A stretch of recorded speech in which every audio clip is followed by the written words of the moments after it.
The gates! Open the gates!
Hello.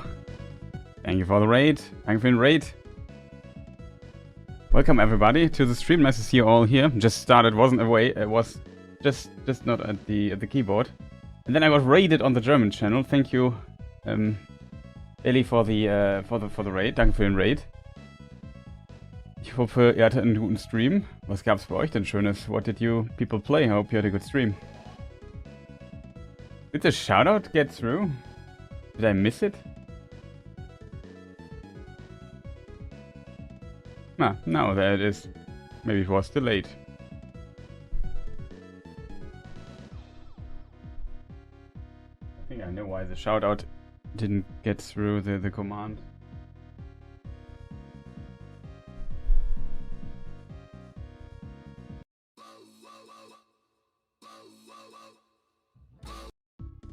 No. Okay, music out. Activated. I'm not ready yet. So there's still programs missing in the chain of command. My laptop here, I think.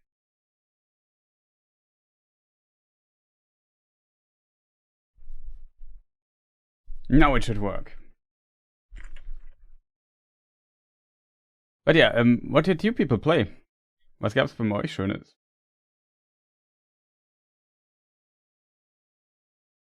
Which is a bit strange now. It was my bot was not activated yet. I was still in the middle of doing things. Now the bot should work. Yeah, now the bot works. But the shoutout was manually done, so it doesn't appear now there. But yeah, check out Bailey. There he does. He's an expert in Night Rain, and I think soon to be an Elden Ring as well.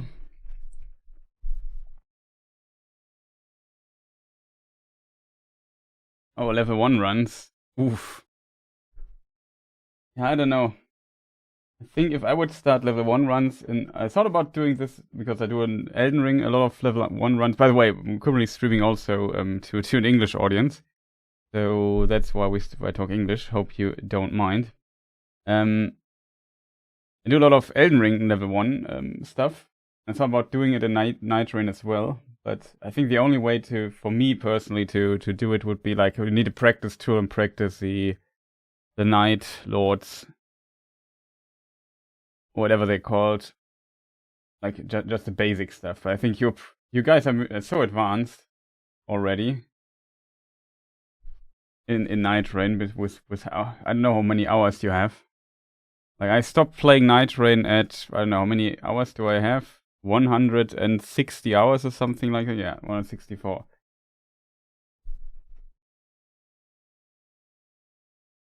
People told me I should ask your opinion on the Amazon Lord of the Rings series. Yeah, that's often a topic that comes up a lot.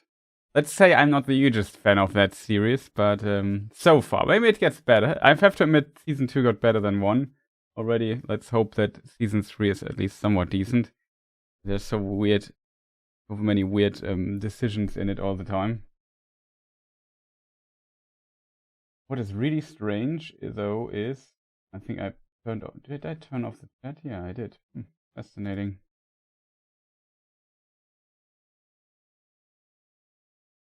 But yeah, I hope you could make some progress in your challenge, right? Hey, welcome, Crafty Spirit. Hey, Chris. Fortunate to be on time. I just started watching your War in the North. NG Plus. Was looking forward to more Lego Lord of the Rings too. Nice to see you, Crafty Spirit. Yeah, I'm very curious how this year will work. First of all, I have to find the game and start it, I think. Is there anything I forgot? I don't think so. So yeah, we are here to play Lego's Lord of the Rings today. I haven't played in a couple of days because there was like a Battlefield update, which with a new map and new modes. There's a, let's call it a strange collaboration between the Battlefield studios and EA. And although maybe I'm lucky and the sound is off, no, of course it's not. We are in the realm again of I have to turn off the cutscene sound every time something starts. That's really annoying with a Lego game because of the licensed music. Very difficult if you stream on YouTube.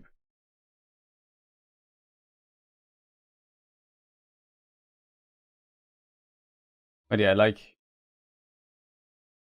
I said it in the past. When it comes to Rings of Power series Season 1, I will never watch in my life again. Not a fan of that. Ah, the screen changed. We are now, by the way, in the Two Towers section of the Lego game. I have to go to the options and turn off the music. And now I can turn off the sound. Relatively loud. Yeah, the cutscenes. You can turn off the music, but in the cutscenes you always have the music. So every time a cutscene comes, I have to mute the cutscene. It's unfortunate. It worked mostly pretty well last stream. I have a shortcut on keyboard for it, but it makes it a bit annoying, to say the least, as you can probably imagine. Hey, Mari, nice to see you as well. But yeah, for those people wondering, it was the last couple of days. Like I said, there was a big update for Battlefield, which we played. Also on the games channel, if you're interested.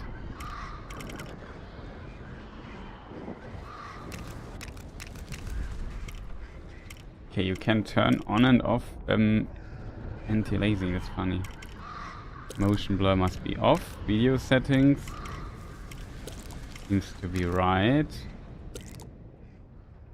You wanted to change. Okay, controller works. If you play this game, play it with a controller. Like the keyboard and settings controls is just so weird for this game. But yeah. Good old Night Rain. By the way, you can... I know it's often that when somebody answers in English, you start writing also in English. But you can write in German in the German tph_games. That's the German chat. I also put it into the title. So yeah, we're at the end of the Fellowship of the Ring. They skipped through quite a few things, I have to admit. Kind of interesting to see. The Lothlórien section was just so short. I was a bit surprised about that. Okay, currently I'm jumping also from topic to topic. It was just too much input. Regarding Rings of Power, I was starting to consider whether this show or Shadow of Mordor are more culpable of butchering the law. Then I realized this has probably... That would give me a headache. Yeah, maybe. I mean, it's always difficult. Law-wise, the stuff is complicated. Advice being easier, yeah, but you can write if you don't...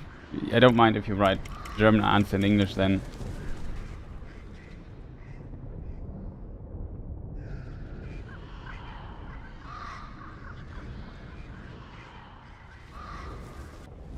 It's fine for you. Okay, yeah. Like I said, you can do this. I have also a chat where people write only English because they don't know German.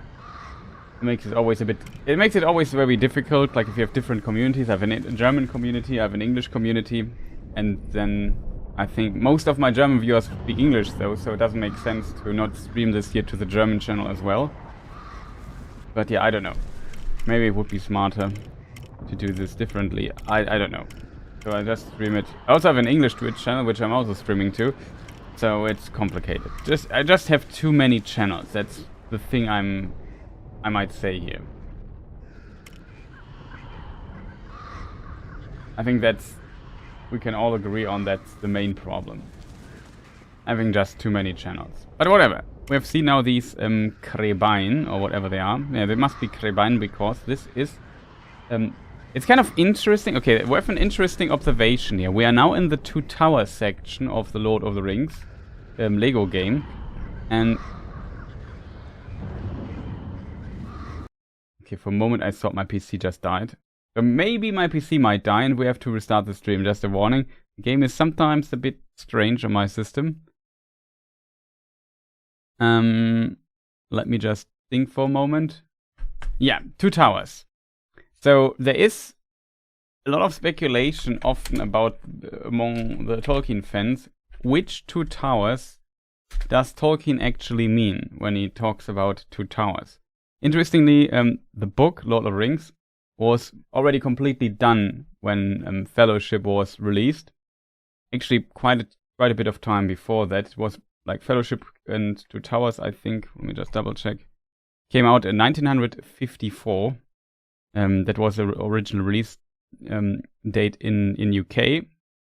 And The Return of the King came out in 1955. The last book. But they were all done before. I think Tolkien completed it 1949 or 1950, 51, something like this. And then he started working for a couple of years on the so-called appendices, the Anhänge.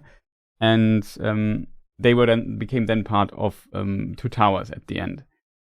In the book release. But Tolkien originally planned to release everything as one book, but the publisher said to him, Mr. Tolkien, it would be better to release it in 3 books, because after the war, that's a story I heard, I'm not sure if it's true, paper was more expensive still, and they said it's price-wise and economically smarter to split it into several books.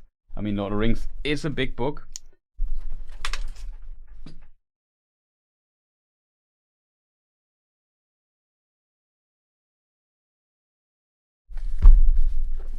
It is a big book. As you can see, it's relatively thick.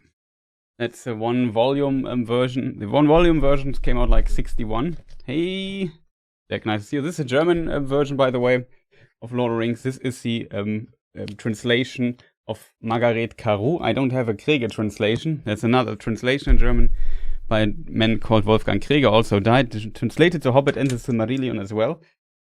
But yeah, it's... fascinating in this regard. However, Tolkien had to then find titles for these 3 books and also drew covers for it. Not sure if I can show you. Yeah, I try to show you the covers. Tolkien made like there's a version where Tolkien we find it. Yeah, here it is. Just have to get it here on screen. So yeah, I'm into Tolkien stuff quite a bit. So here we have it, Two Towers. Here, this is the art book that Tolkien drew himself. And here we see the Two Towers, actually, on which Tolkien meant. This is kind of our... Doctor Sir, we had to remove your appendix. Tolkien, no! Tolkien had to even cut the appendices short. It's kind of like he had to remove stuff. He wrote much more than we actually find in the appendices, which was published in all sorts of books later, after his death. But whatever. Yeah, this is a Two Tower book that Tolkien came up with. And I think there's a chapter here in the wiki that kind of talks about this.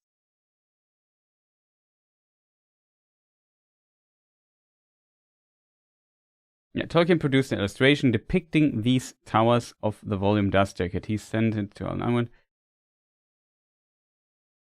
Yeah, the second Tolkien writes in a letter. Let me just see if I have the letter actually. It is letter retrieved footnote. No, it's not part of the letter. That is strange that it's not in the letter in the other book. Whatever. The second part is called The Two Towers, since the events recounted in it are dominated by Orthanc, that is the Tower of Saruman, that he, let's say, borrowed and then later said, well, it's mine. By the way, the camera is not sharp, I think.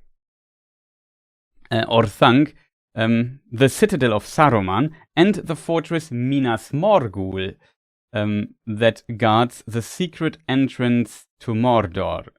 So it's actually a bit surprised. Like most people think, well, Two Towers might be Isengard and Barad-dûr, the Black Tower of Sauron, but in truth, it is not like that. Like a lot of people, like if I would have asked chat, stream streak of 3, nice. Thank you for the stream streak, Jack. Welcome back. Nice that you are here.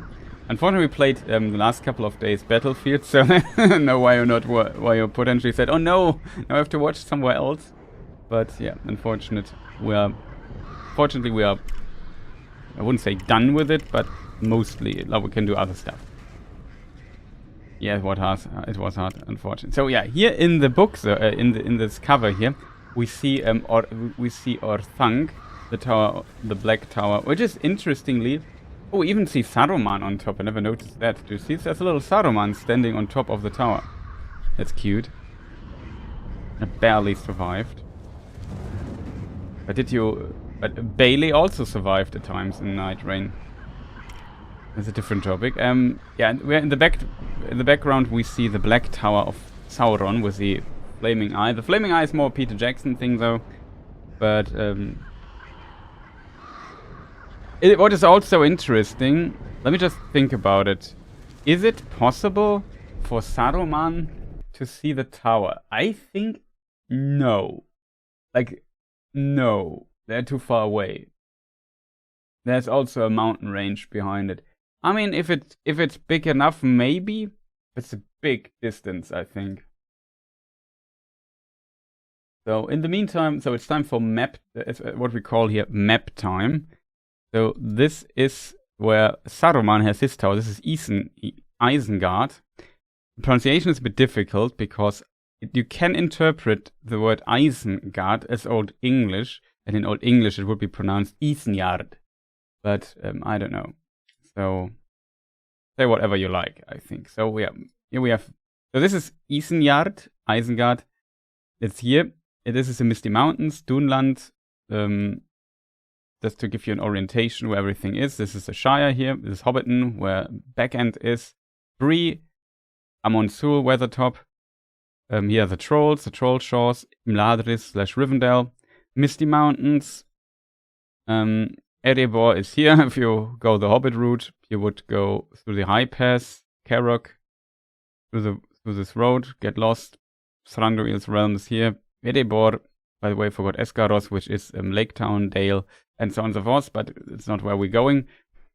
Moria, Khazad-dûm is here. Lothlorien, Emin Muil, Rauros, the waterfall. Minas Tirith is down here. And here we have the mountains of Mordor. The Blackgate would be here on top. Udun, this is the plateau of Gorgoroth. Barad-dûr is here. And this is Orodruin, the Mount Doom. Orodruin translates to Fiery Mountain. The translation of Mount Doom would be Amon Amarth. There's also, I think, a black metal something band that has the same name. Doesn't matter too much. And Minas Morgul is here. On the other side, Minas Tirith. In the middle, the ruins of the old capital of Gondor, which was Osgiliath. So this is finally my map withdrawal is cured. Thank you. At times. Nice. So, yeah. So, so the probability that Saruman from here can see Barad-dûr here, I think is unlikely, to be honest. I mean, it depends on how tall Barad-dûr is, I guess. Maybe it is possible. Maybe from top of the tower you can see the other tower. I don't know, chat. Also, there's other chat has questions. I'm currently a bit distracted by all the chat messages. I had a roommate whose first experience of Tolkien was the show, and I had to tell him that Valinor is not even an ethereal place. Yeah. That is funny. Like, do I have Aman? Yeah. Don't have a different map, unfortunately. I don't have an Arda map here on this scene, I think.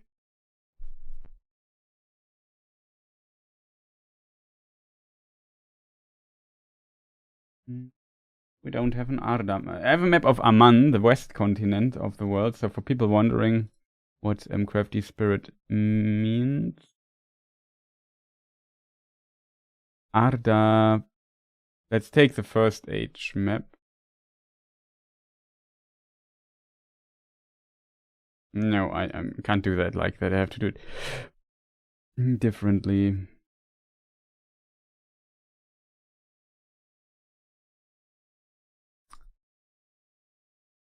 Maps, Aman. Can I? Yeah, I can change it back. Wait a moment, chat. Just copy. Paste as duplicate. Paste it here. Arda. One moment, chat. I need to find my maps here.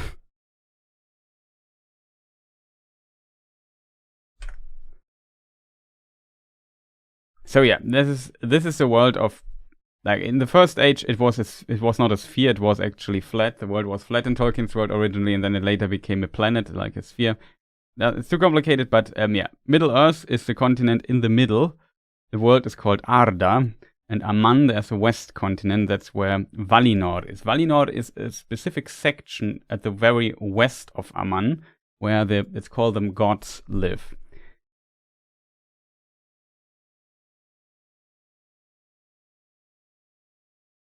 No, it's not a noob question. I wish I could. I had to measure it with the atlas. To be honest, I don't know it out of my head, but I would say at least 1,000. I would say 800 to 1,000 miles, maybe. But maybe I'm overestimating the distance. Maybe it's just 600 miles or something like that. But let's say it's at least 1,000 kilometers. I would say.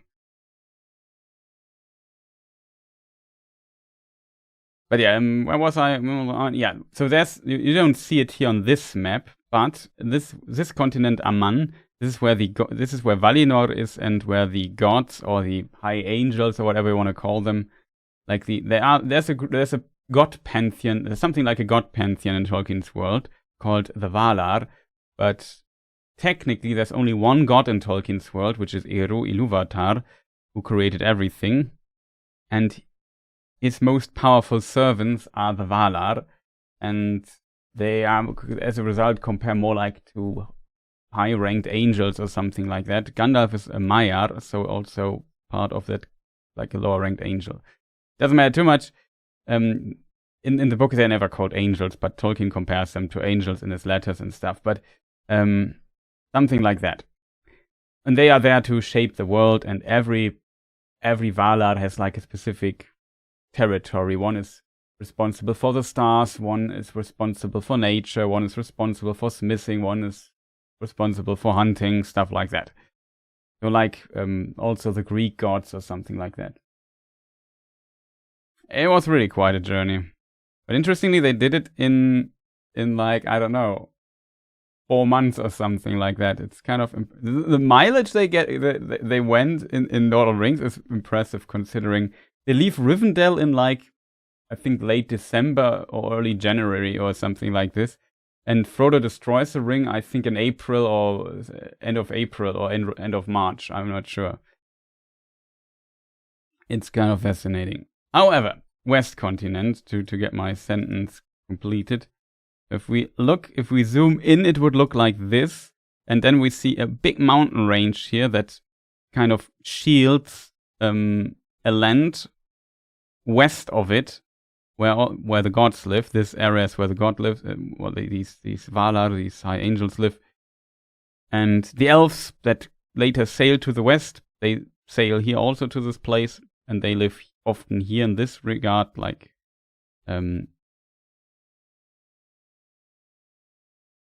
didn't? I was curious. I'm just confused. Is the hill Tuna? I thought it was here. Whatever, doesn't matter too much. Yeah, they settle here. And the land west of these mountains, which are called the Pelori, is called Valinor. So if people often say they sail to Valinor, that's technically not correct, because the elves live in front of Valinor often, like in Alquilonde, in Tol Eressëa, or in Tirion, is it, right? I always forget the name of this place. What is wrong with my brain? The hill on the where the city stands is called Tuna. I can memorize it simply because I like Thunfisch pizza. But what? It's one of my favorite pizza. But whatever. Yeah, the city of Tirion. It's called Tirion. I'm a bit confused right now. But yeah, we come back to the question, then I can maybe answer it myself. I could swear the city is on the other side of the mountain. But I think I'm just misremembering it. It doesn't matter too much. I think it was an illustration where it's wrong. It's complicated. But yeah, this is the West continent. But coming back to Middle-earth map, which is this one here. Barad-dûr is here. So yeah, Frodo, I don't know, there's a calculation how long Frodo's things is. So he starts here in Hobbiton, goes to Bree, Rivendell, then goes right through Khazad-dûm is here somewhere. Tries to get over to the other side, doesn't work, have to go back, goes through Khazad-dûm. Then here, Miramir, here's the back end of the other side of the Misty Mountains, goes to Lothlórien. And from Lothlórien, they go by boat down all the way to this area here. And there they split. Frodo and Sam continue over Imin Muil, over the Dead Marshes, Blackgate, then down Ithilien, Minas Morgul, and then Minas Kiris Ungol, Shelob encounter, and so on here in the mountains. So everything is round about here. And then they go to the Fiery Mountain from here, kind of. And the others go further down. The others kind of make a detour back to Rohan. So the orcs capture Merry and Pippin and want to bring them to Isengard. And they follow them through the East Emmet, West Emmet. They go all the way, I think they go kind of this way and go close to Fangorn to kind of avoid getting too close to Edoras, capital of Rohan, and here's Helm's Deep later and stuff, and so on and so on. And then from here it's even more complicated. They go to, where is it? Edoras is here? I think it's here. Yeah, here it must be. I'm not 100% sure actually where Dunharrow is, but they go to Dunharrow, through the Halls of the Dead to Erech, and then they are here in the backyard of Gondor. Actually, it's even more complicated. Like, Aragorn goes this route, and he is accompanied by the Grey Company. There's also the people of Dol Amroth that later join, and then the undead action basically happens in this area here. And then he comes to Minas Tirith with the ships from the Corsairs of Umbar, which are here, from here. It's complicated.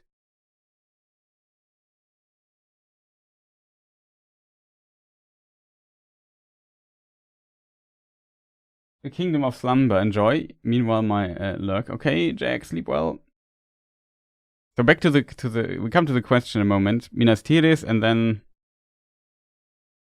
the others, like the people of Rohan, there is like a valley. I don't know where it is exactly, but there's some valley they go through where in the books, it's not in the films, they meet the Druidine and get here. Like they separate the people of Rohan and Aragorn and his people, because Aragorn has to go through the roots of the dead. So they go here through this part, sneak here, and then kind of come to the aid of Minas Tirith. And from here they go to the Black Gate. And then the stuff ends. Frodo in the meantime destroys the ring. So I see it's a massive travel. So but to your question, I have to consult the atlas.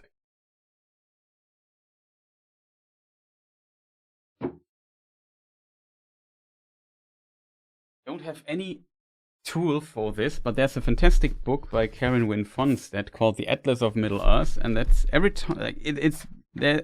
Some information weren't released yet when she made this book here.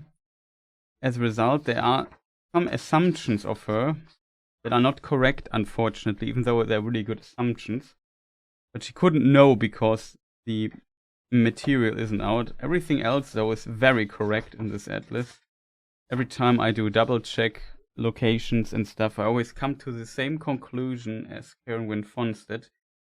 So it's an impressive work that she delivered here. Let me see. Okay, these are 500 miles. Do I have any object that helps me? Maybe a USB stick or something? No, the USB... So this USB stick is almost 500 miles already.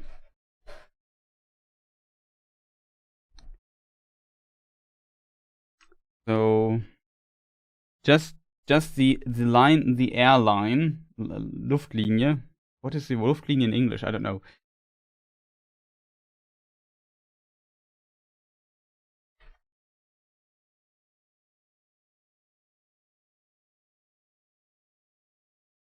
Around about 500 miles.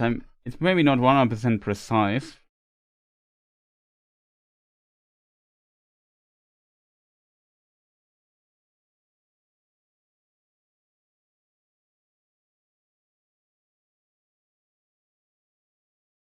I wouldn't say. A bit hard to tell if it's that much, but it's around about 600 miles. Luftlinie between both. So in kilometers, 600 times. What would it be? 800. I don't know.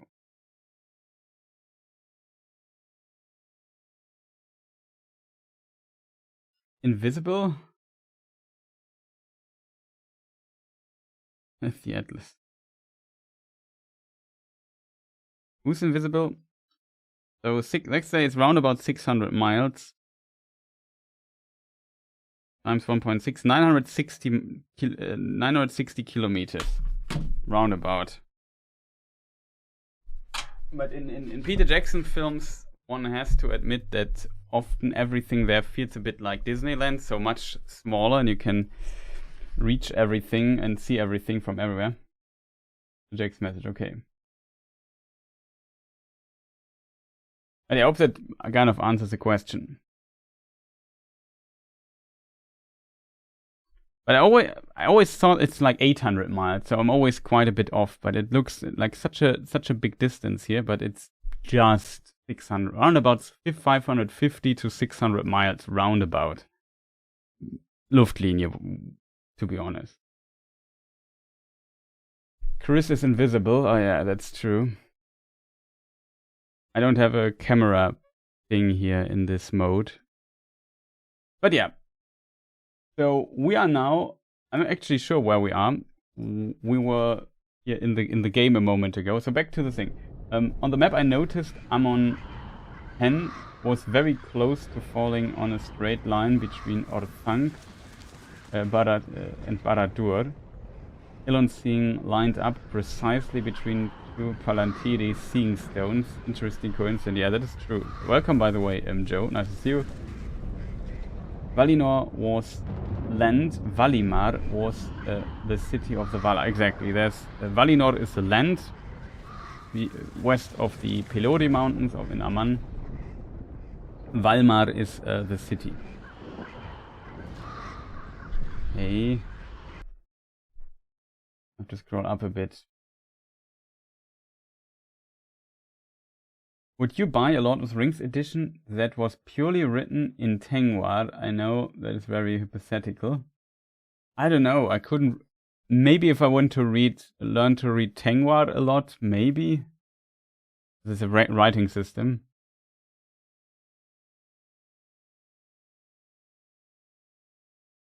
Maybe Tolkien wanted to have the word ruin in his Mountain of Evil. Yeah, that's an interesting interesting theory as well.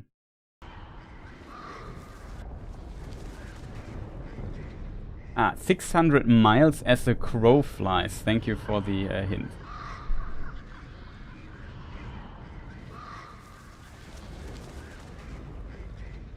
So invisible, why do I run? Let me just need a bit of space here. So we bring away the books. There's a lot of books.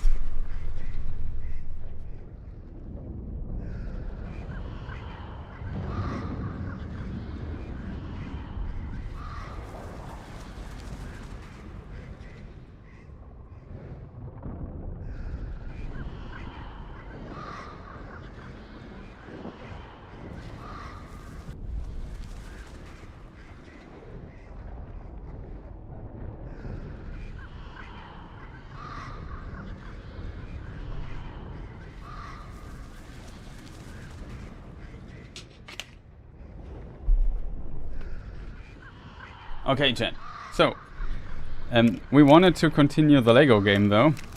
So let's load into it. Not sure if I have to mute anything. Just as to be careful.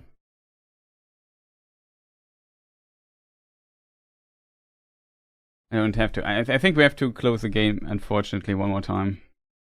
I forgot something important. This we close. I need my frame rate limiter. After burner. I'll give you another one. I think Unglück and the German Unglück are very alike. Yeah, that is also a good observation.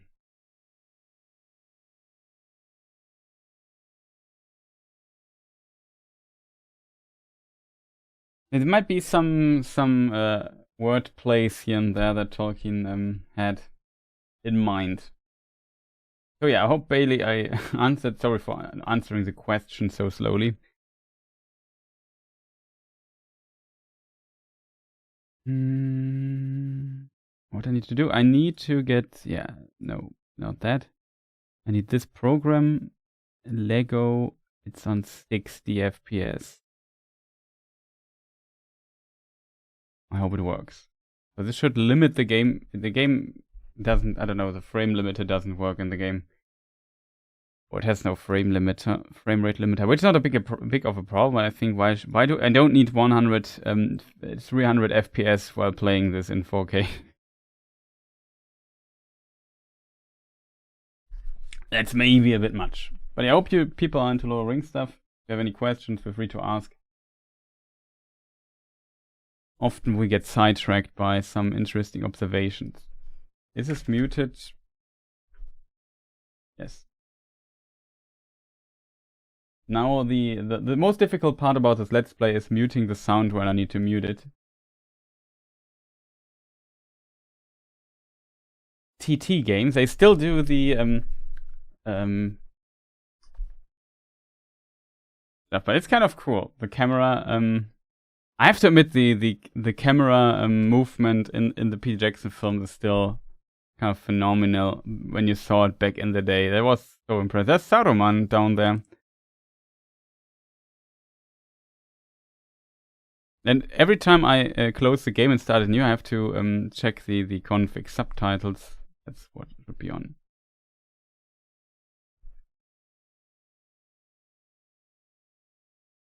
But yeah, here we see Barad-dûr and Orthang, but like I said, in the original book, it is not. It's Orthang and Minas Morgul. Like many names, the R's trilled in the names of Tolkien, so if ein gerolltes R, there's Saruman on the top of this tower and checks what's going on. Maybe thinking about singing the Trollololol song again. Okay, 60 FPS, the limit works. We can maybe now turn on the sound again. Hope it's not too loud. It's really loud for me, to be honest. Might get a new artwork. No.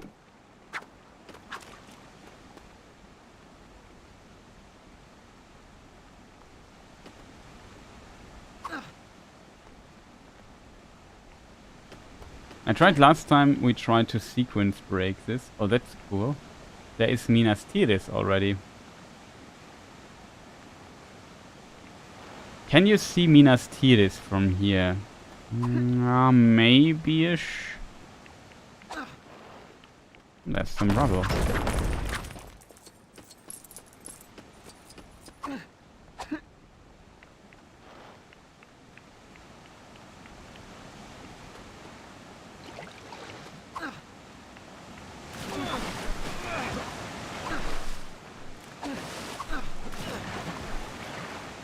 Last time we tried to sequence break.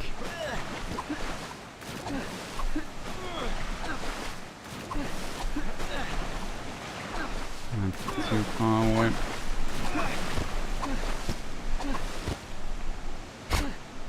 Chat, we sequence break something. Who are you? Oh, I love feeling tall. I used to have this terrific box to stand on, but the blasted thing finally caved under my weight.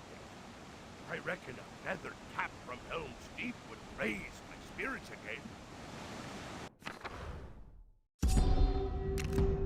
Okay, Lord of the Rings is also a lot about finding heads for people, it seems. Oh, I love feeling tall.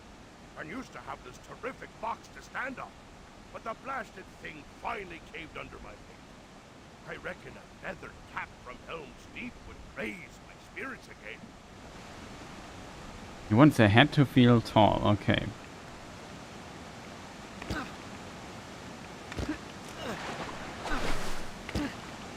Kind of interesting. We are not supposed to be able to be here, actually. But we can sequence break stuff.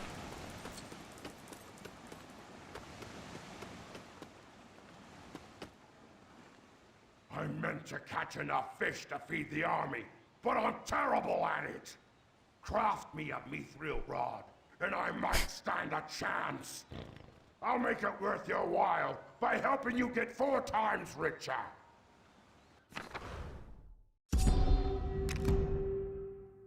Okay, chat. It's also like a hobby of mine. Is definitely is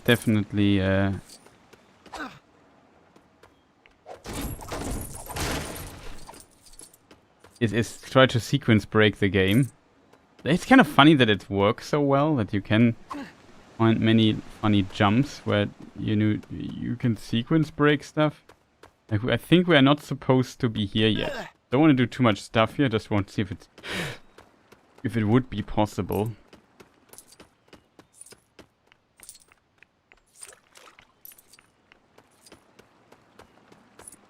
Here are the Argonas. Interestingly, we've seen earlier. We can't climb here. We need a different character for that, I think. On ability.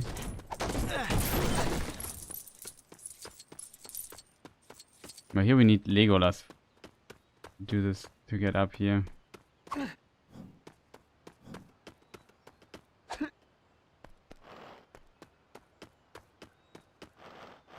But sequence breaking is always like a hobby of mine, like.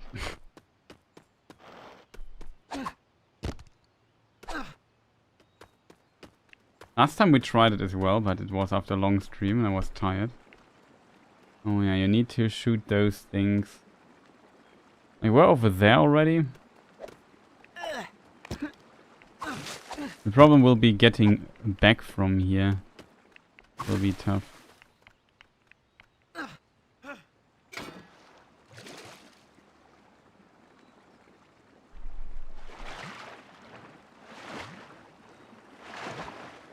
Okay, we're just going back.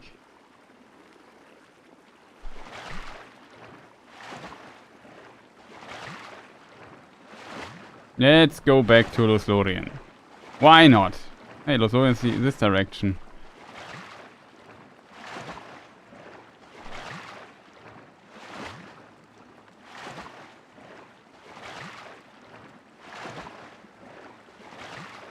I think mistakes were made, chat.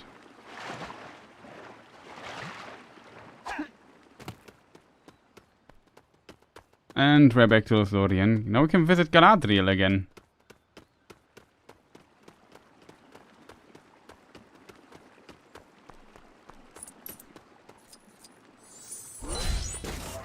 I have the file of Galadriel. I forgot about this now. We have it. We got it as a gift. The file is an interesting item. Oh,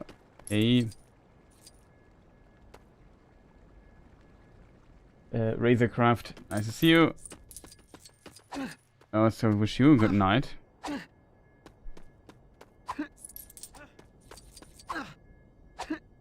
We did a lot of weird stuff here, I have to admit.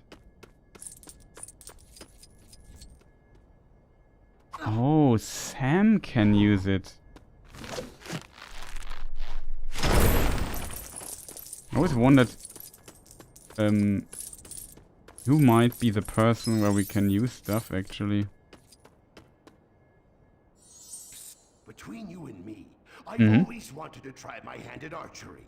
And what better way to start with than a mithril carrot bow?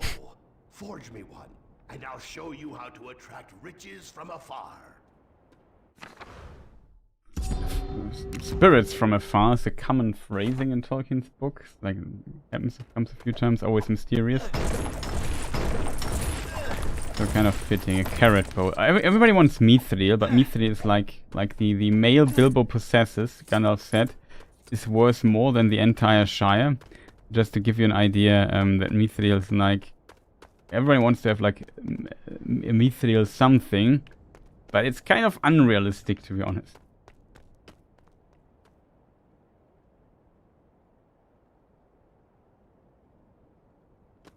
Yeah, might be right.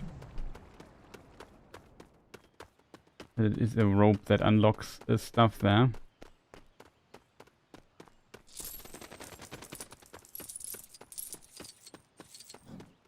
The question is, how do we get back now?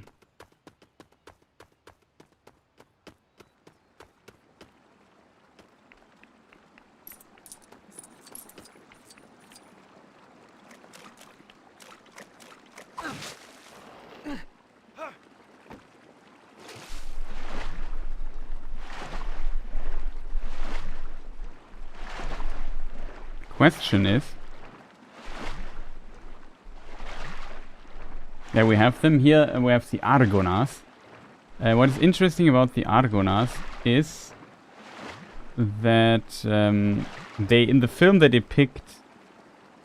That's another boat, it's just passing us. The Argonas depict in the films Elendil and Isildur.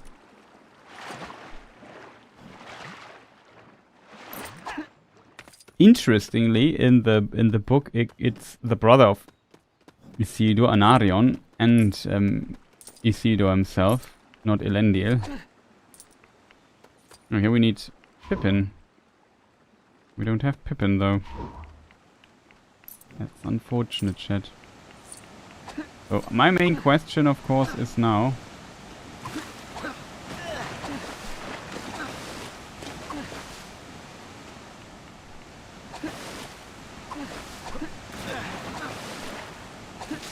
Can we go back?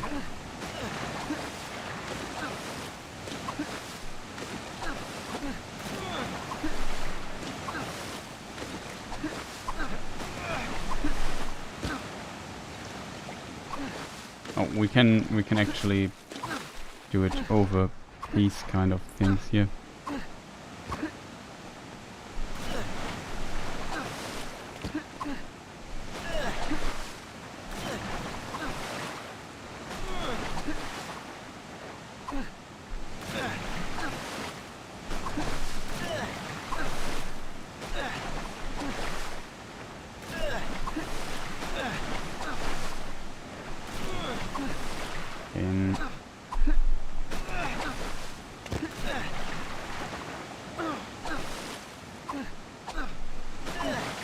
Yeah, we made it back. Okay.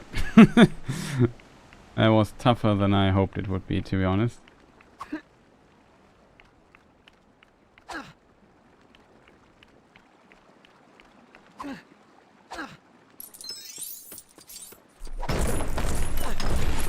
I remember also in the books when Frodo with his bare fist smashed some rocks in Amon Muil.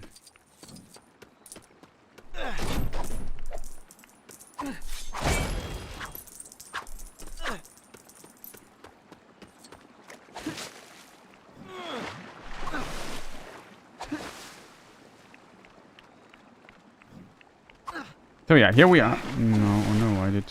Oh, guck mal. He put me there. I was worried for a moment that I have to do this stuff. I want all of this. Okay, so let's continue with the story. So here we have Bilbo and Sam climb through the stuff. There's one of the infamous statues that give us map information. I think here we made a cut last time and said, well, that's maybe enough. But yeah, I hope you enjoy Lord of the Rings a bit. We will, of course, nerd a lot about all the stuff I know, which is a lot. But yeah, I have to admit though, when it comes to the Barad-dûr and... one moment, we just do it like this. When it comes to Barad-dûr and Orthanc, Isengard, I always thought also it would be those two towers. This is meant as the two towers. I always thought this myself, so I can't blame them. But yeah, Tolkien's thought was definitely Orthanc and Minas Morgul. It might also be that Minas Morgul plays a bigger role in the third film again. So due to Peter Jackson changed some stuff around. He moved like the whole Shelob pass and so on. He moved to the third film, and as a result, which is in Two Towers book-wise, so Frodo would have more to do in the third film, and that is why for the films he maybe had to change this idea that it's these two towers as well, because like I said in the book chapters, the chapter splits are a bit different. The map is also weird. I mean, it's not wrong. You see here, I'm not sure, the Argonauts were somewhere here, right? Yeah. That was Lourdes that we just found. That's funny. No, it was not Lourdes. It was just a random... No, here it is. Here's the fishing rod dude. Yeah, sure. Give a random orc, an Uruk-hai who just wanted to kill us, a fishing rod. That's a bit strange, not gonna lie. Here was a prologue. Of interest is that they place a prologue here. Actually, like the route of the last alliance was here through the Dead Marshes, Blackgate, and then from north to south. So the flag should be more here in this region, I think. But what do I know? They besieged Barad-dûr, so they definitely encircled it. So I guess it kind of makes... You can make an argument for this as well. And here's Isengard, Minas Tirith, Barad-dûr. But you see how much compressed the map is. Like, a lot of things are kind of missing. Like, this is Lothlórien. I think this is supposed to be the Mirrormere. I don't know. Yes, somebody wants, the carrot bow. We just did this. And we can also backtrack quite a bit and do some of the rope action. Okay, let's continue for a moment. Oh, that's the cutscene. This arrow often indicates that we are supposed to get a cutscene, which as a warning I have to mute. So the cutscenes I have to turn off the sound. Ich muss bei den Cutscenes den Ton ausstellen. Wegen der licensed music. It's always annoying. Or maybe not. Ah, we get a new artwork. I'll just mute it.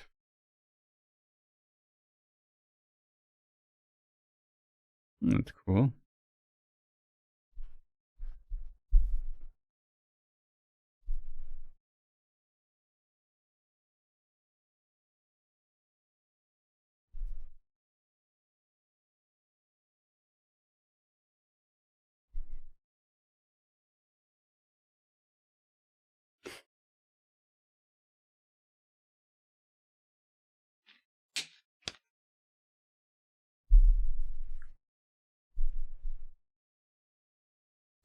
The teddy bear. Oh, that's so cute.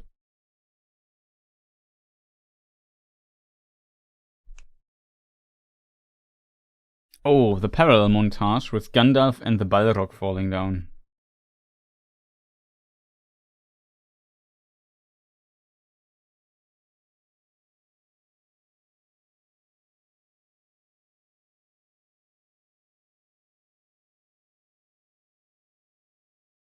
It's the endless stare. Okay, that's kind of interesting.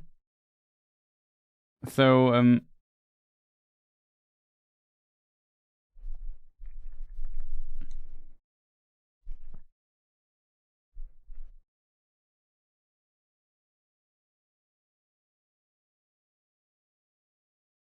you shall not pass. That's so iconic. So yeah, this tower here. So Gandalf falls down with a Balrog to the depths of the earth and follows the Balrog there. Like a Balrog, and there's an underwater lake which they fall into. This we can earn, and here, and this kind of extinguishes the flame of the Balrog.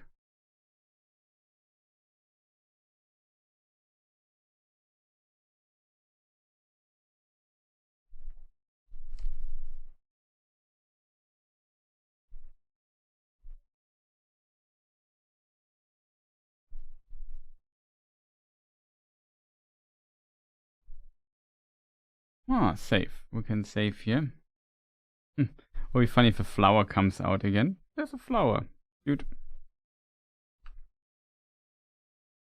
So yeah, he falls down very deep below the earth, even deeper than Chad. I was there 3,000 years ago. Hey, Birchman, nice to see you. Not sure if you wrote already something. I have to look.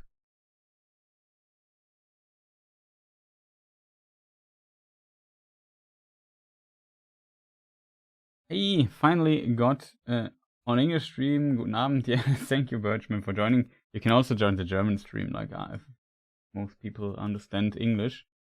So glad you are joining and hope you had a good day.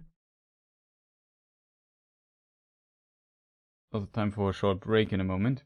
Was the Black Gate really there during the War of the Last Alliance? Yeah. That's a really good question. I would say yes. I could be wrong. As so often in my life.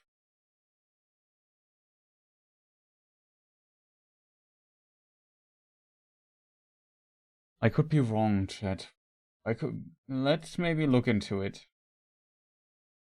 For a moment. But yeah, guten Abend, Birchman, nice to see you.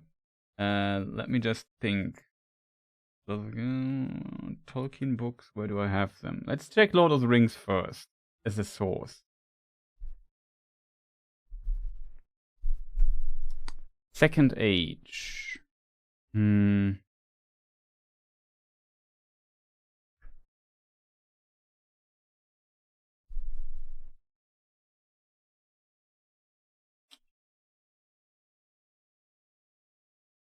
Yeah, the Tower of the Teeth were built later, but the Blackgate itself was not built by Gondor. That was built by Sauron. I'm not sure when it was built.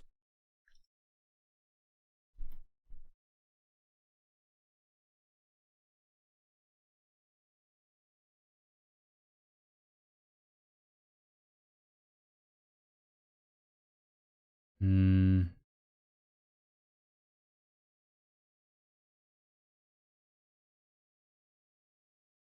It's a really good question, to be honest.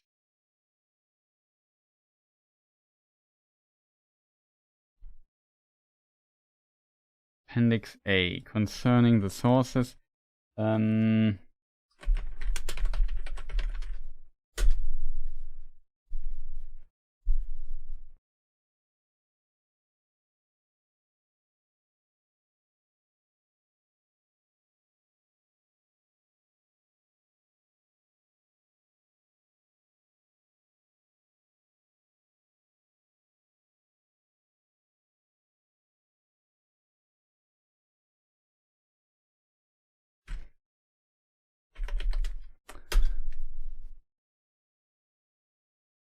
Yeah, so here we have a source for it from Lord of the Rings, from a witness from Elrond, half-elven, in the Council of Elrond. I was the herald of Gil-galad and marched with his host. I was at the battle of Dagorlad before the Black Gate of Mordor.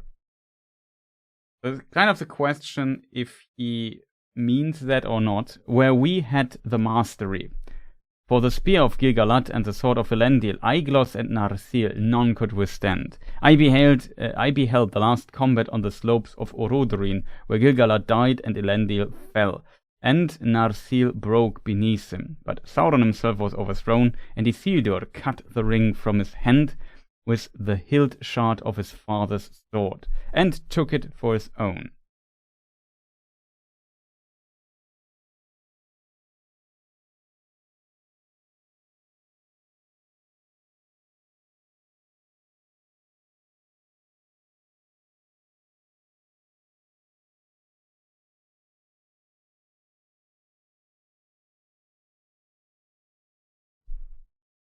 Why wouldn't they knock the Black Gate? I assume they built the Tower of the Teeth. They built Dorthang, another fortress, and they built the Tower of Kiris Ungol, and so on, to kind of watch over Mordor. Like Gondor spent a lot of energy over hundreds of years, maybe 1,400 years roundabout, to watch over Gondor that evil could not return. And basically at the main entrance of course they would also guard the main entrance, and they could use the gate basically to look who leaves and who enters. So I think that's why they built the Tower of the Teeth there. Karchas and Narhast. What are they called? I can't remember the names. Tower of the Teeth.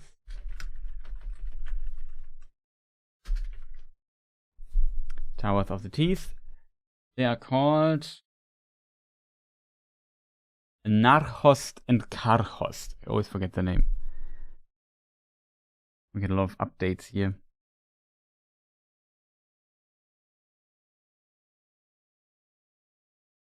I think there's also some other descriptions that mention the Black Gate. Like, it's not necessarily explicitly mentioned that it played a role or anything, but they definitely it's mentioned in these accounts.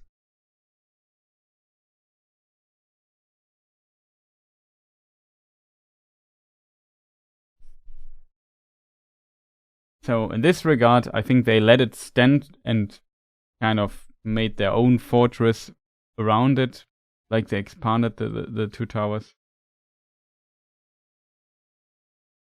I wonder how they opened the gate. This we don't know. I think Sauron came fourth. They fought like, if we look back at the map,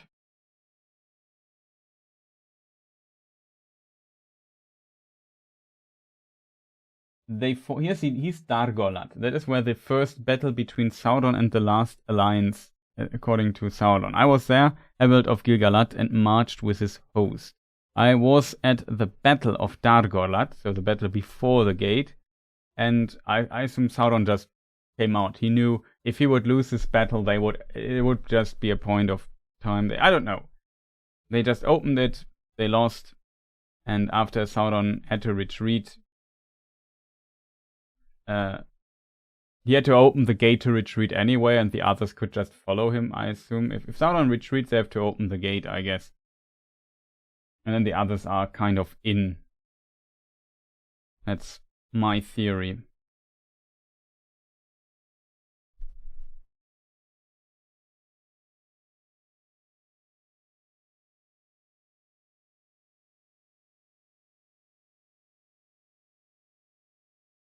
Just in a Java update, by the way.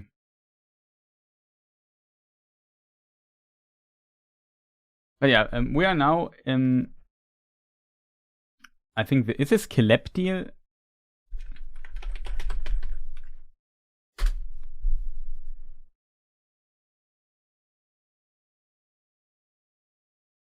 Which is called in the other languages Silvertine Sirak Sigil, as the dwarves call it.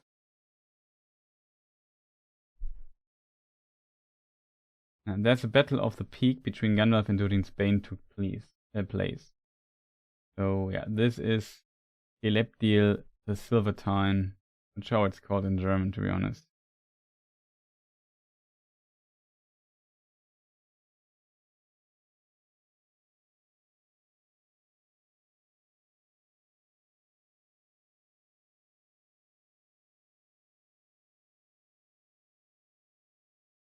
Adapedia.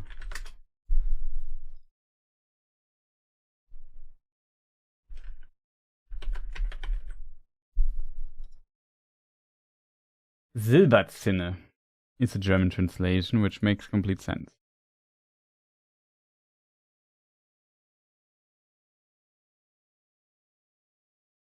Playing 7 years of tower defense against the Lions sounds like a grim game, yeah, for sure. So after this battle in Dargolat, they battled. The last Lions besieged Barad-dûr, his tower, for 7 years. And yeah, now currently on the map, let me just go back to this mode. Gandalf is, I don't know, I'm not sure where exactly it is. I think it's some of these mountains, right? Somewhere here, on one of these tops, the Silberzinne, the Kelepdil in the Misty Mountains, that is where they were. They were below the earth, and the dwarves built, in legends, the dwarves built... Oh no, Birchman, I kind of lost what you say. I found a great game.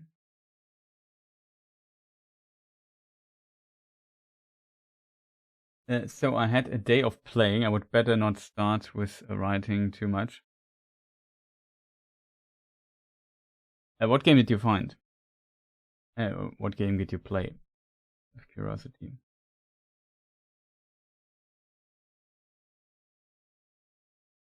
Hey, Max, so nice to see you. So yeah, this is where we currently are, and yeah, the dwarves, according to legend, the dwarves built a stair where they were deeper and deeper below the earth, which is called the Endless Stair. It's called that because it's a really long stair, and it seems like it leads from like a very deep bottom place to the top of the mountain, Kelepdil. And the Balrog knew the stair. Like when they fell down, Gandalf followed him for days, and they wandered, like played hide and seek basically in these dungeons below. And Gandalf even names that he has seen creatures below the earth there. He has not known that they existed, which he called nameless things, or described them as nameless things he has seen there. And they are not officially, but many Tolkien fans call them the nameless things below the earth that are gnawing at the world or the foundations, the roots of the earth itself. Gnawing. I'm not sure. No. How is it pronounced? My English today is just not there. Nargen.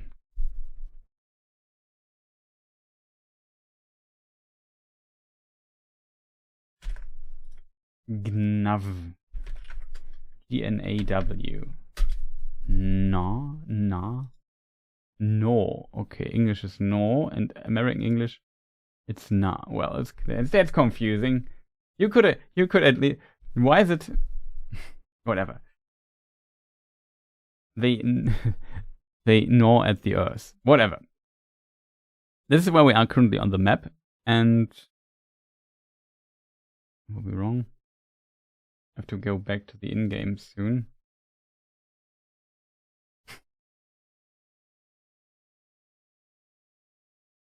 Yeah, he saw them. He followed the stair. He found the stair and could follow him, and they went up all the over thousands of stairs up to the top of the mountain. Like, it must be a really long stair. And Gandalf, as a result, basically later confirmed that this endless stair actually, yeah, it's real. It existed. Or it exists. Which, yeah, many, even among the dwarves, where this entrance for the stair was kind of lost over time.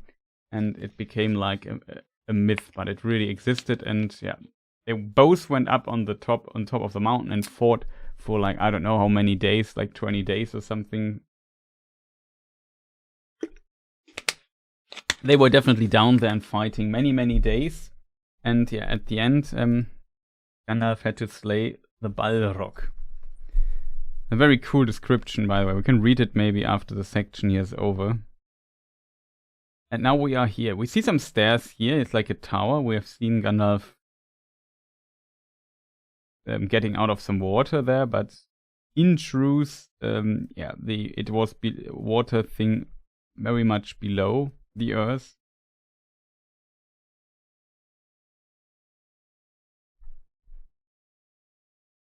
And he was following his foe,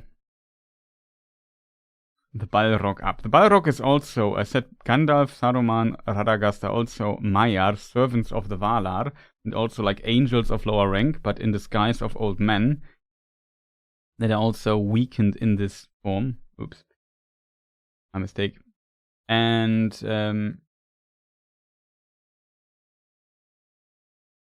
the Balrog is also has the same nature. He's also there's one Valar who was the strongest of the Valar, and he was kicked out of the group.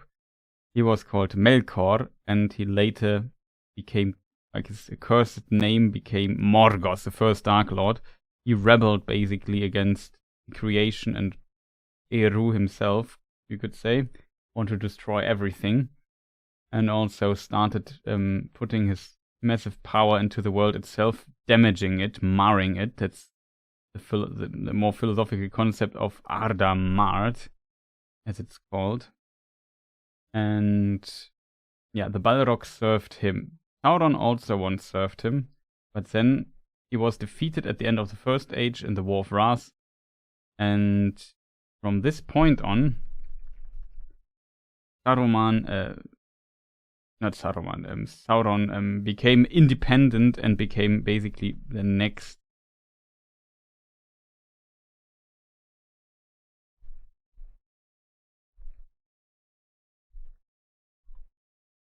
I think you have. Okay, my theory is the following: you have to free these stones, and then with Gandalf's hovering powers that we have seen already, we build a stair. Yeah, there it is. Here you see even a little symbol that basically shows this. What foundation should we use, chat? I would say we start with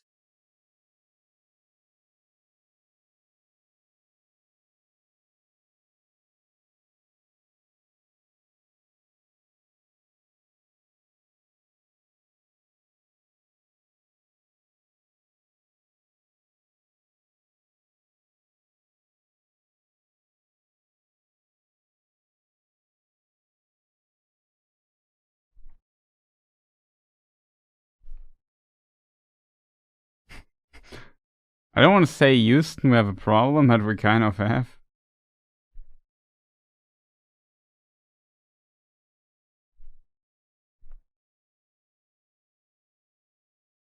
Aha.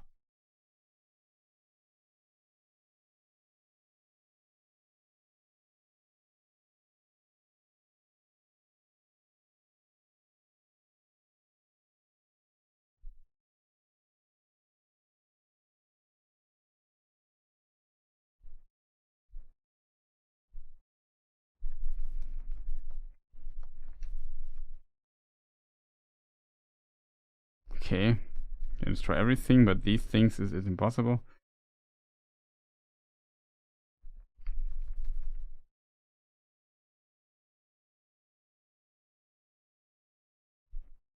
Hey.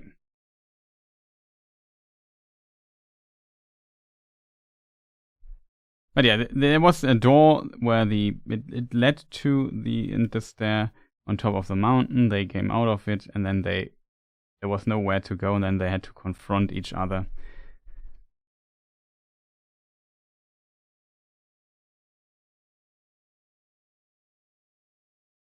When Gandalf uses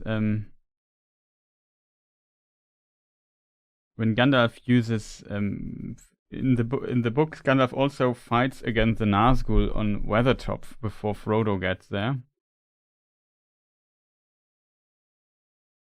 Let me see if I find it. It's maybe in many meetings, I think. We can read something interesting. We have seen it also in the Peter Jackson films. Not really, but kind of.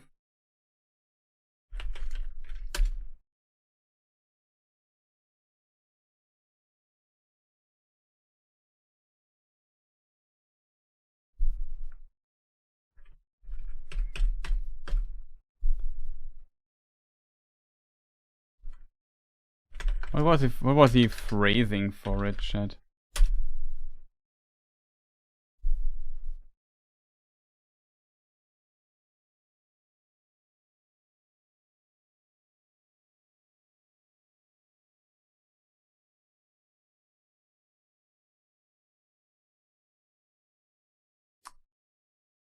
He was flame. What did Tolkien? How did Gandalf describe his fight against the Nazgul?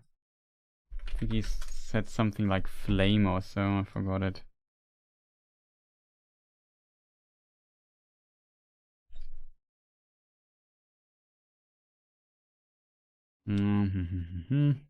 But they close round at night, and I was besieged on the hilltop in the old ring of Amon-Sul. I was hard put to it indeed. Such light and flame cannot be seen on Weathertop since the war beacons of old. Interesting, Gandalf was already there, I think, when Amon-Sul was in its strength. Since you mentioned him, Melkor is my favorite character from Tolkien's writings. Well, he's interesting for sure. Interesting. He brings some spice into it, same like Fëanor in a way. It's an interesting character, for sure. For me, Melkor is a bit too nihilistic in his motives.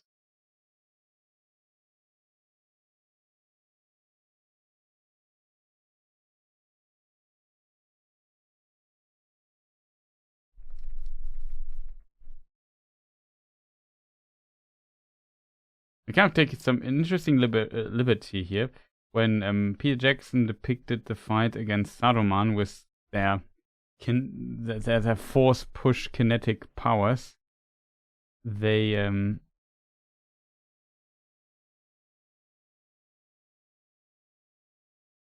kind of imply that Gandalf has something like telekinesis or something like this with his staff.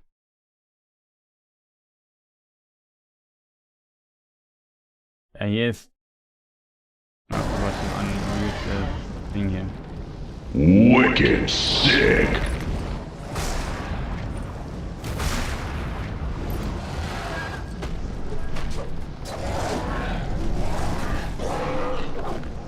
Oh.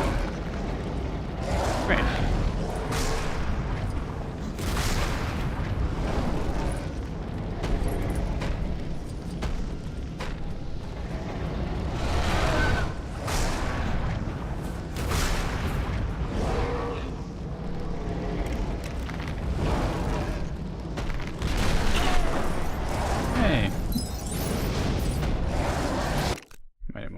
I just have like my...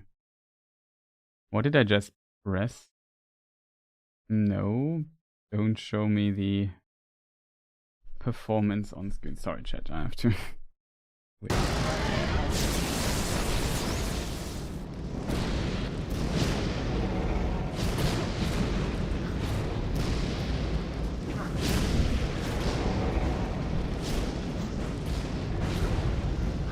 Yes, treasure, chat. I want that.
Not necessarily like a Dark Souls fight, I have to admit.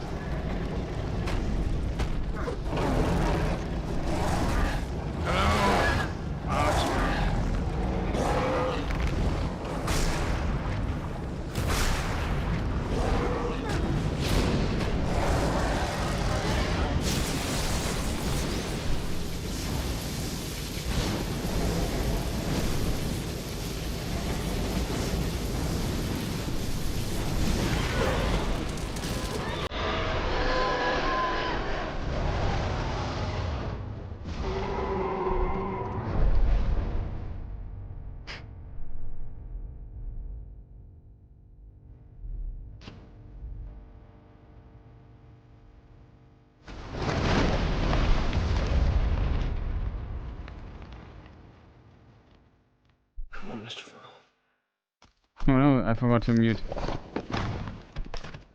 We might get a claim here. No.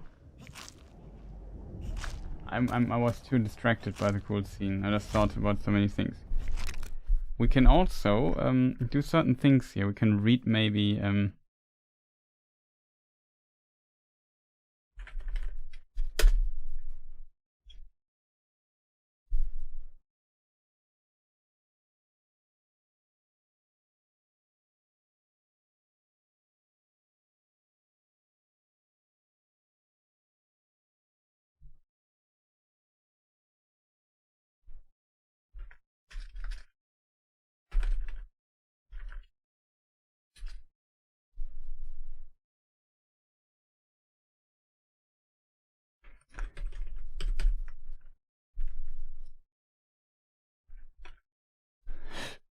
let me just search for... Where is it? I have a cool description of Gandalf, how he kills a Balrog. And I think it's also Council of Elrond.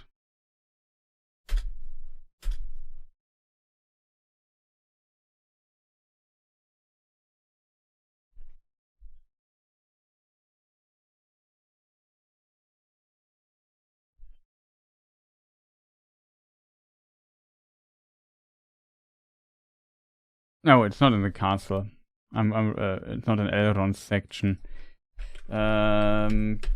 It's later. Where does Gandalf tell the story? I think in the White Rider, right, chat? I just want to read it though, because it's one of my. I would also say it's one of my favorite quotes.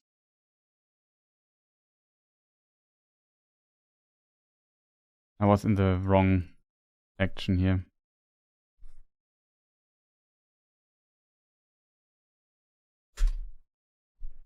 Yeah, here it is. So let's read the section, this paragraph really quick, because I think it's really cool.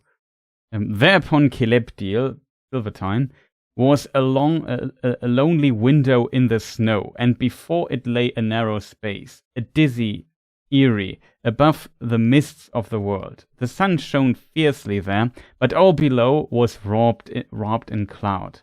Out he sprang, and even as I came behind, he burst into new flame. There was none to see, or perhaps in after ages songs would still be sung of the Battle of the Peak. Suddenly Gandalf laughed. But what would they say in song? Those that looked up from afar thought that the mountain was crowned with storm. Thunder they heard, and lightning, they said, smote upon Celebdil, and leaped back, broken into tongues of fire. Is that not enough? A great smoke rose about us, vapor and steam. Ice fell like rain. I threw down my enemy, and he fell from the high place and broke the mountainside where he smote it in his ruin. The darkness took me, and I strayed out of thought and time, and I wandered far on the roads that I will not tell. Yeah, smote is a keyword. I looked for ruin, though. I remember it was smote, and I didn't find it where I looked for it, but I forgot it's in the right writer. It was just a little brain disconnect here. I don't know why I looked in Council of Elrond. But yeah, I kind of like this. This quote though. A great smoke rose about us, vapor and steam. Ice fell like rain. I threw down my enemy, and he fell from the high place and broke the mountainside where he smote it in his ruin. This is such a cool way to describe it. I threw down my enemy, and he fell from the high place and broke the mountainside where he smote it in his ruin. It's such a cool line, I think.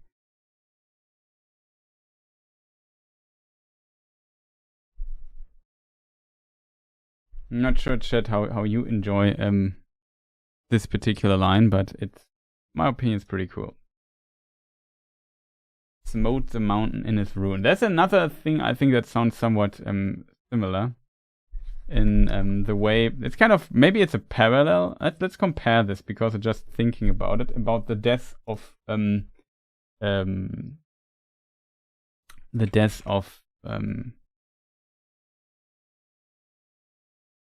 Ancalagon.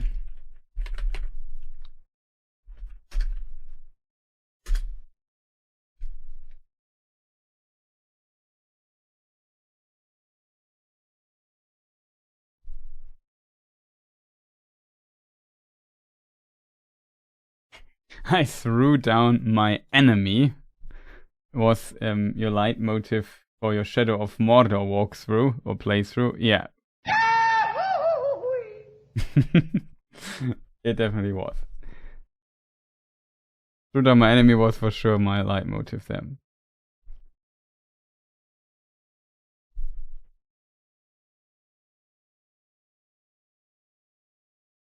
It's a bit different though, but here it is. But Earendil came, shining with white flame.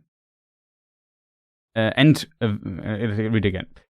Earendil is the father of Elrond, by the way. But Earendil came, shining with white flame, and about Vingilot, that is his glowing flying ship, were gathered all the great birds of heaven, and Thorondor was their captain, and there was battle in the air all day and through a dark night of doubt. But before the rising of the sun, Earendil slew Ancalagon the Black, the mightiest of the dragon host, and cast him from the sky, and he fell upon the towers of Sangorodrim, and they were broken in his ruin. I would say maybe distantly similar. You also have the flame and light motif here. You have that it's above the sky and so on. A little bit. Was a battle in the air all day and through a dark night of doubt. Before the rising of the sun, Earendil slew Ancalagon the Black, the mightiest of the dragon host, and cast him from the sky. And he fell upon the towers of Sangorodrim, and they were broken in his ruin.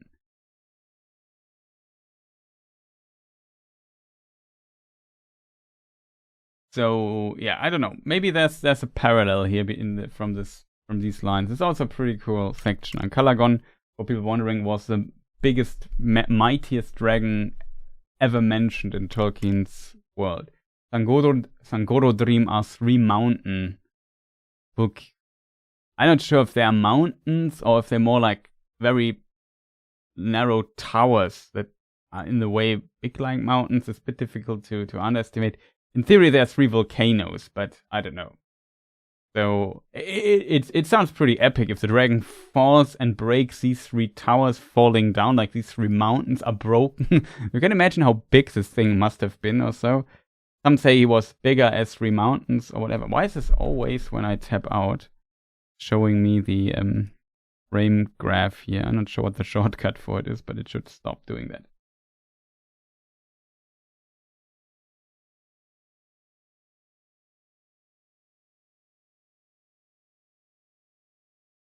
The level is called Taming of Gollum. It's vulgarization.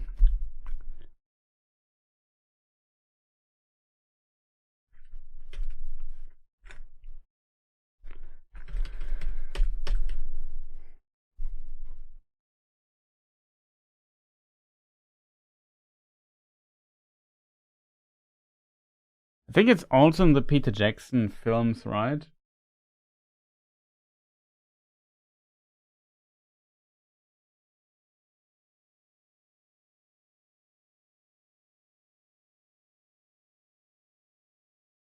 But yeah, book 4, the first chapter is the Taming of Smeagol. Smeagol is the book chapter called. So here they call it the Taming of Gollum. Kind of interesting.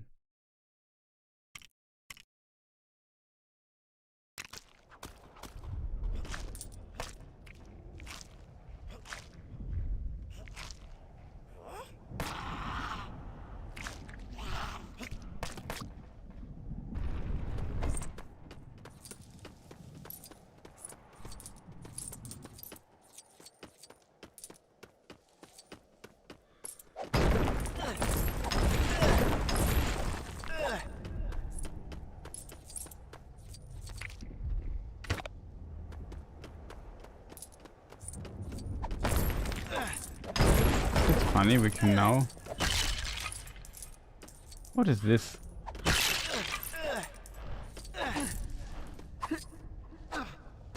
This is his bone collection there.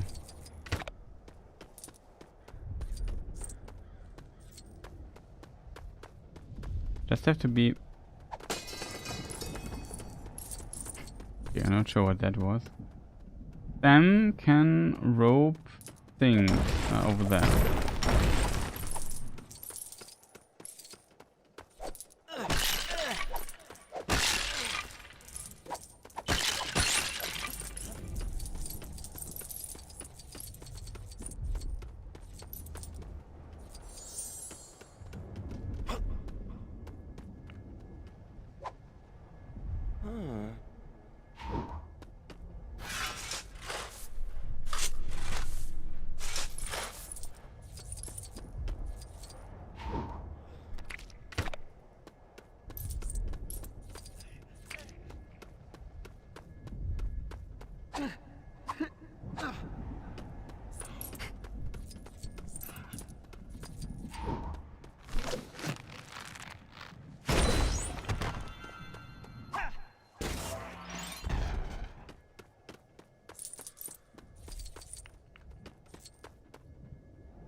We can plant stuff with pen here.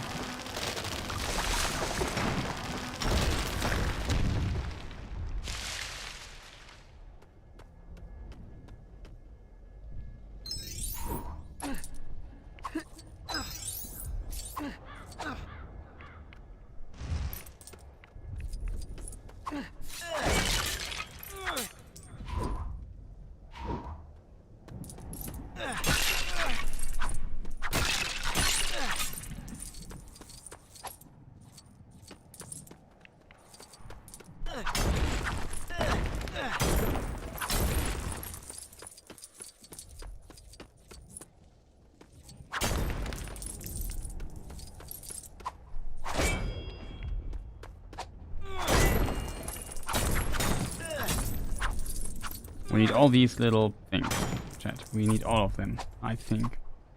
Otherwise we can't live. I got that one. I think Legolas could make the jump here. Oh, we can also make the jump.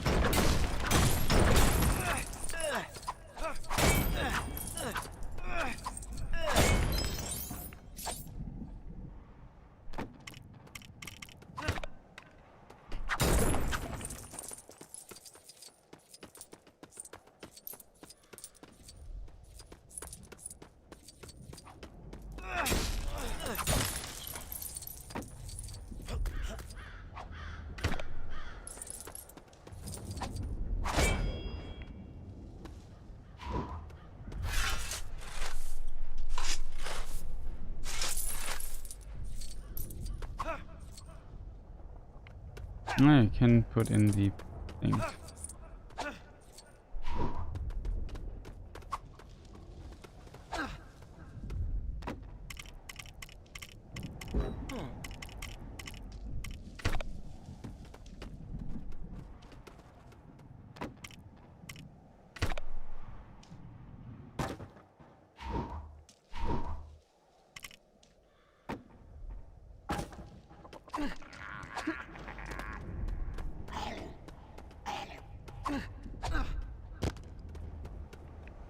Ah, we are not supposed to do that. Did I sequence break this again?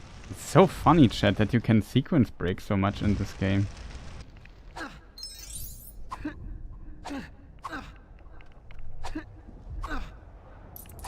So we are supposed to jump here and then go from there to there, but we did it do okay, Legolas can shoot inside this thing here as well.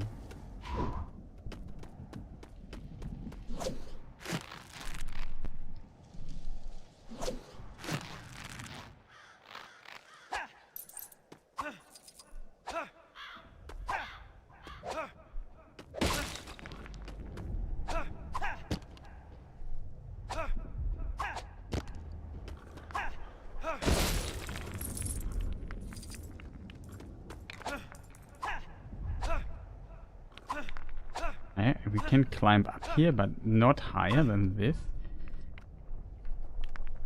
Yeah. I sense a scandal here. Ah, you can... You are supposed to build a ladder. Okay, okay, understood.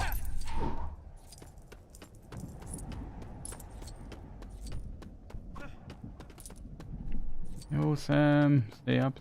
Stay on top of that. We have to put the points. I didn't destroy this yet, probably.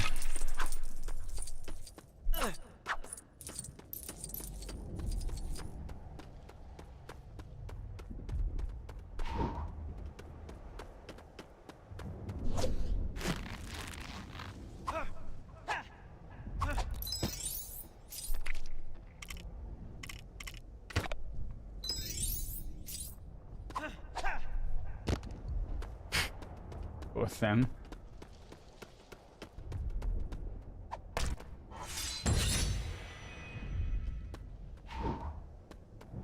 Okay.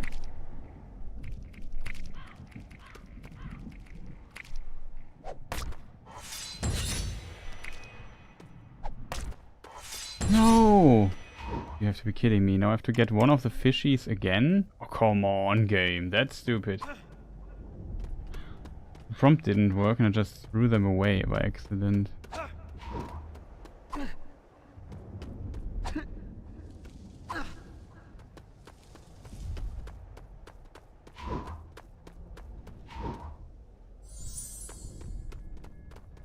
Now one despawned and I don't know where. We got the other fishy, chat.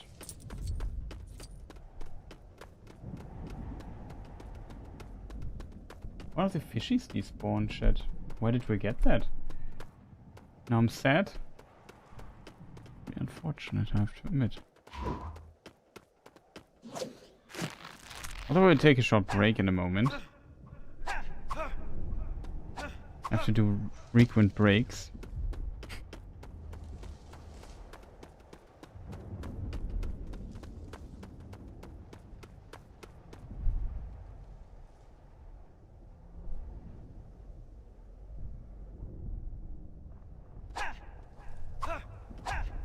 Well, yeah, I hope you enjoyed the stream so far. You can make... What I find interesting is you can make the jump without the object here.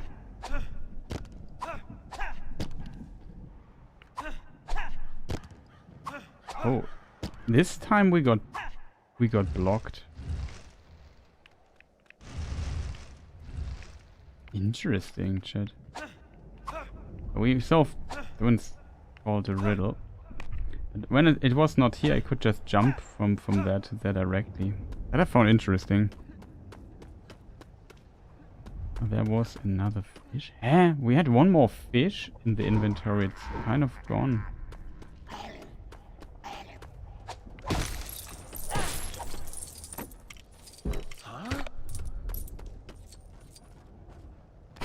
Sometimes the prompts don't work, I swear.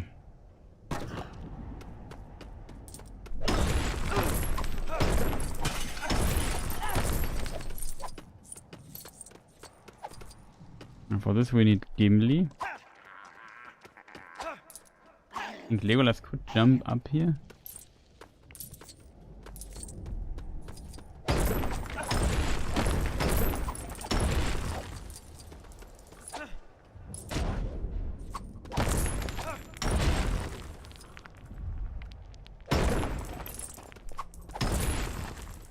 Big crystal.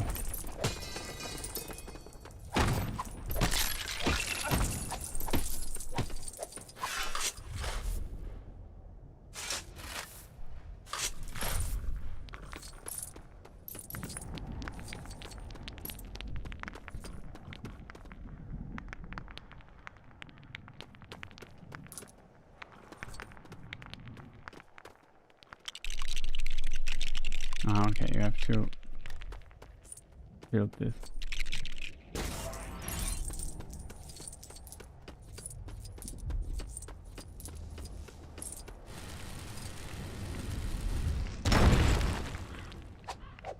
This looks strangely familiar. It's because we've been here before. We're going in circles.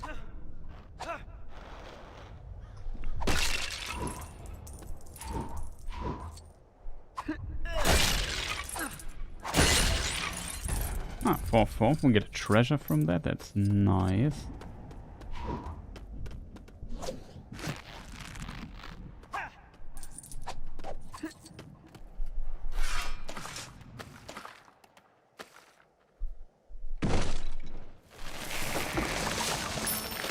Okay, now we can also get up here.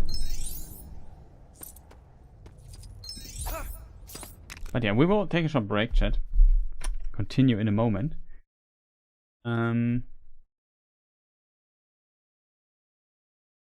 Have to switch the screen, right? Yeah. Be right back, chat. Give you some music in the meantime. Back in a couple of minutes. Get something to drink, or bathroom break. And then we continue with this section. I'm still sad that one of the fishies is gone. That's strange. Hope we can find all of them. See you in a moment, chat.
Hello everybody, I'm back. Sorry for the long interruption.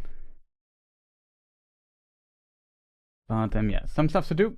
I'm back, I hope you're still there. And we continue with our favorite game here. I really have to get the muting of the game. Have to be careful there. So we are... Yeah, so Frodo can now get up.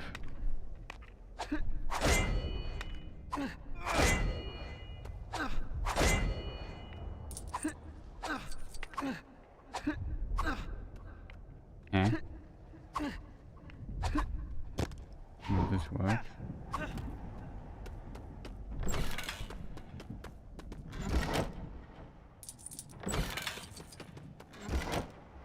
I have to do this with Frodo.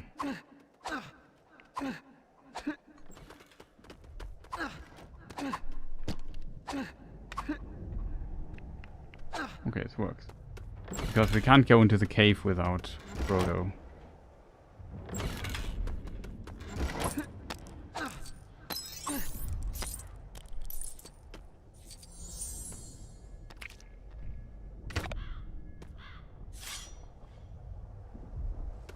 Okay, chat.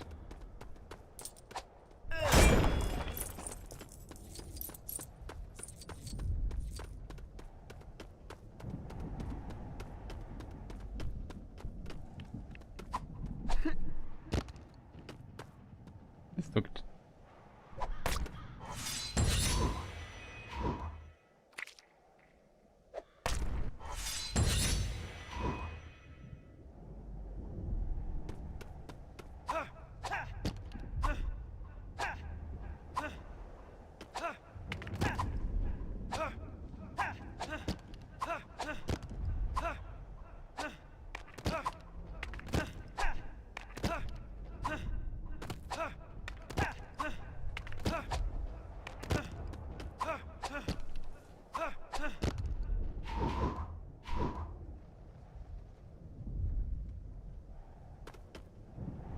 No, chat.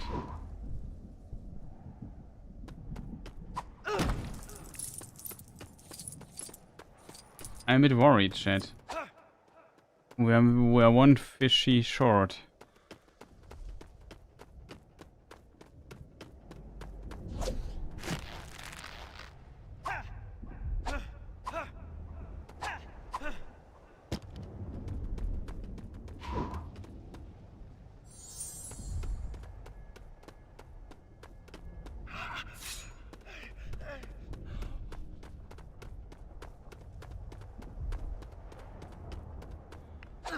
I'm a bit worried that we are soft locked or something.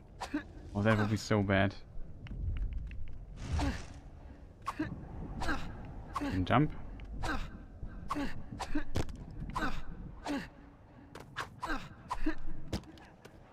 Oh, no, we're not. We forgot one, chat.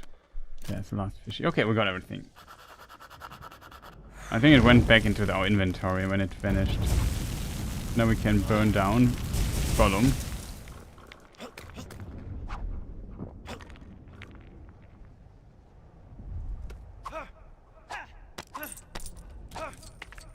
I should do this with Frodo because he can...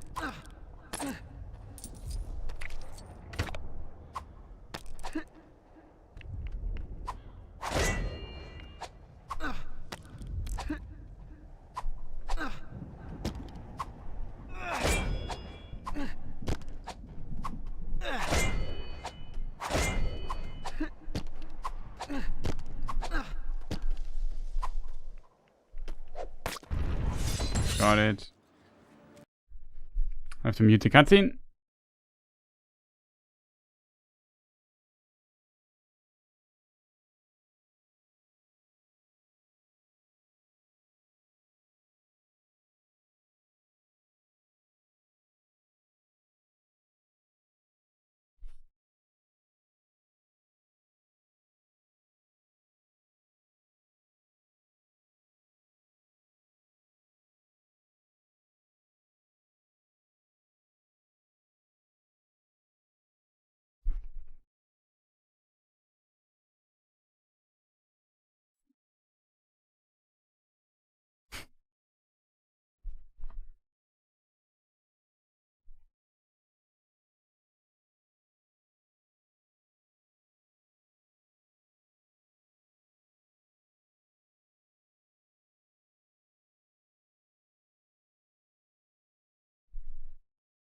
Nah, that's what I expected.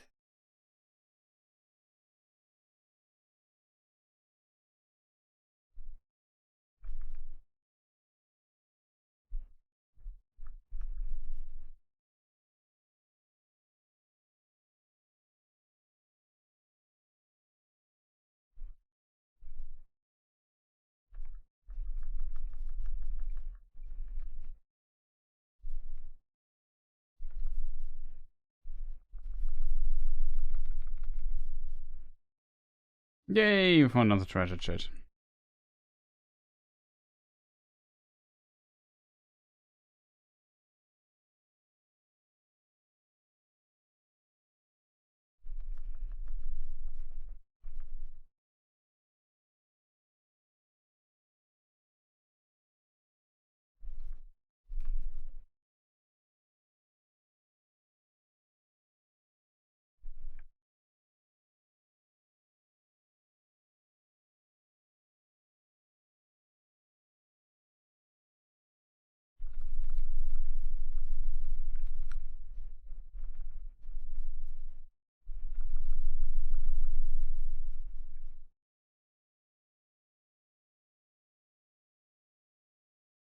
Ouch.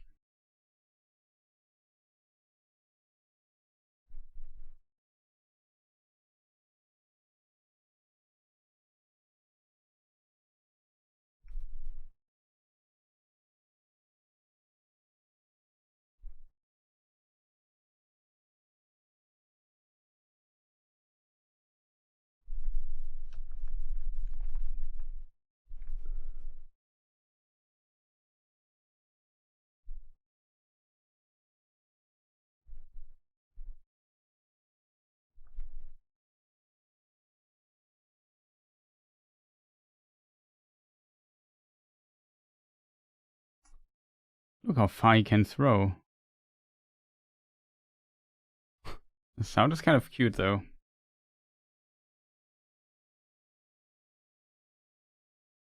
Nice bars here.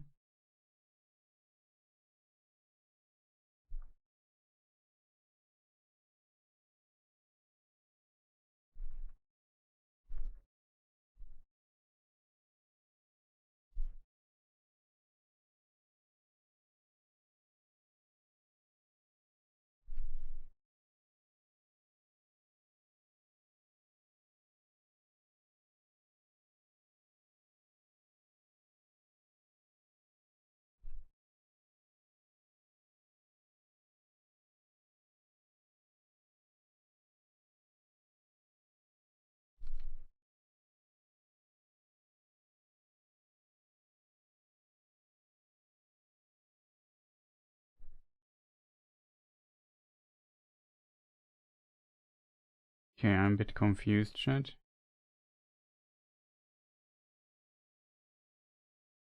No, I pressed the wrong button. Controls. I don't have them fully in me yet.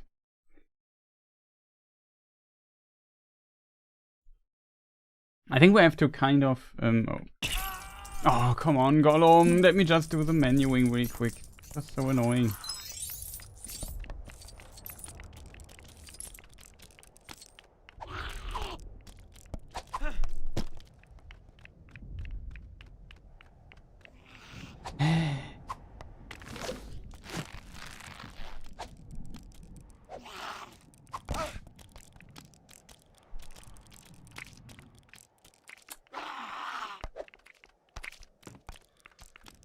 X is A, I think.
No.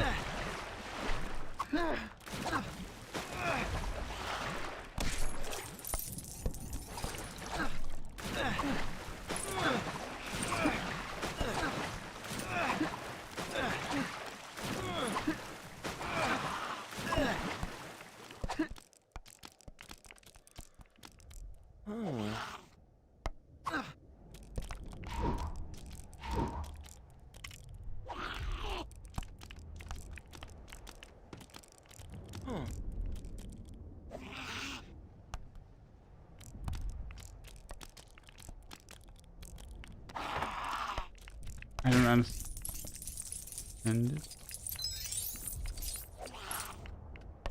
Shit, I don't get it. What am I supposed to do? I thought I have to take here the thing here.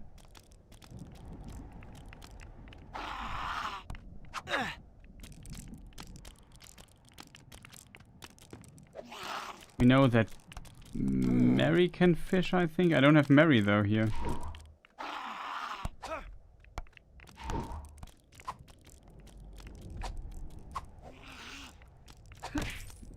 Oh Gott im Himmel.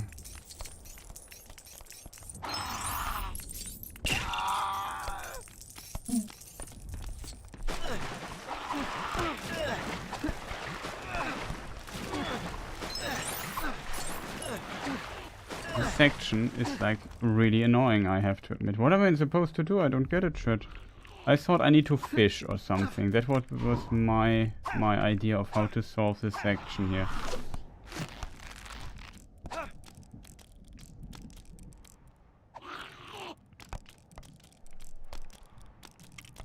Oh, I have a fish.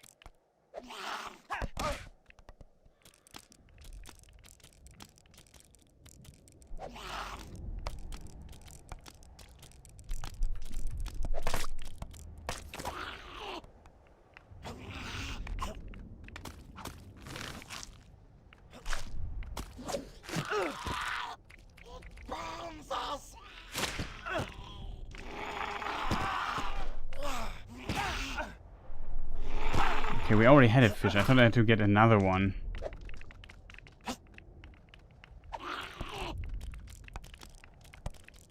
Just stupid. This is not a... That's a weird section.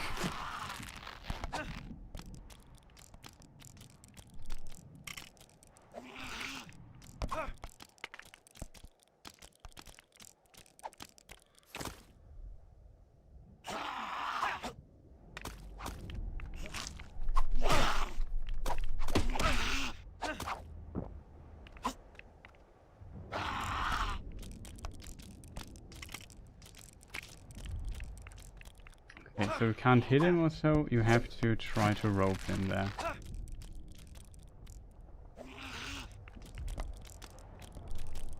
Throw down. Dude, stop falling down there. Some part there is not clipped or something, chat. Just say hi to Nice.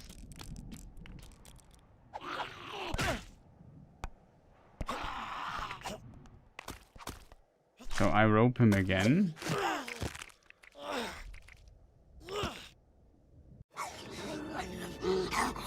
This is Sting. You've seen it before, haven't you? Go.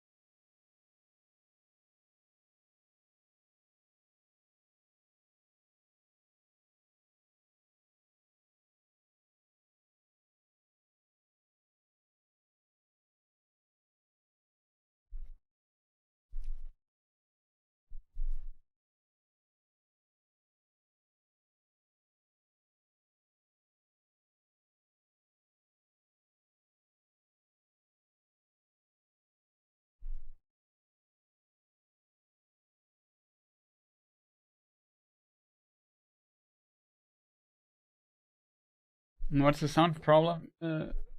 Nice. You are muted. I am muted. No, the in-game is muted.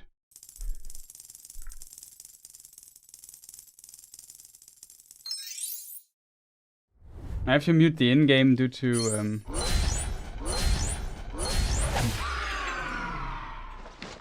I have to mute the sound because of the cutscenes.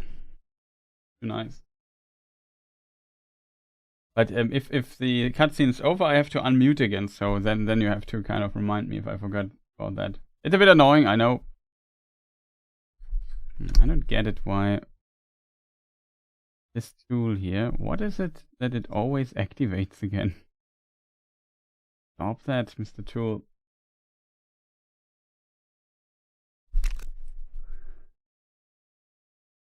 Okay, wait. I played this. I was not playing this very smart, to be honest.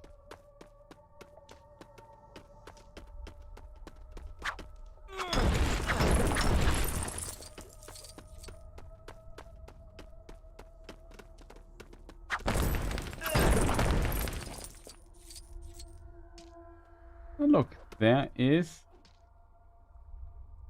the Tower of the Teeth, the Black Gate. Look at this. Here are the Dead Marshes, I think. Tower of the Teeth, Barad-dûr, and I think this tower over there must be then Minas Morgul. And this could be the Tower of Kiris Ungol. It's kind of cool, you can see everything from here. Of course, it's geographically not very... makes it look everything very small, but we are playing Lego. Lego is always like a miniature version of the world, if that makes sense.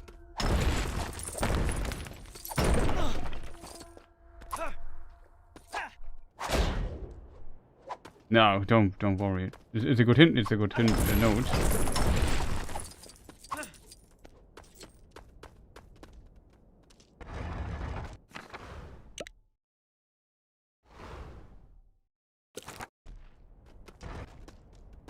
Here's the water again.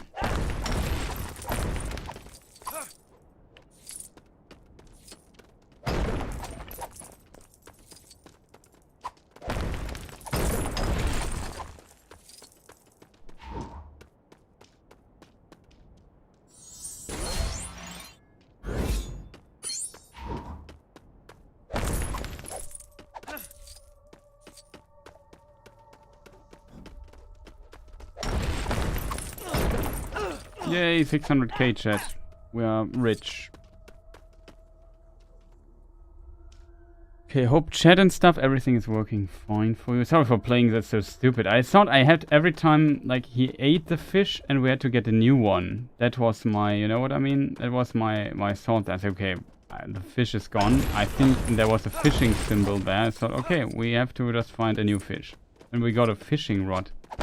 Not only that, we also got a rope, but I just know why you get a rope. I think when you don't have Sam in your party that you can still complete it. That's my theory, and fishing rod maybe as well, I don't know. Why did we find a fishing rod then? That I found so strange in this mission, but I assume it's really when you play it and don't have Sam with you. That you can go here and do stuff with the other characters then if you don't have the right characters available. That's my theory.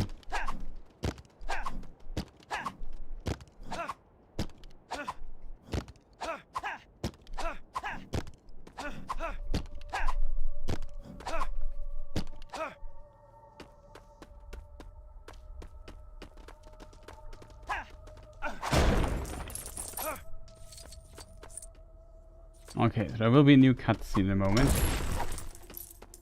So here we have the sharp Muil stuff, mountains.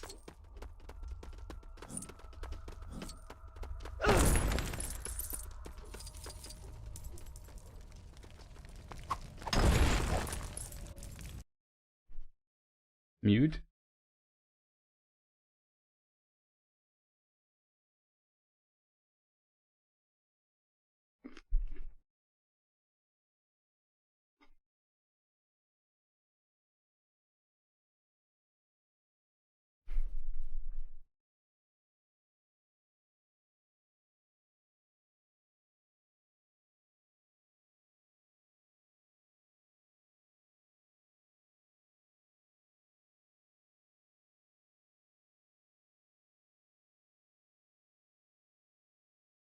Yeah, safe pass through the mist.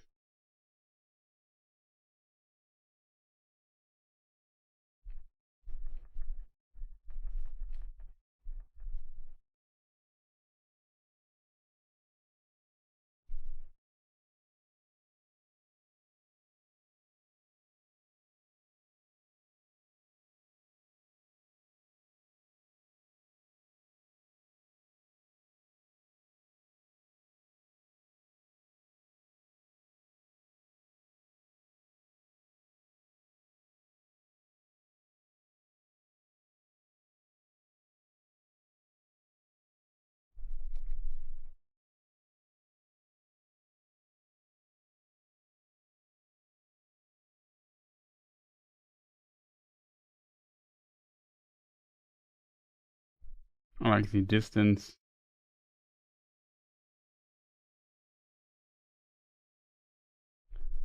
Seems like you can burn this. Yeah, Gollum, don't stress, dude. We're looking here.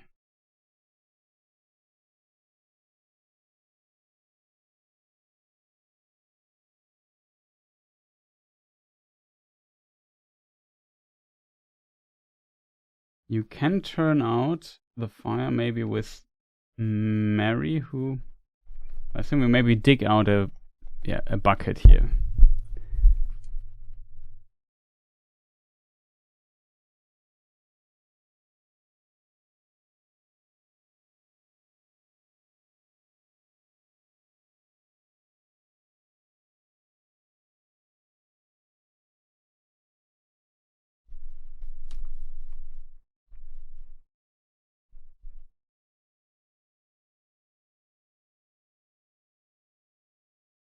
Insta-death. Wow.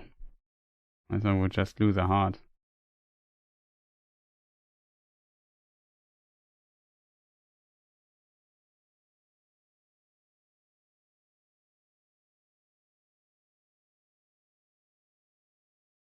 I remember the bucket in the films and in the books where Sam has to turn out the fires.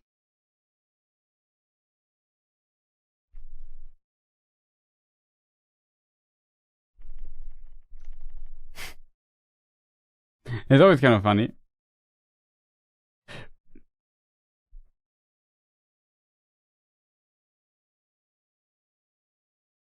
Poor birds here.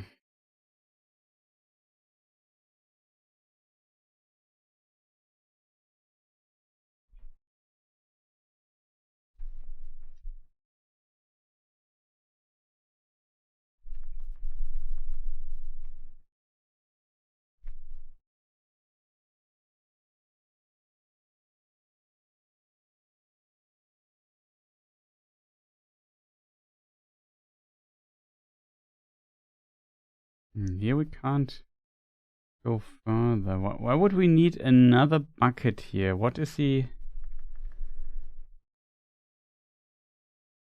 We've unlocked the shortcut, so to say.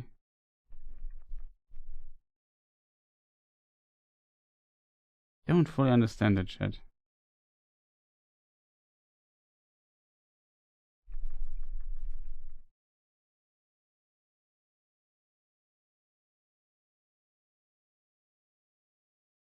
But yeah, the assumption always is like from the book perspective. I think that it's like the film exaggerates this a little bit, I think, with the ghosts and so on. There's some indications in this direction, but it could also be like swamp gas or something like that. Ah, okay. This is why we need the water again.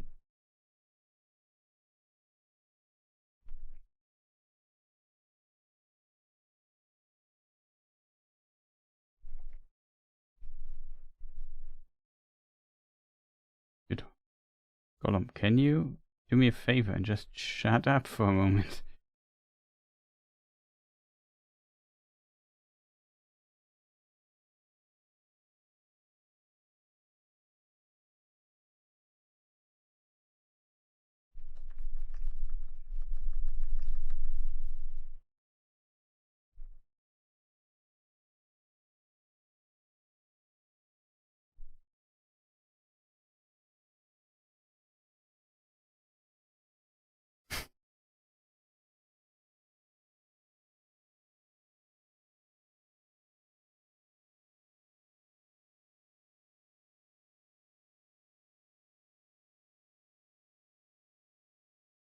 No.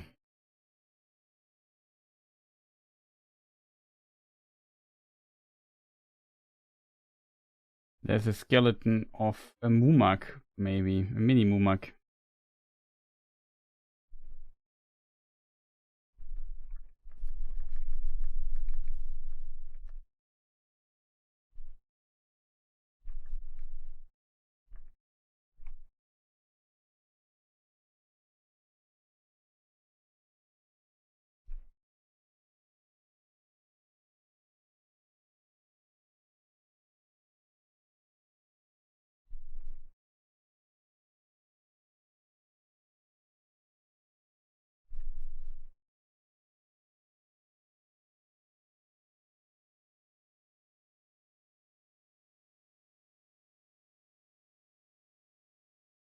So many little ideas here.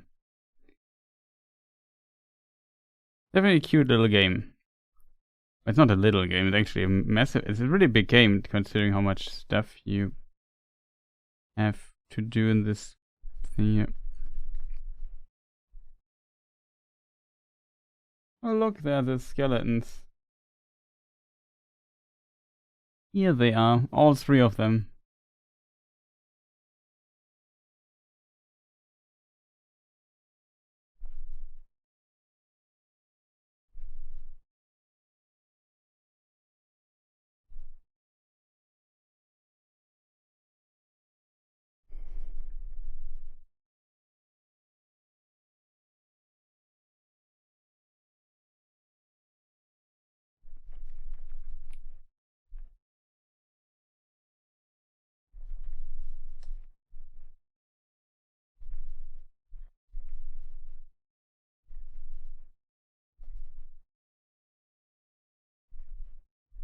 Dude, are you kidding me?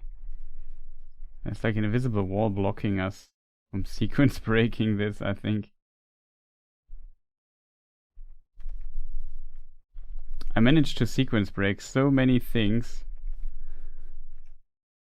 But this shall be the end.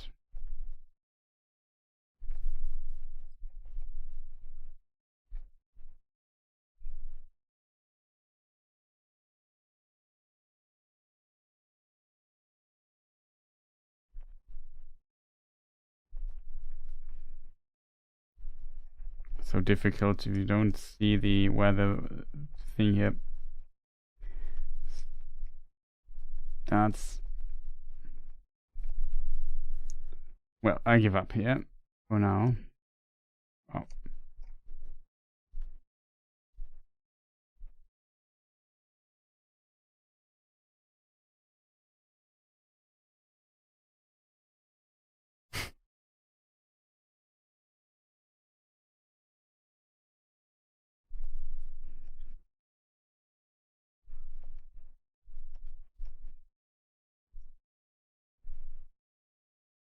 Could Frodo not just randomly die?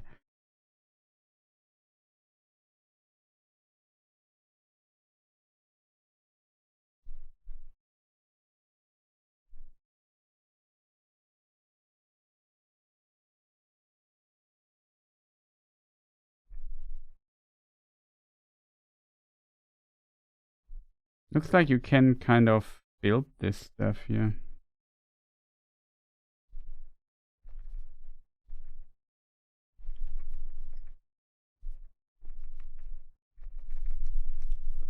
Was really close. They hate us, chat. You're not supposed to go there. And Frodo's dead. It's over. GG.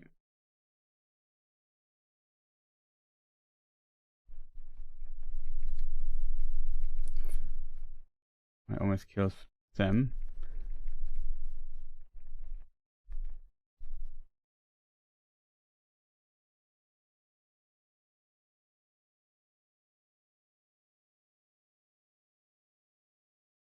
Oh, shit.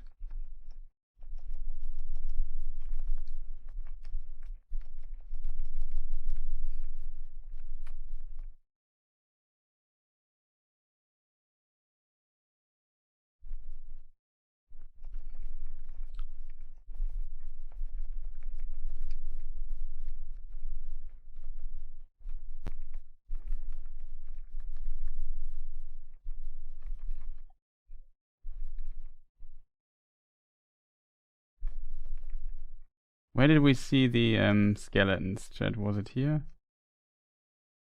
Section where I said, oh, here, look, there are the skeletons. Maybe you can hit those. Maybe it's like a little secret.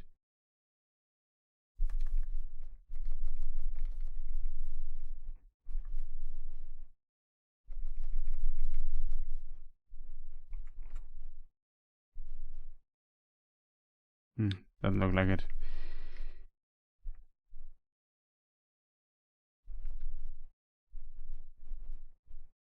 Come on.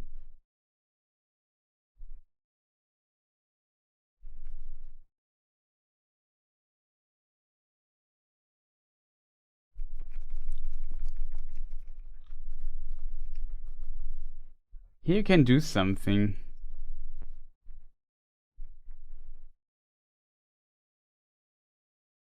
It's a bit strange, the riddle.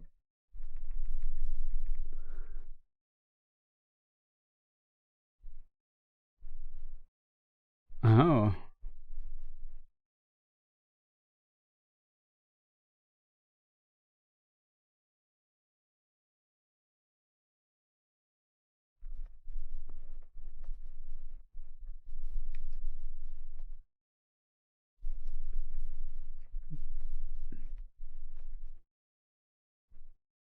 The most annoying part is definitely Gollum here.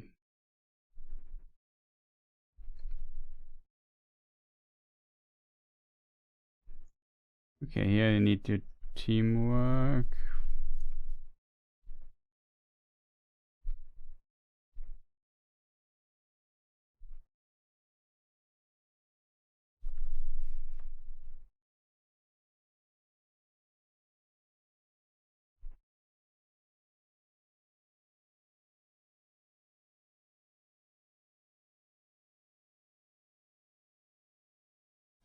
That's the mechanic of the section that he walks for, and we always have to put out the extinguish the water.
Invisible wall.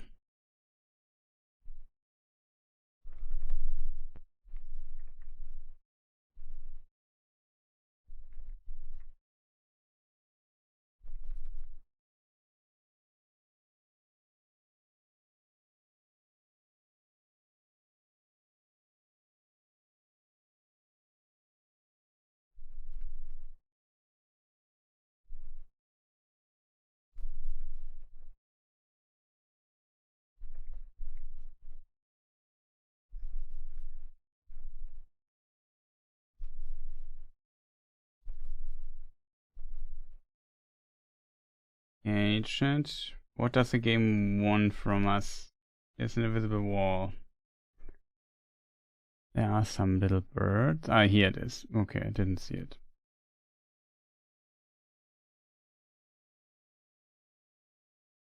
Okay. You can sequence break it though.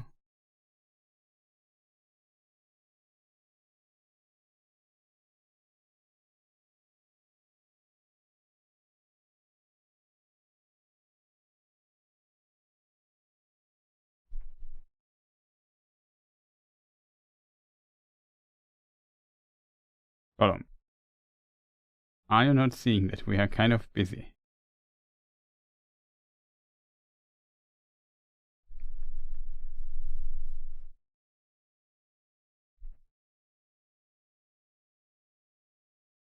They get iframes.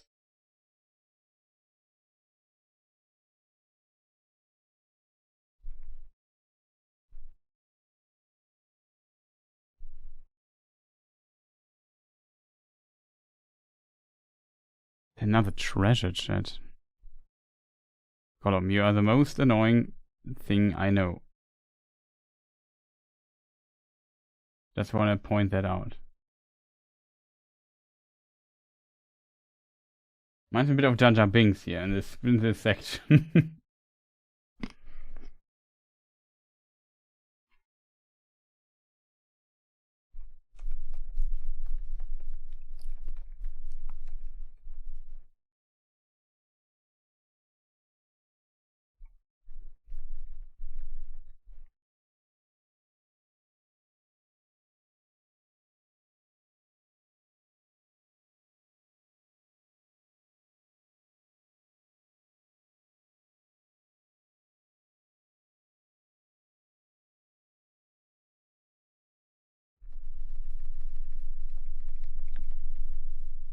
Okay, this is how it works.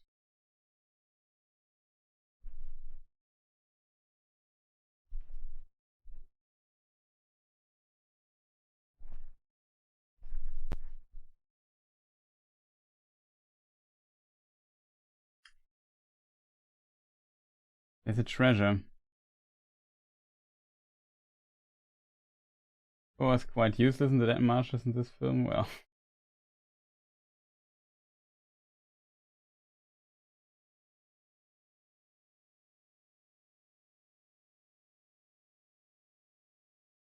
He found at least the things, you know?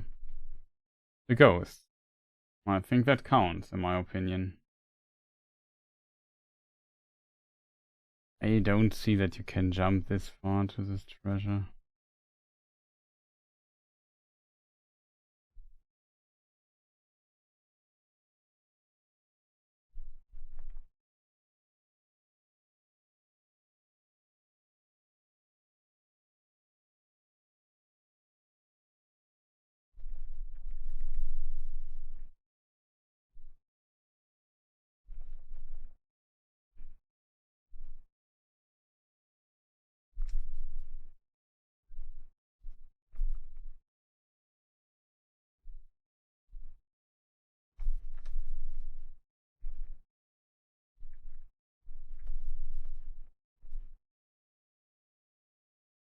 I think from maybe over there. I'm not sure if we will get there.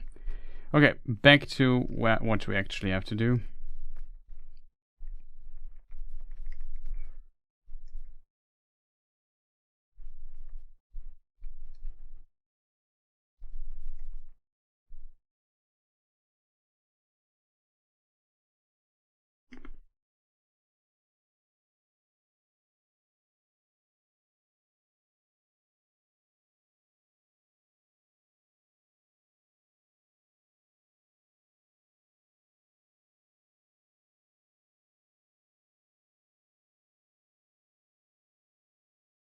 Oh, the music.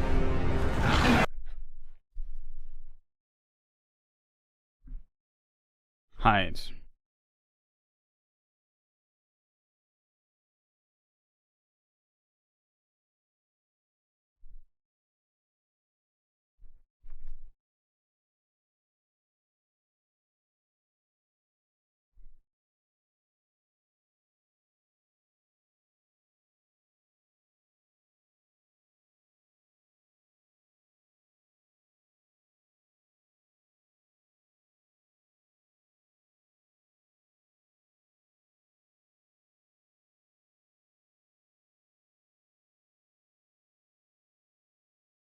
Rip Frodo.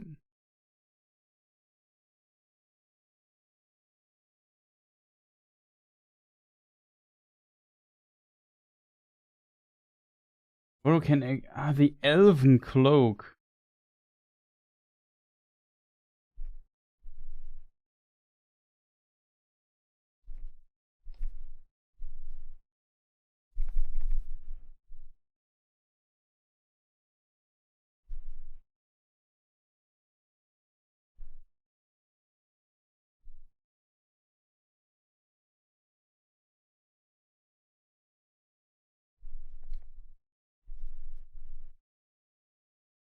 What a weird section that is, chat.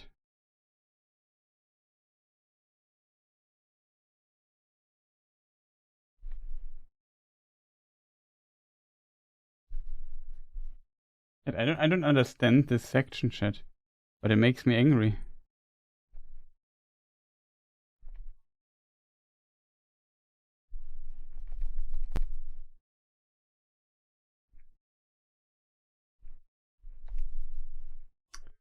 Gott im Himmel, what is this annoying section?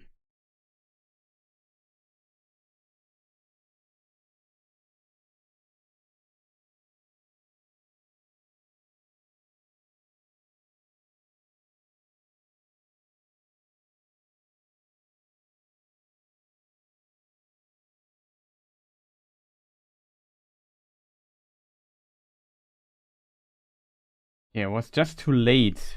What?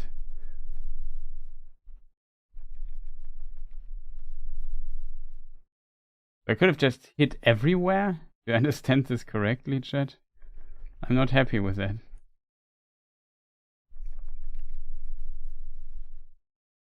Yeah, I equipped the cloak once. I did it 2 times. It doesn't count because maybe I was too late or something. That's what I pranger an.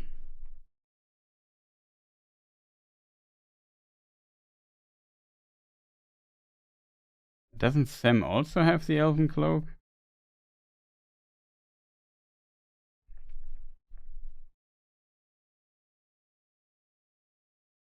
Well, not in this game. Yeah, I used it. I did use it. We have seen this here. But it didn't count. It still died. This is what I condemn, I think.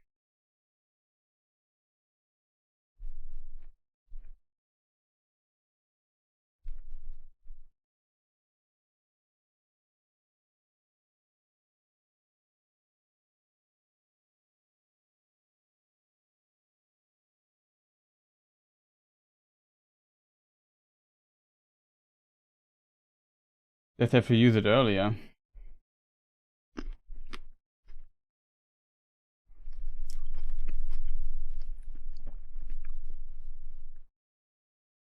I think it's what I did wrong. I have to use it earlier.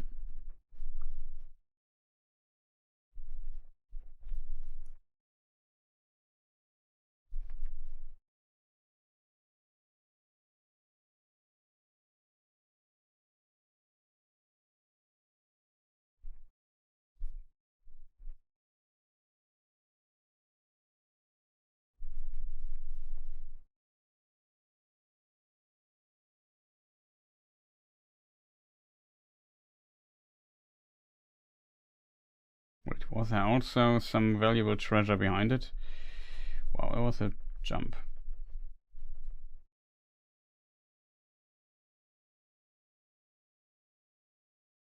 There was.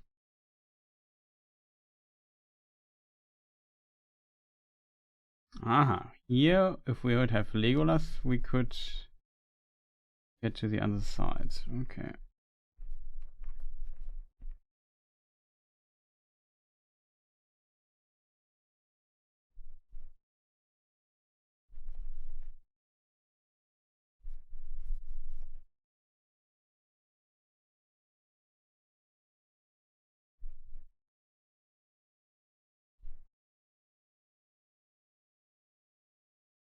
We still have a bit of music, this mystical swamp music, as I call it.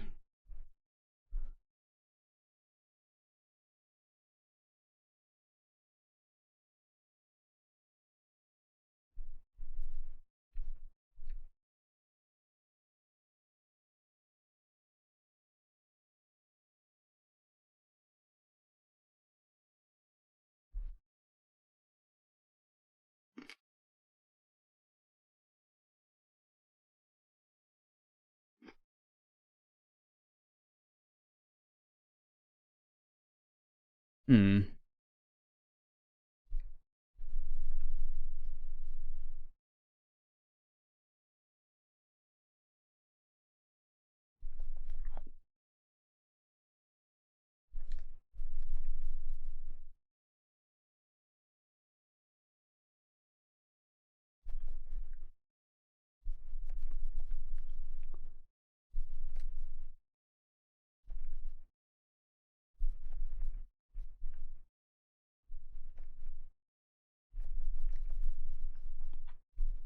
Do you think you can make this jump?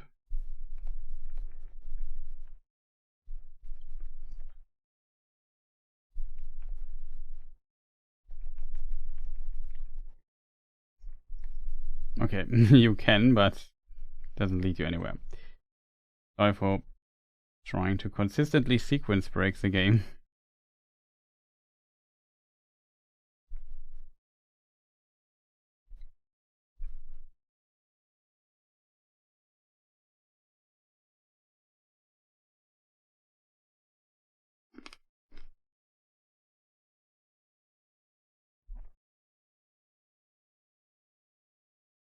Do you ever sleep? Yes, but to different times.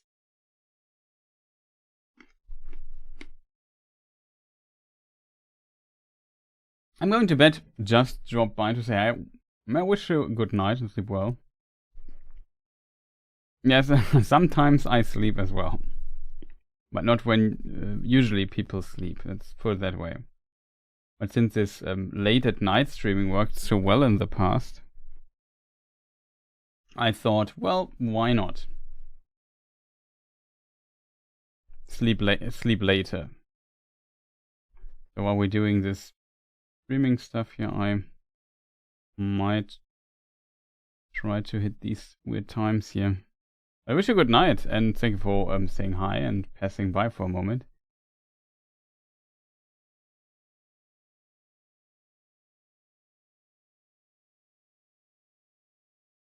Yeah, currently, like I said, we can go. This is where we came from last time. Then we had to hide here. As if he's not seeing us here, jumping around, especially if Gollum is talking like non-stop.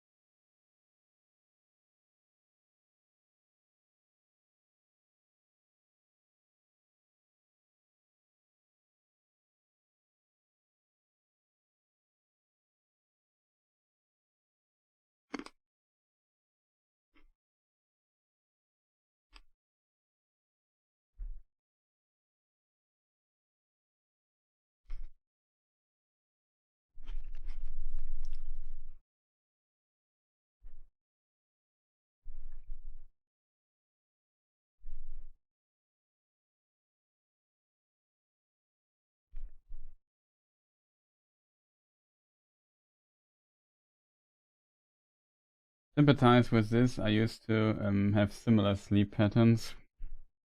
I have to admit, I would prefer getting up early in the morning and have like a normal day schedule.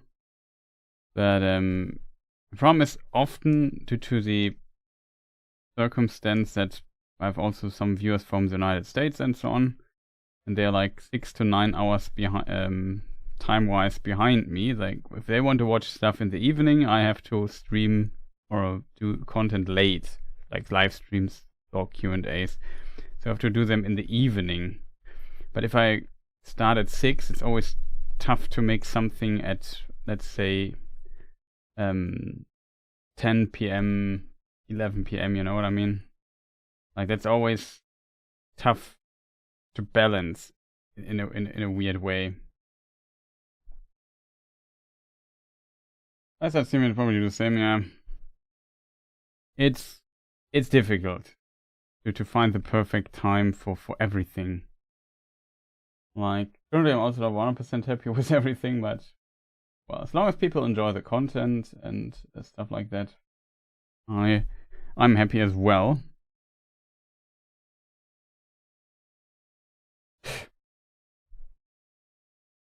Why are we sneaking again?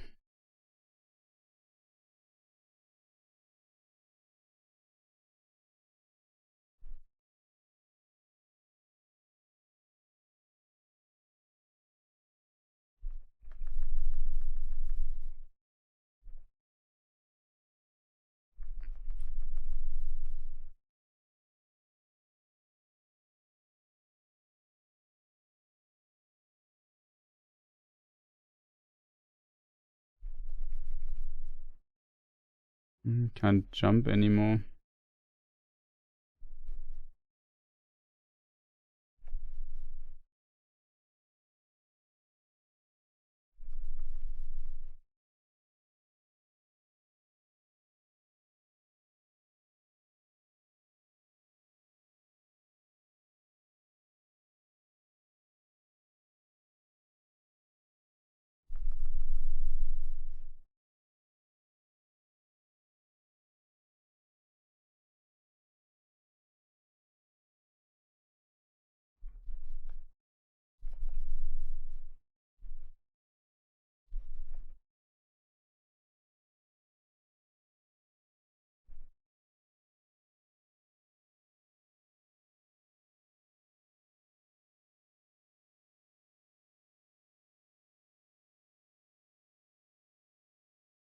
I have to admit, it's a bit annoying that he consistently talks, say, quickly, Hobbit.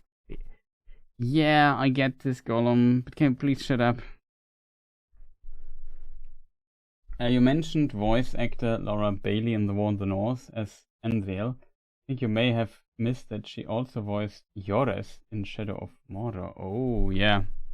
I might have missed that. That's a good hint.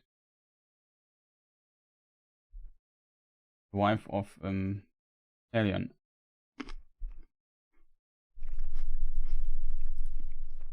Maybe I missed that. So I think I noticed that somebody from Shadow of Mordor was also had the same had a voice actor from Shadow of War. Not sure if it was she though. Maybe it was another example.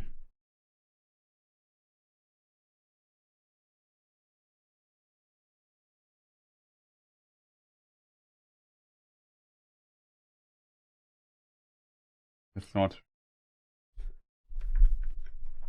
I don't know what's going on. Confusion is there. And oh, chat.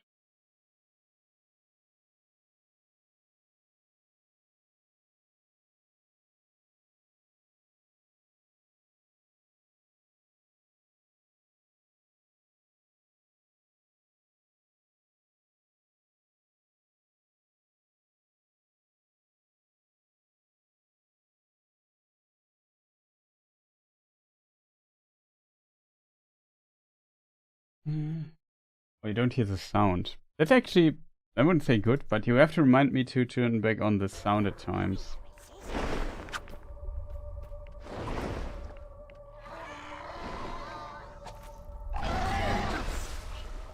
Don't go there.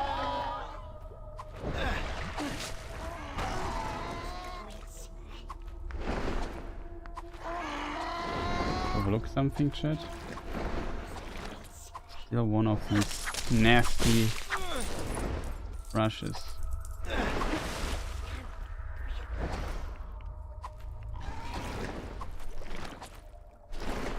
Let's look up something real quick.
Okay.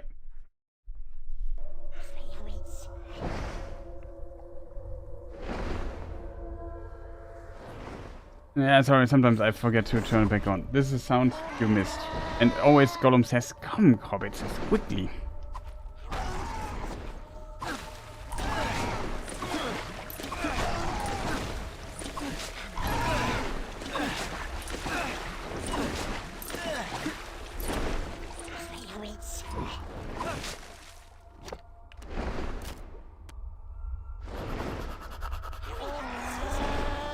Yeah, when we make a fire here, he won't see it. That's a good plan.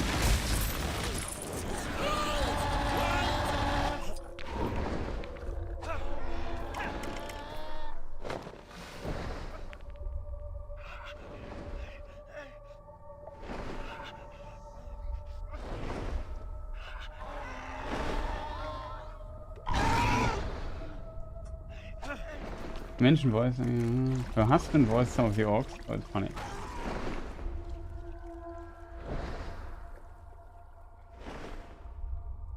Yeah, all of them had cloaks. That is true. But why does but Stem? He does not have the cloak feature. We have ropes.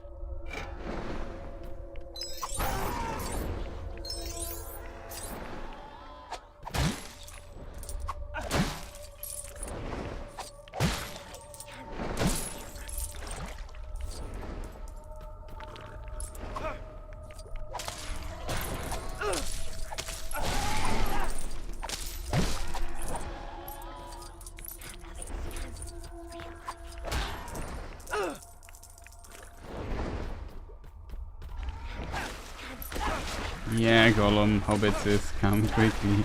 Yeah, I had the sound, I accidentally forgot to unmute the sound. I have to hear it like all the time we play this. Come on, Hobbits, come on, quickly, hi. Hurry, Hobbits, yeah, Gollum, shut up.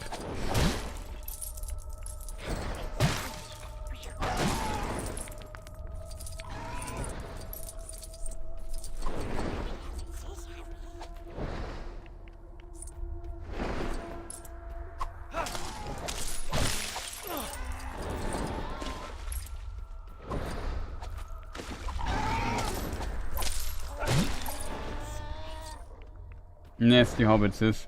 Yeah, very nasty hobbitses.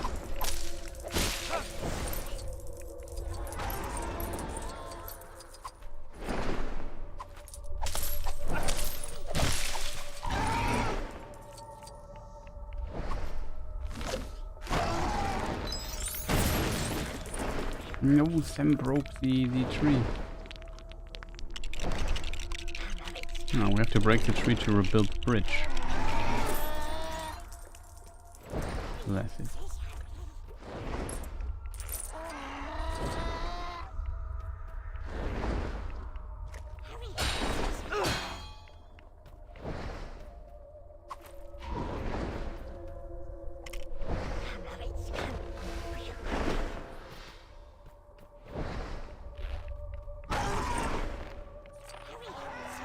The helmet.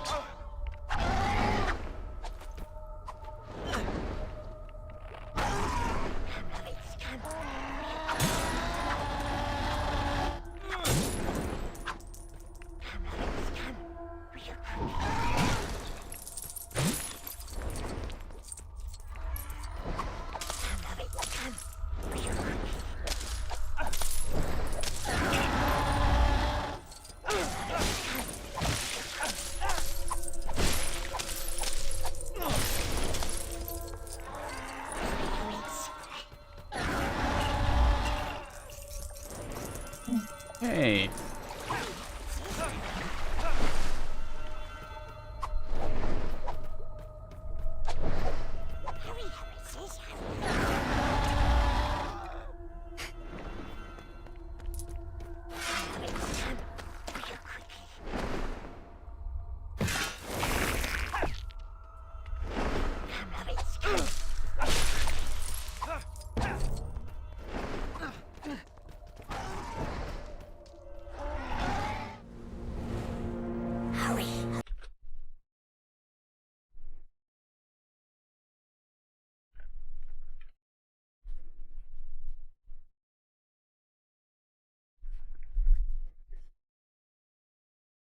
There it is, the Black Gate. We see the Tower of the Teeth, Karhost and Narhost. They brought pizza.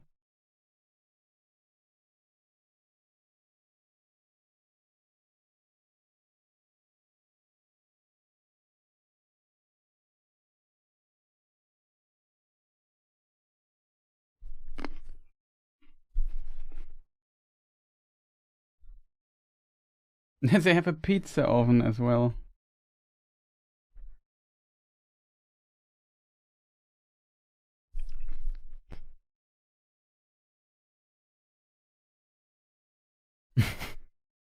Look like pizza's back on the menu. Oh, the section where we have to cloak front of the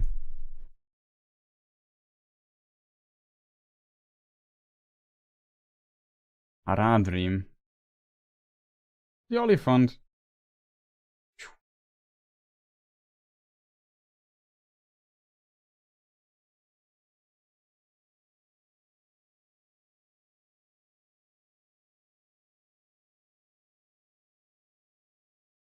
Checkpoint reached.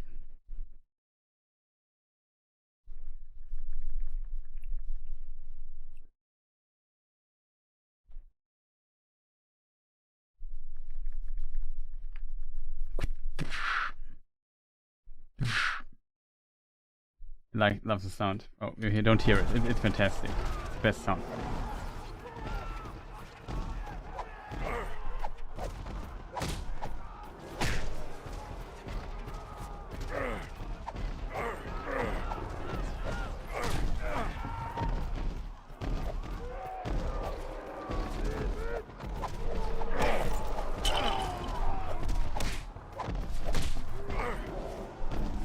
Remember how Faramir just punched everybody with his...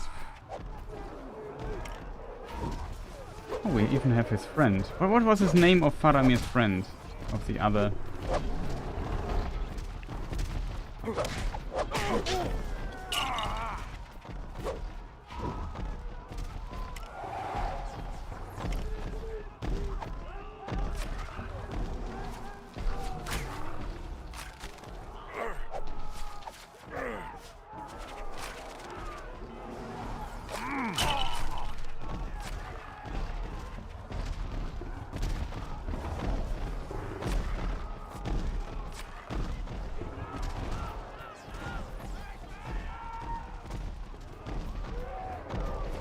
Do I have to go into this direction?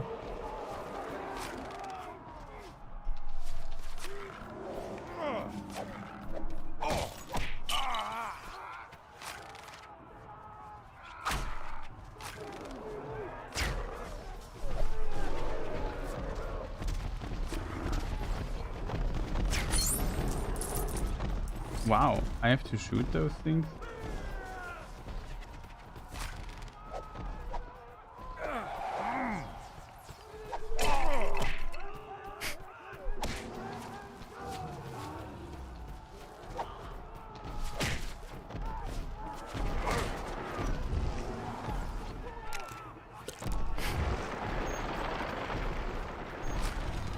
We're now in Ithilien. Ithilien is, yeah, on the map at the side place.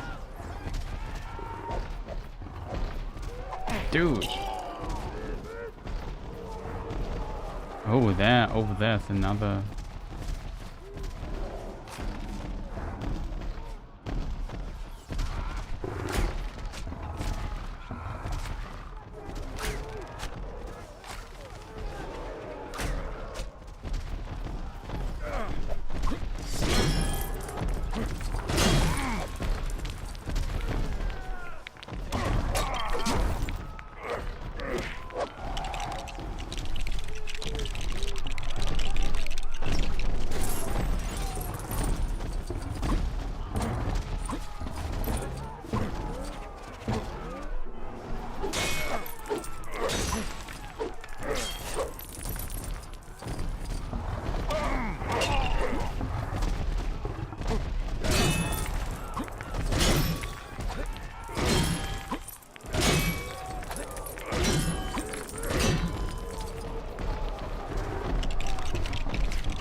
Look, can walk over completely.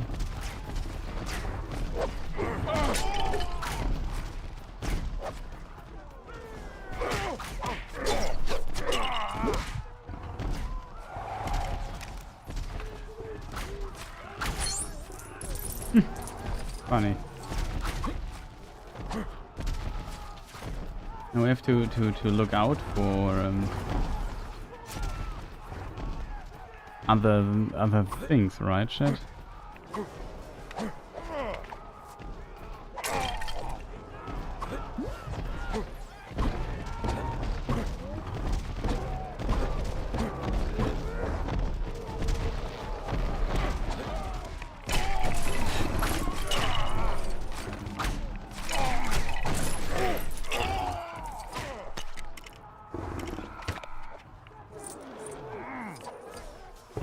Here.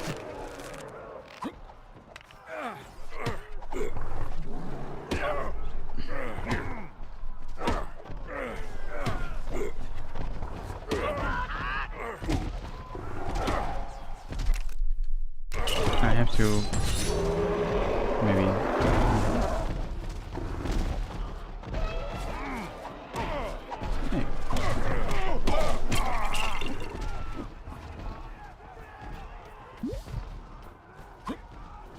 Hey. Okay.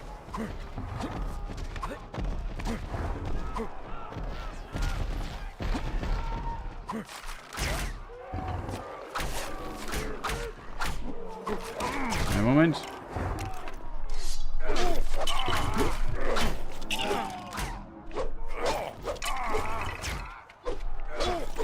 Feeble.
Level completed.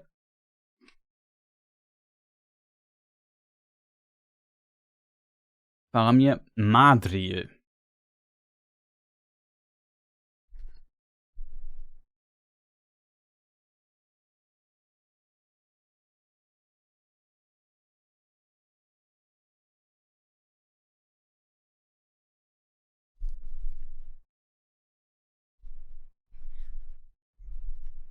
A rich kind of.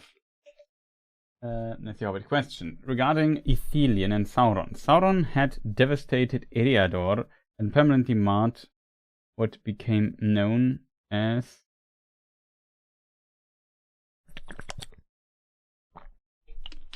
the Brownland.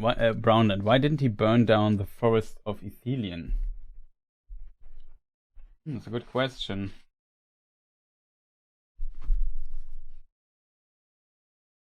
I think usually when like a forest burns down, it recovers after some time. Like, you know, we currently also have a lot of devastating forest fires in Europe and around the world. But the forests always come back.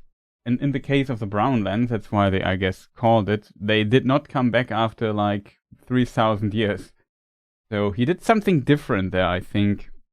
Like his scorched earth policy or whatever.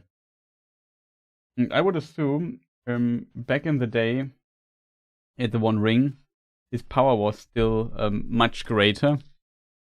And he potentially had the ability to, I don't know, summon what devastating powers he could summon to really completely destroy that particular region. Excuse me. this particular region, and that's just my theory. I don't know it for sure. But I suspect that he couldn't simply do this again. Especially, you have to consider after the War of the... after the War of the Last Alliance, Sauron was gone for, thousands of years.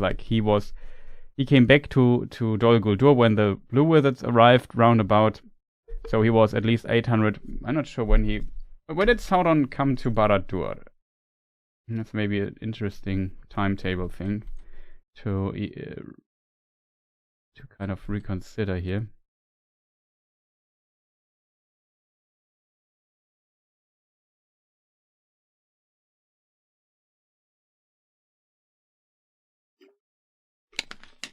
$1,100, yeah.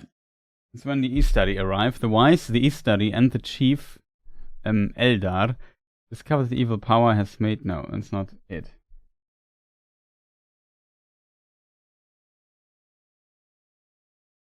Has made a stronghold in Nazgûl. When did the Istari?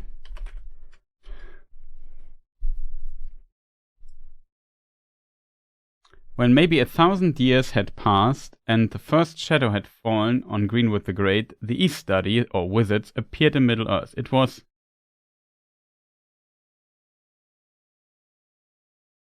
afterwards said that they came out of the west, and so on and so forth. Let me just see. Dol Guldur.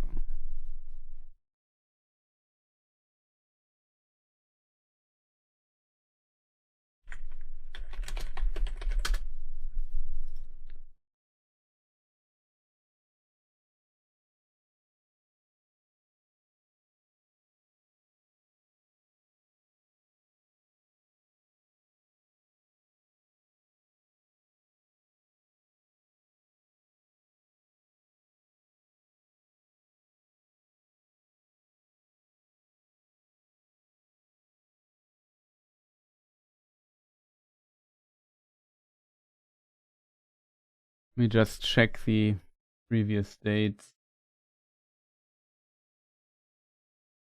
I'm not sure what the source for that is.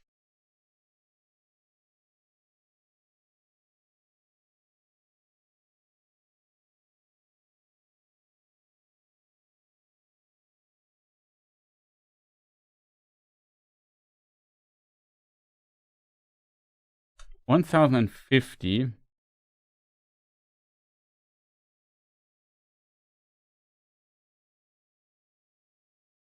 Maybe it's called a shadow.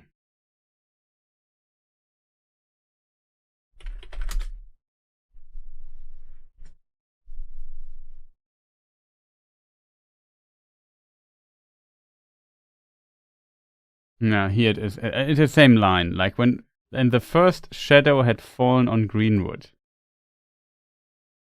1,050. Yeah, here it is. Mendakil conquers the Harad, the south. Gondor reaches the height of its power. About this time, a shadow falls on Greenwood, and men begin to call it Mirkwood. The Periannas are first mentioned in records with the coming of the Harfoots to Eriador. Then, round about this time, also the Istari appear. So, 1,000 years he was gone. And then he was in hiding, so at this time he hadn't the power yet. And Sauron returned to Mordor. Yeah. After the Hobbit, Sauron returns in secret to Mordor. And 3951, Sauron declares himself openly and gathers power at Mordor. So his priority currently was gathering his power in Mordor and becoming strong again. And I think it's a bit difficult to... Mount Doom bursts in flame. The last inhabitants of Ithilien flee over the Anduin. So I guess it would have taken too much energy, power, whatever you want to call it, to maybe burn it all down. Maybe it was still useful, and there was still some resistance there, and only the last inhabitants flee Ithilien over the Anduin, Like, he kind of managed to get rid of the inhabitants without burning everything down, I assume. Anyway. So that's kind of my theory.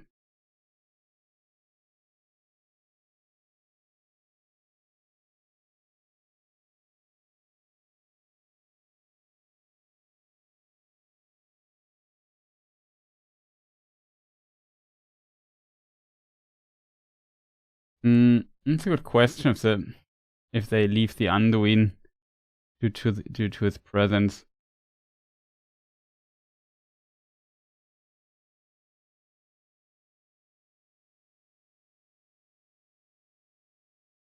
A bit difficult to reconstruct, I think.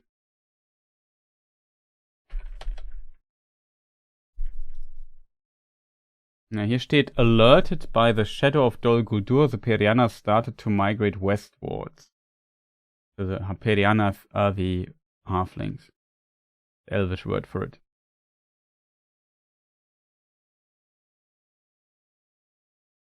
People of Middle Earth. The Atanatari and their languages. Let me just see if I find the quote, the source for it. Luckily, they have mentioned one.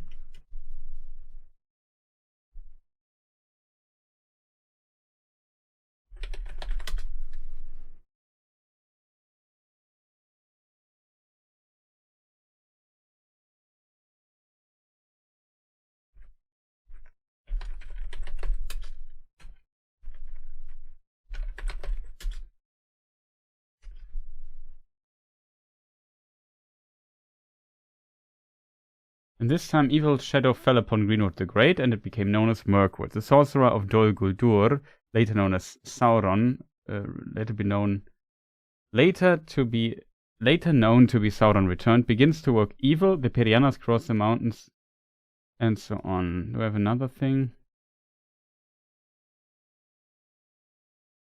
Spirits come out of Angmar and take up their abode in the mountains of Tyrngorthad.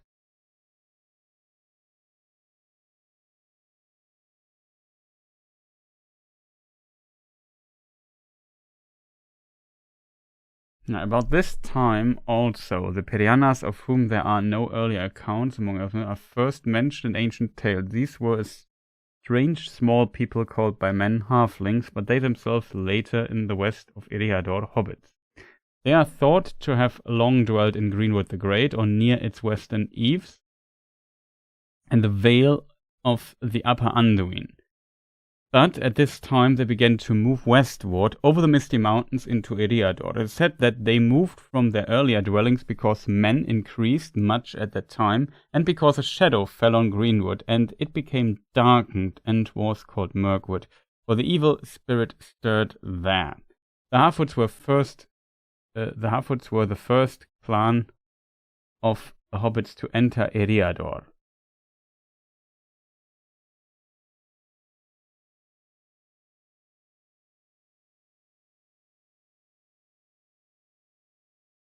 The Fellowhides, a clan of Perianas, crossed into Eriador and came down from the north along the river Orwell. About the same time, the Sturs, another clan, came over the Raton Pass and moved towards Dunland.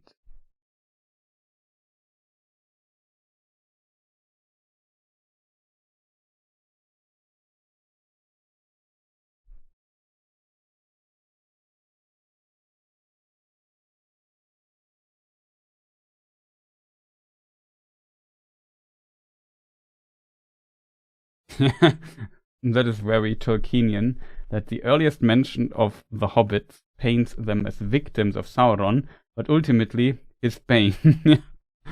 That's kind of always cool with Tolkien, right? Like, they are mentioned early on, or no, they have to leave their land, but later on they just become his doom. He has stirred and pushed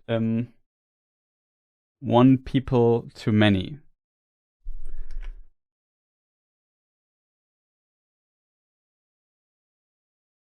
If that is proper English, I don't know, but you know what I mean. What was the other thing I wanted to look up? The Horwell.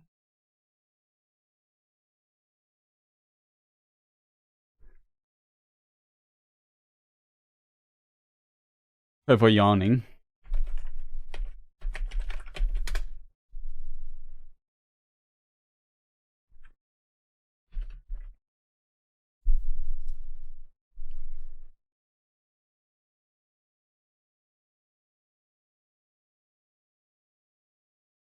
Let's check the atlas again.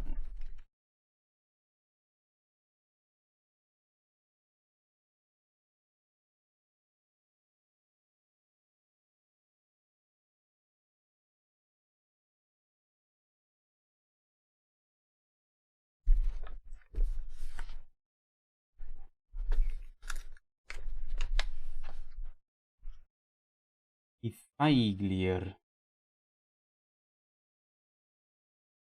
They came down.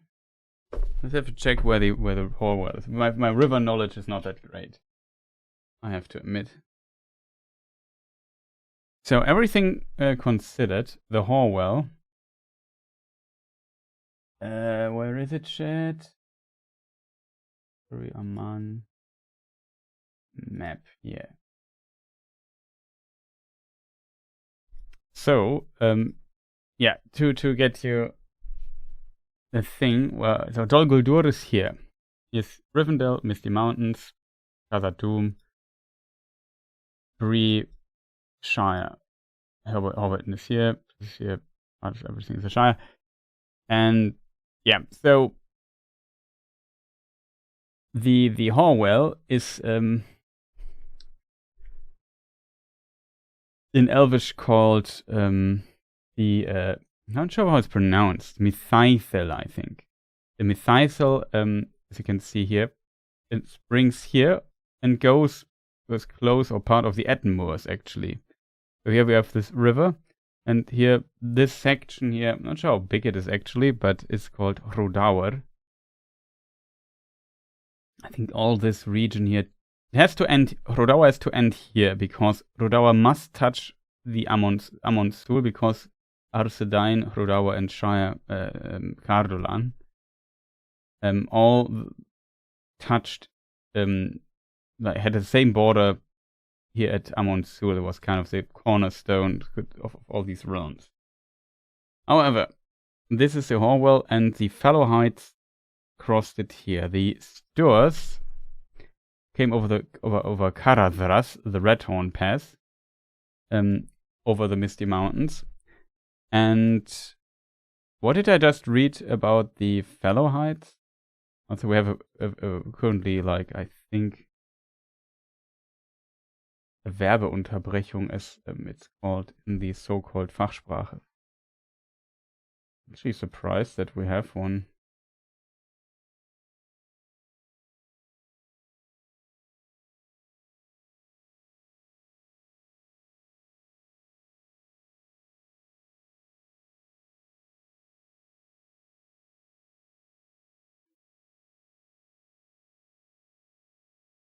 They were the first to enter Eriador.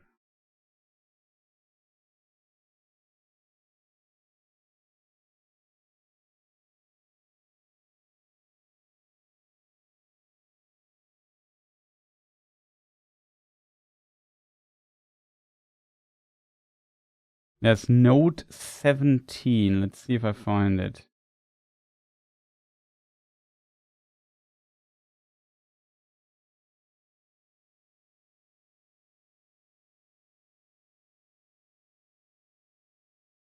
P3 has here the families of Harfoots, the most numerous of the Perianas, though this people were ever small in number, crossed the Misty Mountain and came to eastern Eriador. The Fellowhides, another small clan, moved north along the eaves of the forest, for the shadow was deeper in its southern parts. The Sturs tarried still beside the river.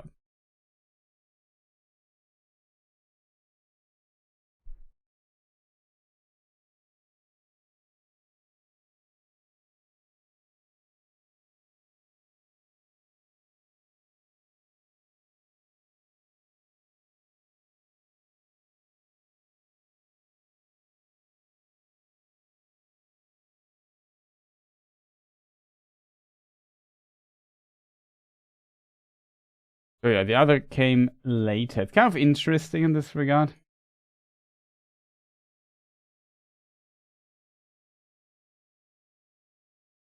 How did the Harfoots? How did the Harfoots cross the Misty Mountain? Is there any information about it? Harfoots lived in the lower foothills of the Misty Mountains in the Vales of Anduin, an area roughly bound by the River Gladden to the south and a small forest region where later was the Eagle's Eyrie near the High Pass to the north. They were the first to migrate westward into Eriador, beginning thus the wandering days of the Hobbits. They were first recorded in Arnorian records around 1050, and it was to them, the Imperianershafen was first applied by the Dunedain of Arnor. It's not here in the article. It's not clear how the Harfoots crossed the mountains. Maybe over the high pass. Maybe, yeah, I have no idea. There are not that many ways over the Misty Mountains at this time.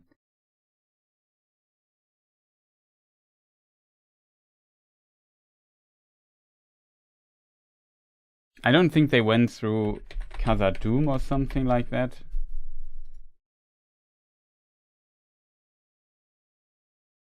Though Khazad-dûm was an option back in the day, like Khazad-dûm's fall was 1981, and we are in the year 1050, so it was still there for another 800 something years, 900, yeah, something like that, 850 years or so, 870 years, almost 900 years later it would fall. So a lot of time to go through Khazad-dûm. The Red Mountain Pass would be an option. The High Pass over Imladris would be an option. So really tough to tell. They were here are the Gladden Fields. That's the Upper Anduin. Somewhere here, maybe around the Carrock, maybe here. There's a Carrock, by the way. They must have lived. I always think this is a Carrock, to be honest. I often maybe showed it wrong on the map, but this is a Carrock. And very close to the street. So this option would be there. They could also, I don't think they went south and took the gap of Rohan. So yeah, they must, you could argue they must have learned the language of Rohan at some point, but the people of Rohan weren't there. Like, Rohan wasn't even founded yet. Rohan was founded in the 2000s of, like 2400 or 500 of the Third Age. Like, Rohan didn't even exist at this time. The ancestors of Rohan lived here in Framsburg, here in the top region. That's where they will live in the Eotheod, and so on. It's quite difficult in this regard. So it seems like the others, maybe there's also a crossing here further north, because they came down this river here. They could also have crossed over the High Pass and then go down like this. I don't know exactly how the movement. It's hard to reconstruct, to be honest.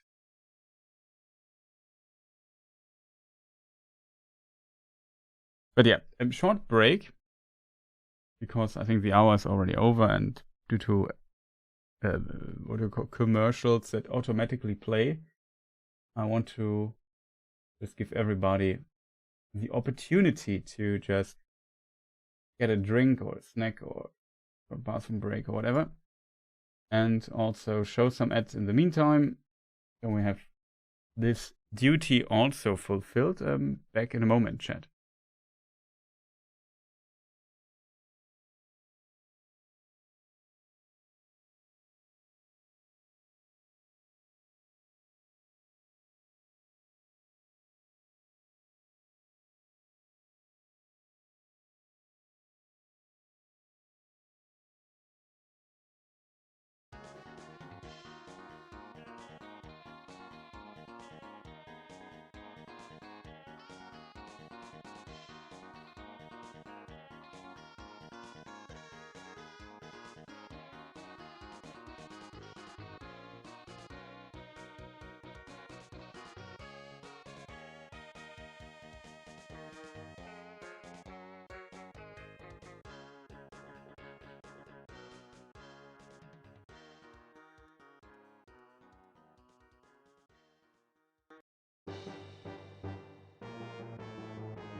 That music was kind of fitting to Lord of the Rings.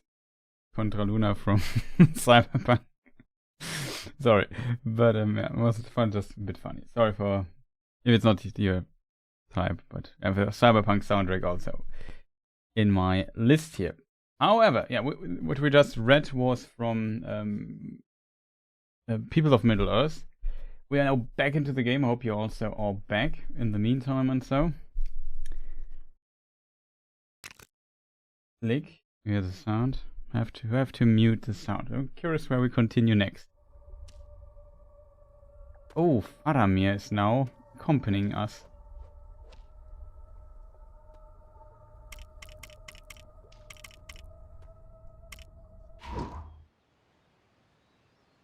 Yeah, that's funny. In the meantime.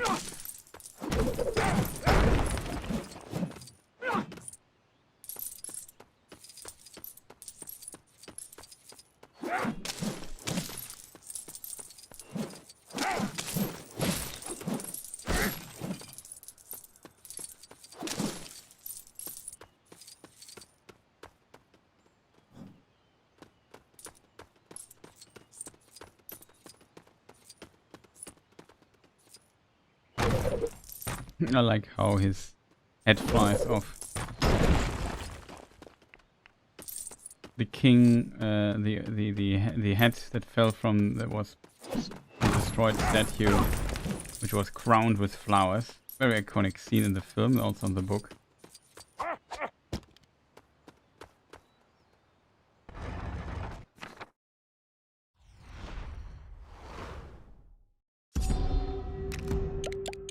Amon Hen.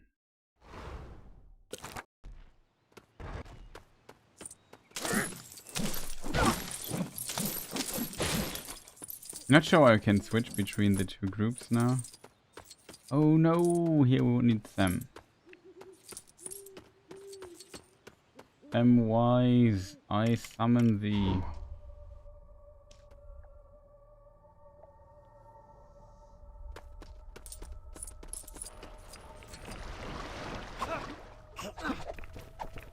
And back to the dead marshes. So Sam, you need to learn to jump.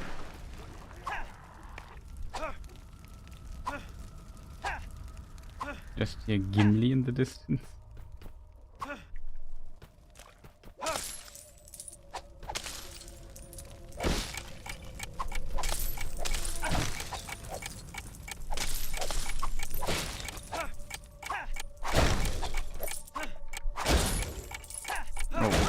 This one-shot them. Easy. I hear Gimli in the background. Strange. Did you see that? It looked funny.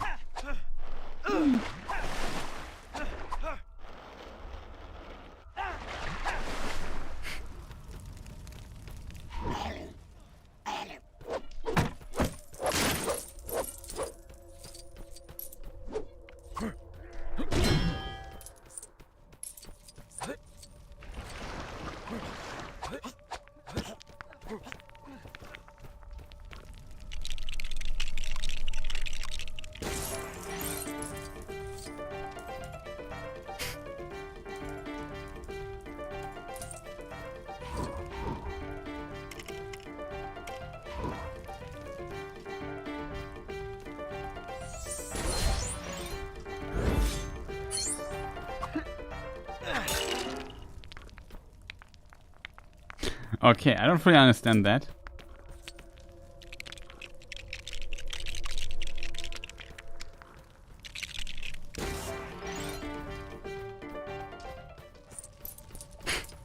What's on that?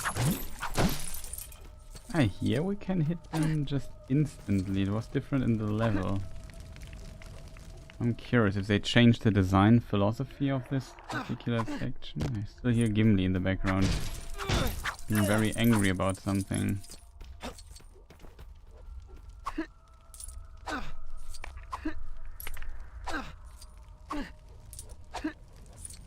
Okay, there's some magnetic power. Oh no. Oh no. magnetic power that kind of pulls us towards the thing, so you can't jump over it. If you don't do very controlled, allow very controlled jumps, you know, you have to do something like this, even though it doesn't always work.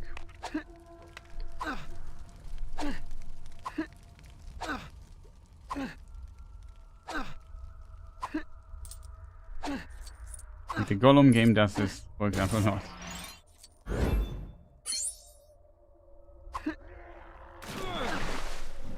Faster.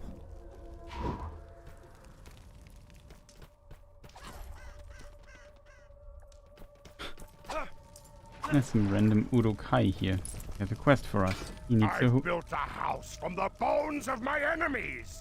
That's Impressive, very huh? orcish. Yes. But, I ran out of bones before I could make a skeleton key to get in.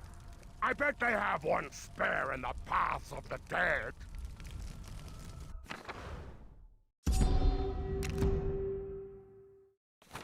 Okay, Ashes of the Dead. That's...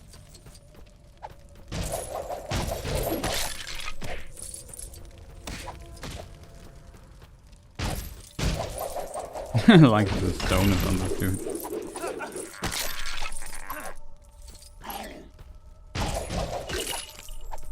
Yes, he had a lot of enemies, it seems. Shit.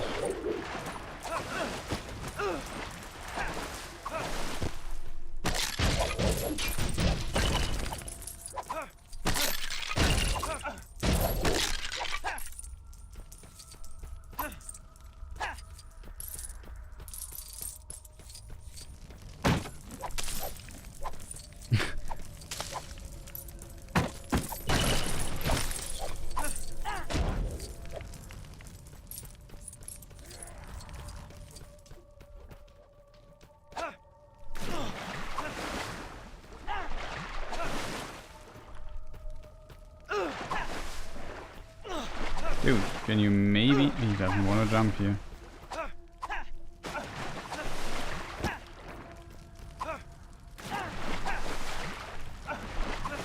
Okay, maybe from this here it's shorter, chat.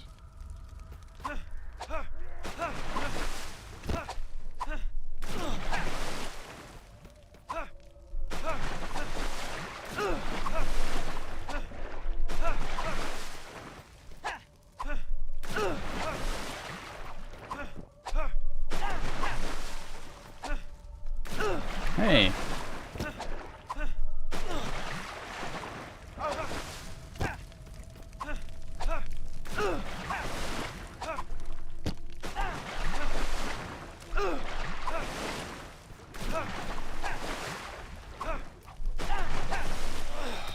Sam, you are strapazieren meine Nerven.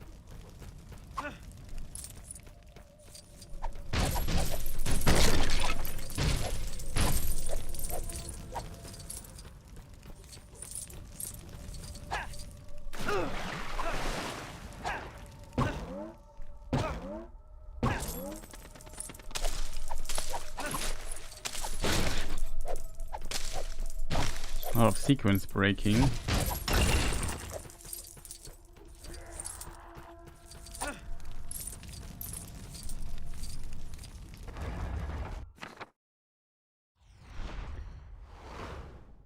There we have the dead marshes. On the map here.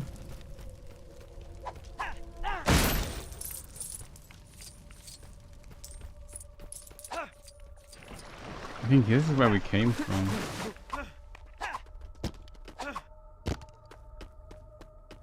Who's that?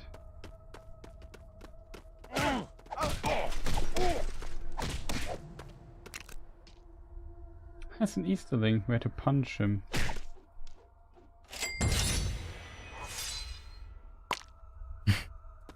Now we have an Easterling friend. That's kind of funny. I did not expect... That was not what I expected. Oh, and...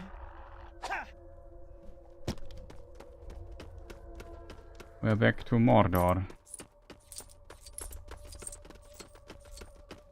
Oh, look, we are in front of the Black Gate now.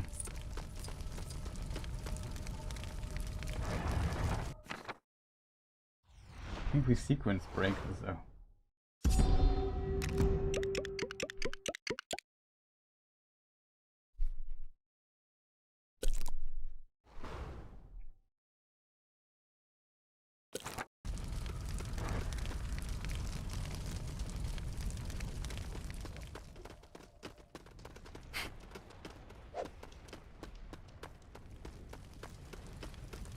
I like that they had some kind of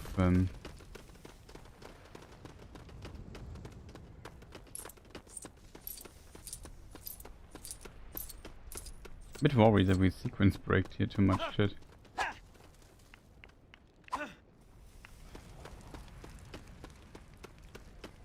Yeah, before we go here and do weird stuff, we should go back. I think there was too much sequence breaking we were doing here.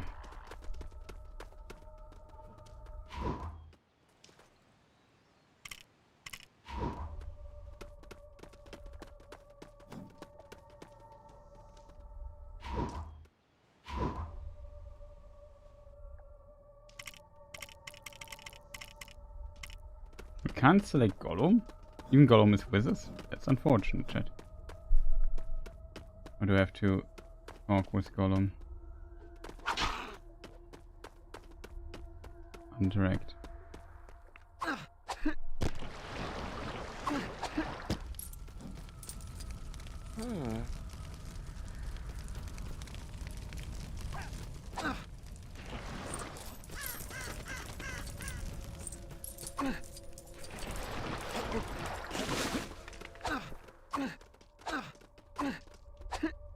Very strange, chat. Indeed.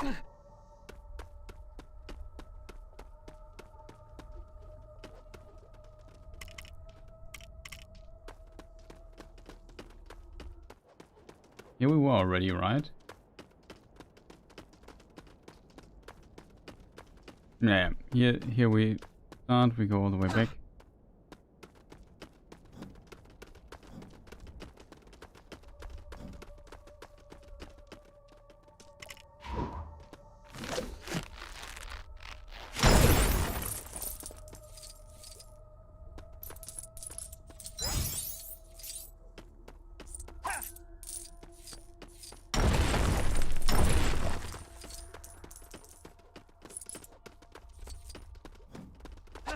Sam really is a powerhouse. He has a lot of abilities. He has fire, he has a rope, he has a shovel, he has a pen. So many things Sam can do.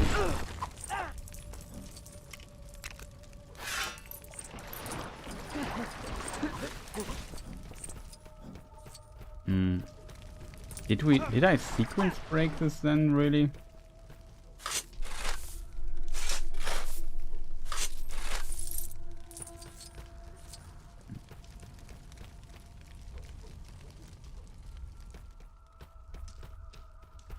I went here to Mordor. No, we didn't sequence break then. This is legit. We can get here without doing weird trick jumps. It would have returned to the other place over there. But this here is actually possible.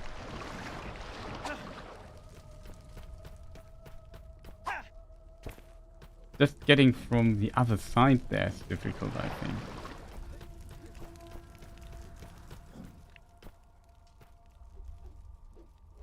Like to get from here back to where we were is difficult. Using like if we would have fast traveled, we could have fast traveled to this thing here. Travel to this location, that's possible. We had this before, the other thing. From there we could have went to the dude.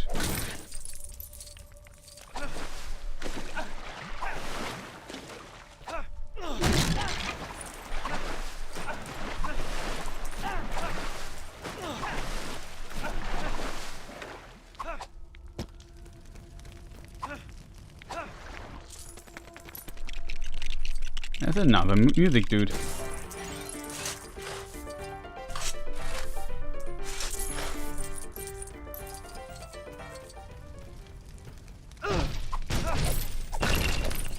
Skeleton Fun, the musical, or something like that.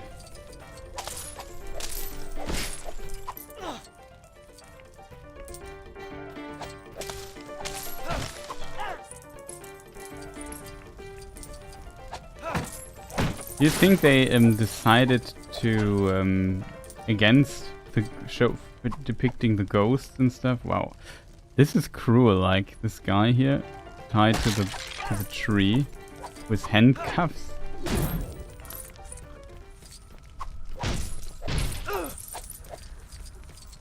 Pierced with arrows. That's kind of cruel. I have to admit.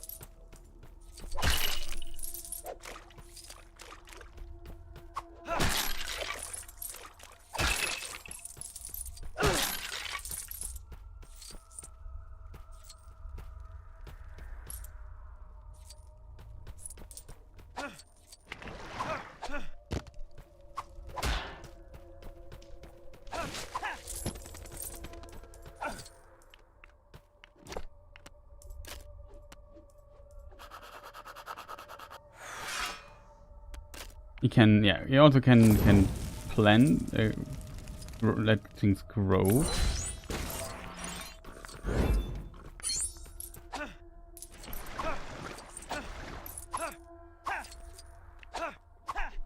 Only Gollum can climb these walls. Yeah, we have Gollum with us, but I can't select him, unfortunately. Which I personally think is a shame.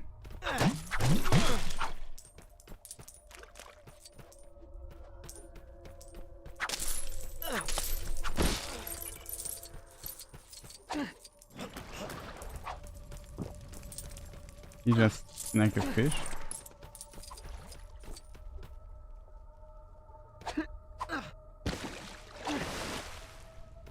Who is this dude? I think that's an orc. I think they're so big, but I hear it was just some fancy mud that made them that way. If you got me some of that muddy armor from the secret stairs, maybe I could be that beefy. Secret stairs armor.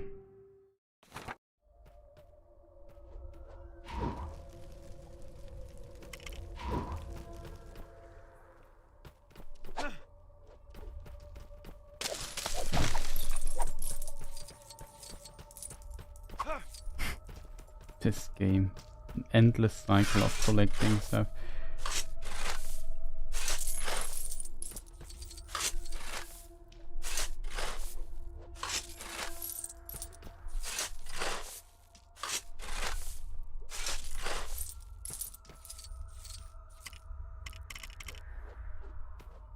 Can't we?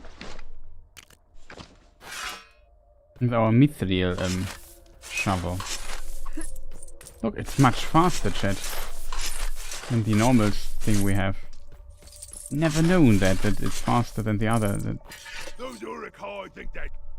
Yeah, I got this, but Those Uruk-hai think they're so. Don't stop drowning, Sam.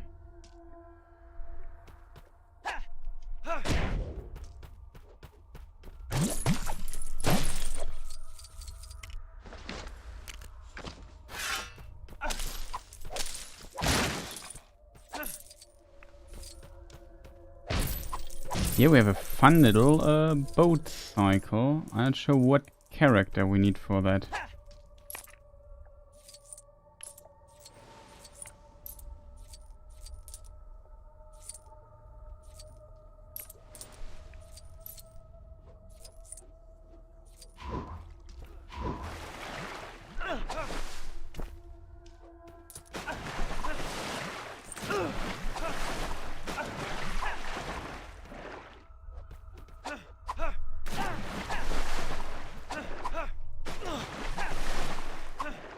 Okay, we take the normal way, chat.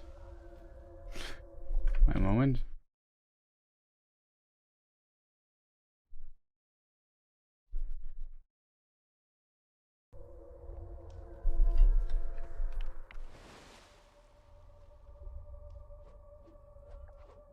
I have to jump.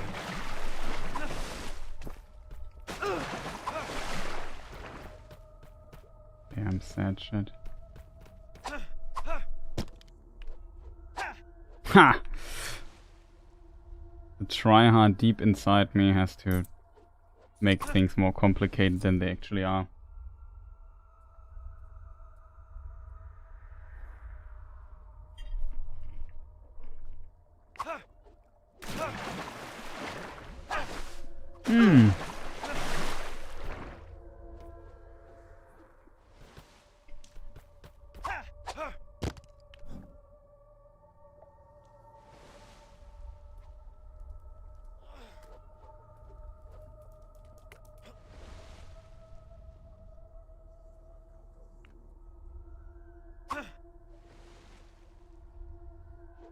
Have to do all these jumps without failing, else I'm starting from the start. Okay.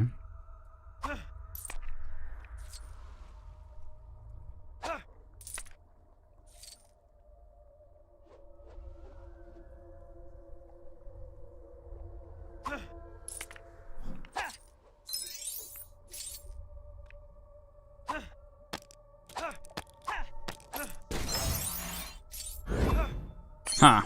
Take that, game. We got it. Is there anything else we can do from here? Actually, we can go here.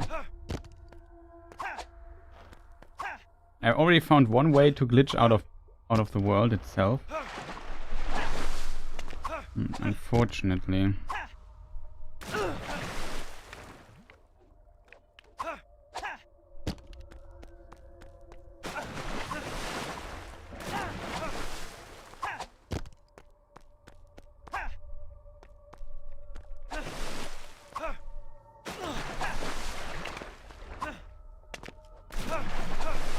Can't stand correctly on this here, no. Ha! Got it.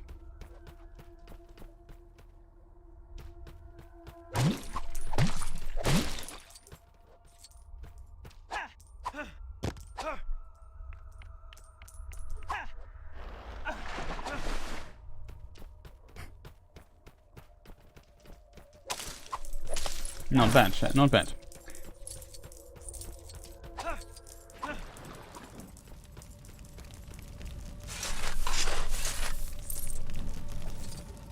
Yeah, the mithril shovel definitely is throwing stuff much faster.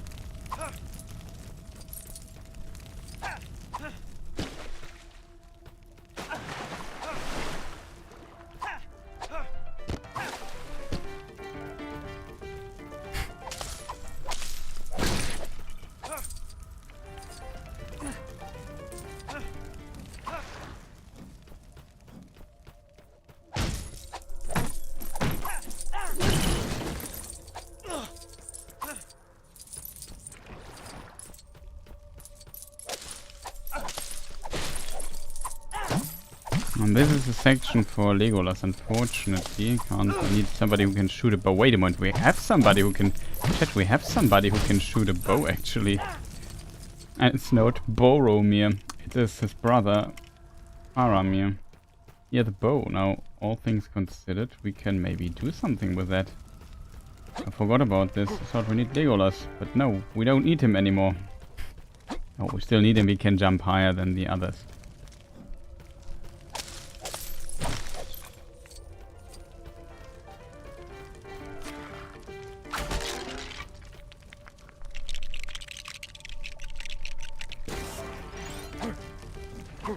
Okay, with this kind of stuff, we make this place a friendlier place.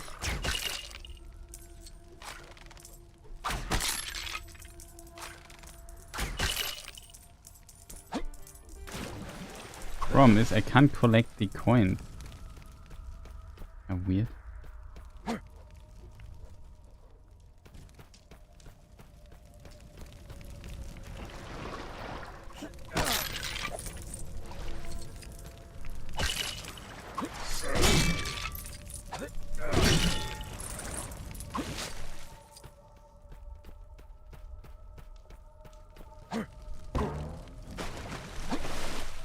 Come on. No.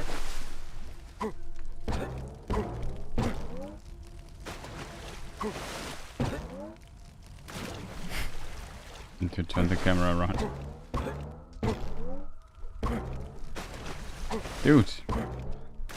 Dude.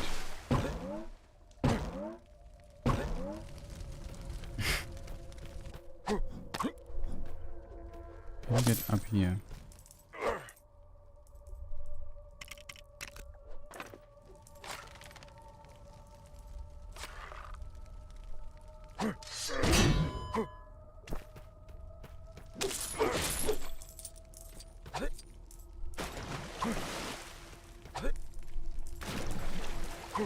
Good.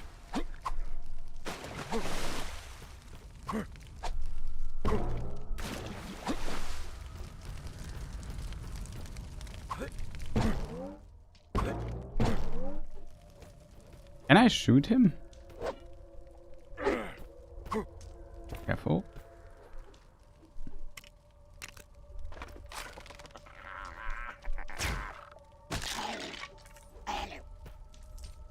You can, but what is the benefit of doing so?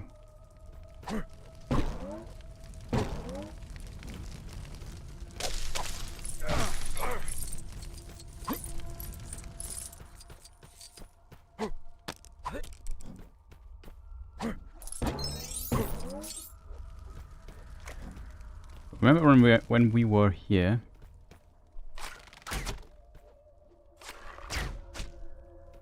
We just spent so much energy sequence breaking this nonsense, and I could have just done it easier. Remember when we were so busy sequence breaking? Like, I don't know where the sequence break even was.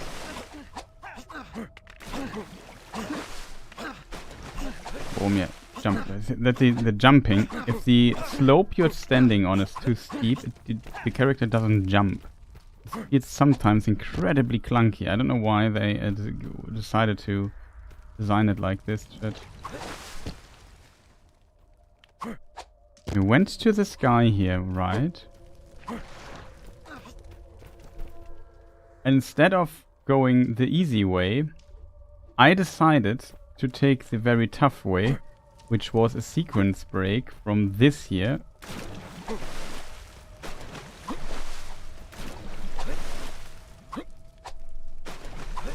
Almost.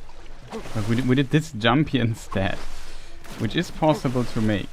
But it's not a sequence break. We kind of sequence braked it, I guess. Let's see, this jump is possible. I'm not sure if we can make it back.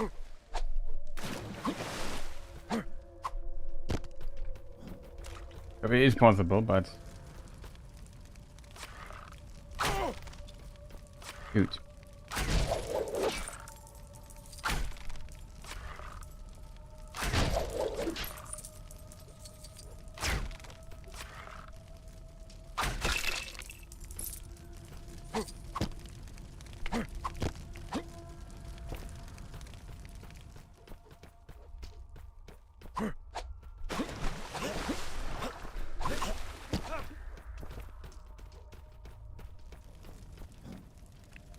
Okay, chat. Were we in the cave over there? Yeah, we were. There's still the skeleton dancing. And there's still some planting stuff we can do. You have to be kidding me. Dude. Just do the jump.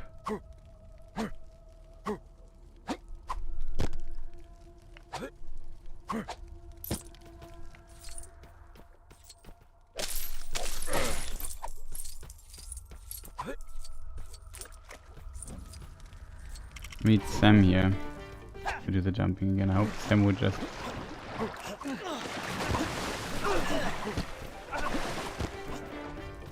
direction. You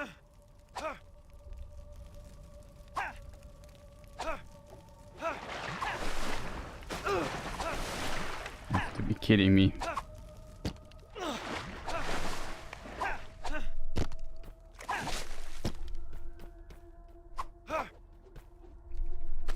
Why what do we plant here, and what does it do? Okay, it's just we get a mithril block. I didn't know that there was so much mithril in the Dead Marshes. Don't remember that from the books as well.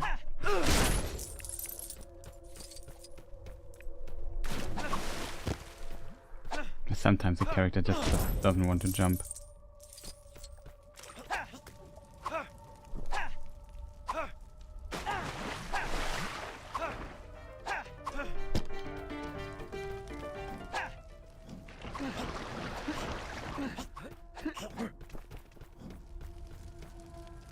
We're over there.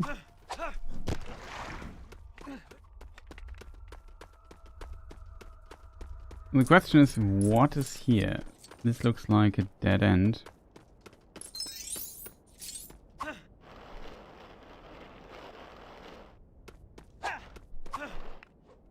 Okay, there is like a weird out of bounds thing.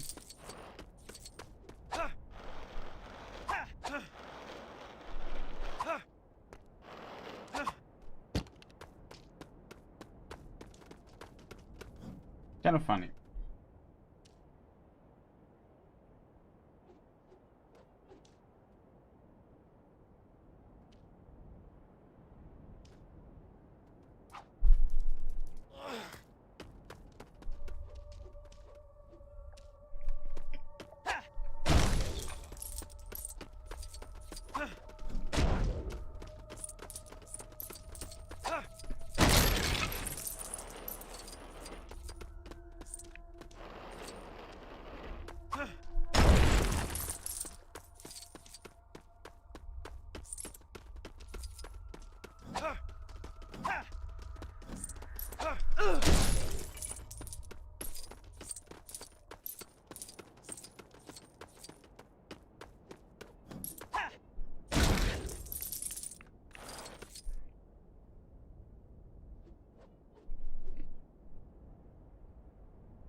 I'm somewhat curious where we go. Like, do we go now to the Forbidden Pool?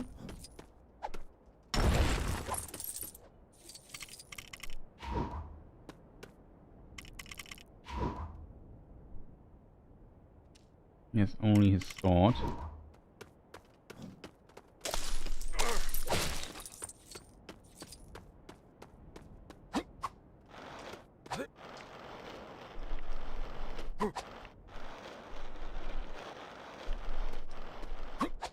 Actually funny, chat.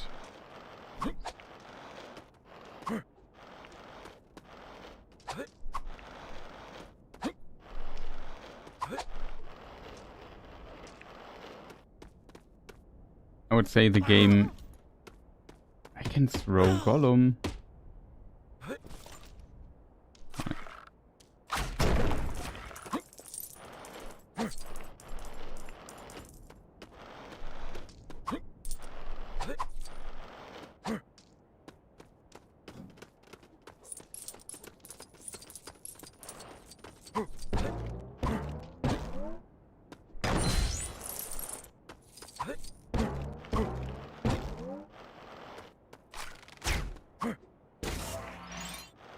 Okay, just found a random...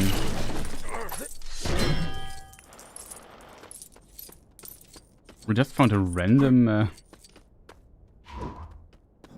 I would have suspected that we need Sam to plant stuff here. These slopes are slippery slopes here in this game. A lot of them.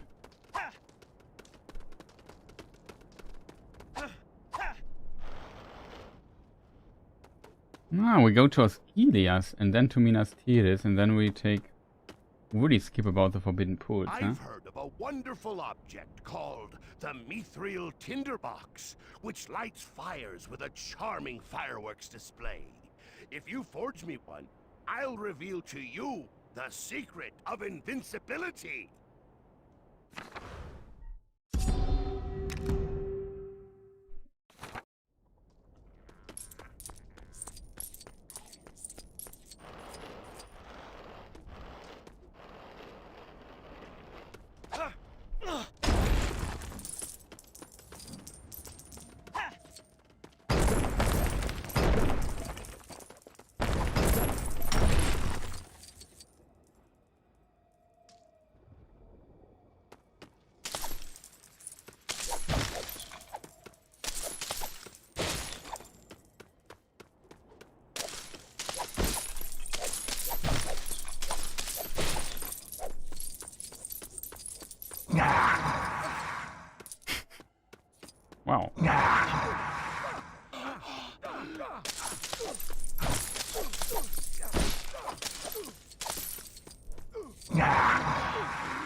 I don't understand why I can't select Gollum though.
Can Aragorn throw us up or something?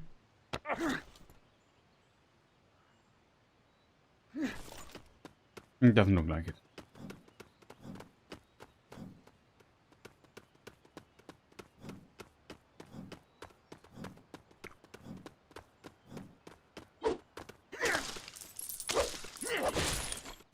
Where are we even, chat?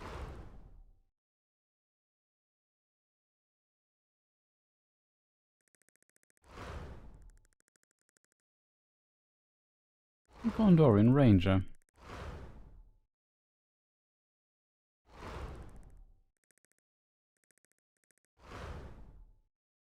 This is the quest track the Hobbits. We could have gotten lots.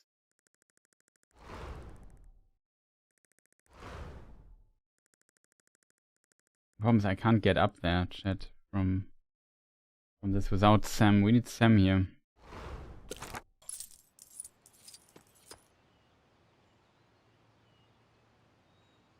Before we go to Osgiliath, we maybe track our friends here. Oh, I can also turn the camera back.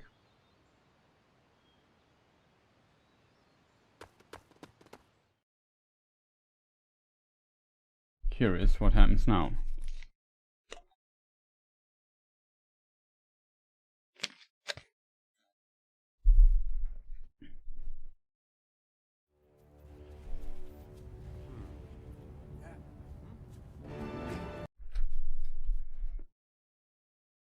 Ah, the Riders of Rohan.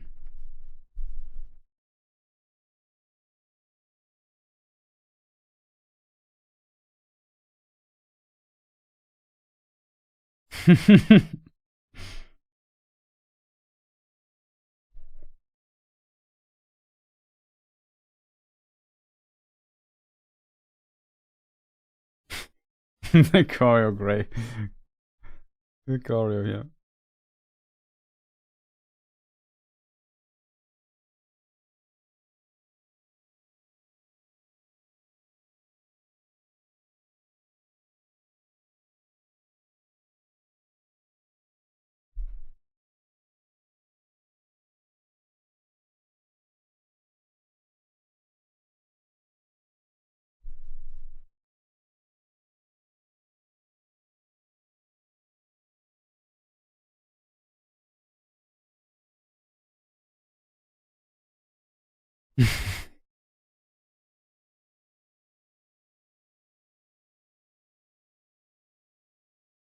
Cut off heads, oh no.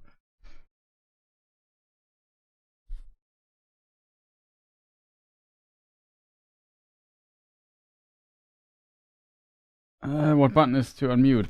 This here.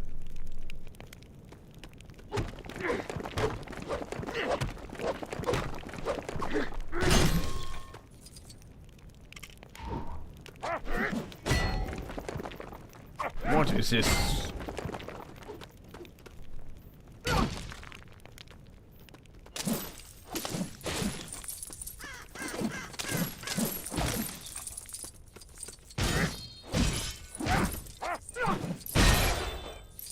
even the white hand of Saruman. We need our friend though.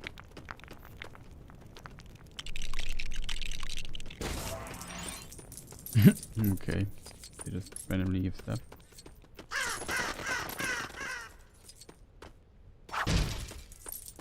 This sword here, this Rohan sword looks like Herogrim, the sword of Theoden. How strange that is. Here.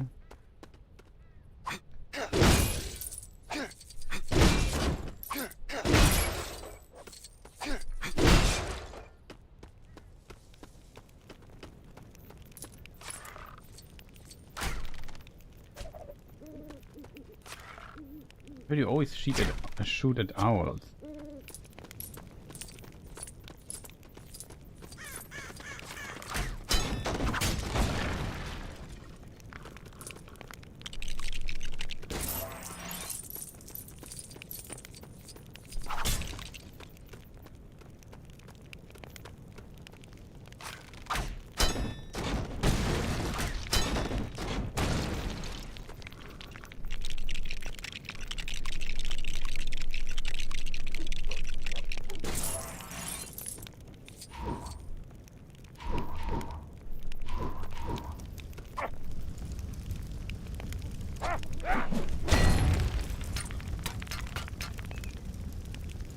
Some of them we belts.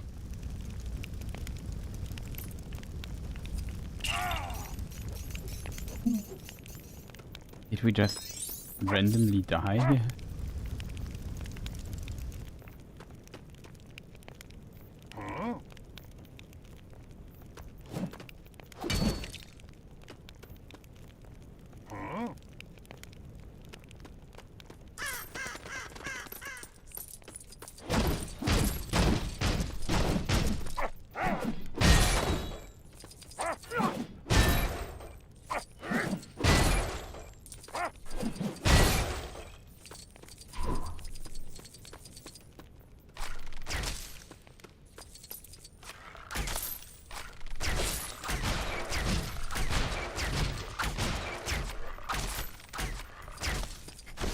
Can he maybe shoot this thing?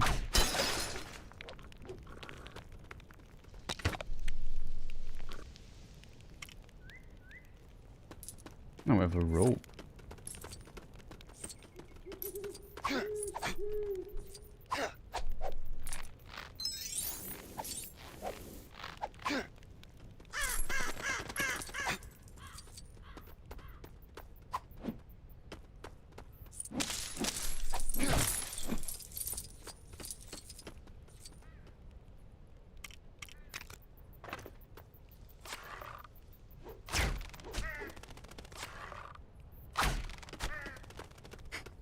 It's not.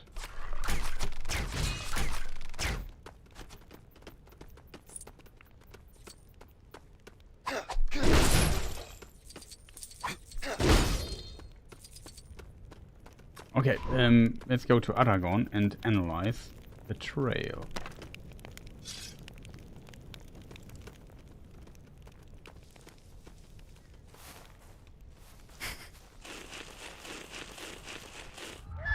A hobbit lay here, and the other.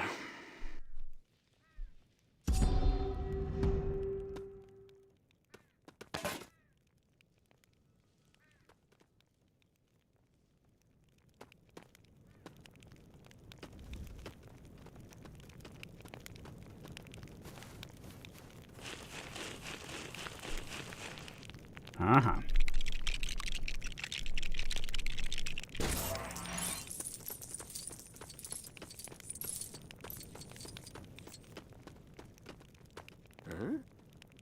It's time to dig into it. We've also found rope.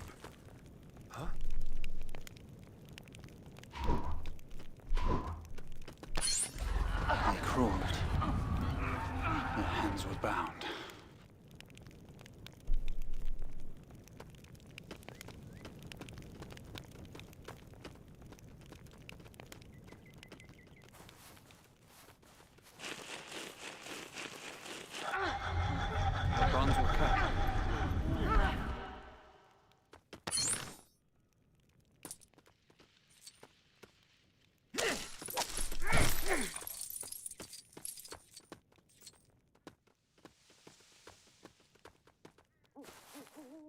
They ran over here.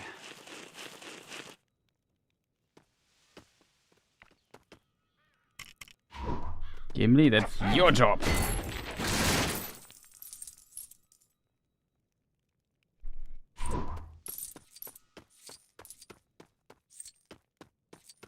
Overlooked something, Chad?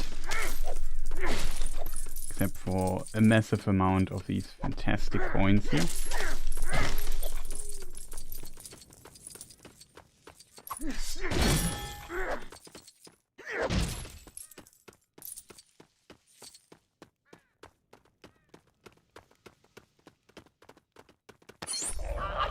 You were followed.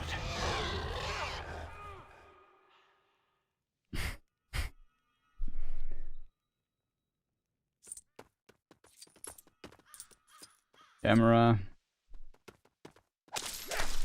Can't turn the camera around in case you wonder.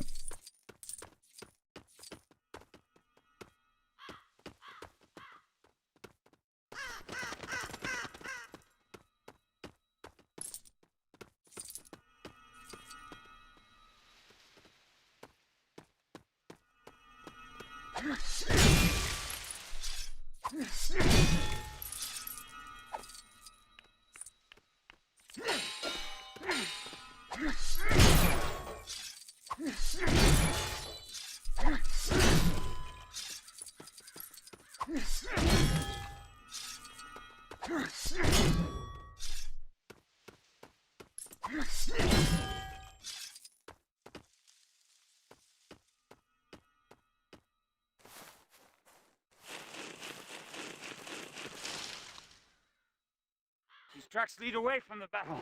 Into Fangorn Forest. Fangorn.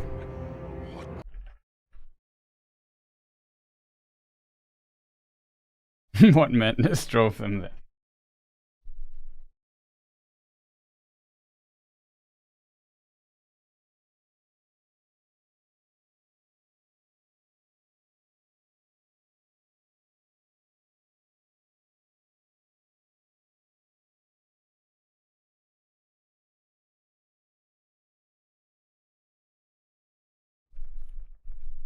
Little mushrooms. Little flower. Maybe we shouldn't destroy flowers in Fangorn. Can't throw Mary, right? No, I can't.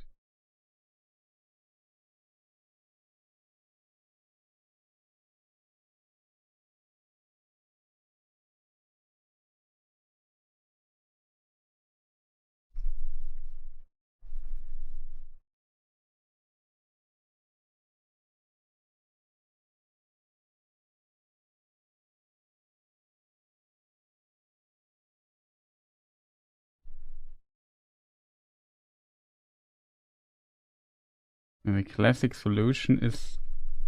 Oh, you can just punch through it. Okay, I did not expect that when I did a jump attack on it. I did not that much. So, okay, what am I supposed to do here? Is this just so we can't get back up?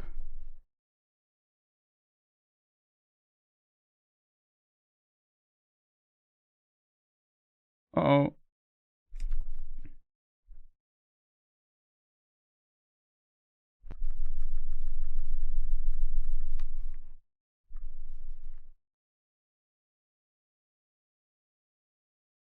He's throwing fish at us. Which just fishy section, I would say, Chad.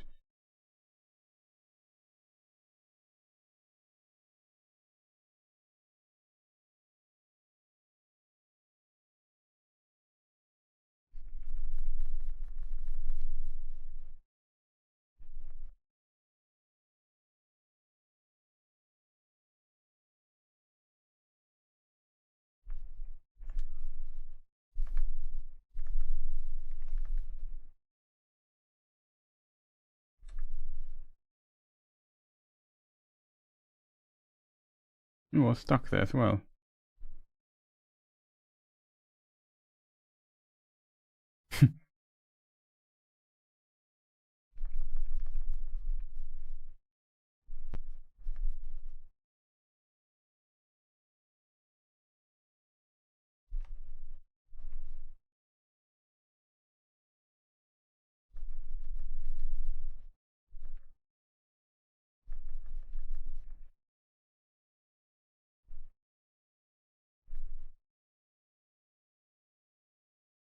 It's too dark.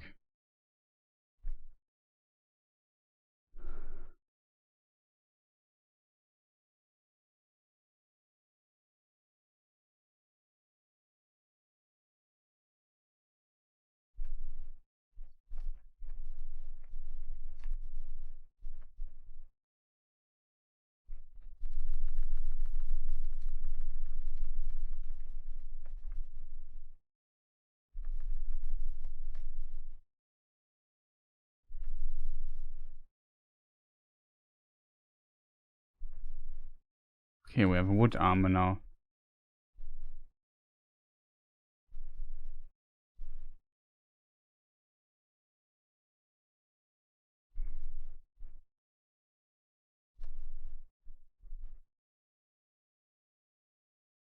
Oh no, that is Triviat.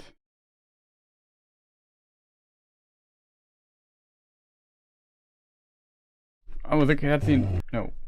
It is already still muted. Over to unmute the sound chat, sorry.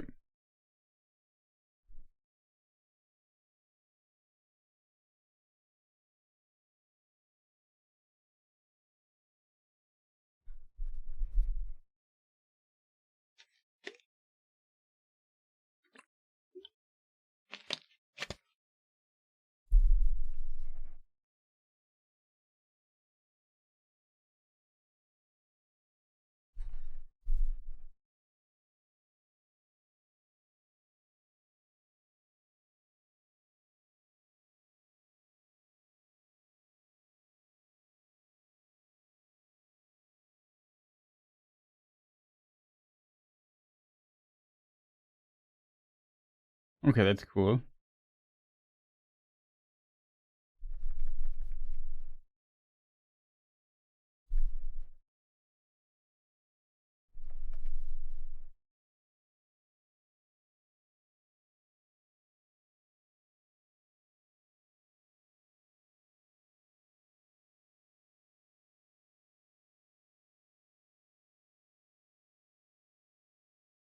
Much faster with the big dude here to collect all the coins, chat. Look at this.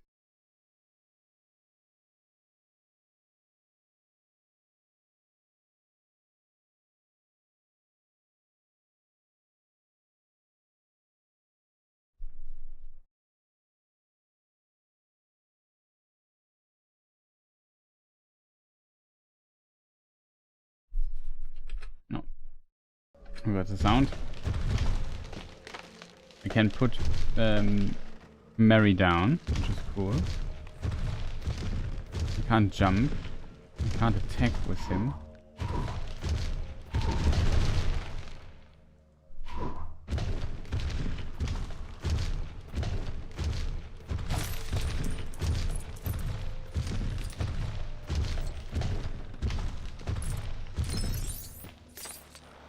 That's a blue coin.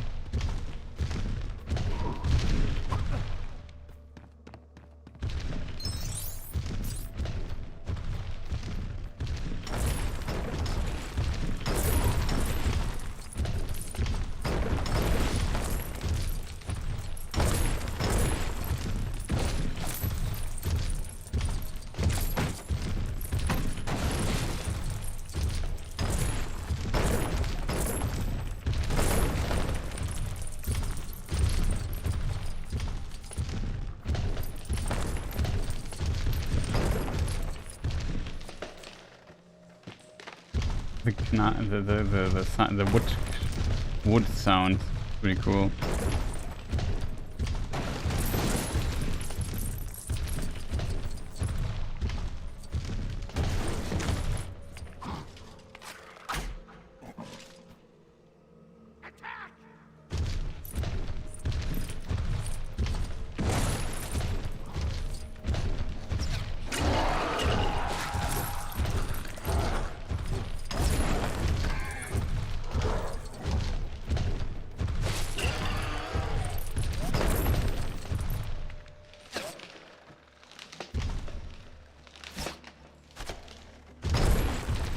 Press B, pick up a large object.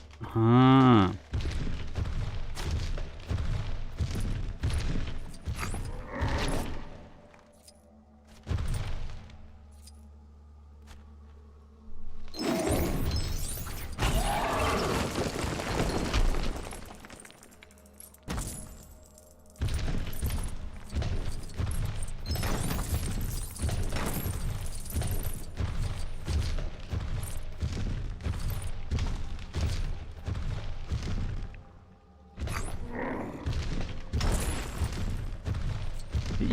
spawn?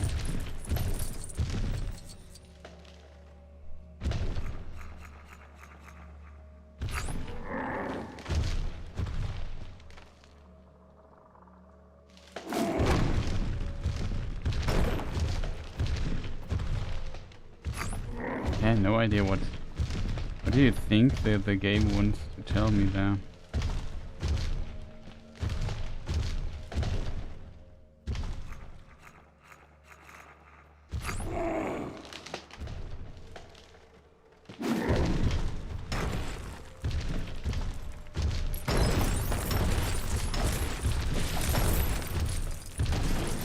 Do you think we need another one?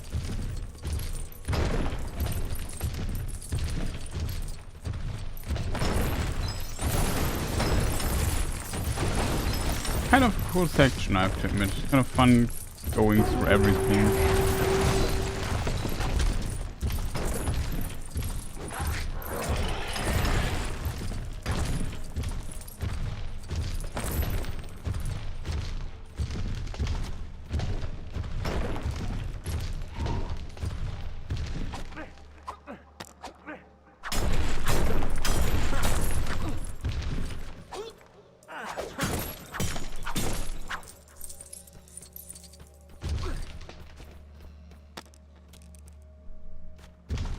I'm not 100% sure.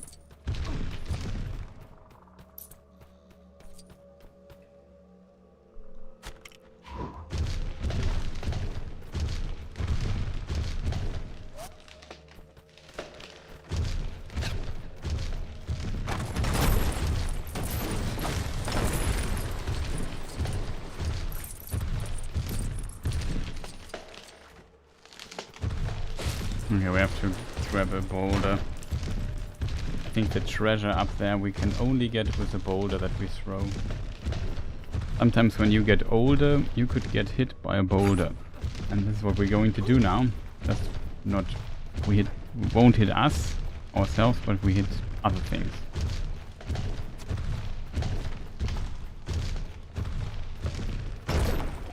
I'm sure we'll get the reference, but I don't know.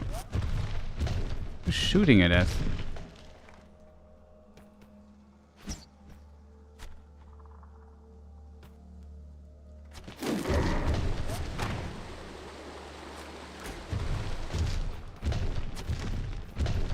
That didn't work. So my plan was definitely to get the axe.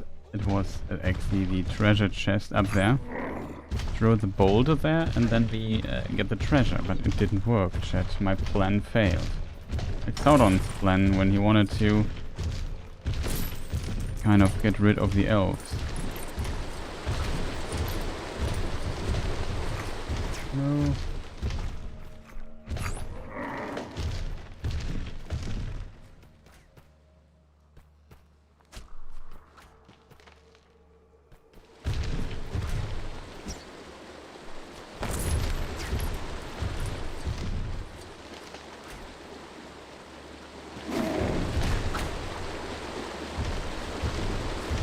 I understand. I like how he said, no, you have to pick me up. I can't throw the thing here, the boulder again. I thought that would be the solution for it. Maybe it's here. You can maybe get up with... You can jump up here. You can jump up further from here. Don't currently see what else you could do. Strange shit.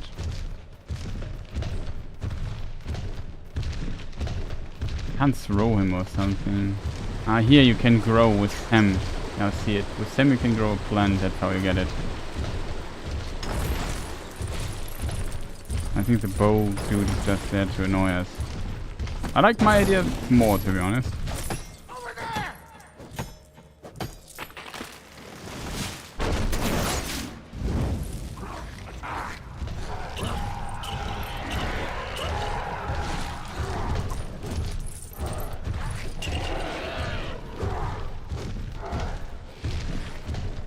I have to admit that the orcs are eager though. That's something you can't say about the orcs, that they don't try. They really try. Ents are afraid of fire. Yeah, I can kind of understand that.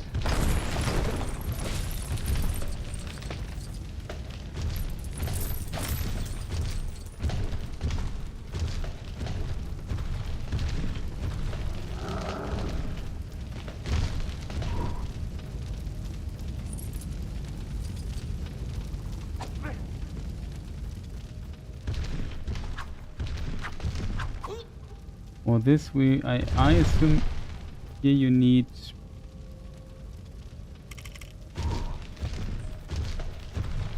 I think here you need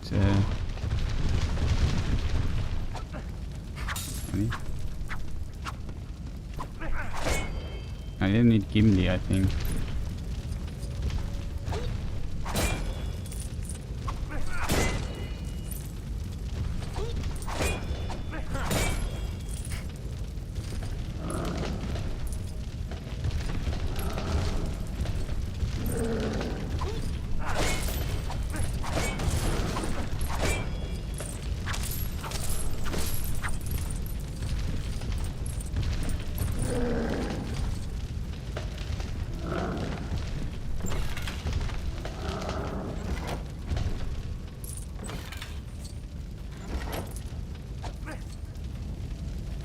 You be kidding me.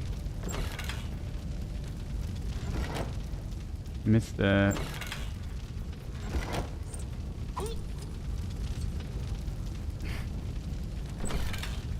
Well, it will take a few more tries, I think.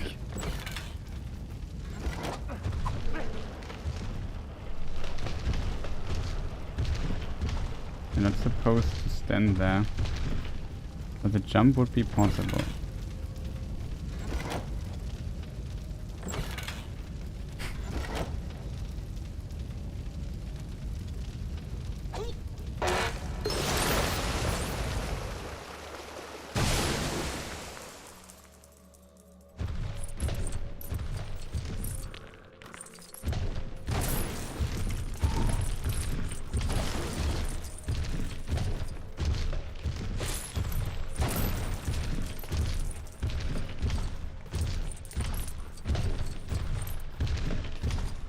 Okay, chat.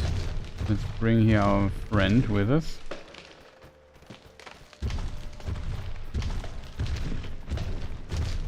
Maybe have to mute again.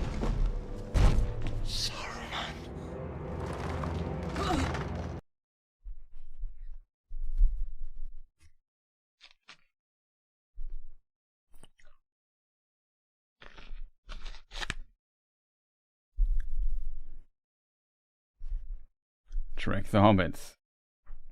Taking the hobbits to Isengard, by the way, that's a very important detail.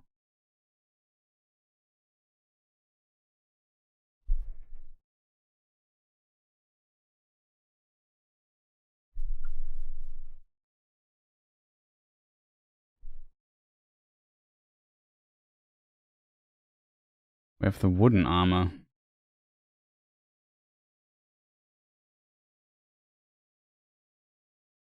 We can now create 2 mithril things for 16, it seems.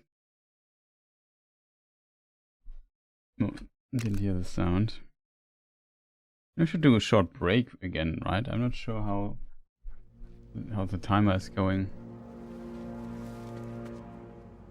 These are strange tracks.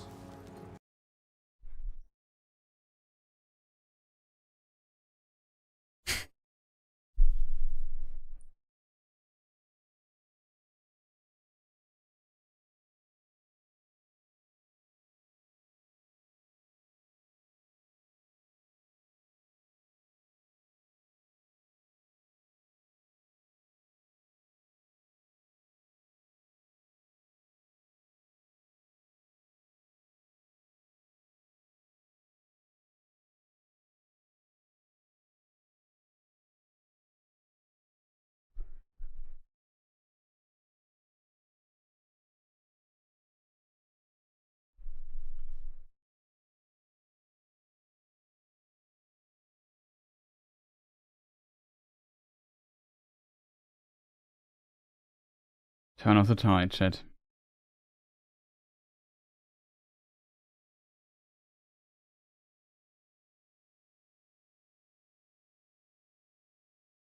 I think his descendant is Shadow male.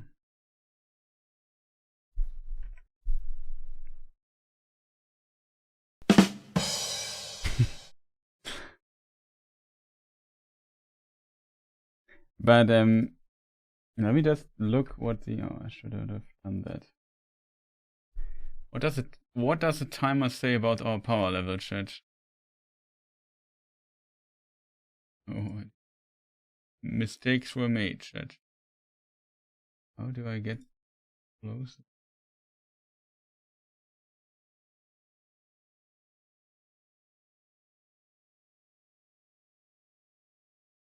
So timer says okay, 13 minutes left on the timer here.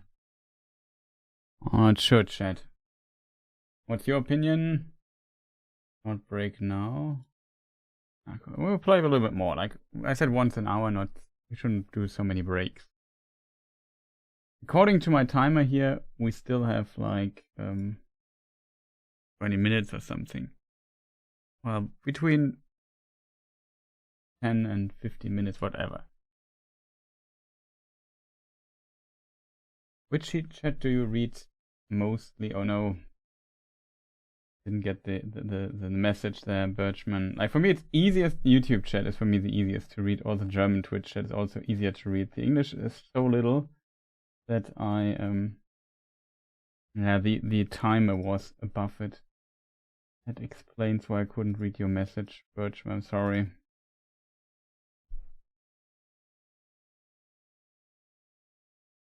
Like I said, the German one is easier to read for me. It's more prominent on the screen because usually there's more stuff going on. But Twitch decided to put me like a weird window over it, so I couldn't read the messages. I'm a bit sorry. It's always a bit annoying to get all this sorted out. It's kind of interesting that you also, because you now do so much stuff in parallel, so we have this party, so to say. And this is Fangorn then. And this must be Edoras. And this is, I think, where we will go next. Chump. I think there's even horse combat, that's cool. And the horse also is able to destroy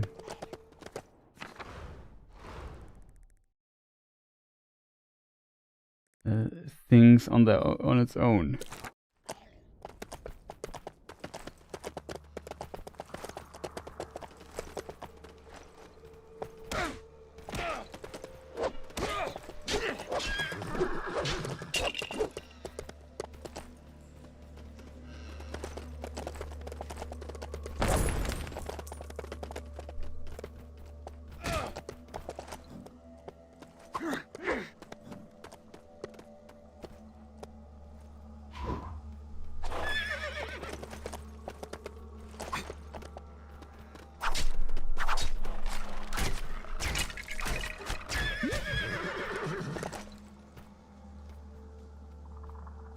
I left Sauron's army to open a Middle-earth class restaurant.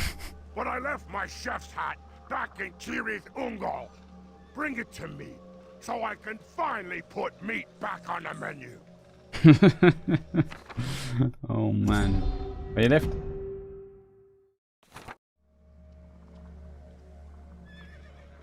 I left Sauron's army Sauron's to army, open okay. a middle... If that was Saruman's army.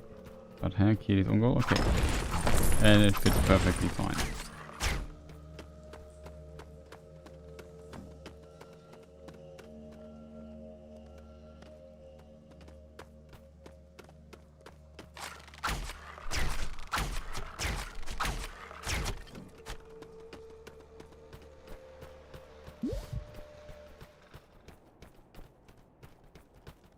Don't remember the wolf.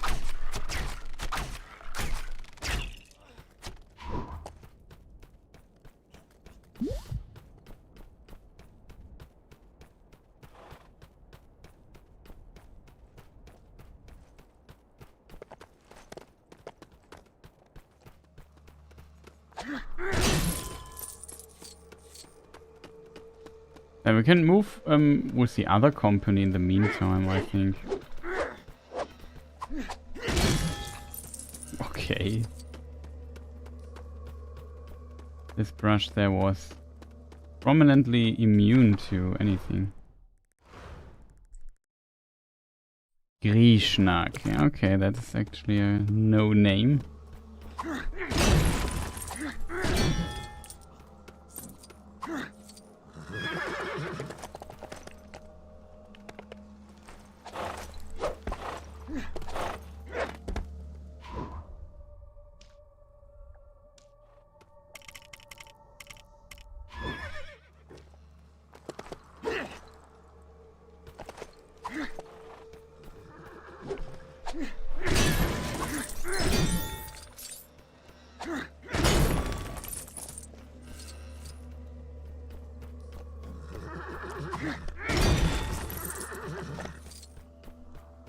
Now we've Gandalf the White, which is pretty sick. Now here we need friend Sam to grow, and then with the help of Legolas' shooting powers,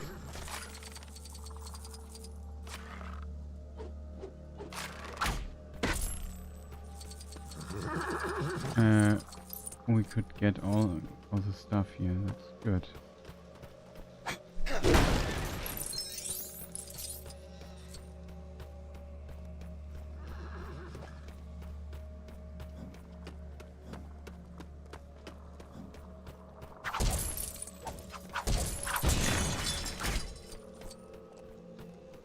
Random dismembered orc lying here.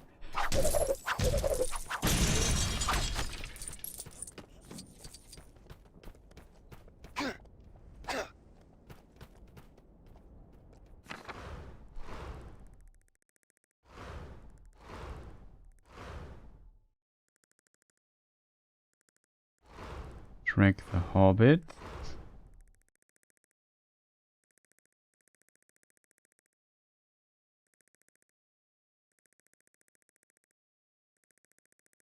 The next thing is Osgiliath. That's where we maybe continue.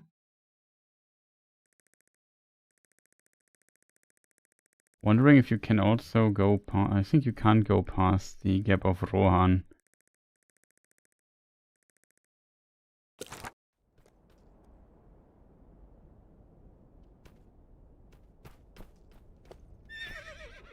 But we can go into the direction of Orthanc. It's kind of interesting. What can Gandalf do, by the way? He still has Glamdring.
Do we need Frodo for that?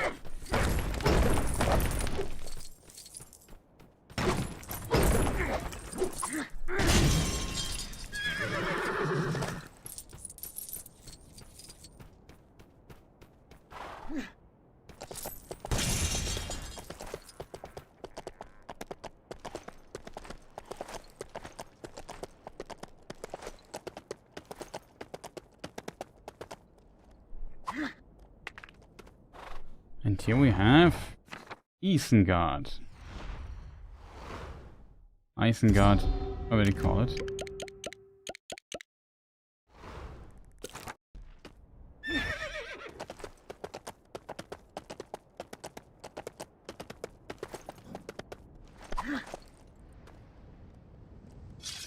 Ding dong, craft me boots that make walking a song. Talk, tick, mithril music boots would do the trick.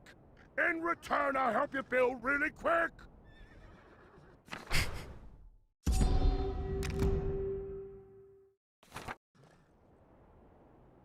Okay. I'm trapped. I'm really trapped, I can't.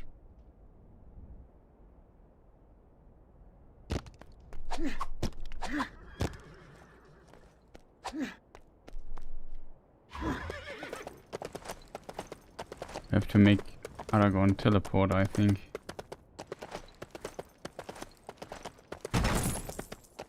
But the Cave of Rohan is really close.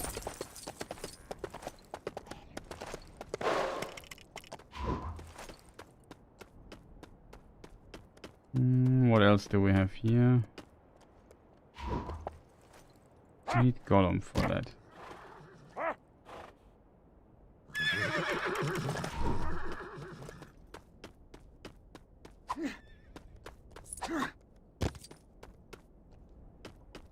Classic Zelda thing. The treasure behind the waterfall.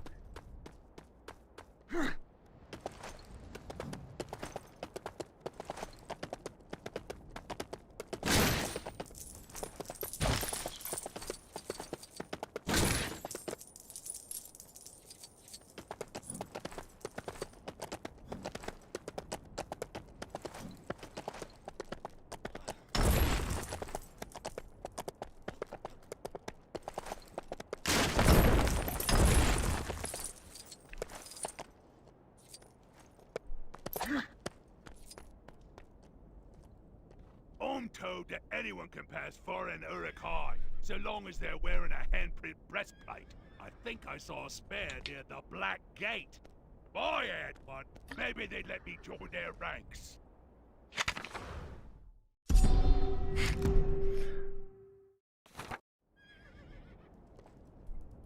I'm told that anyone can pass foreign Uruk-hai, so long as they're wearing a handprint breastplate. I think I saw...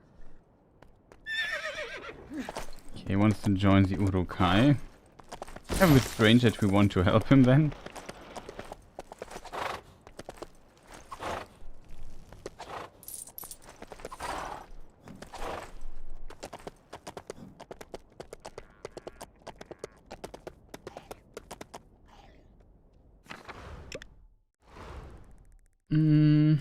This is Helm's Deep already, chat.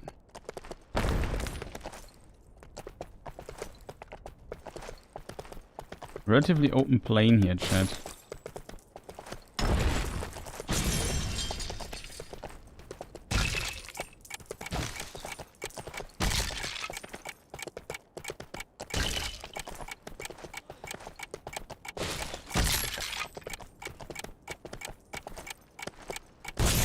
I didn't see the last one.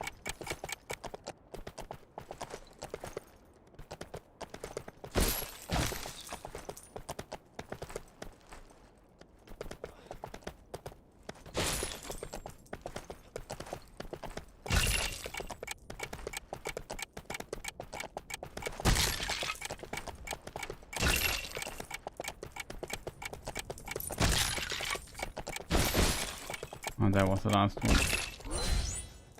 Nice. Got that, chat. Another piece of mithril.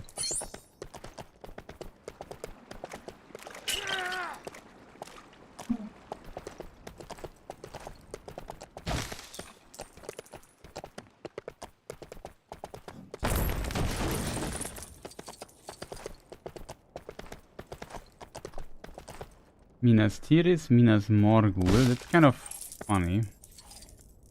You can see, like, I guess they can see each other for real.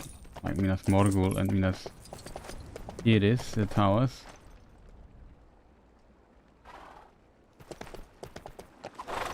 Ah, come on, dude.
Dude, you have to shoot when I press the button. You can shoot from the horse, which I think is good.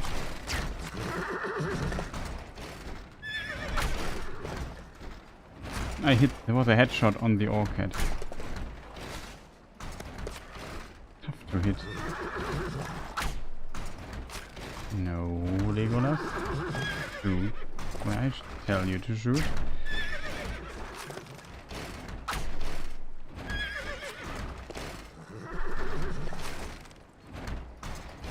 This is tough to hit. He doesn't want to shoot shit.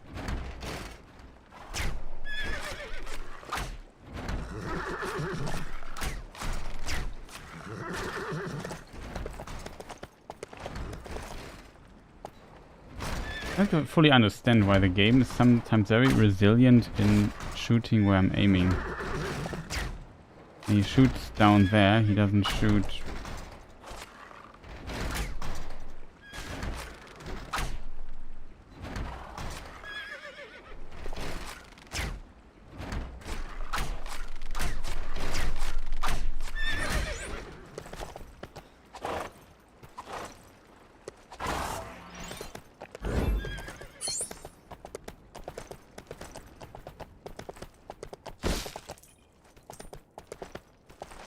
Okay, what do you think we have to do for...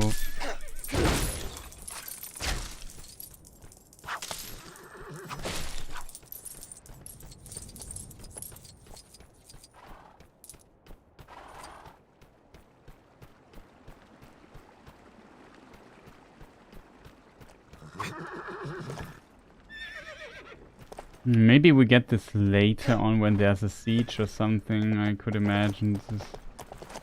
nothing. Oh no. Well.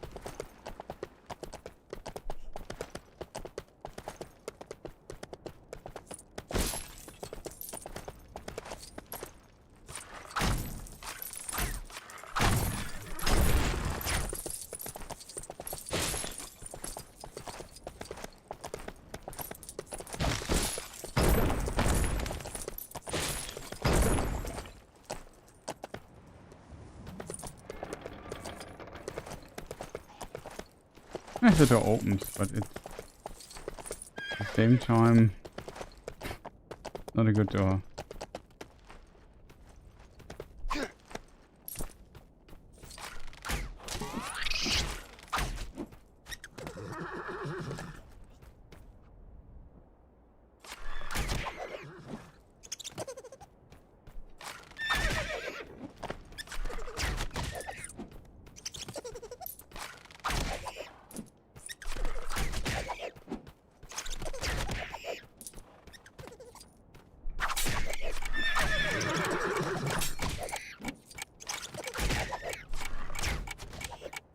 Bow doesn't count.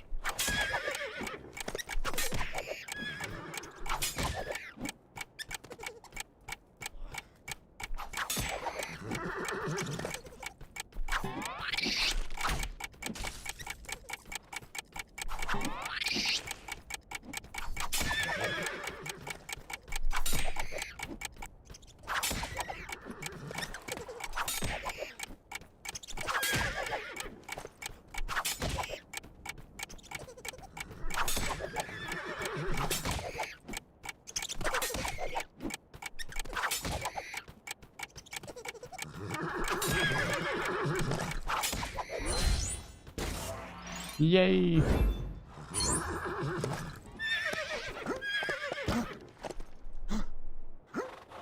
Oh.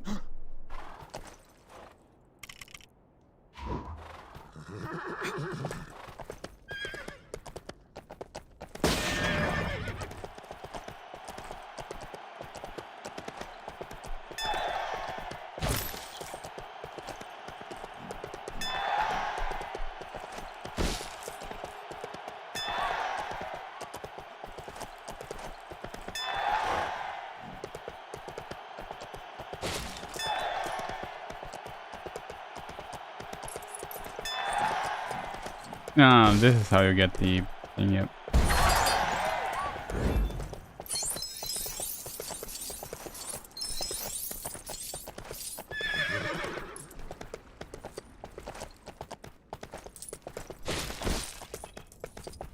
I thought there would be also like a statue here at Minas Tirith, chat.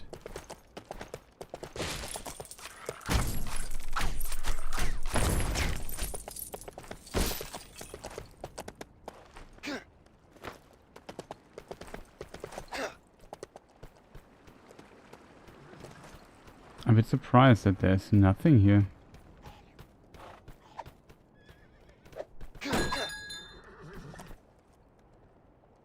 I hear that the secret stairs are home to an elven treasure known as the Sure-Footed Greaves, which allow their wearer to walk on deep snow without sinking, whatever their weight. How dry my beard would keep if I had them.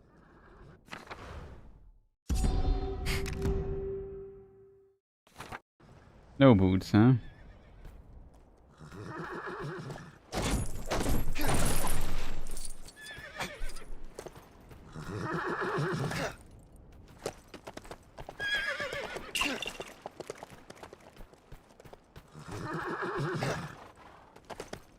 Maybe this was to race with it?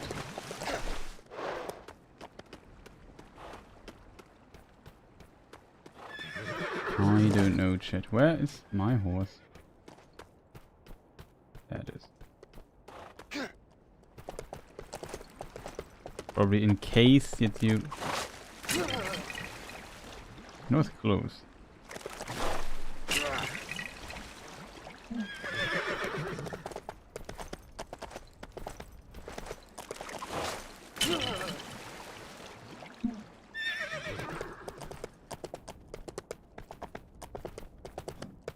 What else do we have?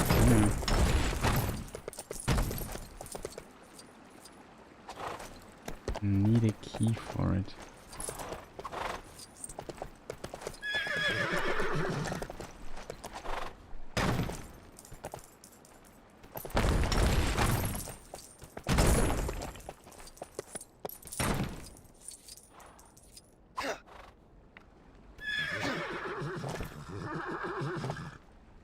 We don't have the elven rope.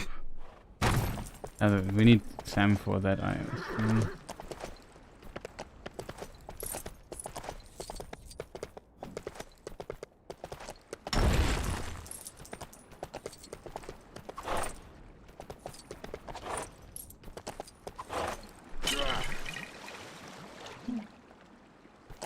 Strange. This here we have as well.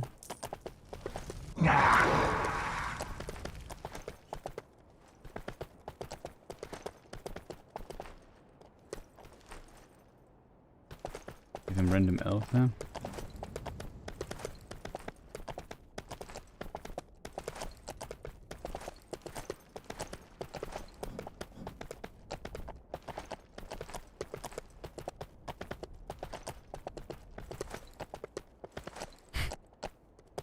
A bit strange, to be honest. I mean, it's not wrong.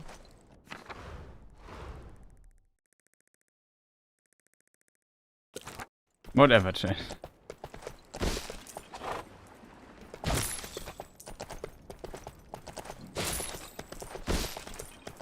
The distances are sometimes, let's say, special.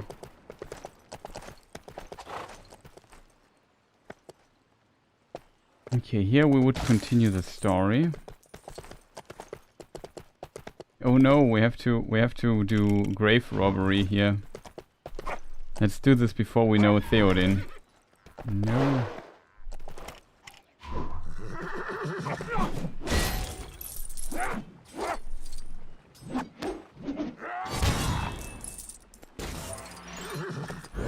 No, the treasured graves of the father of Theoden or something. Oh no, we just plundered it. Happens the best.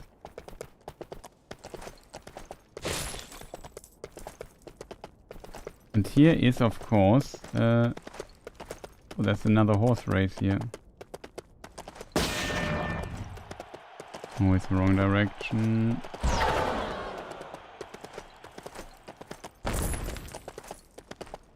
Okay, I think we have to go into this direction.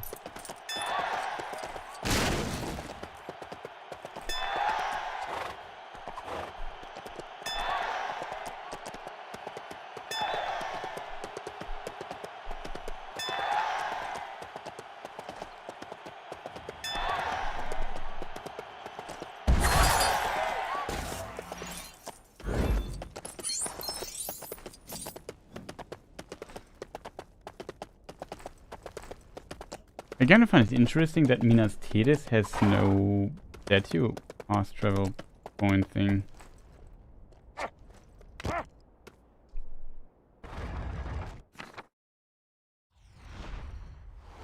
Maybe inside. We're not that far away anyway. Not like it's a big deal. Just I expected there would also be one at Minas Tirith. That's why I went there first.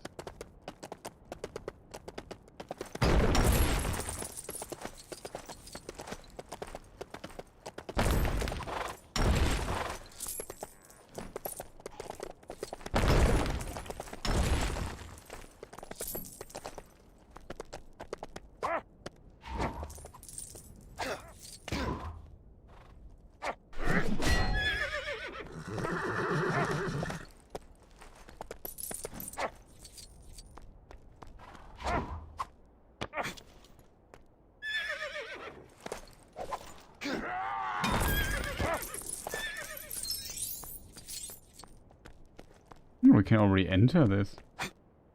This is something I did not expect.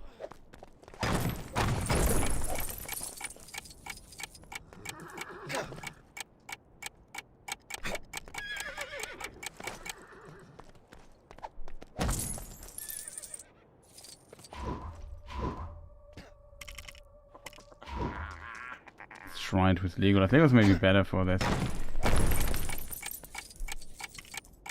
No, I pressed the wrong button again.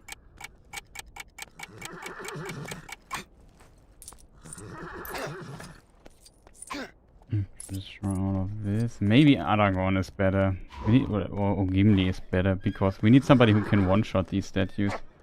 Otherwise, it takes too long, I think.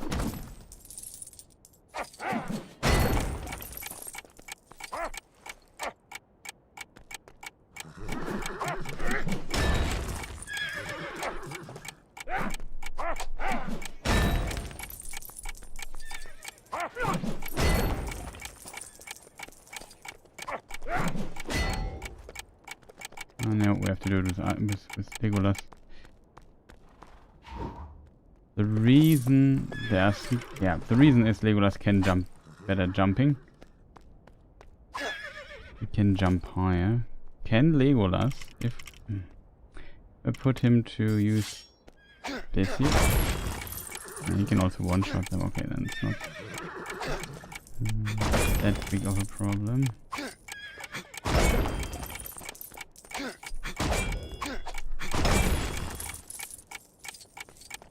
I made a mistake, check.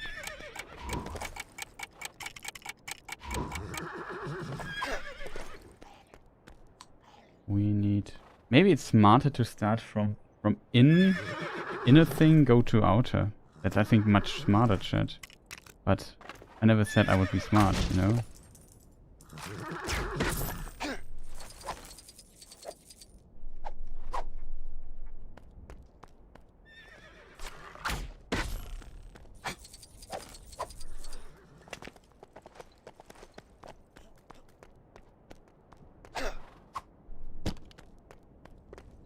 Who are you, though? We suffered a vicious warg attack not long ago, and one of the beasts knocked me clean off my horse. While we were relatively unscathed, I was unable to find his decorative horseshoes anywhere. Decorative horseshoes. You know that. It's maybe Erkenbrand or something. Preparing this place here already.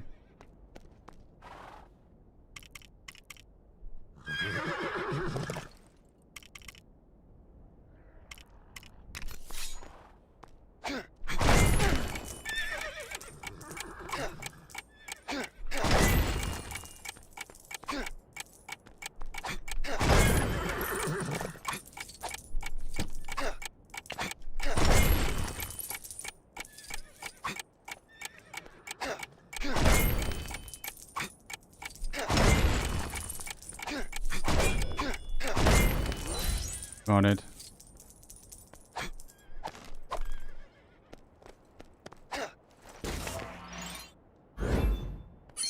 Yeah, much better, chat, from this side, I think. Easier.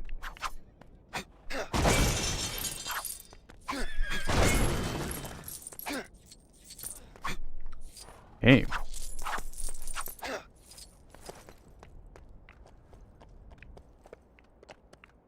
I think with this.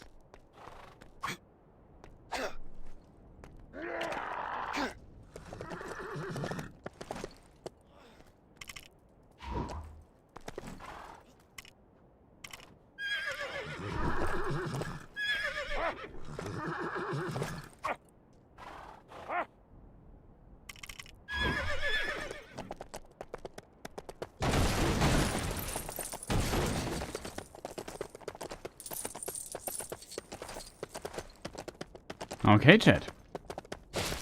We did quite a bit of traveling here. I assume this horse is just there so you can do the race in case you don't have a horse. If we currently had those horses, we could do the race easily.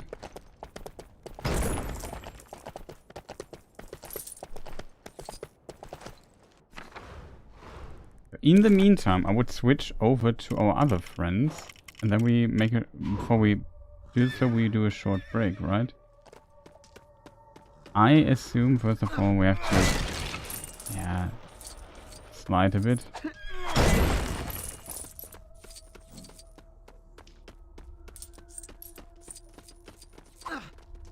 Then we get another of these blue coins up here.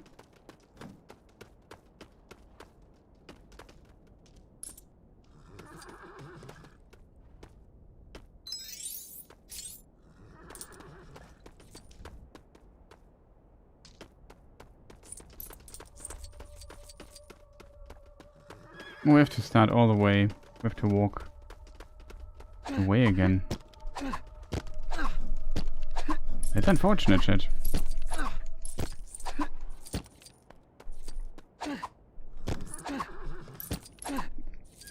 He walked us back.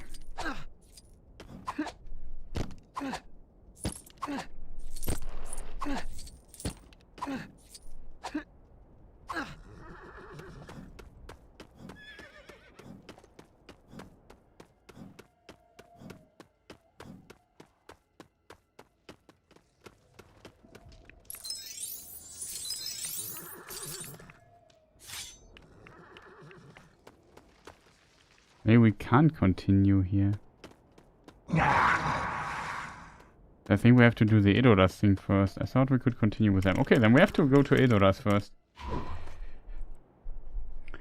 I think that's then our task. Let's short break, chat. And see you in a moment. Do some ads and stuff. Be right back.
Hello everybody, I'm back. Sorry for the long interruption.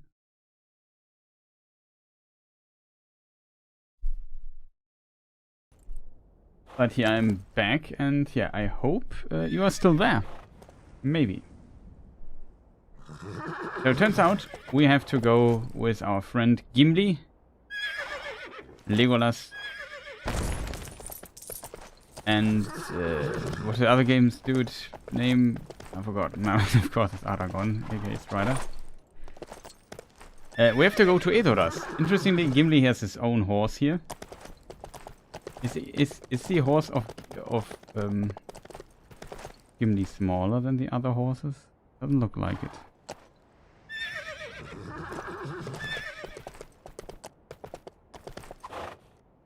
But he has his own horse. Not like in the films where he has to ride with our other friend all the time. Legolas. But yeah, we go to Edoras, and I think that is where the quest continues. We can't enter chicken.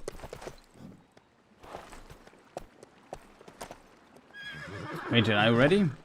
Cutscene in a moment. I have to mute the cutscene again. You know the drill.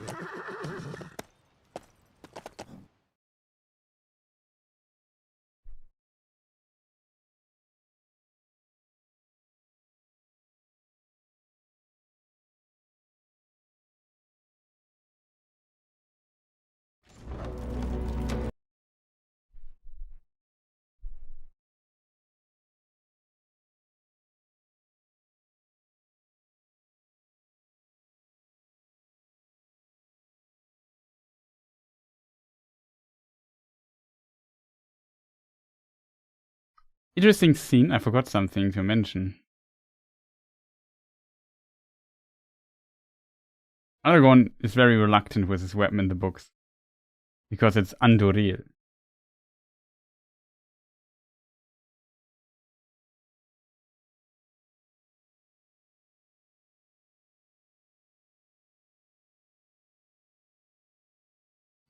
What's with his eyes?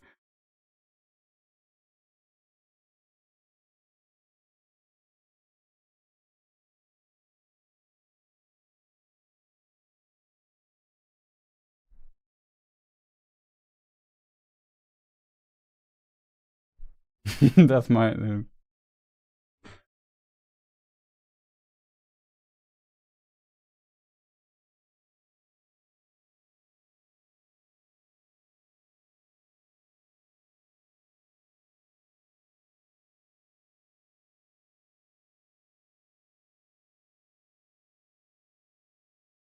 Okay, we have to talk about several things. So in the book, there's a big difference here. In the book, and Aragorn would not let go of like in the book he has already Anduril. In the film he gets it later. In the book, after he leaves, or when they are set out to leave Rivendell, Narsil is reforged into Anduril, the Flame of the West, and he gets it. He won't part with his sword, and they have to. Oh, welcome. Here's nice to see you. Hope you're well. Anyway, turn sound up to see if we can hear the little Lego characters. The problem is that there's film music under it. So in the cutscenes, I have to mute, unfortunately, the music all the time, which is very annoying for all participants, including me. I hear it still, of course, but the video gets claimed on YouTube. Otherwise, I can't stream on YouTube with so much film one-to-one sound stuff. Like sound stuff's usually very yeah, it's a bit annoying. I know. But you know the scenes, like it's literally the audio from the film. So just if you have seen the films a million times, if you read the dialogue lines, you already know how it sounds and how it is. I'm looking so forward to do a watch party again of the films, man. That will be so awesome. Love watch parties, always so much fun. However, where was I? Yeah, we talked about. Yeah, Aragorn would not part with his sword, so he makes a deal and says, "Okay, I leave my sword here at the wall, and nobody touches it." Like, it's not about putting his sword away. It's about nobody touches that sword. That's a very important distinction here. And let me, maybe you can, I'm not sure if I find the section here, but it's, the book is very cool. You all know the voices by now, yeah, for sure. Let me just see if I can get the quotes here from the book. Steep, King of the Golden Hall, it should be, right?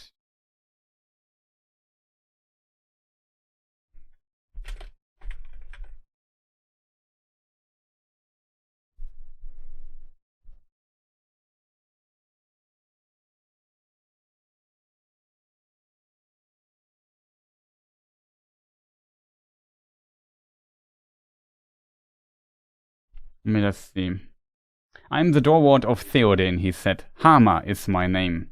Here I must bid you lay aside your weapons before you enter. Then Legolas gave into his hands his silver-hafted knife, his quiver and his bow. Keep these well, he said, for they come from the golden wood, and the lady of Lothlorien gave them to me.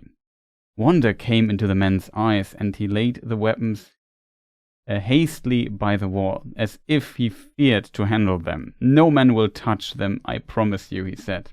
Aragorn stood a while hesitating. It is not my will, he said, to put aside my sword or deliver Anduril to the hand of any other man.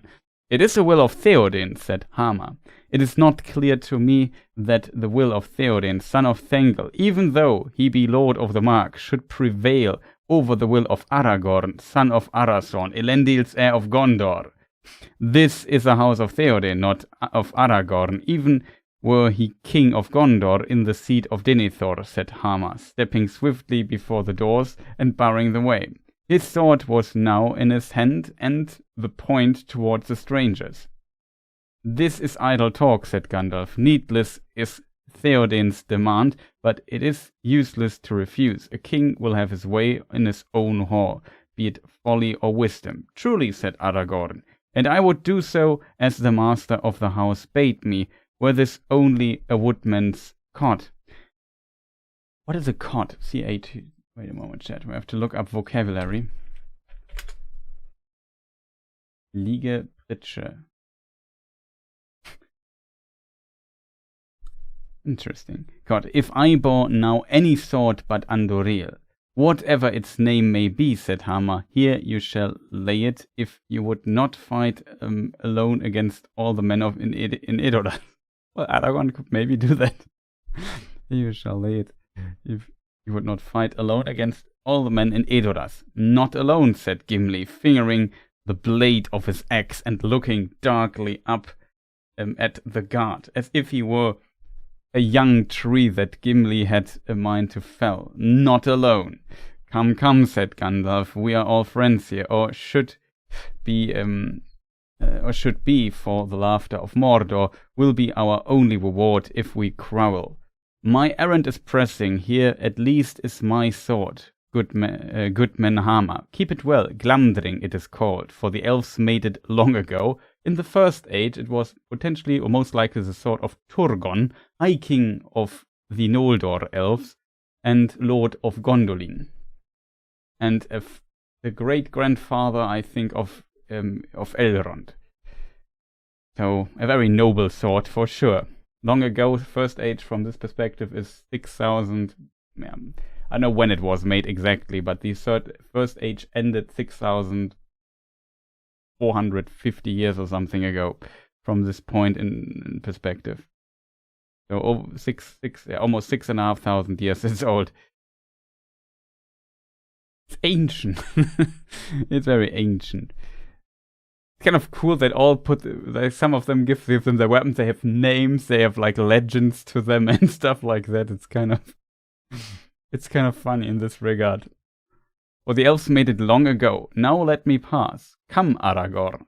Slowly, Aragorn unbuckled his belt and himself set his sword upright against the wall. Here I set it, he said, but I command you not to touch it, nor to permit any other to lay hand on it. In this elvish sheath dwells the blade that was broken and has been made again. Telchar first wrought it in the deeps of time. Telchar is a legendary sword craftsman from the First Age.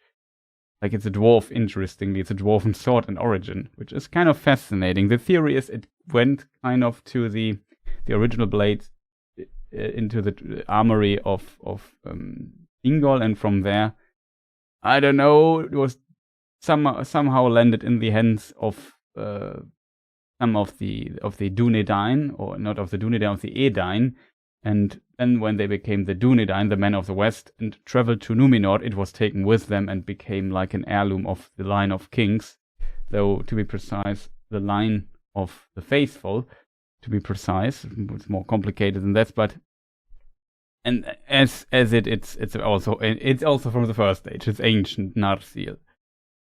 Interestingly, though, it is possible that the sword got its name much later. We don't know.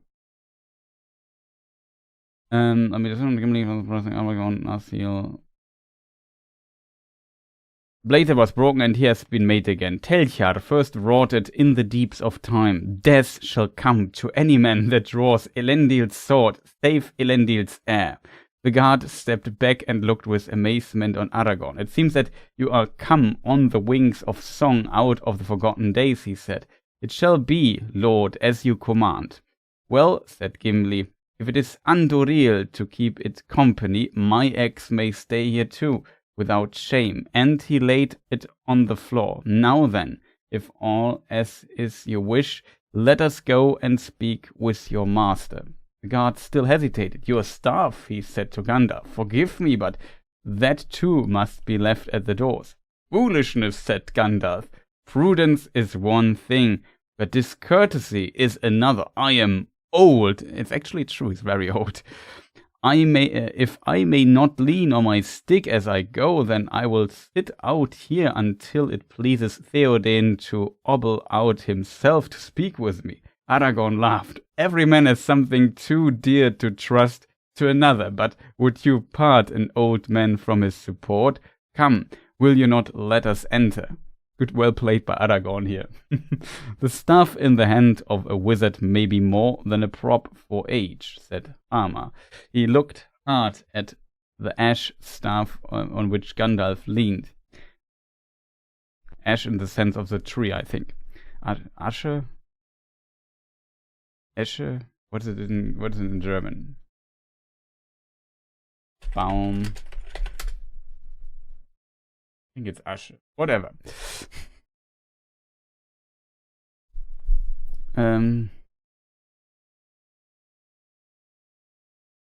He looked hard at the ash staff on which Gandalf leaned. Yet in doubt a man of worth will trust to his own wisdom. I believe you are friends and folk worthy of honor, who have no evil purpose. You may go in.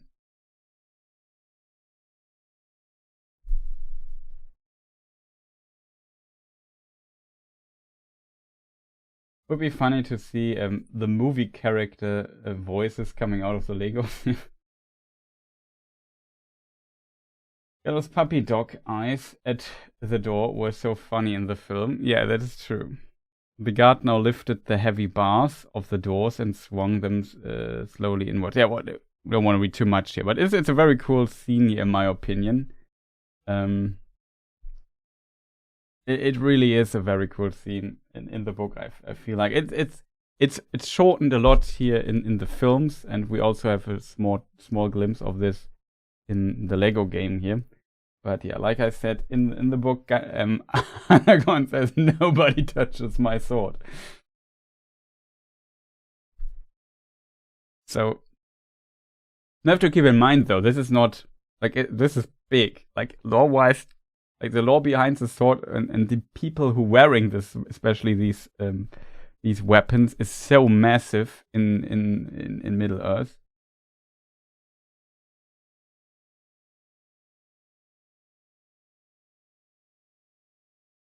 It is really, yeah, it's a massive endeavor in the realm of Tolkien. Like, there's just so much history and so much events and lore and legend. Like, about Turgon alone, you could tell many tales.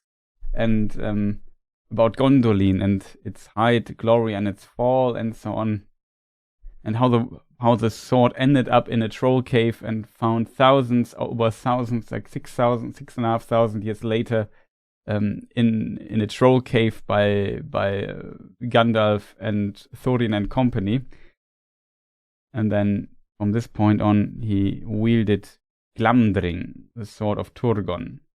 So kind of interesting in this regard. Maybe more like an accident, because Tolkien borrowed some names from his legendarium for the Hobbit, and so on and so forth. But it's very fascinating. And then you have Narsil.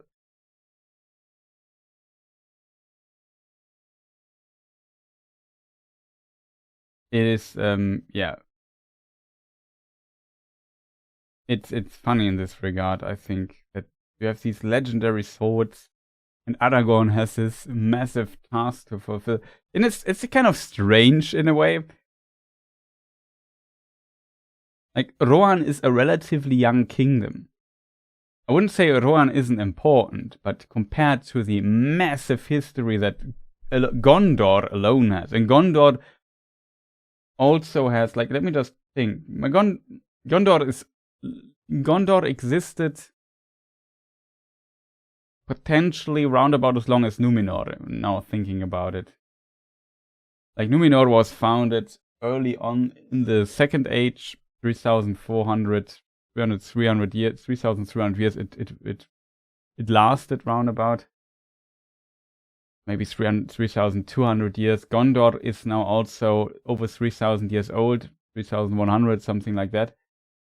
It is also an ancient kingdom compared to Rohan. Rohan was founded 500 years ago or something like that. 400 years. Let me double check. I don't know exactly the date. Like Rohan, I like Rohan a lot. It was founded 2510. We are now in 3018, so it's 500 years old just. It's a very young kingdom. Like Gondor alone is 6 times as old. If we count Numenor, we talk about a history of 6,000 years. Like, that is just 12 times as old. More than that. But, and there's just so much history, and kings and ancient elves and bloodlines that are connected to the half-elven, over Elros and Elrond, to legendary figures like Luthien, Tinuviel, and Beren, and I don't know who else. It's massive. It's simply massive. You could argue that the Norsemen are also Edain, and they are kind of connected to this, but they have this huge gap in history where nobody knows what did they. I wouldn't say nobody knew what they did, but little is known what was going on there. In the meantime, we have Numenor, and it's massive, like the biggest kingdom in the history of mankind, in Tolkien's universe, basically, with Numenor. And then Gondor is basically Numenor in exile, so to say. It's just fascinating. And you have this sword, Narsil, now called Andoril, or reforged into a new sword that's called Andoril, to be precise.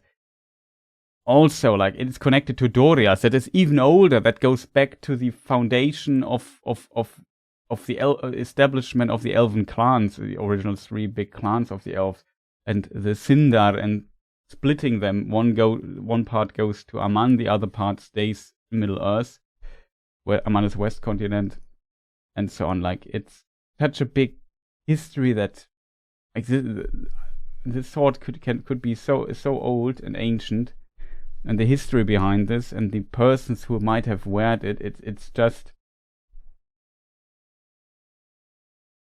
in a weird way, outshining Rohan a little bit.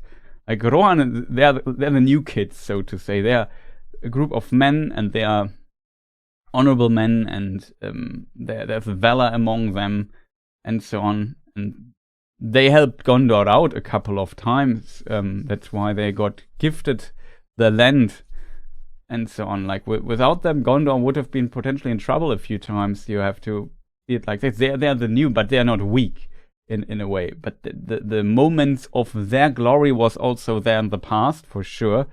Helm Hammerhand, this situation, Then Eorl, the first king, helping Hirion, the ruling steward of Gondor. Like, it's also interesting. Rohan was founded at a time, interestingly, when Gondor had no king. Like, Rohan, the people of Rohan don't know the king of Gondor, because at the time of Rohan's existence, there was never a king in Gondor, only a ruling steward. That's kind of also fascinating.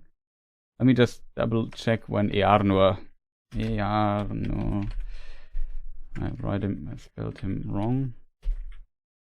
When did Earnur, the last king before Aragorn of Gondor, died? He died 2050. Rohan was founded 2510. Like, it's 500 years before that. It's kind of, in many ways, fascinating, I think. And this kind of glory that these people, like Gandalf, just how, in a strange way, just how ridiculous it is that Gandalf, who was sent by Manwë. Manwë is not some Valar. He's the king of the Valar. He's the king he's by effect the king of the world. Like, the only higher authority is God himself. Beyond that, there's only Manwë, and then all the other Valar come.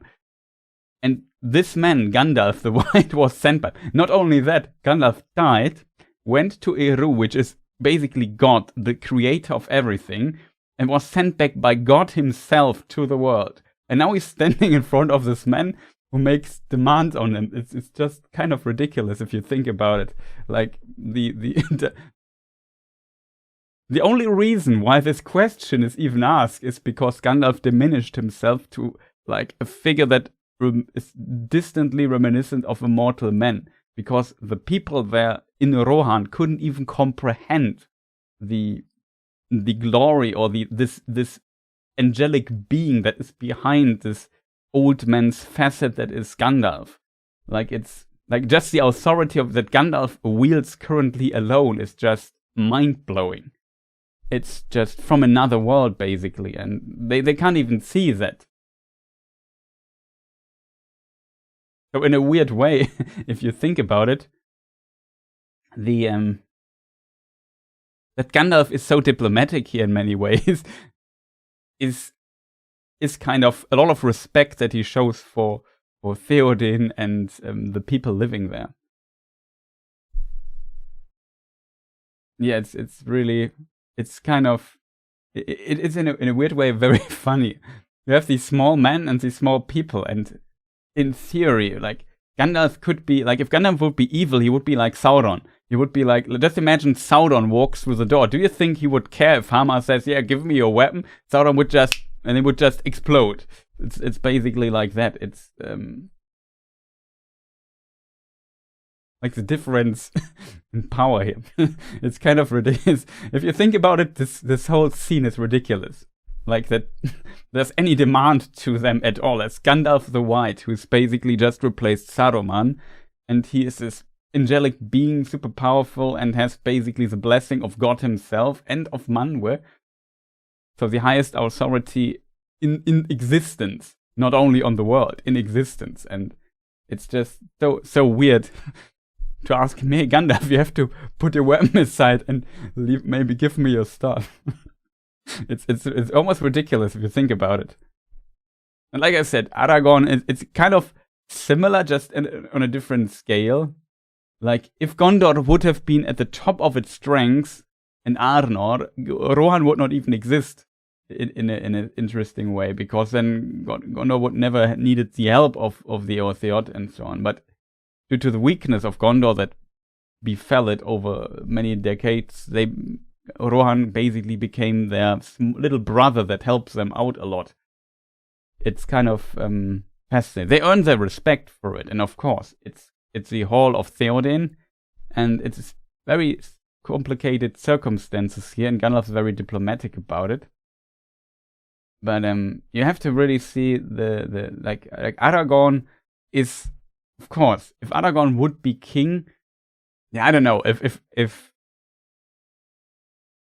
I'm not sure if the king of Gondor comes to visit Theoden of Rohan, like if he would be asked at the door, "Hey, Mr. King of Gondor, you have to put your weapon aside." That would be really strange, wouldn't it? Like the authorities are just on a much bigger level here, but I don't know.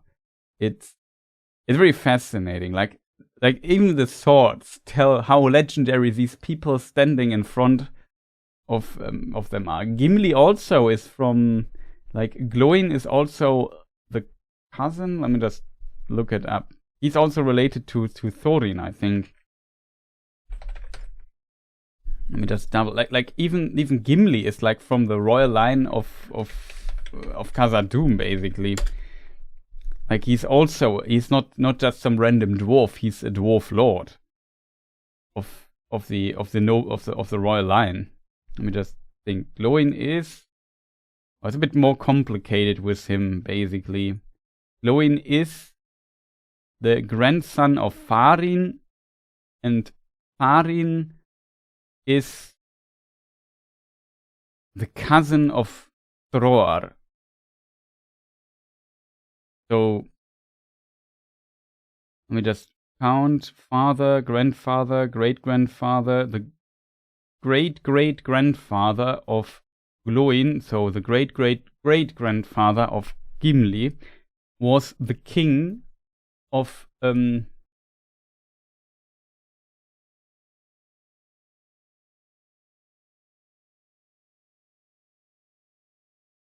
was a king of Durin's folk in the Grey Mountains, to be precise, not in Khazad-dûm, because Khazad-dûm was gone due to the Balrog incident, but it's kind of fascinating. It was Nóin II. His son, he had two sons, Dóin the First, Dain the First, and Bórin. Bórin had a son, Farin, and Farin had two sons, Fundin and Gróin. And Fundin had two sons, Balin and Dwalin, and Gróin had two sons, Óin and Glóin. And the son of Glóin is Gimli.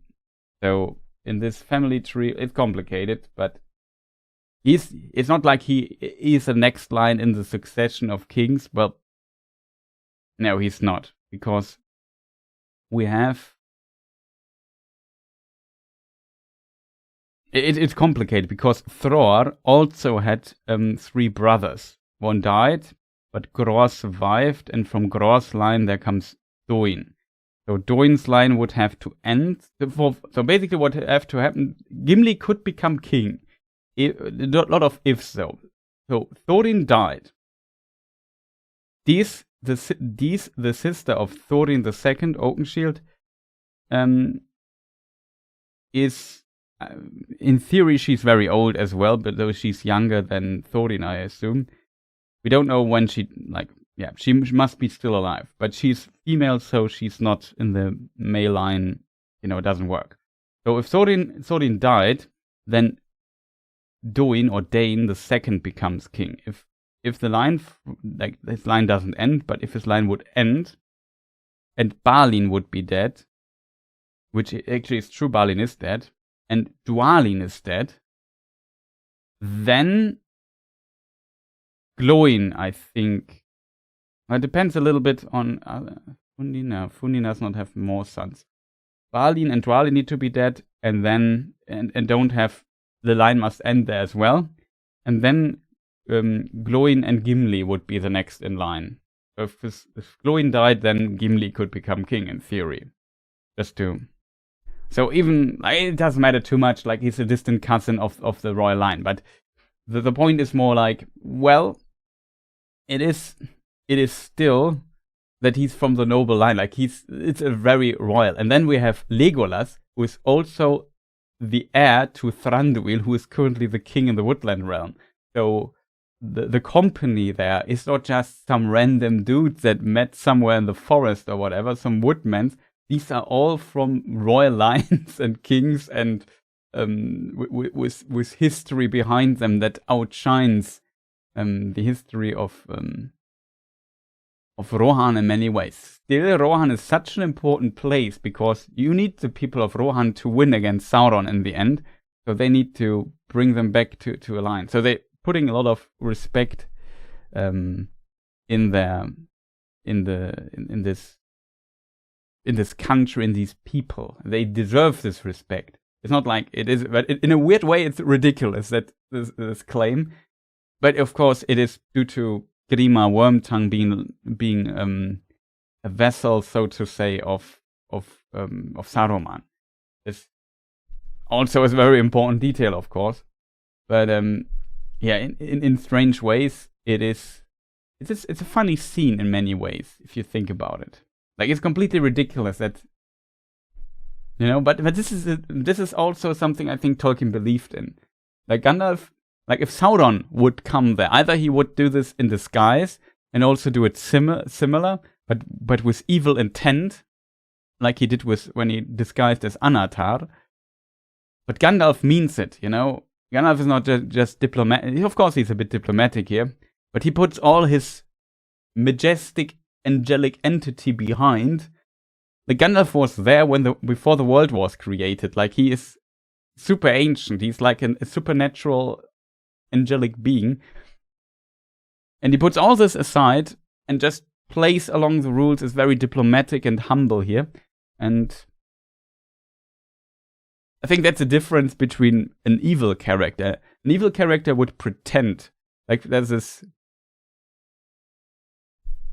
Let me just try to get the quote from Frodo.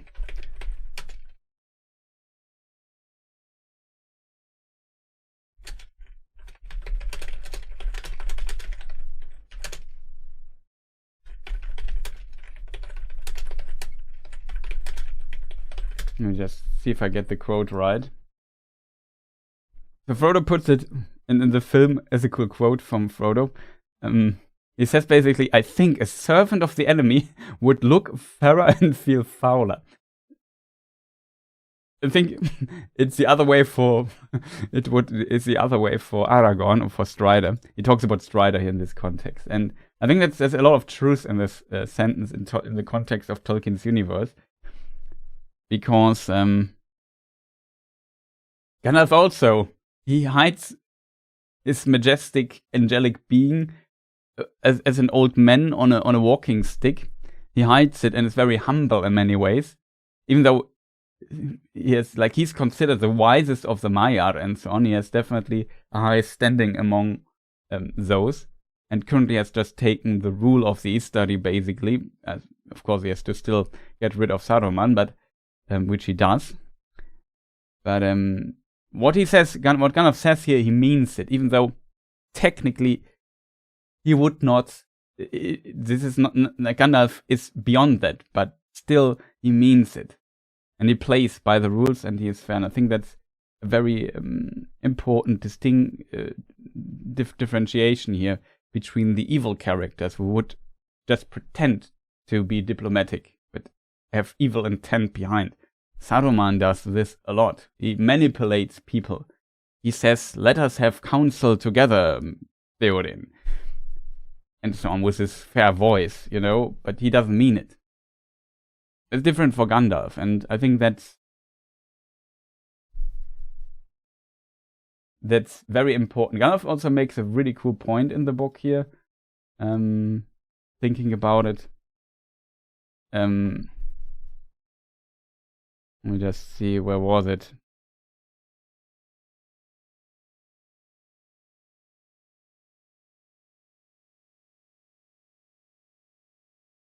Yeah, come, said Gandalf. We are all friends here, or should be, for the laughter of Mordor will be our only reward if we quarrel. So if they get into an argument, strife, or fight, it would be just helping the enemy. That's also like a really good argument that he brings here, in my opinion. So I think that it's a very cool scene in the book.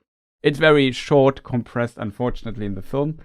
But there's a lot of funny things. Like, in a way, it's ridiculous, but it's also fascinating. Like, if Sauron would come there with his servants, it would look different. I can guarantee you that.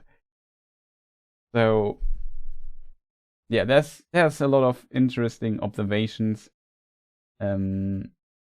you can make in context of this particular scene. It's a really cool scene, I think. And also, I wanted to talk about one short thing I also forgot to mention. Gandalf says, "We meet again at the turn of the tide." It's one of my favorite quotes from Lord of the Rings.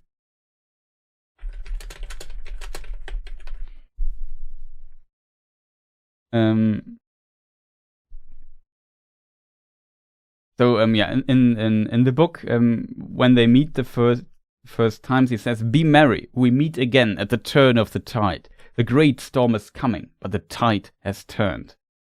Such a cool quote, in my opinion. So, unfortunately, it's a bit shortened down here in this in the films. It just said, "We meet again at the turn of the tide." But yeah, it's pretty badass, in my opinion. And I think we talked a lot about this scene now. Unfortunately, maybe a bit too long, but I think it's a very important lore thing. I have to press the button here, chat.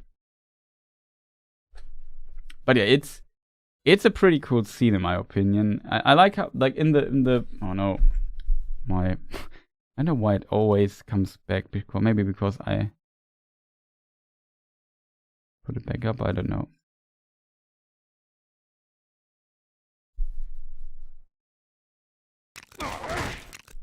So, yeah, they're already starting punching each other. But it's a cool scene. I hope you maybe understand why I found this very important to talk about. Is there anything else I forgot, chat? Yeah, I don't know. I still think, yeah, it's kind of fascinating. It's not like like, it sounds maybe a bit criticizing Rohan for it. Like, that's maybe a important point. I don't want to criticize how Theoden or his guard behaves here, because these were the orders that were given to him. But the fascinating thing is that the people there in Rohan can't even comprehend what these swords mean, or what the history of this might be. Like Legolas also says, "Yeah, I was just in Lothlorien with Lady Galadriel, and she gave me this bow. Be careful with it." And like I said, it's they don't know this, but it's kind of fascinating what a powerful bunch we have here with Aragorn, Legolas, Gimli, and especially Gandalf, like together, honoring the visiting Theoden. It kind of shows how important Theoden is in all of this. Like, if it would be like a nobody, they wouldn't even go there, because they need a powerful ally, and they need to counter some things that were done by Saruman. But yeah, I don't know. I think this is a really cool scene in Two Towers. I think it's maybe one of the coolest. All this stuff in the film, it's exaggerated. Like, Saruman doesn't have remote control of Theoden there. What he has, though, is, like, Grima poisons him, it seems, slowly, and as a result, he's not by his senses, and he can kind of manipulate him very easily. That's kind of the idea in the books. In the film, they put a more supernatural aspect to it. Gandalf still uses his staff and makes light and stuff, I think, in the book as well. So there is a supernatural component to it, definitely, but yeah, the reasoning behind is definitely Grima poisons Theoden in secret and tries to bring also people against each other. Like in the book, for example, Eomer is under house arrest. He was not banned. The person that is kind of banned is, I wouldn't say, is he banned? A bit difficult. But that is Erkenbrand. Erkenbrand, he rides out and tries to find scattered people. Especially when Theodoret, the son of Theoden, dies, a lot of chaos breaks out. There's a lot of stuff. Watch my prelude to, or watch my, I forgot which video it was. My history of Who is Elrond video series. It's one of the last two videos. Either it's the last video or the prelude to the Lord of the Rings video. I forgot. I think it should be in the last, because it happens relatively in parallel to everything. But yeah, whatever, chat. We continue with the game for a moment, and then we have to do another break, I think. Because I just talked for an hour, I think, without without a break. You just check the timer. 6 minutes, it says. But yeah, there was a lot of very deep lore dive here that we provide. But like I said, this stuff I like to talk about, even though it's just a Lego game. It is like from the book perspective, it's pretty cool. Okay.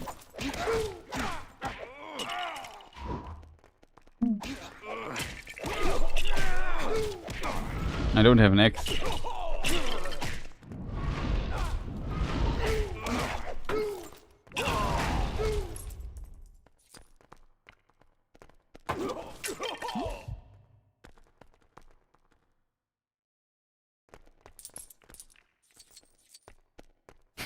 We can make fire here, chat. I don't have 7 with me.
He's so cute in his little boxy leg, yeah.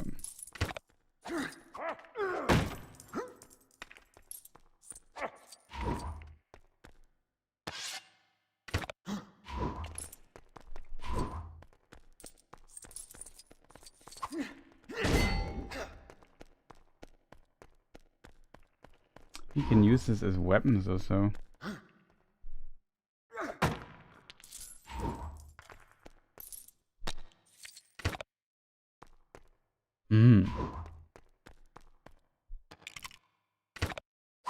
Raw meat from the bone.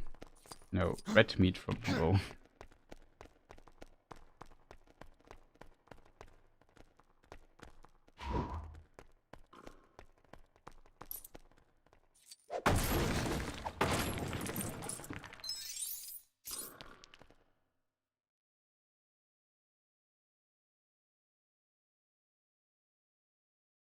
Okay, that is funny, chat.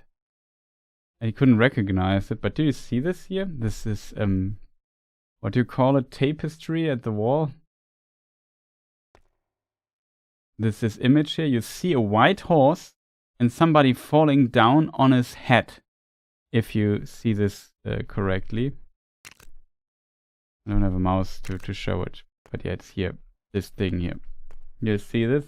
That's a cool lore reference. This is like Rohan's. The people of Rohan have the meras. Mera. Wait, how to say it? It's an ass sound. Meras.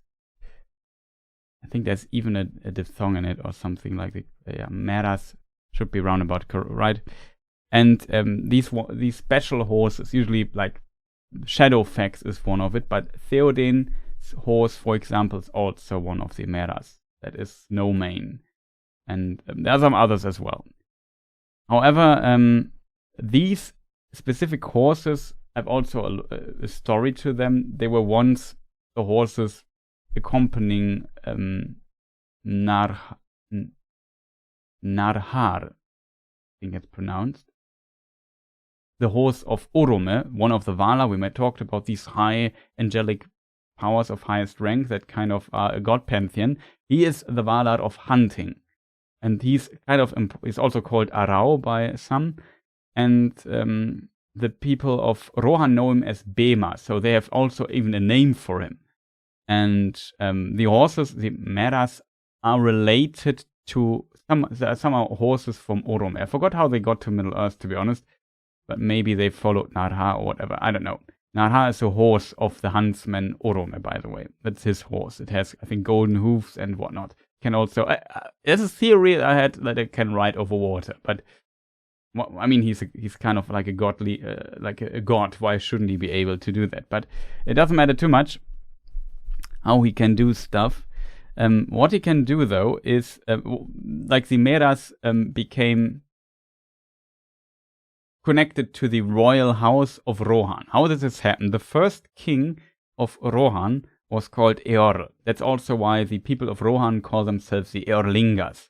So basically the folk of Eorl. And the first king. And the father of Eorl was called Leod. And Leod tried to tame one of the Meras. And the Meras was not a fan of that and threw him off the saddle. Don't ride Meras with a saddle, actually. I think, well, it's complicated. However, he tried to ride it and he was just thrown off. And he unfortunately fell so badly, maybe on his head or on his neck or whatever, that he died from this. And then his son, Eorl, was of course very sad that his father just died falling, being thrown off a horse. The horse was called Felarov, I think was the name. And as a kind of is retribution the right word? What is? I have to look up the word, chat.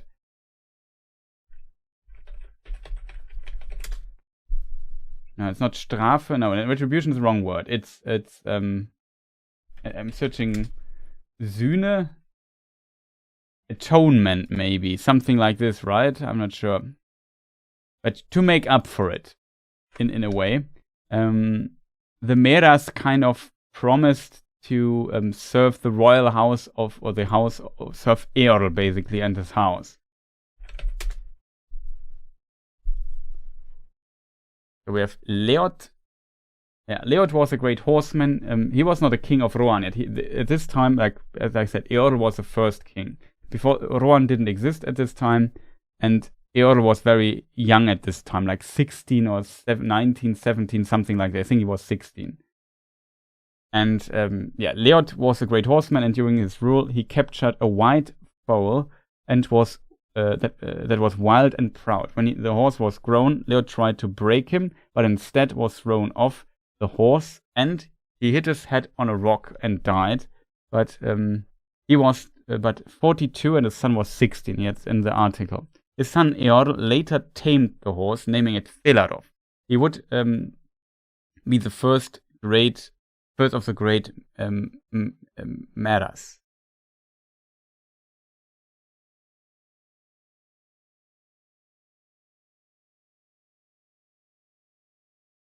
So Leod died himself. Let me just read the other article. Tamer the horse among the Leod was a tamer of the horses among the Eortheot. Also, Lord Eortheot are horse people translated, and that was basically the proto version of the people of Rohan, so to say. So their ancestors, who was captured this wild white horse while he was still a foal. In 2501, he tried to tame it. Okay, there's a note. What's the note? It was 16, so his son was very young. He tried to tame it himself, but when he attempted to mount it, it threw him and escaped. So Leod died, leaving a 16-year-old son. Eorl hunted the white horse, found it, and called it I'm not sure if it's Old English, Mansbane. I think it's maybe Mansbane.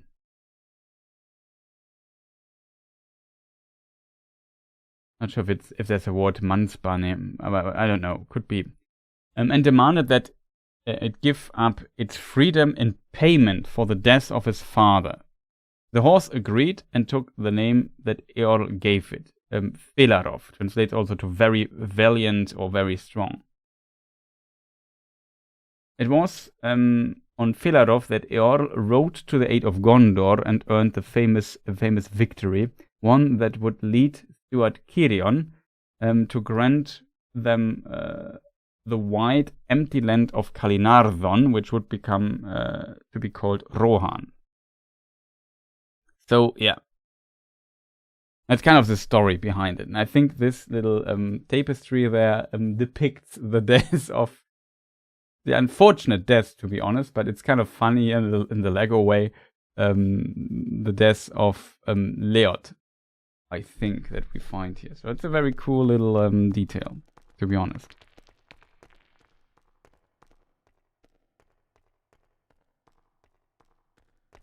Not sure what this here is supposed to be. There's another tapestry. Here we see somebody on a white horse. Maybe this is Eorl and his men helping Cirion or something like that. I don't know. Or this is... It could also be Freala Fildesan or something like this.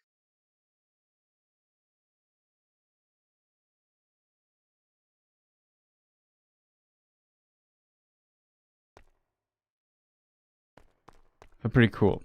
With more details here. Love details like that. Especially, like, most people I think will never appreciate the details here.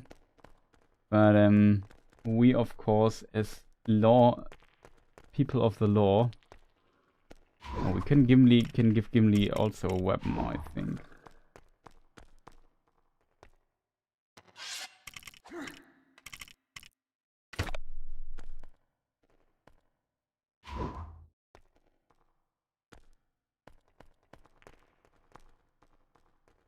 I have another image here. I can't, there's something in the way. I can't freely look, unfortunately. I can't see the thing here. Somebody on a white horse and some other peeps.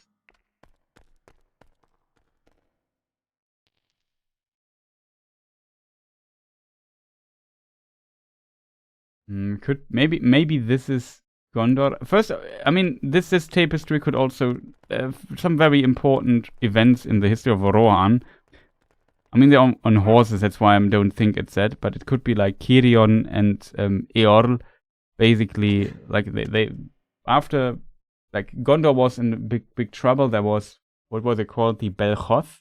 I forgot how they were called. It's an Easterling tribe or Easterling people of folk that attacked Rohan. Easterlings basically attacked Rohan, and Rohan had so much, not Rohan, Gondor.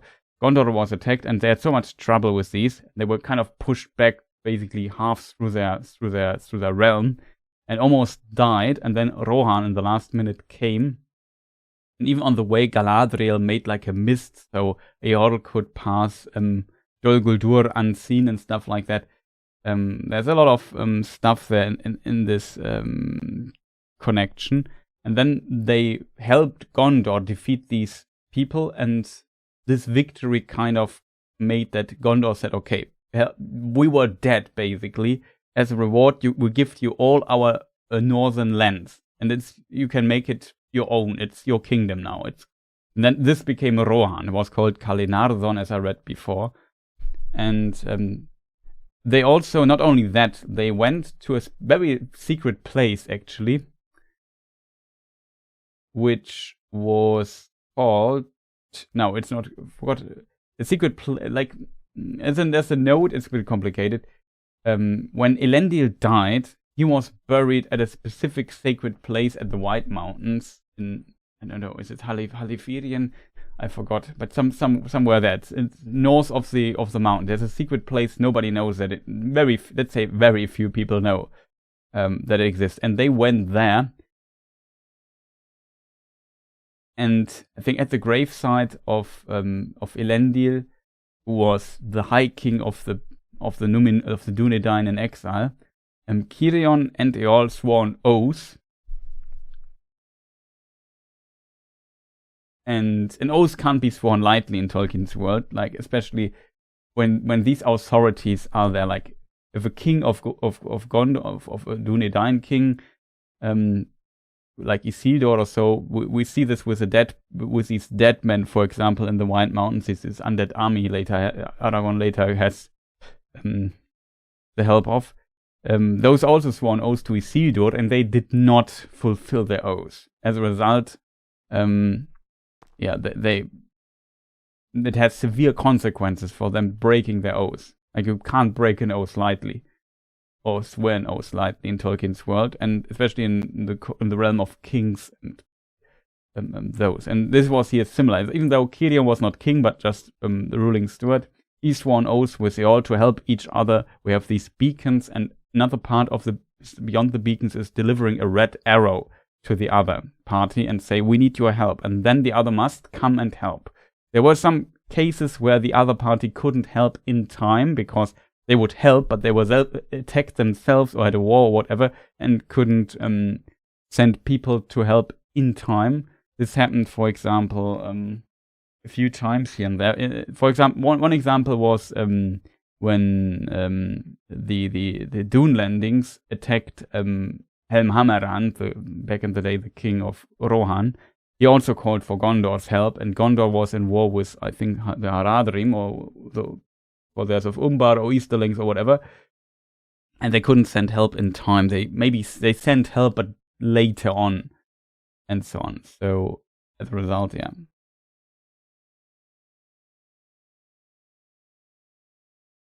So, I'm not sure if I don't think they were swearing the oath on this, but it could be maybe the wall there. I don't know.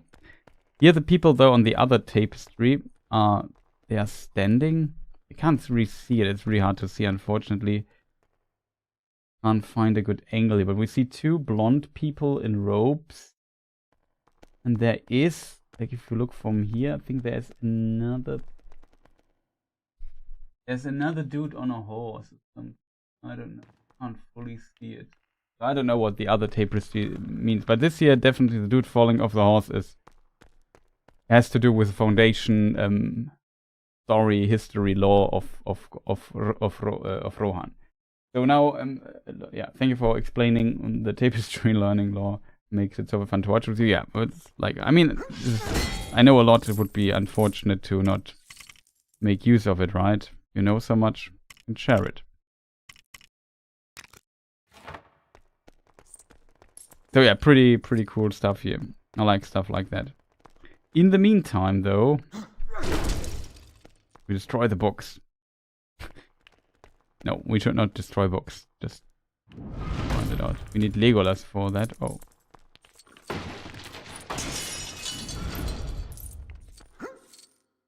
Hey, what was that? A bit like Gandalf was just flying up.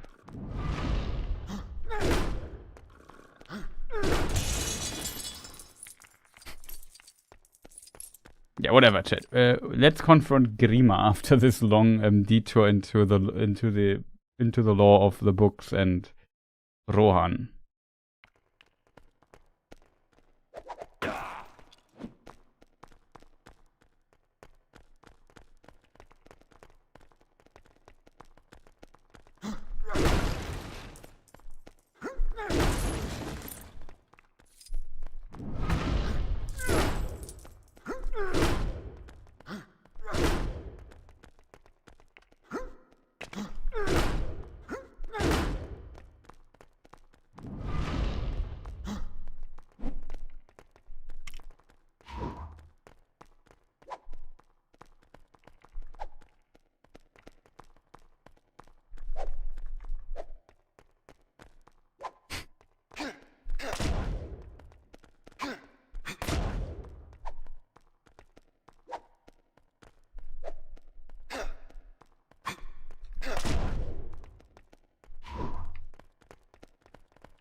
In the meantime,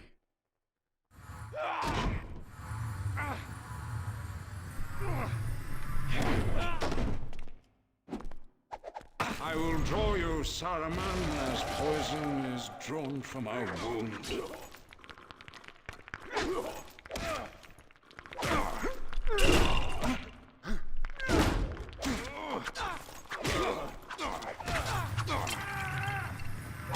That's funny, actually.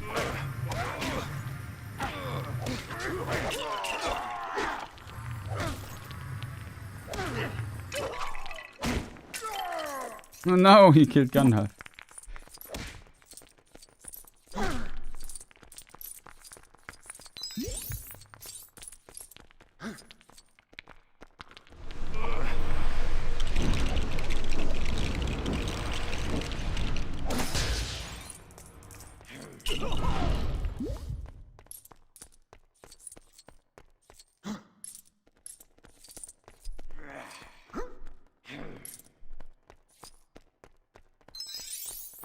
Oh, there was a lot of...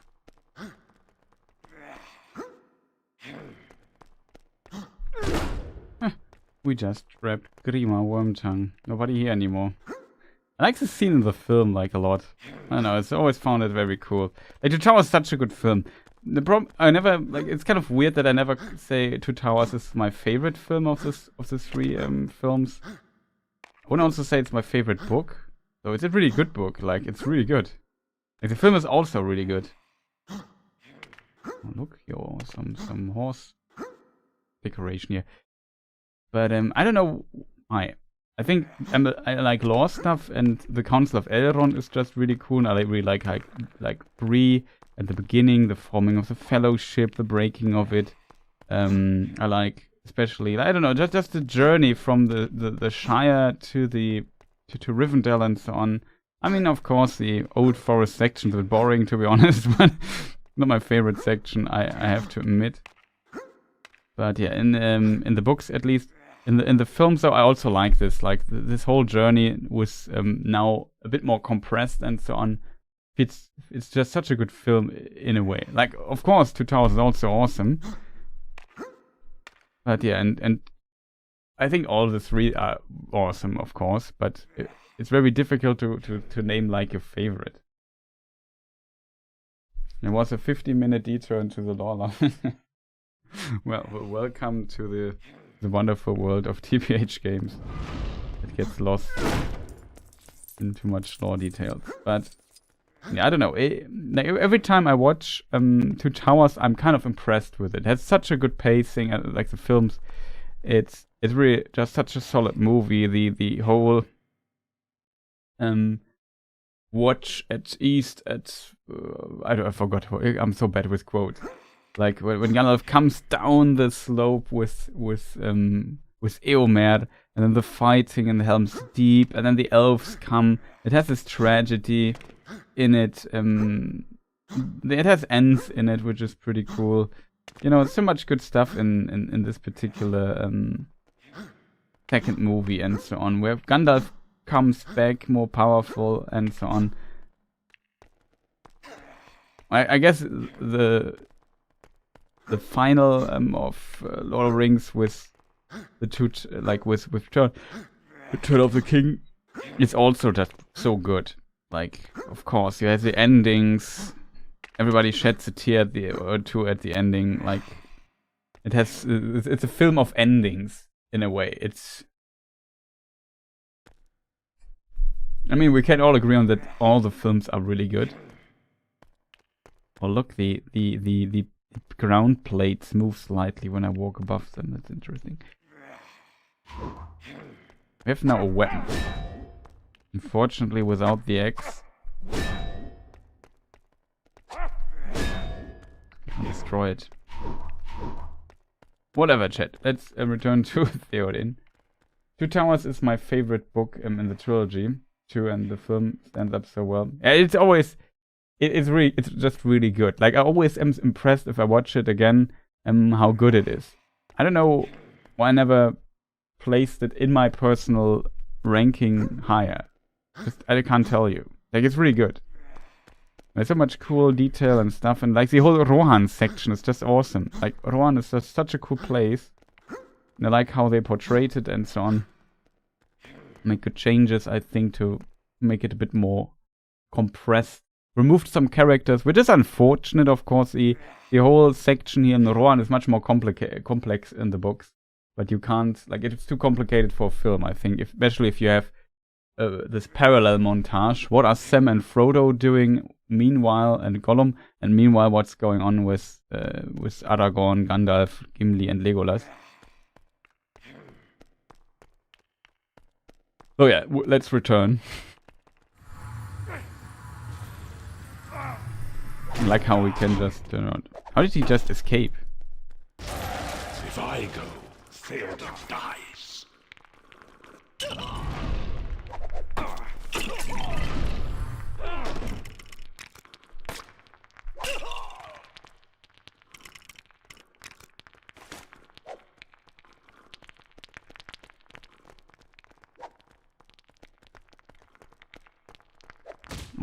I would love to if we get this funny punch sound. We could just punch him with our bare fist. It's also a tragic character, to be honest.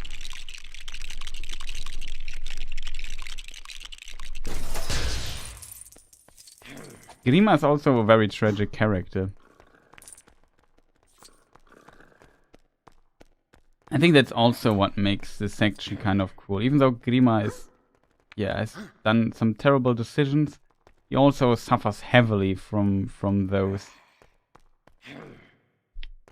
I always forget how the father of Grima is called.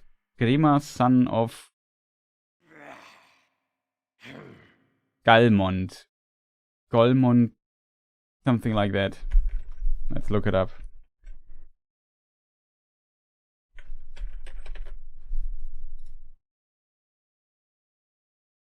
Grima Galmod. Galmod is his name.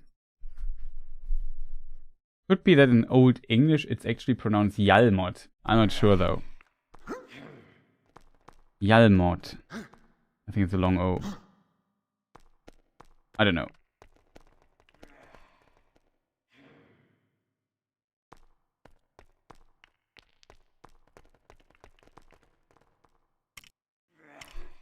Also, often it's asked why is the problem for Gandalf to put down his staff? Like the films and stuff always imply that the staff is kind of important for Gandalf to do his magic and so on. I think it's a sign for his authority that he wields as an Istar, as somebody who was sent by Manwë and by God by this time here. And they all, like the wizards, wield all their staffs. Then the 5 rods of the wizards, as it's revealed by Saruman by accident in a way. There are 5 wizards and with 5 rods. In the order of the Istari. We know Gandalf, Saruman, and Radagast. We don't know the other 2, which are the blue wizards, of course, but yeah, it's a mysterious topic with several different versions. They completely contradict each other. So very hard to tell what the final idea of Tolkien would have been. I guess if Tolkien would have published his ideas of the Istari with the blue wizards in the appendices, they would have failed. That would be this was still the time where they failed. And later in the 70s he wrote a version where they succeed actually, but kind of.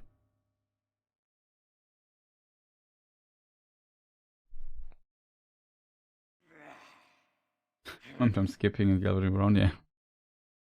So in this regard, it's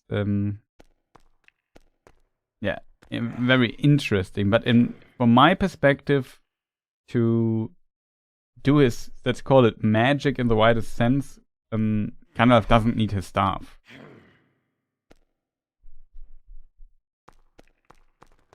And Gandalf loses his staff.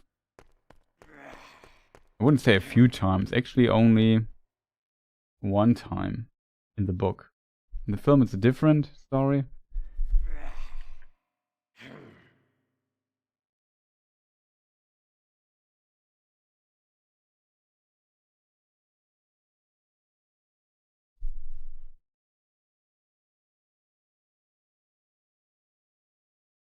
In the book it's difficult. Let me just look up something really quick.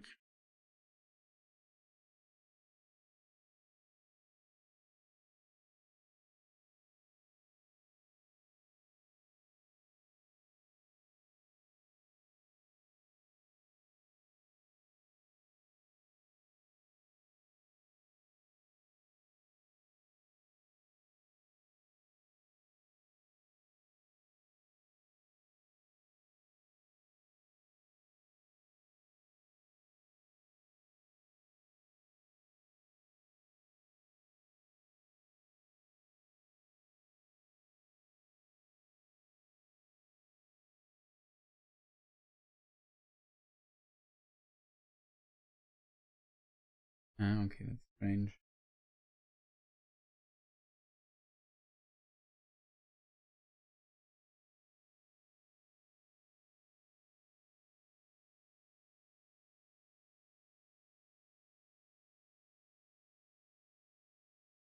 Whatever, chat. No, let's continue. Sorry for my distraction here. Yeah, let's help Mr. Theoden here, really quick.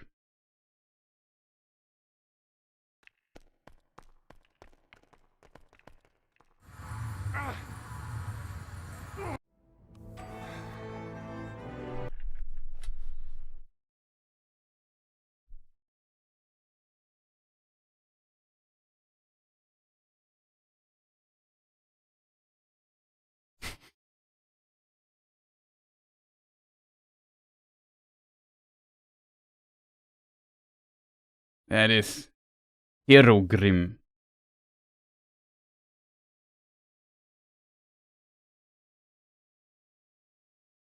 Of course, also the king of Rohan has a named sword. Fun fact: Theoden was born in Gondor.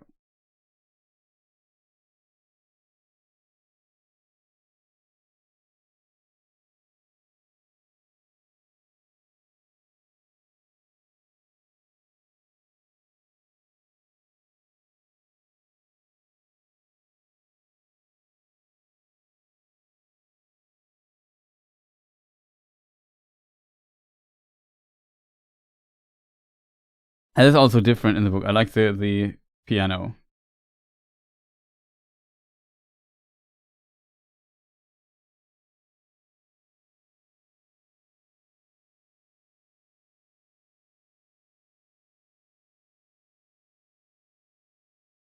Oh no, the walks.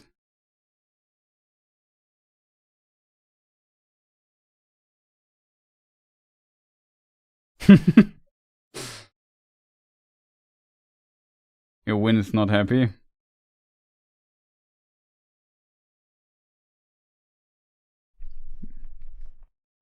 Donk. I can jump on the other the walks. That's kind of cool. Can I also switch to Legolas? I can.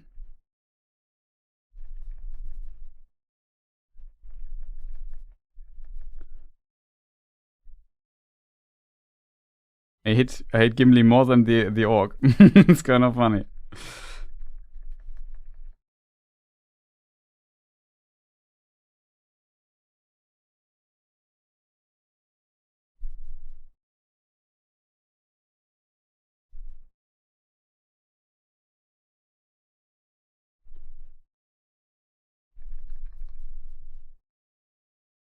Hey, don't start shooting at the OG here.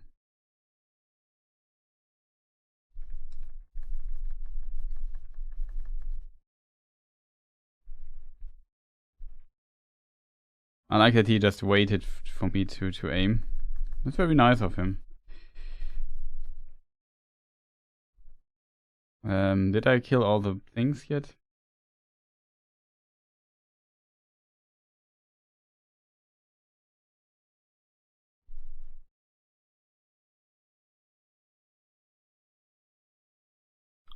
Okay, Gandalf is gone, so we can't do that. I just accidentally killed Gimli.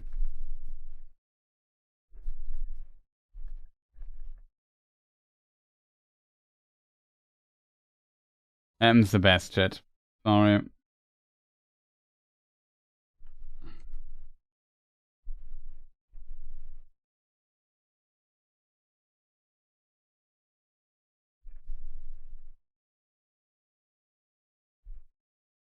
Oh, I don't have a sound. I forgot to activate. You have to tell me, like, if the gameplay section, I usually can turn on this, can just turn the sound back on. Just, dude. Finally. I can switch to the walk. That's so cool. Why is there a so-called Venus Fliegenfalle?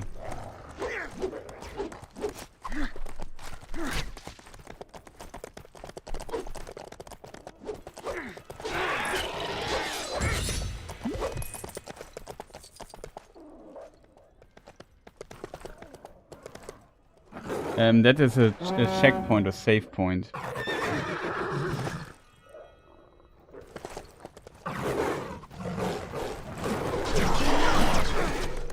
Oh no!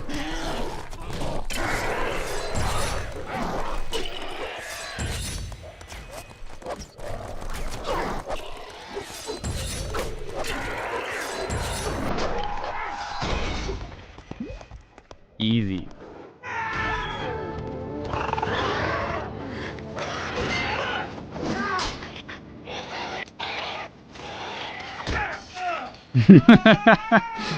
Okay, that's an interesting interpretation of what happens there.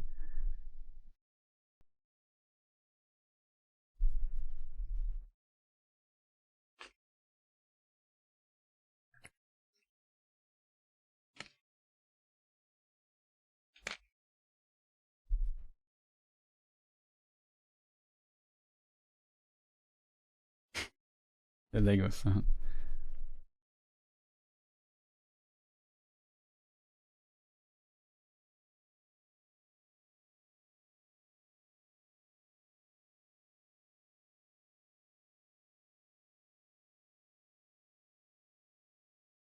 The walk attack.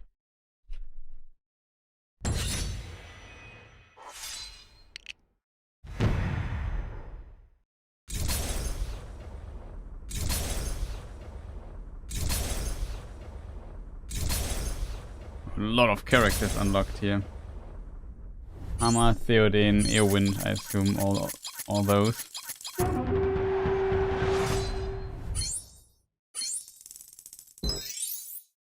I didn't collect not much. We have to go to Bree at some point to spend all our mithril.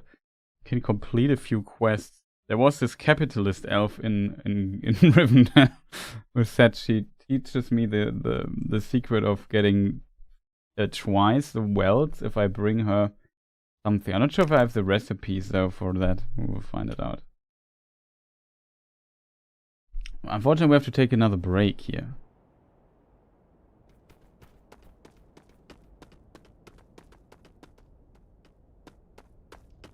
Now I have to go to Helm's Deep, right?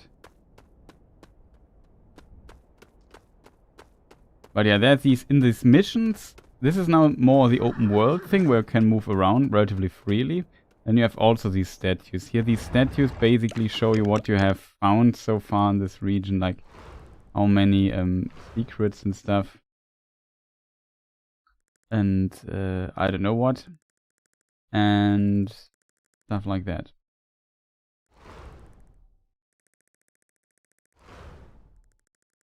Oh, there's Grima Wormtongue.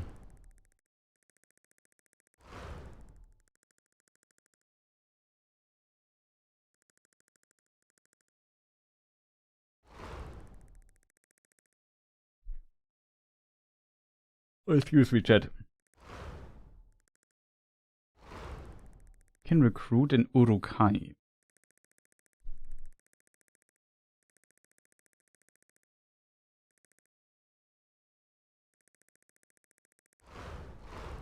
And yeah, this is a map, and you can go around and do all kinds of things. Now we also have some other stuff. We can even recruit a ring race at night. We can this thing. We can also recruit these characters and then control them and so on and so forth. So very interesting.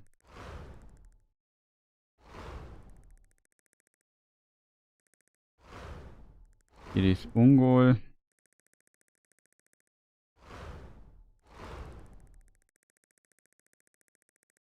Oh yeah, pretty nice. Oh, okay, we have to do the quest. Then we get like a recipe for it, it seems. Schnack we can recruit. Map time, yeah, exactly. The map is really strange though, everything is just so compressed. Like...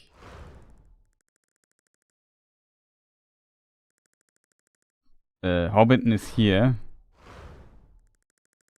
Here's the river. Then this is the old forest and Tom Bombadil's house already. Oh, Radagast the Brown we can also recruit. Should look into that shit. And yeah, then it's Bree here already. Midgewater Marshes. Weathertop, and this already Rivendell. Like the Troll Shores are also here in between. In this here is Rivendell. In this section. Troll Shores, Rivendell.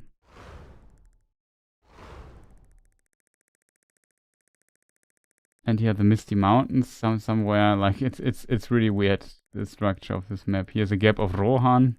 Here would be Dunland. I don't know. Here's Moria, Mines of Moria.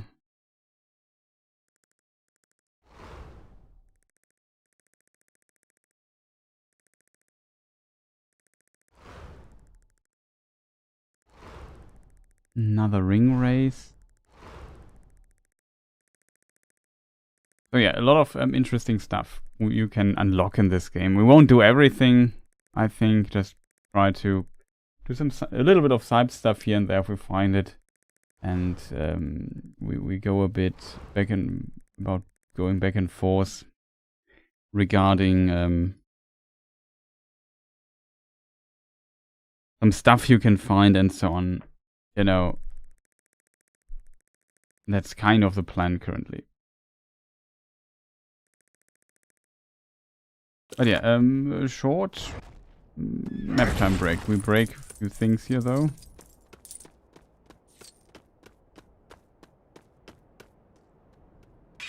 One of my kinsmen borrowed my special Uruk sword when they went to attack Amon Hen, but he never brought it back. Never brought it back. He didn't come back either.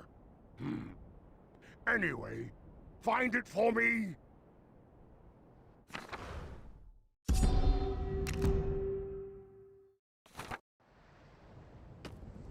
What do we get for it? One of my kinsmen borrowed my special... He did not say what we get.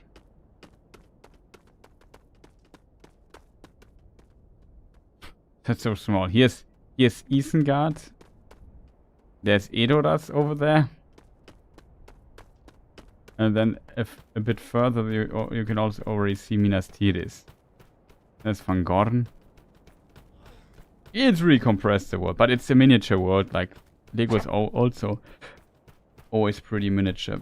There's already Barad-dûr, and there's Minas Tirith there on the background, and Minas Morgul.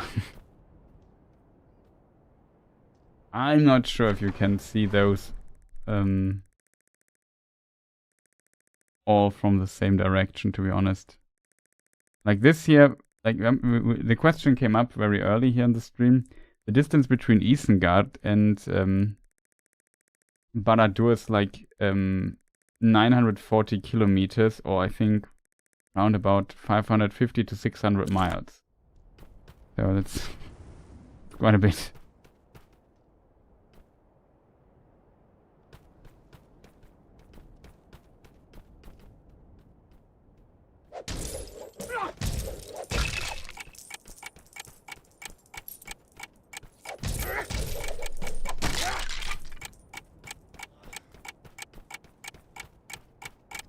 A lot easier with the horse.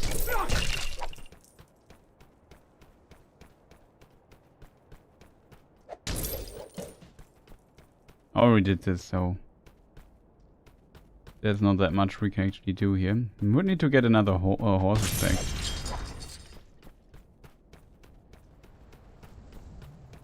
Now we get now here one of these.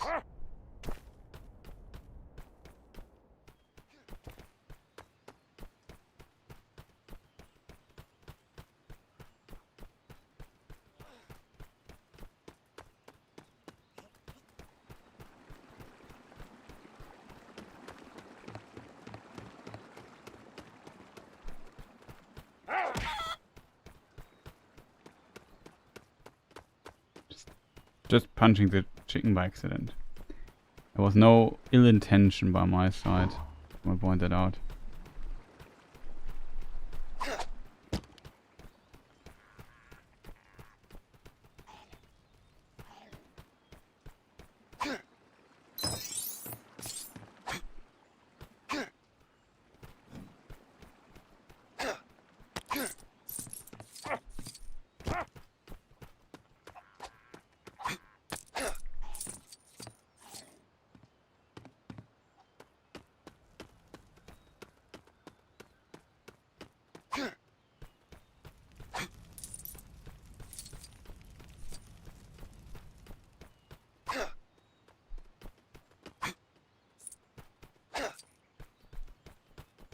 There's Eowyn.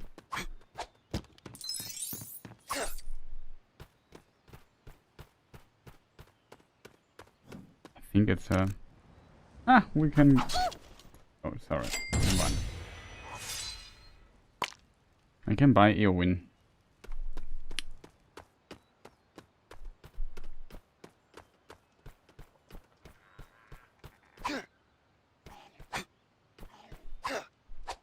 Why do I hear Gollum from here?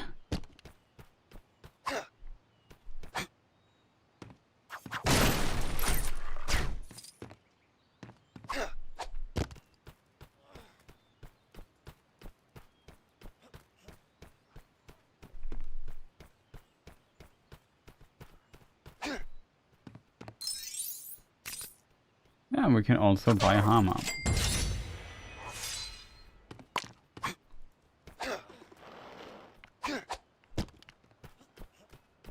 If you buy them, you can equip the characters and so on.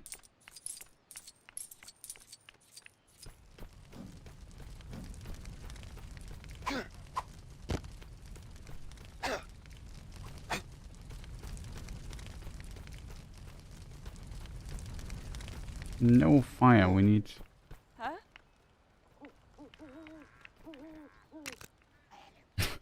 And Theoden we can also buy.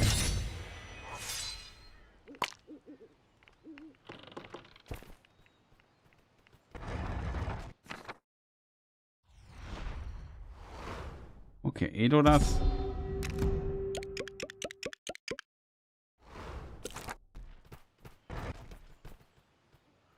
My husband's mithril top hat shrunk in the wash. I'll never hear the end of it if he finds out. Could you forge me a replacement? I'll give you something that'll earn you 6 times as many studs. The Monopoly hat.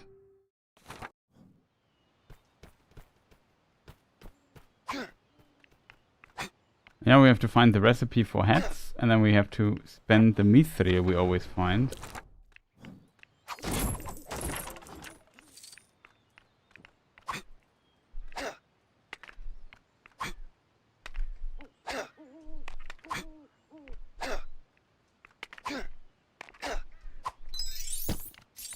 You still can get these things.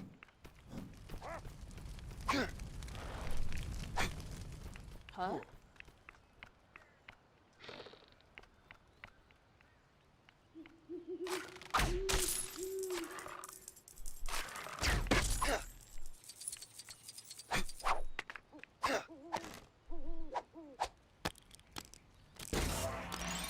This is a mithril thing, you have to find those things.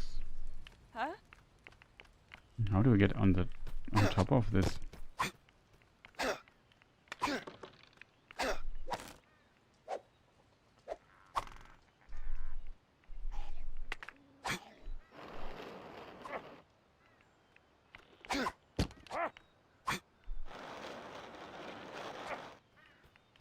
Huh?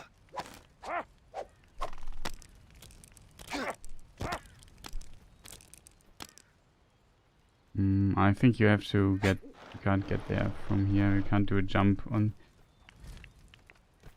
Like if the terrain is too steep, like here, you can't jump. Huh?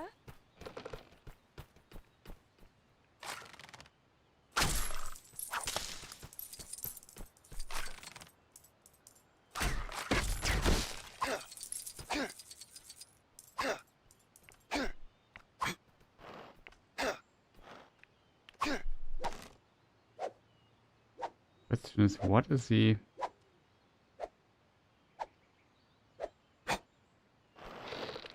No idea what the use of that is.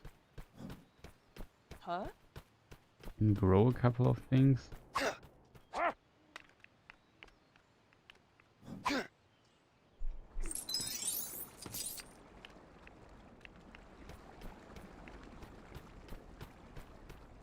Okay, how do we get...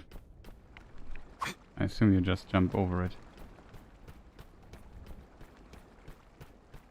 Okay, chat.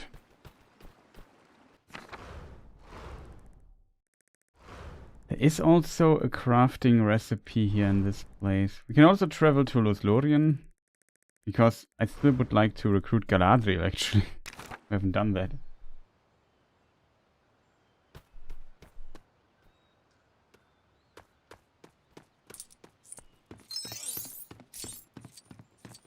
I had like almost 1 million of these Lego coins, and now I spent so much for recruiting all those characters. We should have collected a bit further.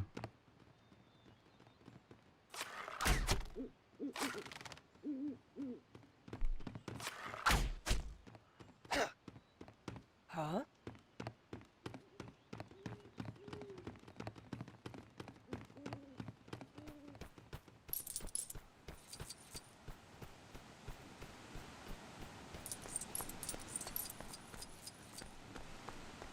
We haven't really explored Silmarillion yet.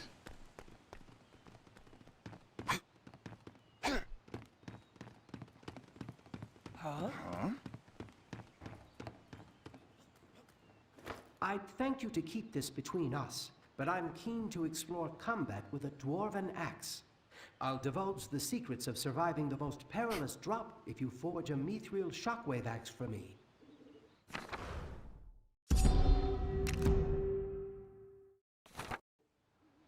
Okay, mithril axe.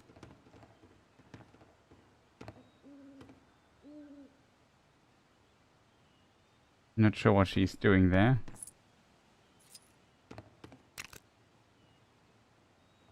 Oh, I actually accidentally stepped Galadriel.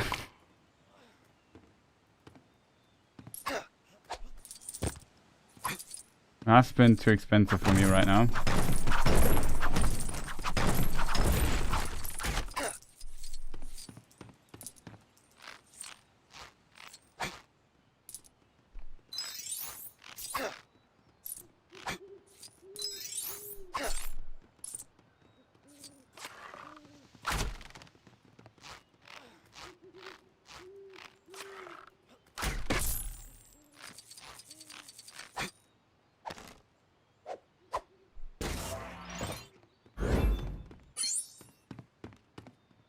Nice. We got this.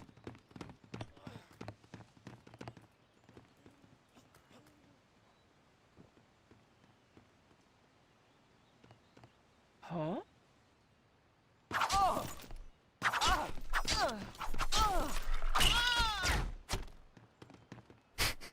It's kind of funny.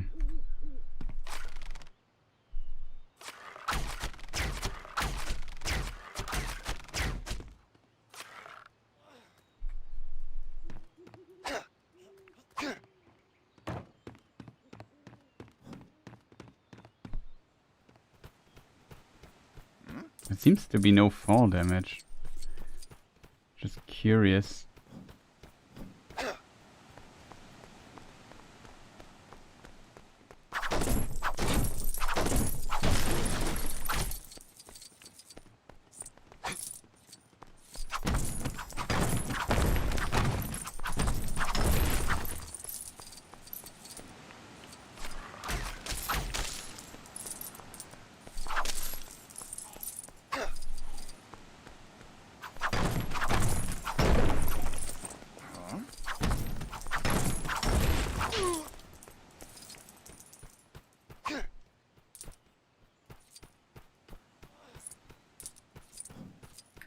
Okay, chat.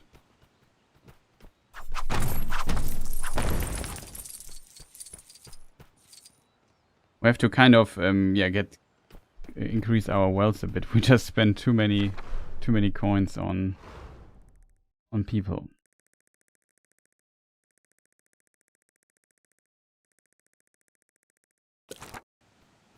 We can even switch back to Frodo, who is currently here.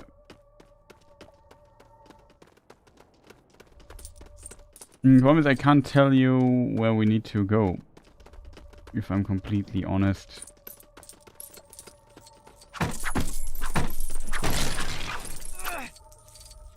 No, not... I tried. It's not that, it just sleeps, it comes back. But, no, we didn't I try to kill them, but or to shoot at them, but nothing happens.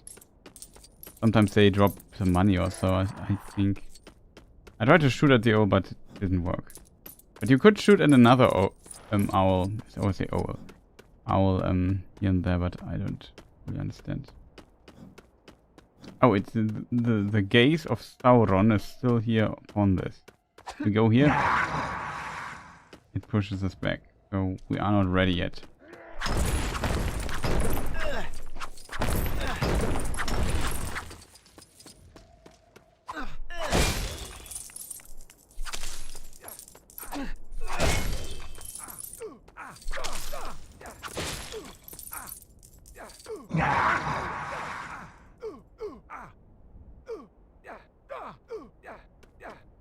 What's this sound?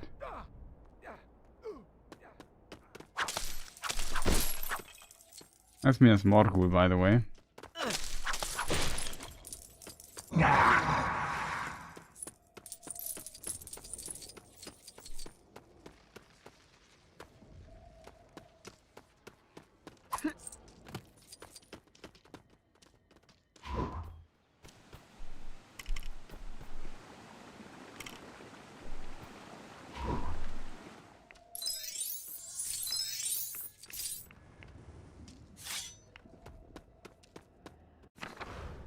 Okay, chat. What do we need to do?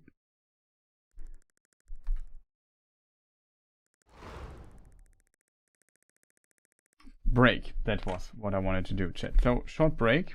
Yet again a break, I know. Let's see how long we continue. It was a long session already. We did very little progress because we talked for 50 minutes about Theoden. And not Theoden, but about the scene where Gandalf and his friends enter the Hall of Theoden, or want to enter. But yeah, short break, chat. Back in a moment, and then we see how maybe play a little bit more than call it a day, I think. So, see you people in a moment.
Hello, I'm back, so for the interruption. I hope you are still there with me.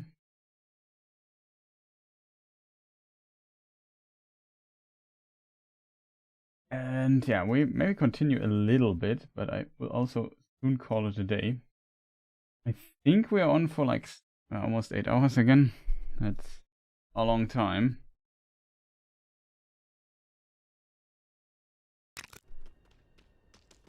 Yeah, we can't continue here. So basically we had Faramir bringing Frodo to Osgiliath. You remember this scene? But this doesn't work, unfortunately.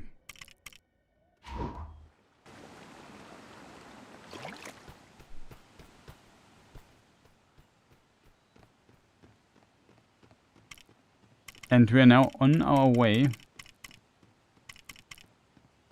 We're just... No, remember, we're alone, chat. Gimli and Legolas Huh? are kind of gone. Let us see, chat. We could return to Bree.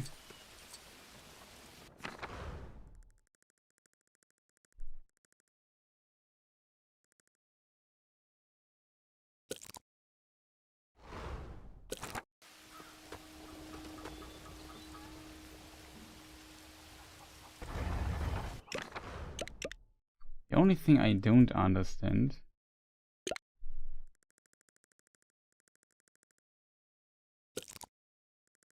is how we get the characters here back.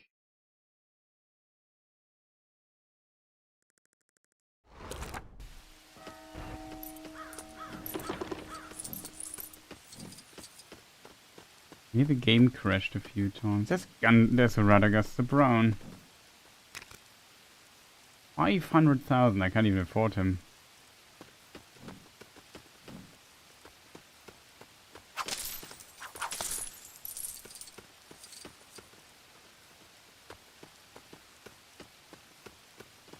But he would be here.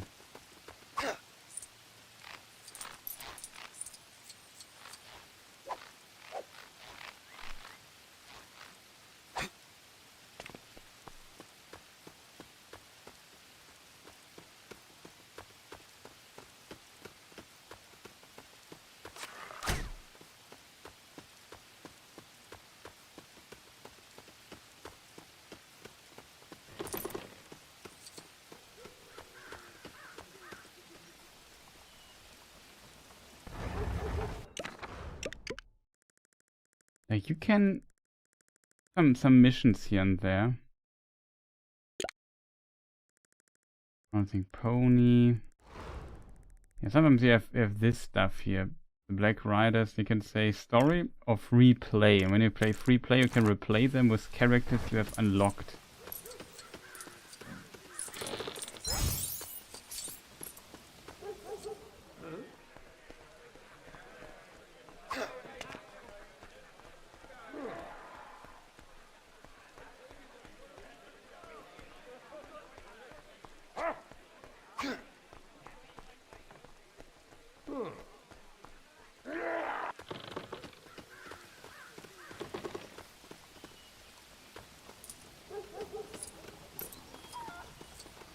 Somewhere here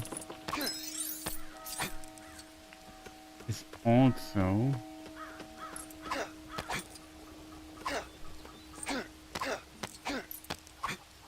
the smith. I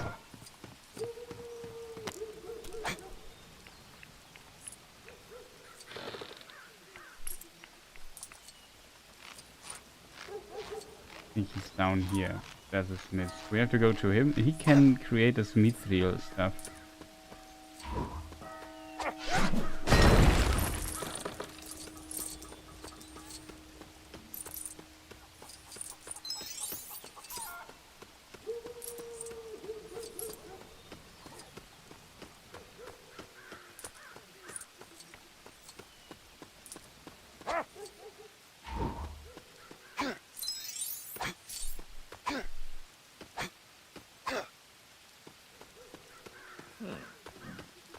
Huh?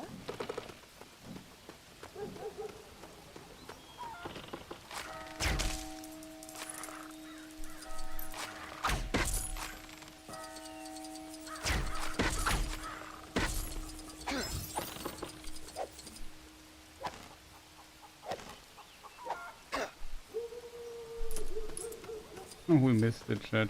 So sad.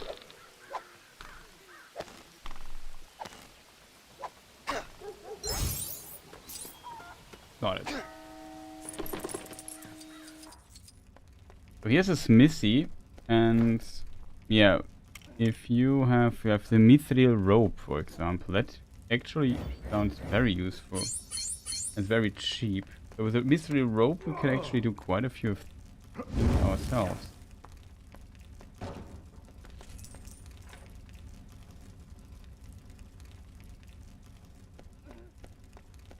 Now we have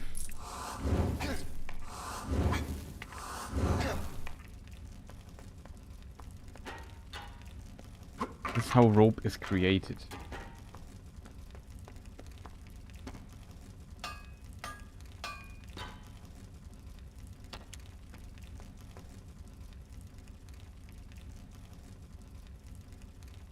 And with this we have mithril rope.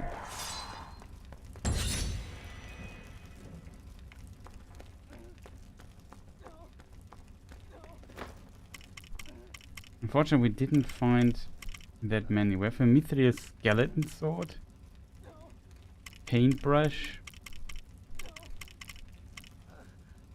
mithril cluster bow.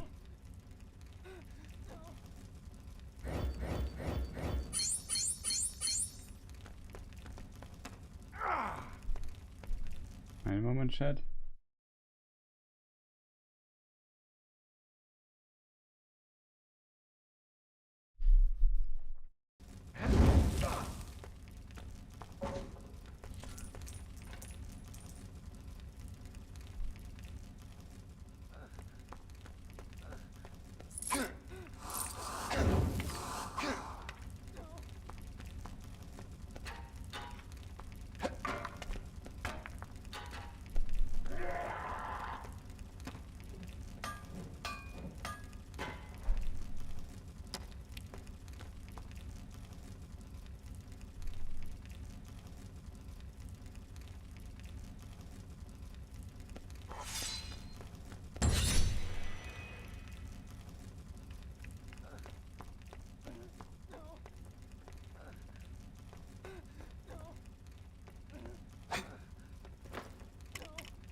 Olivia Jackson. Yay! Good.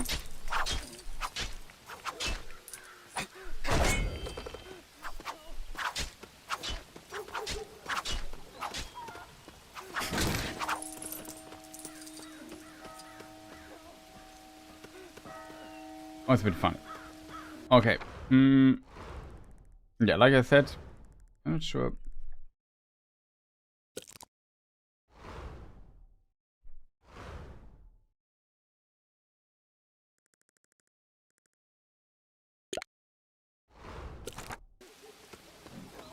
Huh?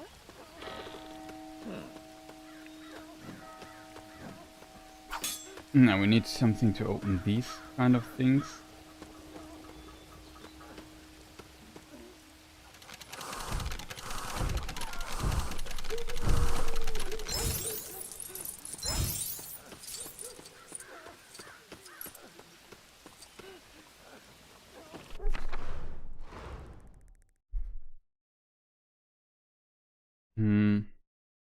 Films did an amazing job making each location distinctive and memorable. I loved seeing them on screen. I had to imagine them from the books.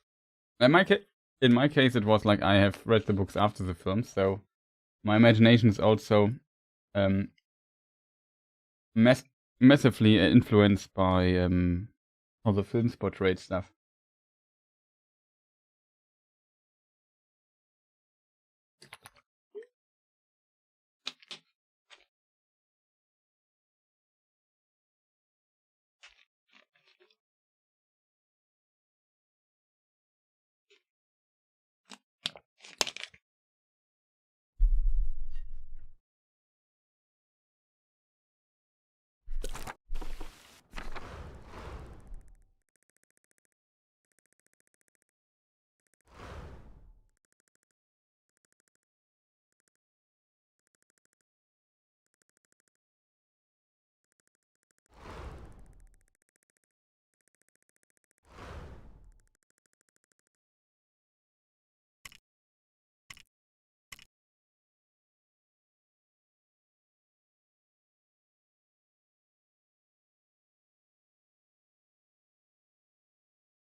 Huh?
Okay, I have one item which I wasn't aware of that I needed. But these sometimes, like the mithril paintbrush,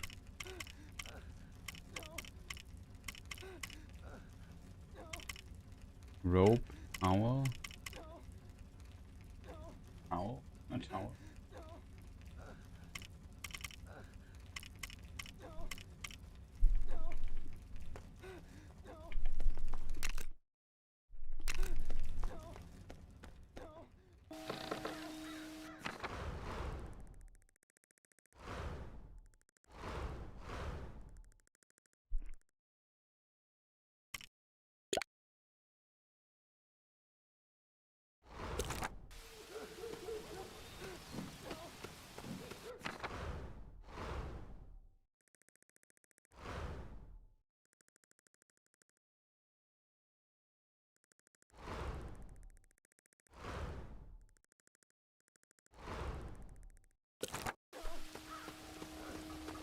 We'll just create it.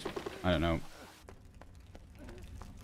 If we want to complete the quest in Rivendell from this dude.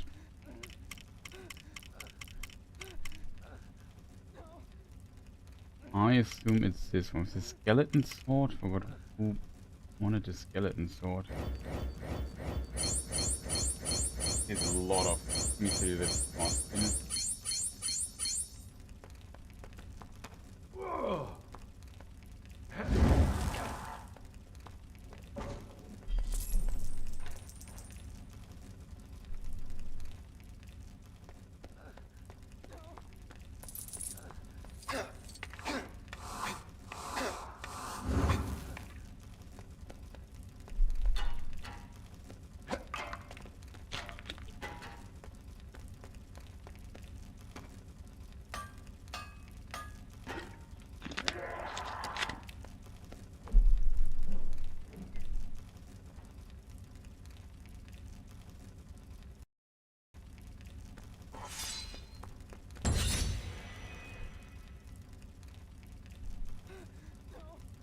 Okay, we are back and now we have the paintbrush. I'm not sure.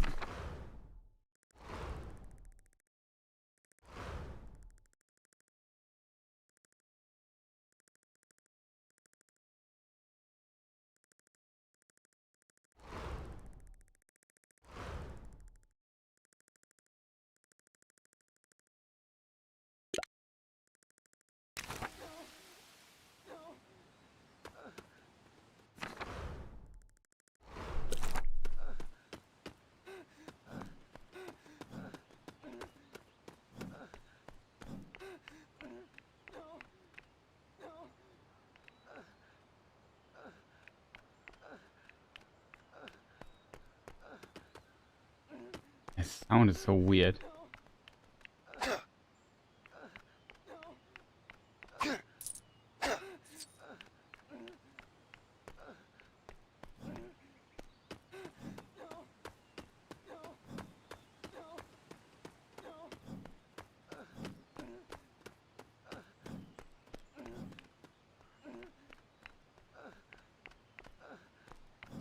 He's on top of that, chat.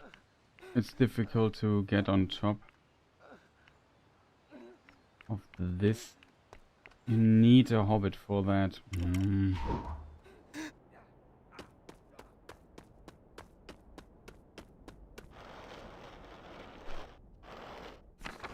We just travel to Rivendell with Frodo now.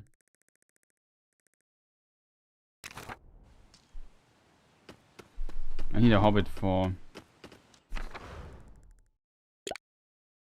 I think it's not a thing we have. That's so unfortunate. I thought we would have something correct here.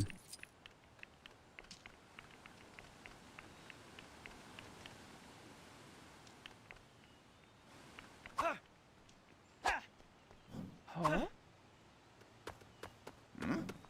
Huh?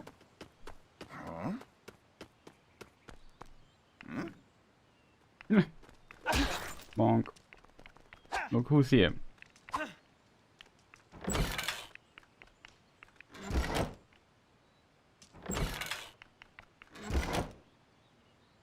The amazing view from Weathertop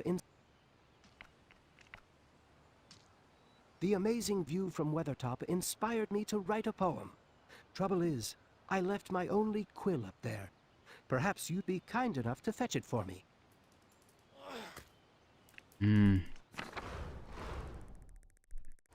Oh, we don't want to do the Weathertop stuff again.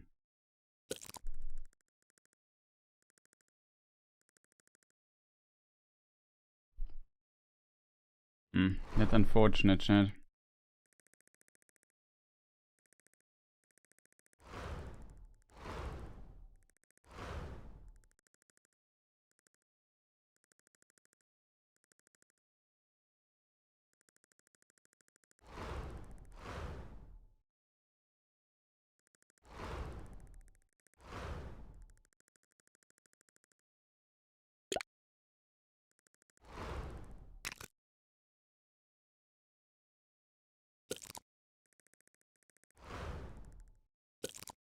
We have rope now.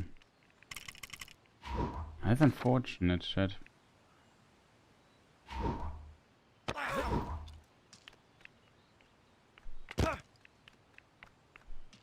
Hmm.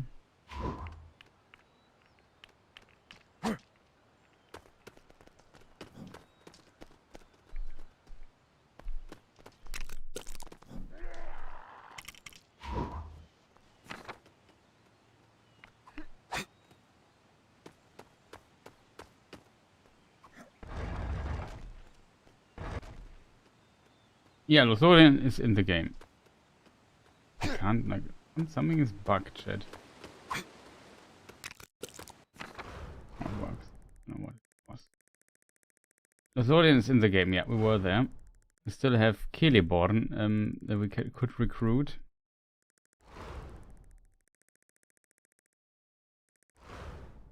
I would go here because now we have the rope.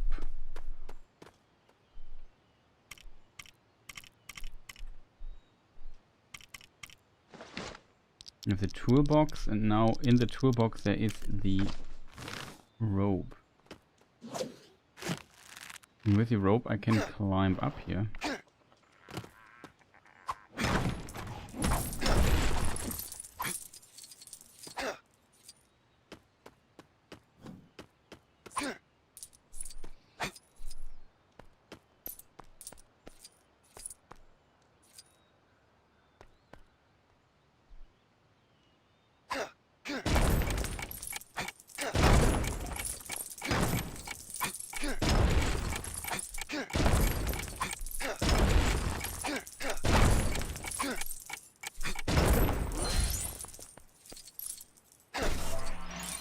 Get ourselves new meat deal here.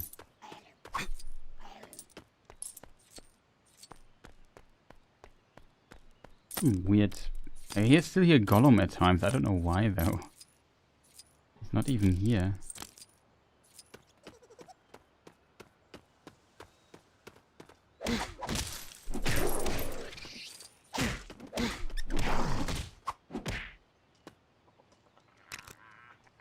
For 200k we can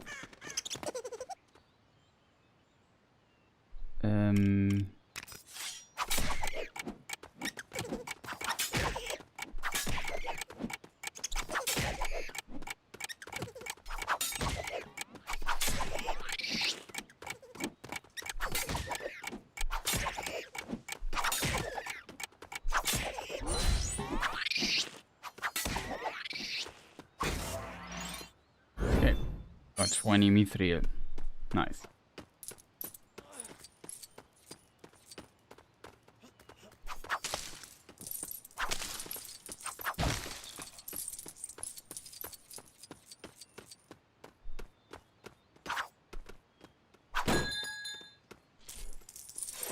My family and I were walking near the dead marshes when a herd of oliphants appeared.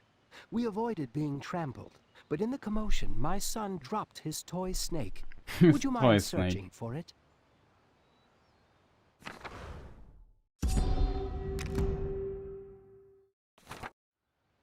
Toy snake, huh?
Bit unfortunate, chat. I hope we would have found more cool stuff here, which found a mithril, which is good.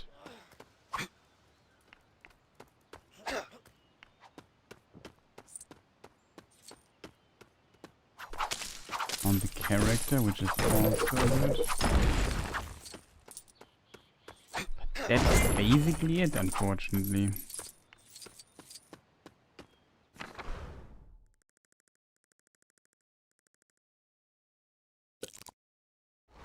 We have the mithril rod.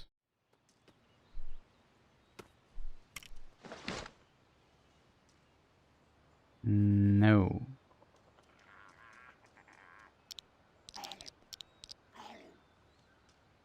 We have a Moria orc helmet. Don't know why we have that. We have the wooden armor. We have the mithril spring boot.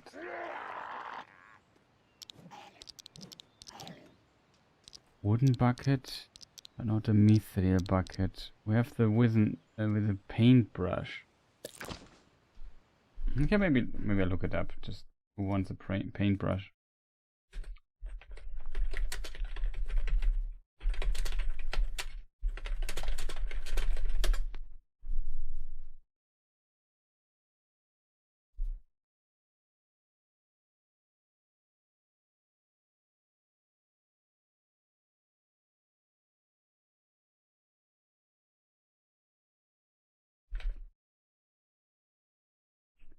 The paintbrush finds blacksmith design in Hobbit. Yeah. Woohoo.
Here's your paintbrush quest.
Wow. It's like the brush is a weapon, and you can if you hit enemies with it, you turn them a color. Didn't know that.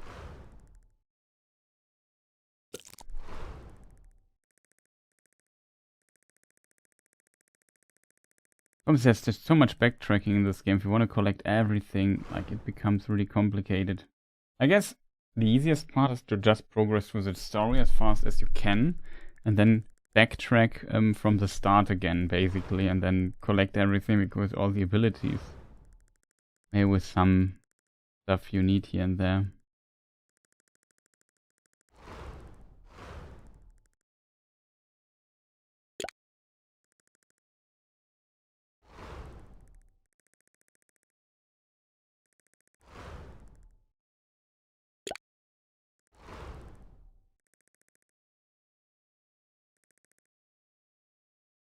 Also meet Glowing.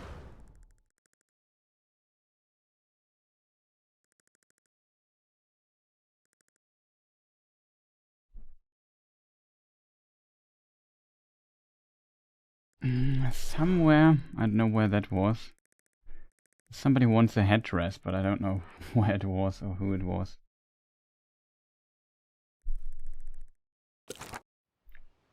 What's our current quest actually, chat? We're already in Lorien. Next is Helm's Deep. There was an Urukai we could get, but it was, I guess, too expensive.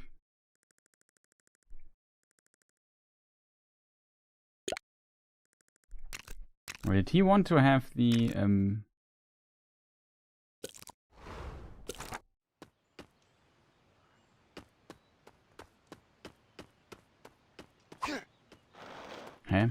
not available with this party? There are some strange things going on here, I have to admit.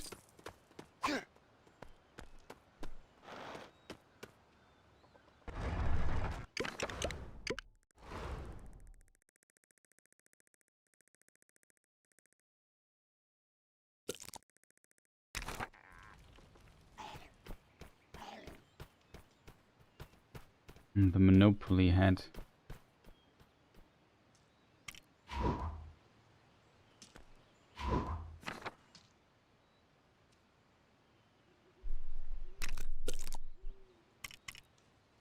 Bugged currently.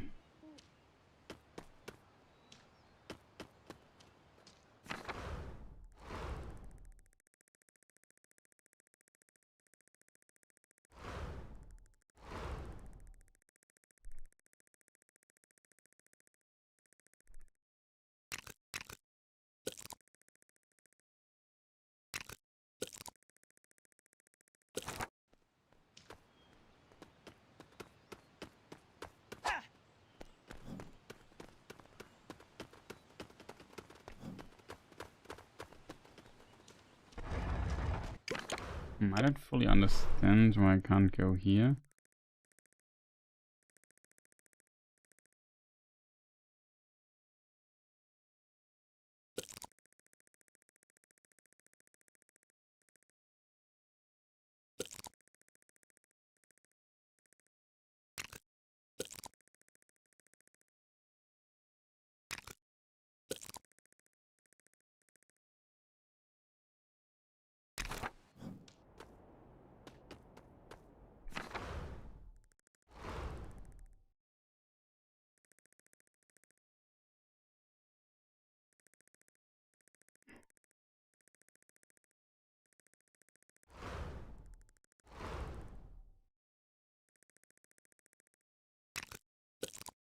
Can't go here.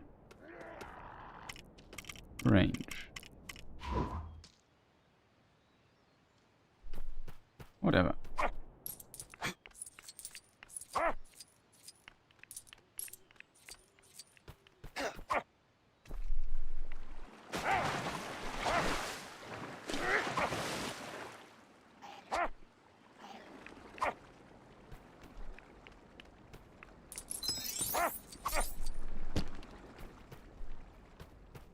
We just go to Helm's Deep.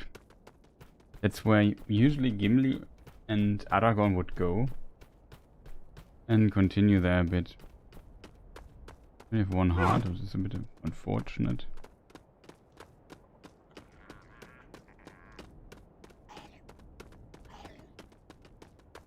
I don't know why I always hear the column sound.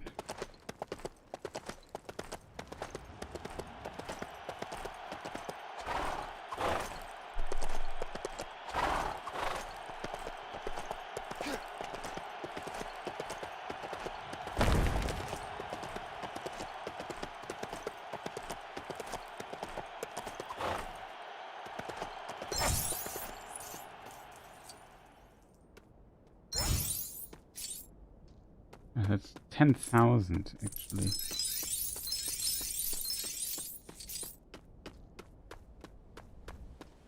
Bit.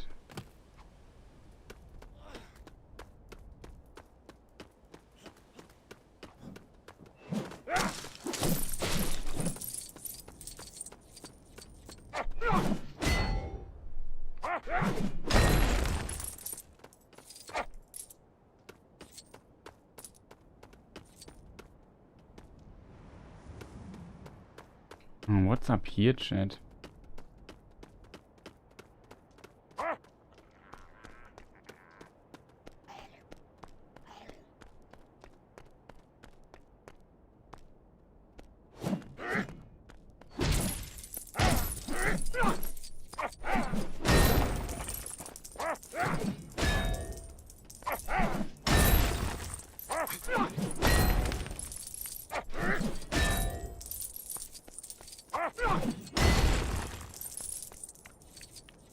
Really destroying everything is often the solution to a lot of things in this game. And sometimes you have to go a bit further. Yeah, it seems not to be the solution. Maybe we need, like, a device like this.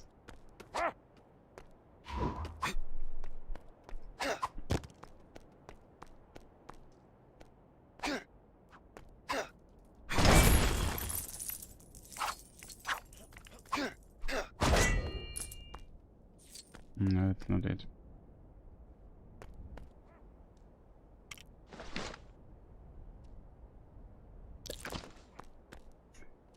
Hey, Axel, nice to see you.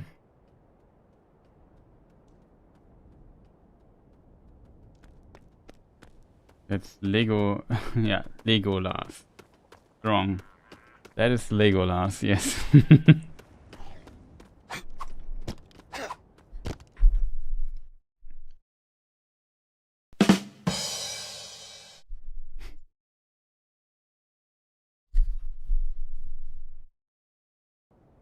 No problem, I appreciate. So let's go into let's do Helm's Deep here.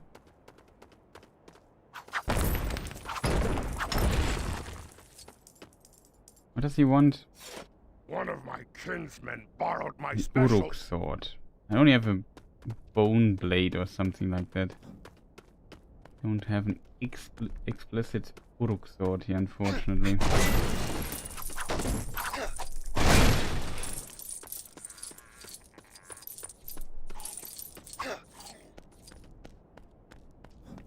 No, we just had a 50-minute discussion about a specific scene here in Lego and in the films. I have to mute the unfortunately it has licensed music in it, so I have to mute the sound when a cutscene plays.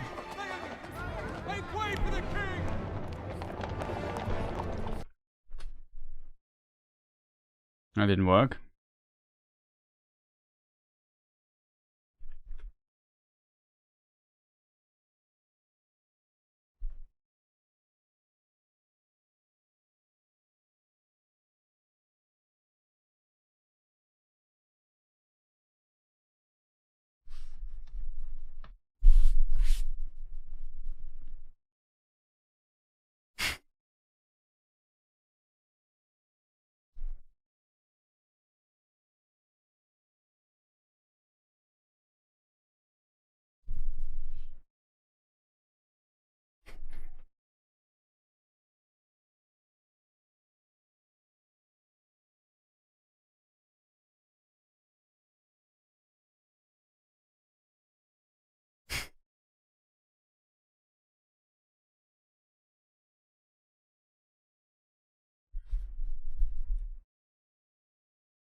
Open the gate!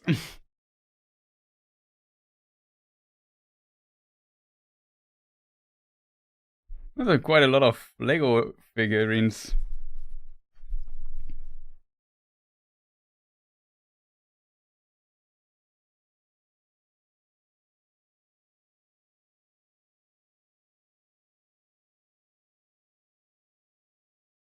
That's different in the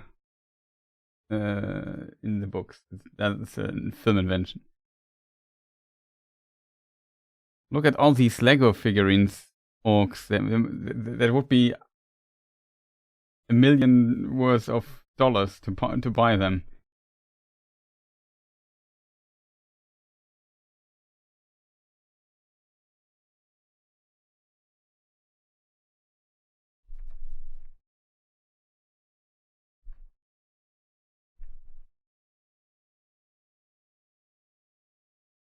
I saw an article saying Jackson and his whole crew didn't like the caterer's food, so they put in Eowyn soup scene. Lol.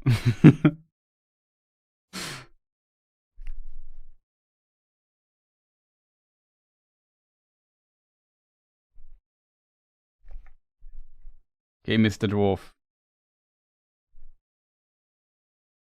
Let's breach the castle ourselves by doing nonsensical things. Wow. This does damage to us? I'm not amused. This also does damage to us.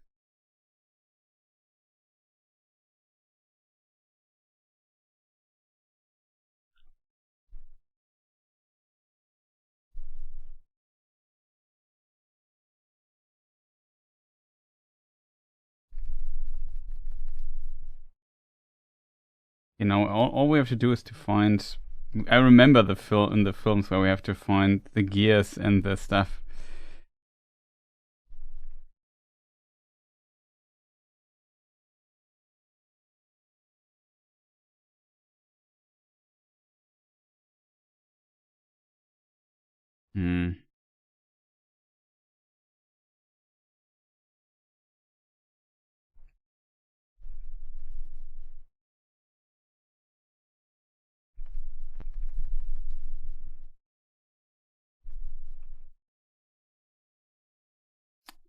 Want to get up there. I need... Oh, here. Oh, I see it. Yes, here is it. The magical crank.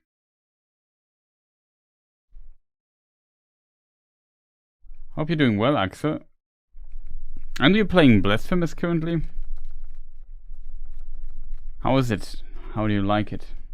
Oh, I forgot to turn the sound back on.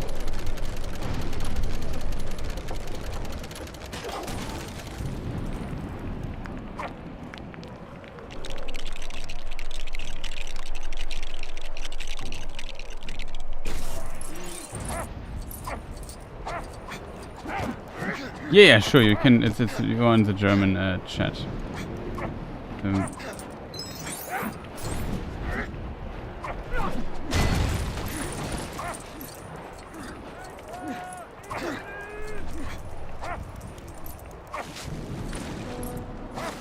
want to get up here, chat. I assume we can maybe go over the. I'm sure that. Hope there are no cutscenes playing up there.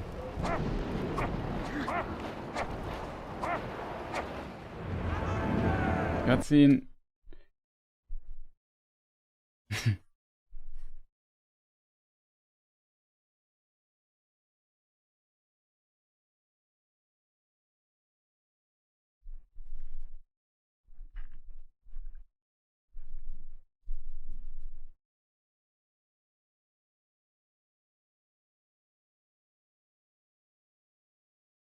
The film is the one-eyed dude. Oops.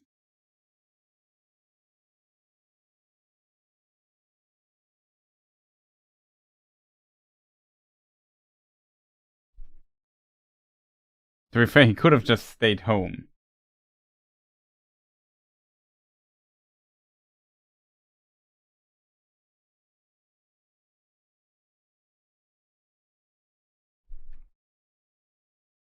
Oh, Legolas.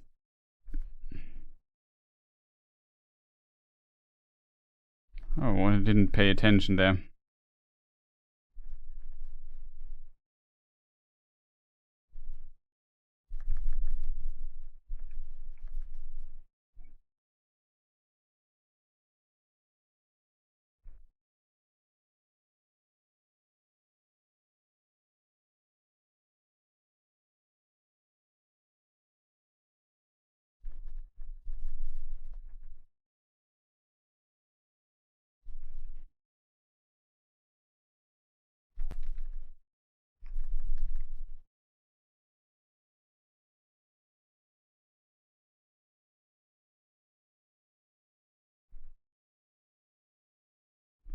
Ah, use lasers to shoot enemies on ladders.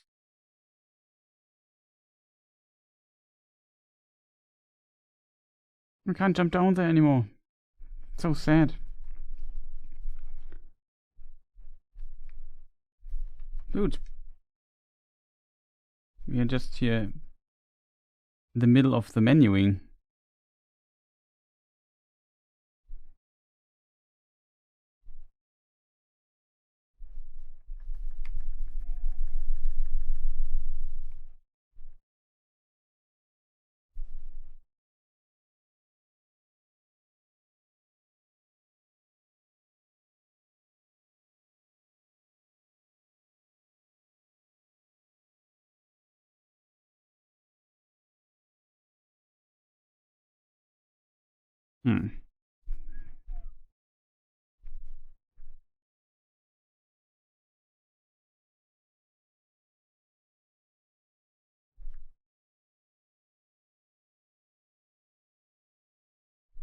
Oh, that's how it works.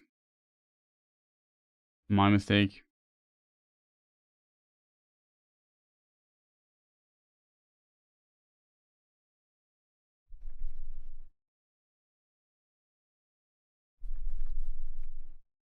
No.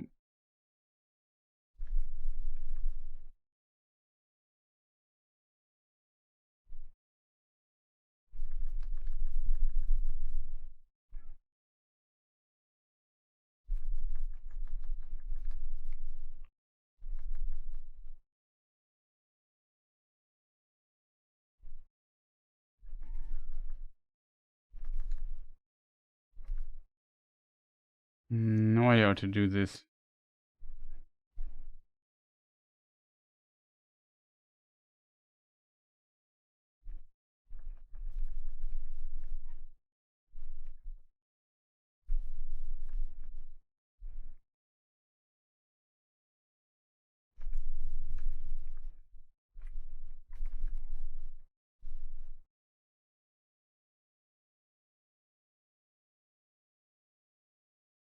There's a dude behind me. I was just looking what else I have to do.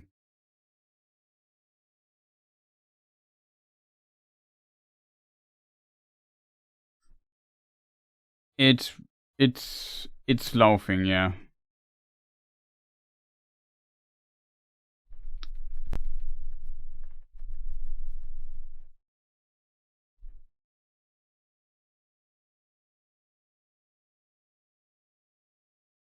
There's still one ladder and I have no idea what to do against it. Maybe I need Aragorn for it. Almost killed Gimli.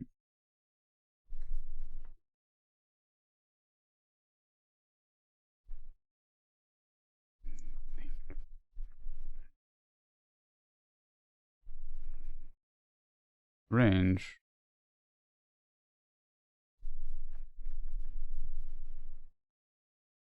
What does the game want from me, chat? Oh, okay, I understand it now. I thought only hobbits could crawl here, but Gimli can also crawl. I forgot about that. Now I got it. Oh no, I accidentally killed Aragorn.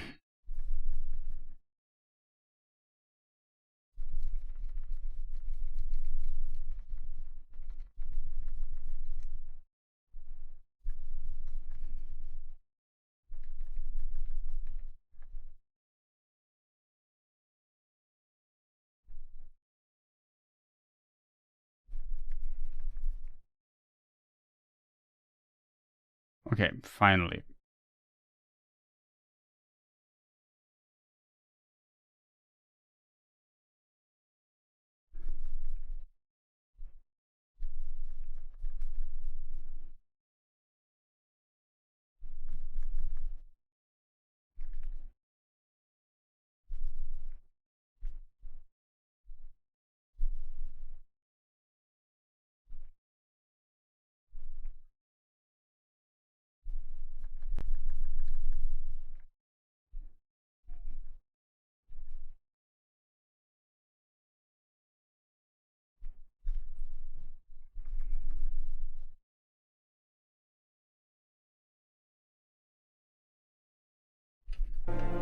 Is this all?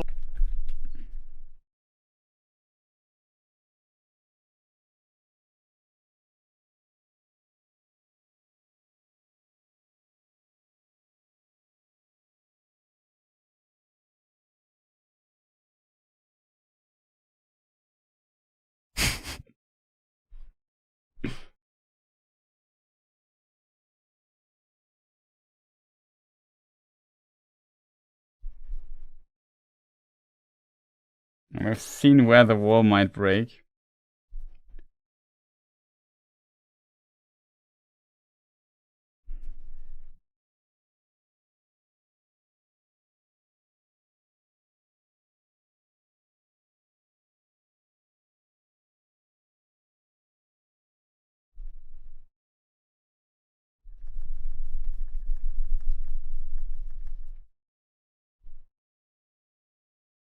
How do I get up there, chat? No, I'm set.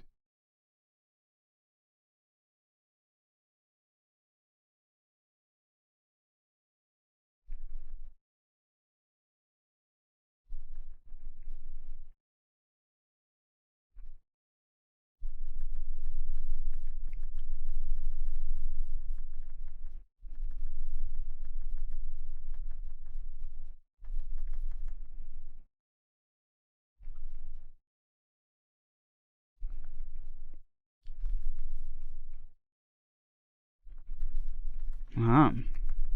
Dude, I'm busy looting. Building.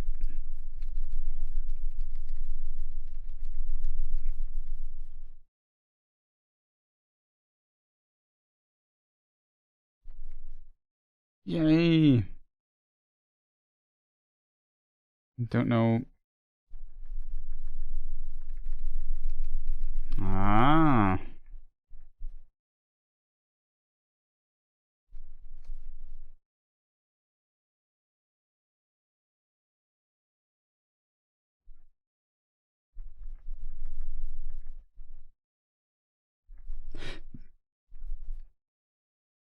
It's Aragorn.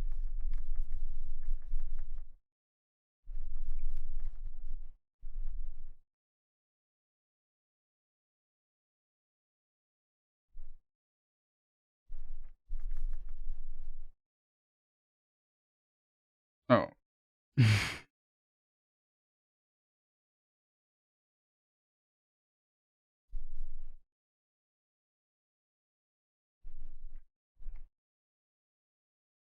Can I jump down here? You can, but then you die. Yeah, okay. Just want to know.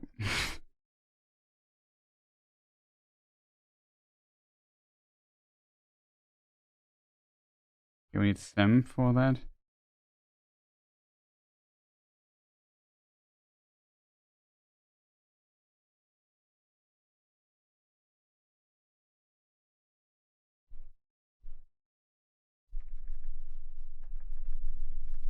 Let's kill a few more dudes just because we can. I think looks pretty cool though, to be honest. I guess the elves are still shooting.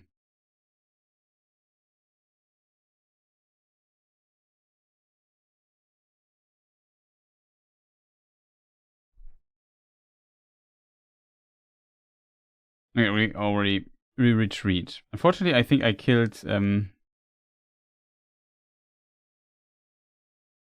our friend. Oh, I forgot to unmute.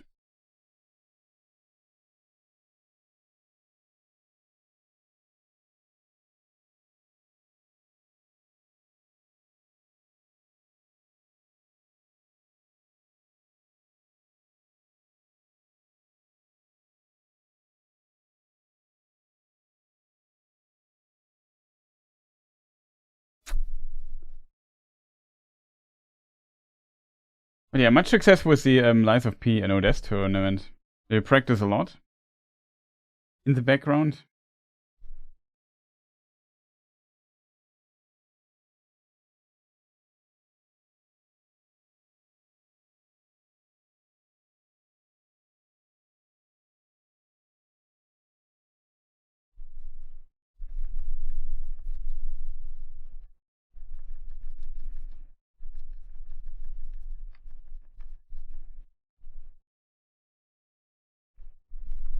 Raise the gate.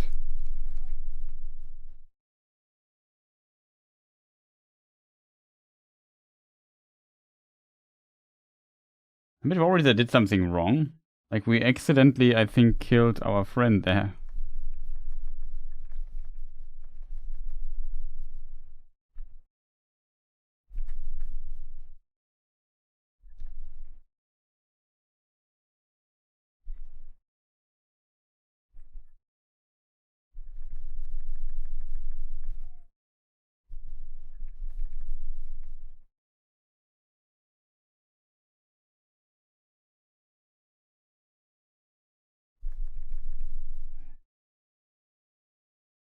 this ladder thing.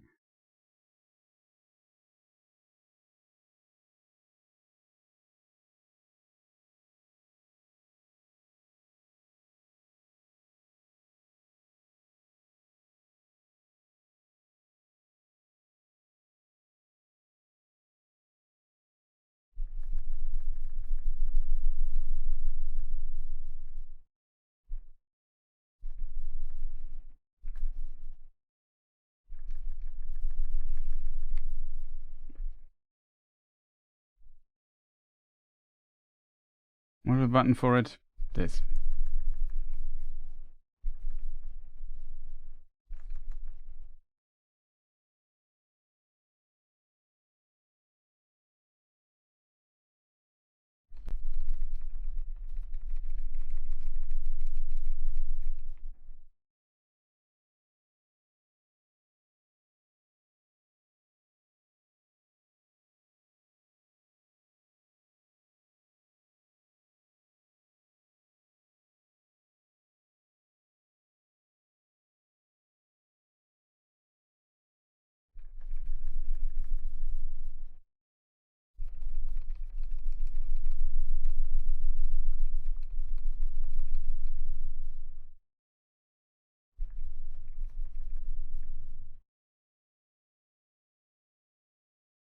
Oops.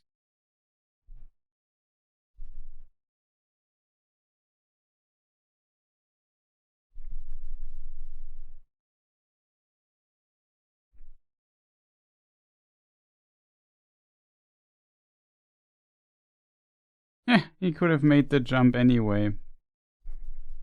There's even a treasure down here, chat. Look at this. You can only climb up here with Gollum.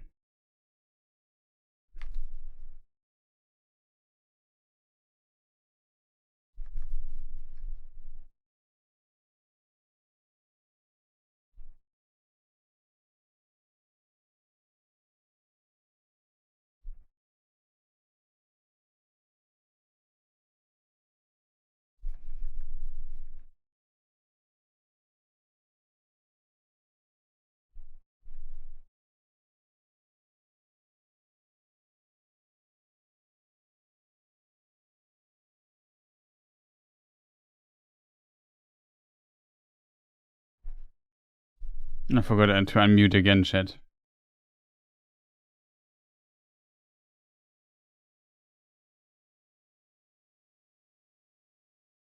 And that's why they had the piano here.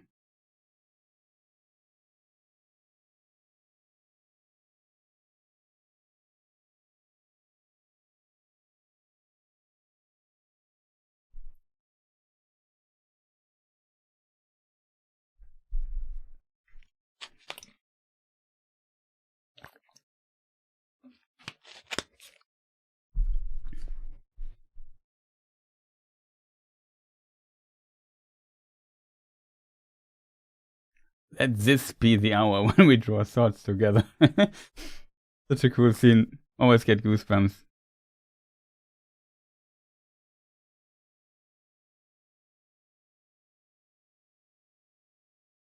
Eorlingas, name of the people of Rohan, first king of Rohan. Just unmute it. And I should also hit the button at top. No, I missed the treasure.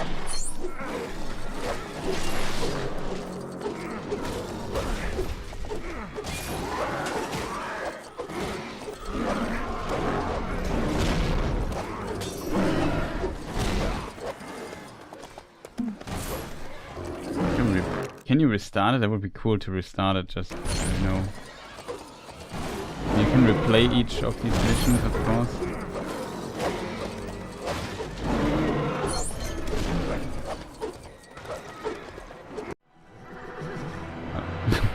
That was not the most elegant way.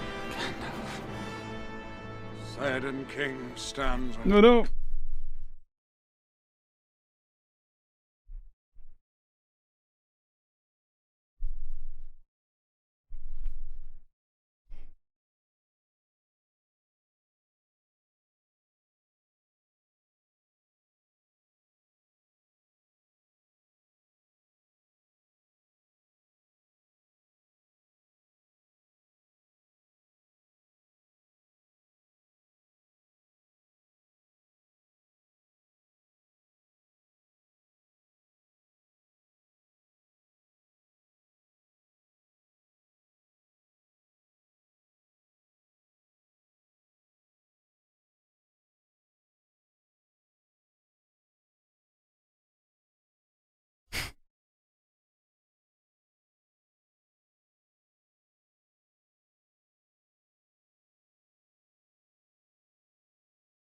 Now I've Theoden. And we unlocked a few more characters here and there.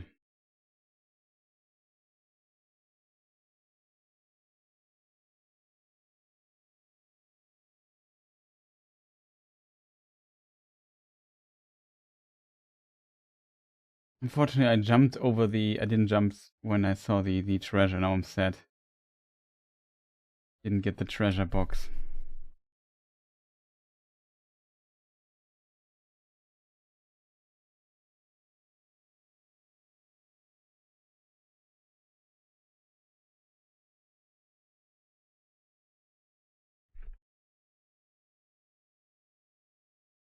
And find a recipe, huh? Not sure if there was one.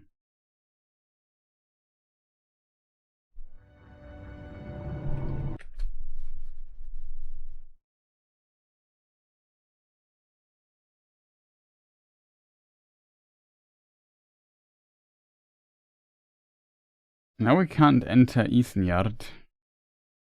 Not sure if you could have entered it before. I mean, with...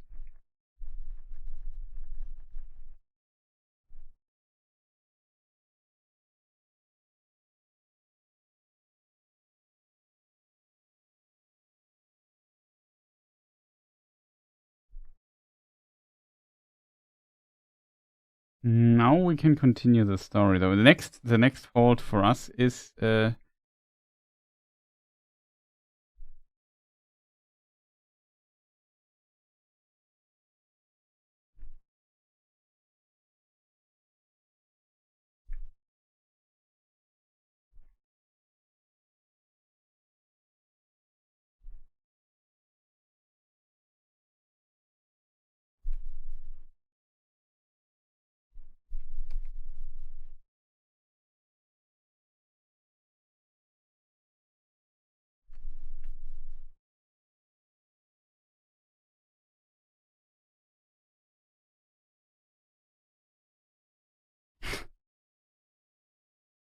like how Gimli just...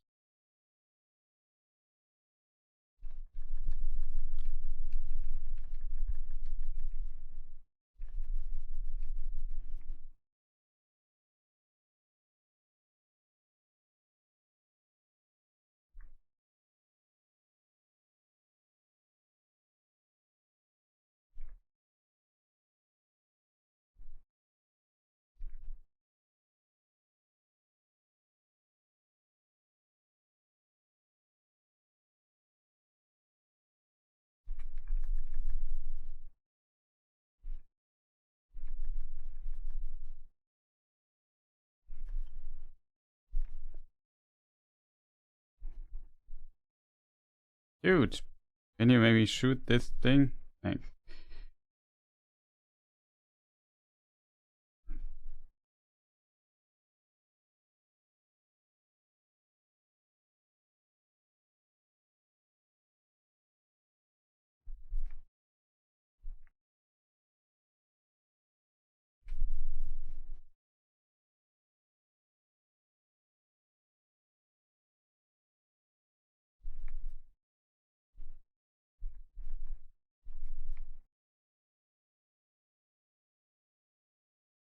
I can't. This is just simply not possible to shoot this.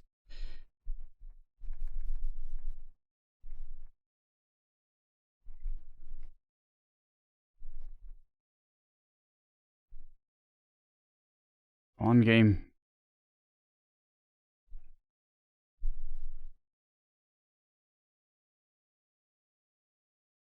I think there's a... Oh.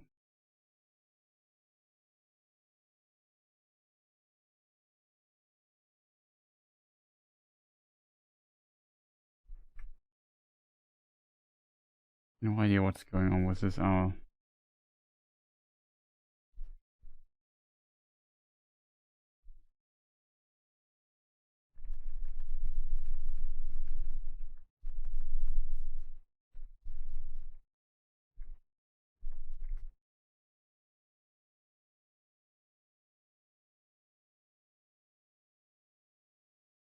Okay, chat. I think...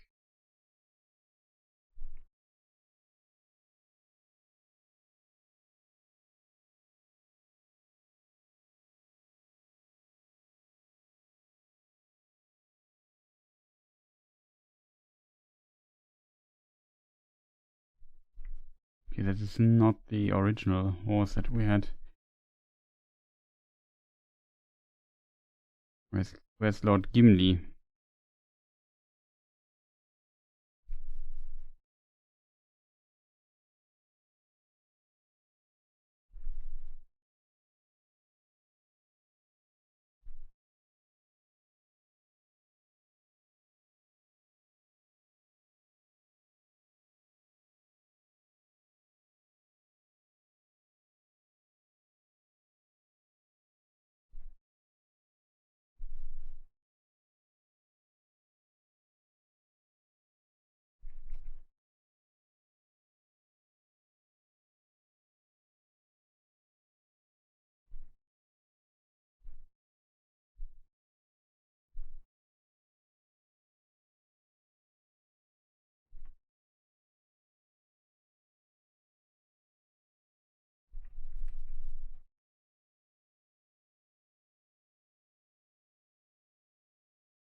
Yeah, we are trapped with Gimli here. No, we aren't. Okay, awesome.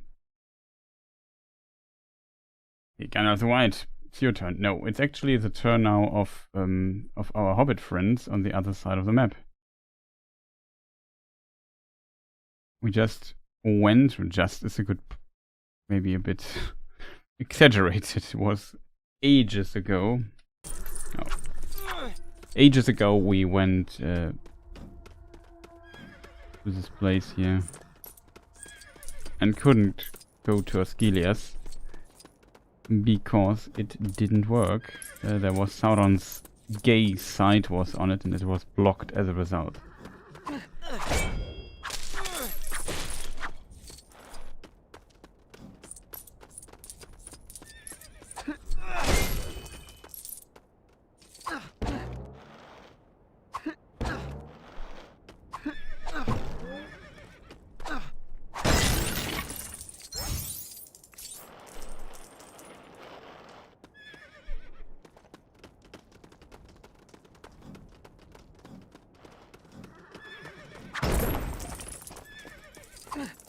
But now things look different, chat, it seems.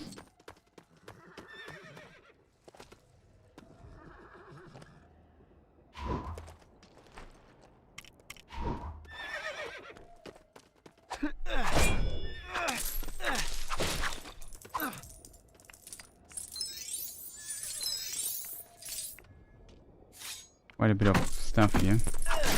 Take that. Now we can enter Osgiliath.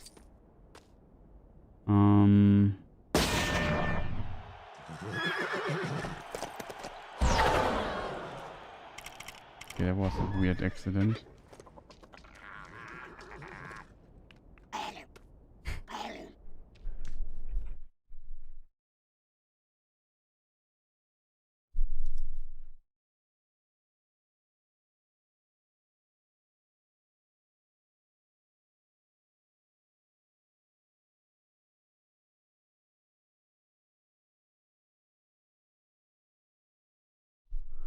Tolls Umbro official. Ich schaue schon auf Englisch. I'm writing on English.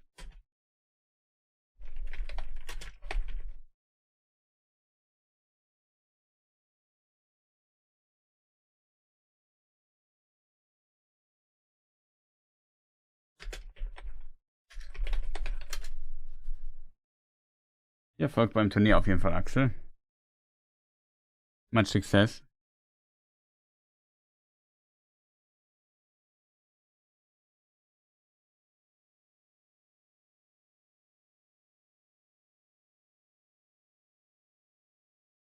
Kurz Axel geschrieben. Yeah, just a friend. Who's a Twitch teamer also joined. So is it already break time? That's the biggest question that we have to ask. I would say we complete Osgiliath. Let's do a short break. I'm back in a moment, chat. And then we complete Osgiliath and then would call it a day, I would say. See you in a moment.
Okay, chat. I'm back for one last time. Hope you are still bearing with me. Let's see what we can see in Osgiliath.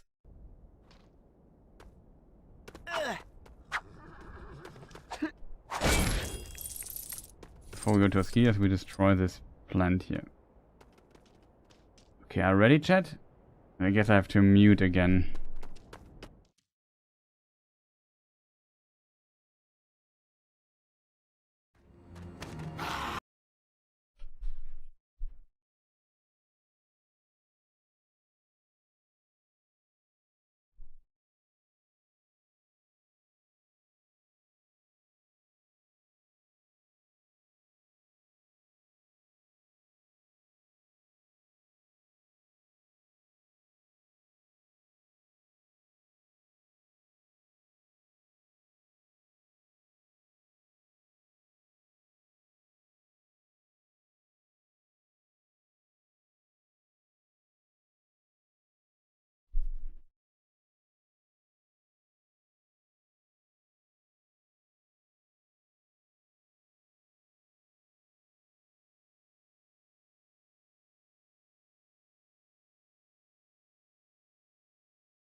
I'm not allowed to use the toolbox here.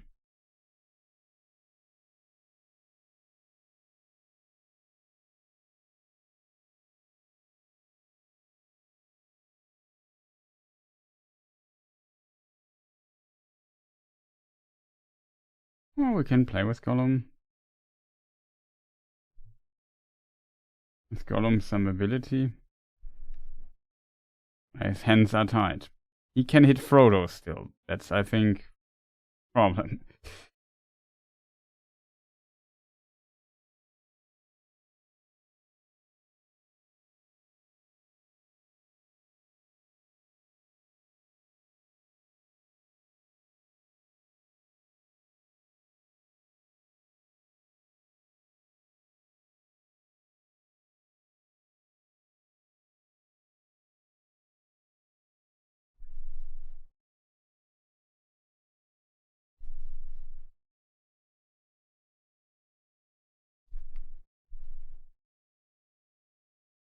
Your friend here has a rope.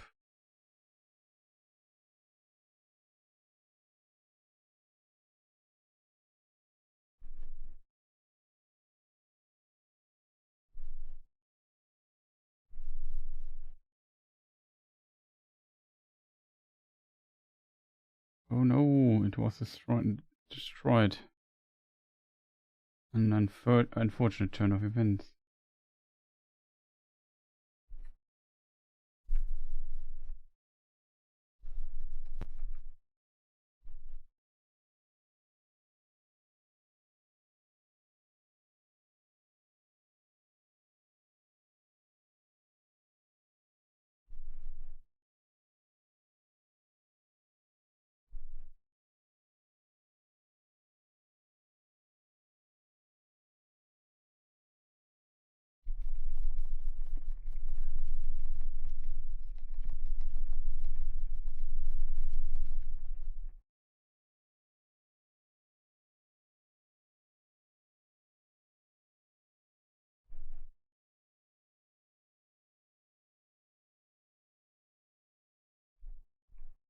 So what do we need to do, chat? We need... I would assume something like this.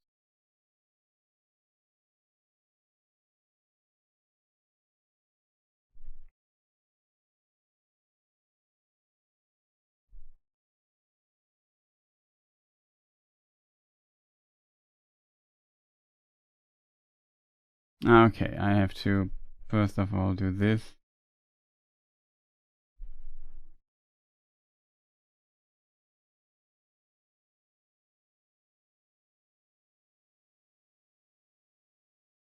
Did you overlook something, chat?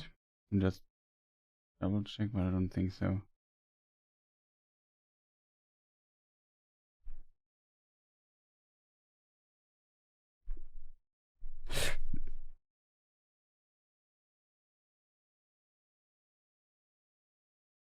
Oh no.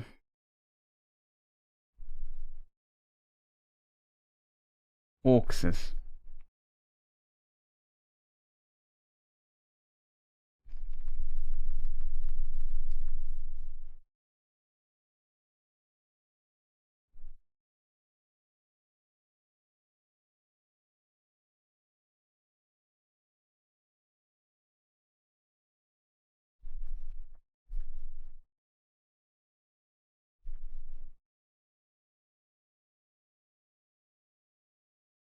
Oh.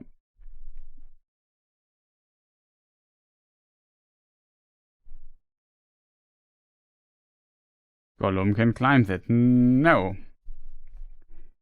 Not right now, unfortunately.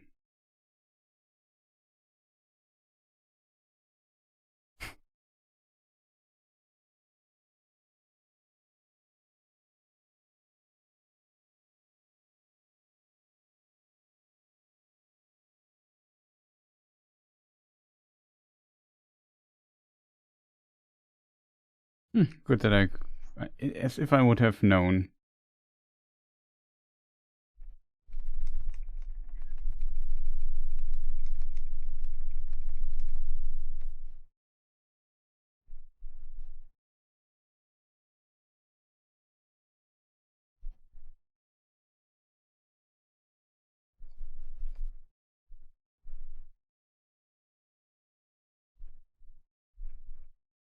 I'm sick. I have to switch to Faramir.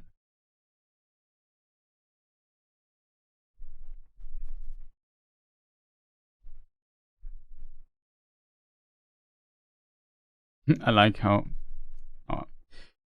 he has a so-called Zielscheibe there. Oh no, my mistake.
Do you think it's supposed to be like this?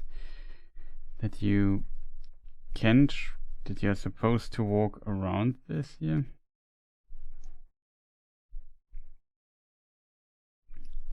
It seems like you can walk here. I'm sometimes so fascinated by amount of sequence break stuff you can make.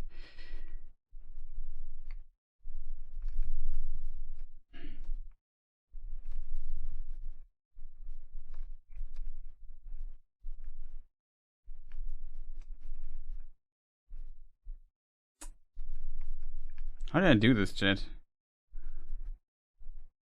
I managed to to go on there and go to the back side. How do you do this, chat?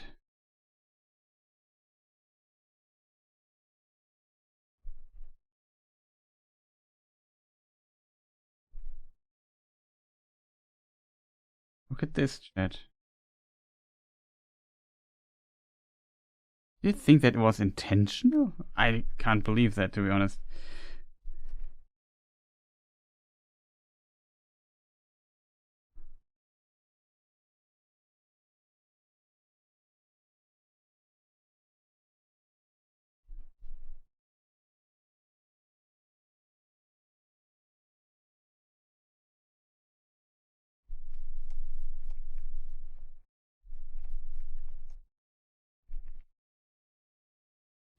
I can't get here. Oh yeah.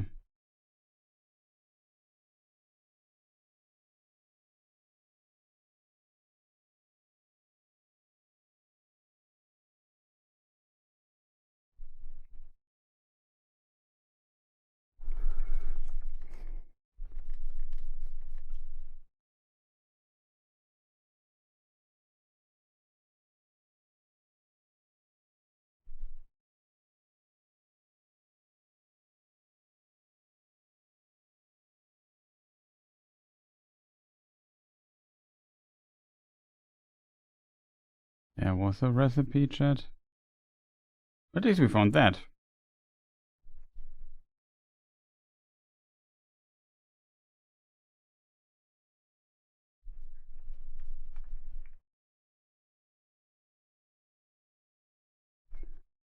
Yeah, I think these dudes we have to take out with the help of our good old friend, Mr. Mir.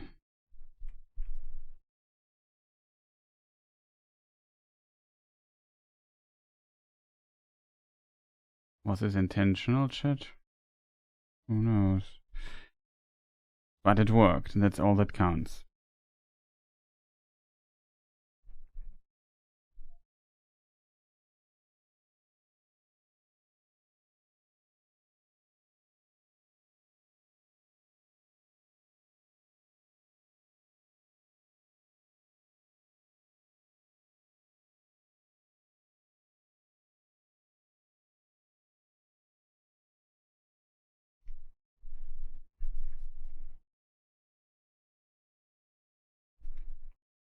No, the planting of things has started again, chat. We don't hear sound, sorry. Always forget. Like, that's the most annoying. I'm so sorry, it's potentially annoying for a lot of people watching this, that the game sound is consistently on and off. Sometimes I simply forget it. Like, you're not fully focused on this.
We skipped the riddle, chat. We did another accident sequence break. We were supposed to be here and shoot the statue here, move it to the side and kill the orcs here from this side. But you can kill them actually from the other side as well, so you don't have to do that.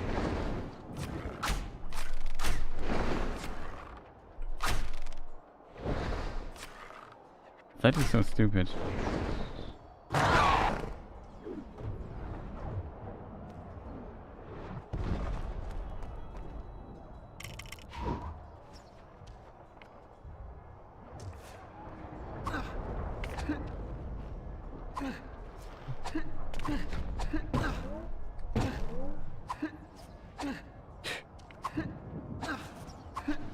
You can get up here, that's cool.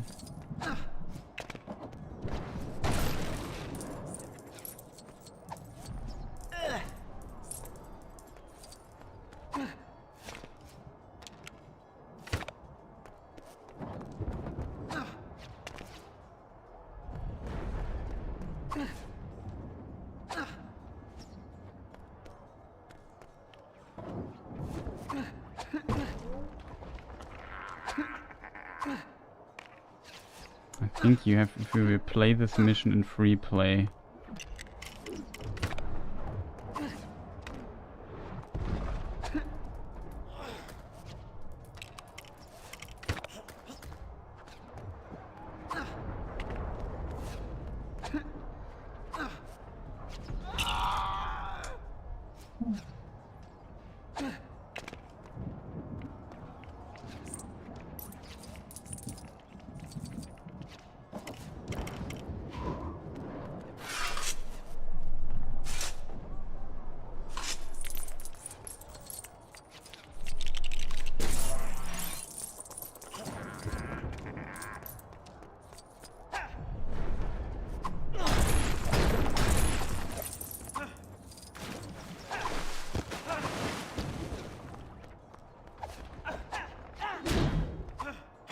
It should,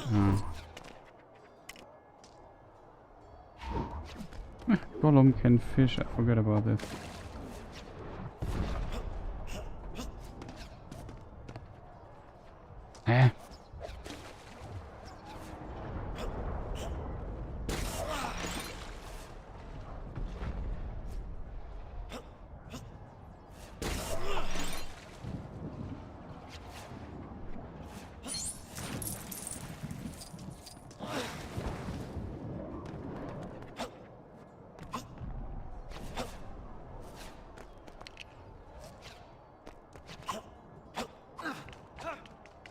You get down here. Or you have Gimli with you. I'm not 1% sure how to get the flag post then. I think in this mission it might not be possible to have it. The brings good memories of Legoland with such attention to detail, huge displays. Yeah. I can understand. Sorry for not reading chat for so long. I get tired. I have to be more focused. I often forget about to answer. I read the message a while ago, but forgot to answer.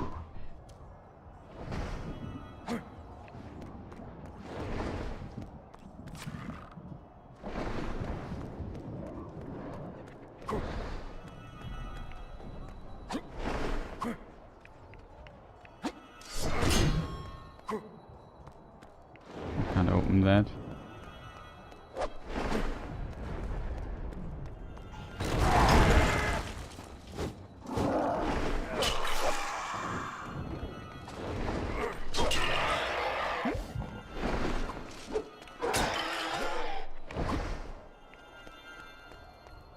Oh, there's a treasure.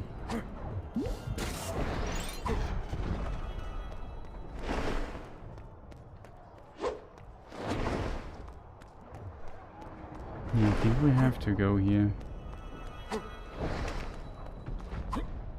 There's also a box and stuff up there. Not sure you get up there, but whatever.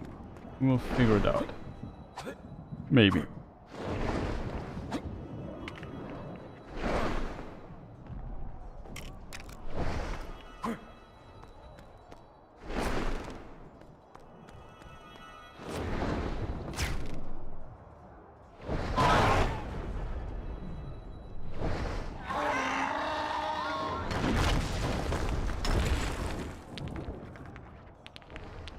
Well, that works.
Got everything.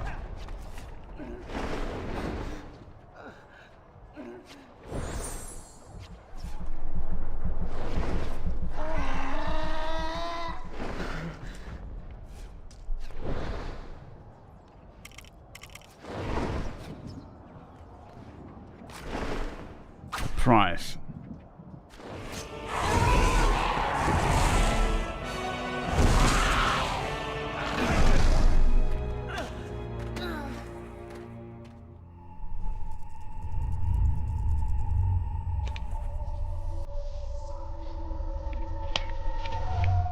Release them.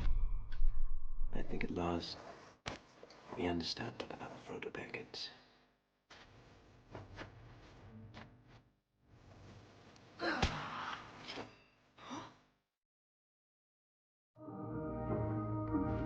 I told Gandalf I would keep him safe.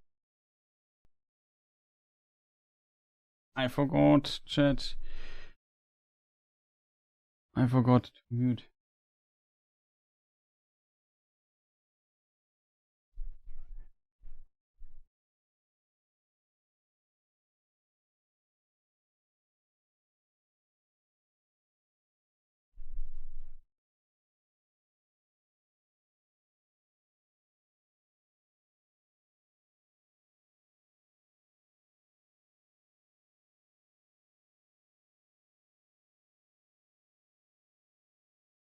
They skipped the complete ending scene.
What else do we have here?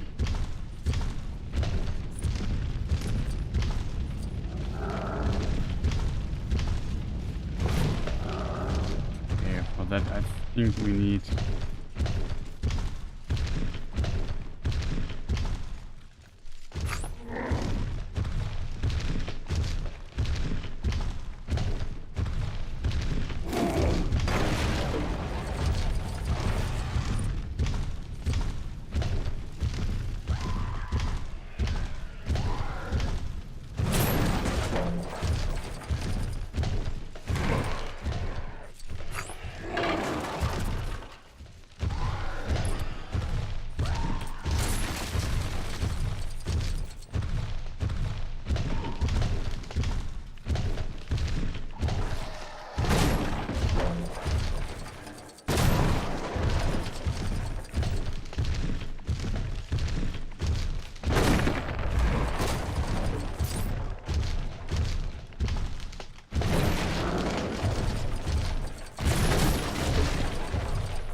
I have to admit it's kind of fun.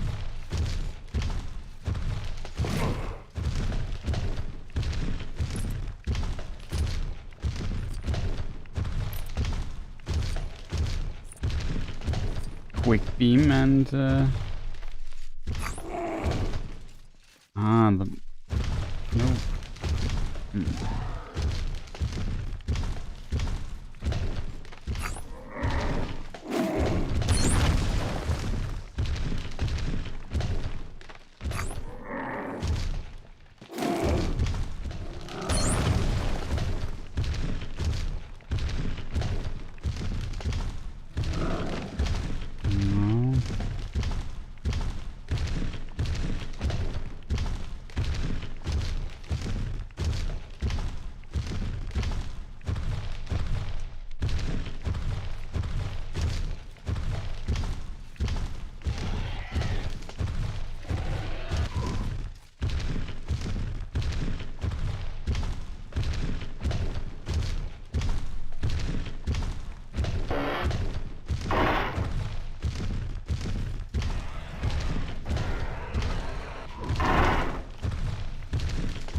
A lot of chaos we did.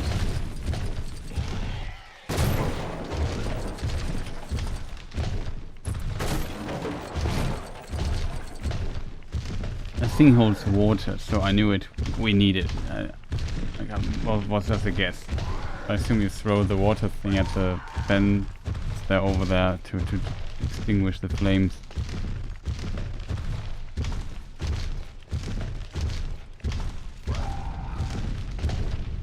Hashtag wild guess.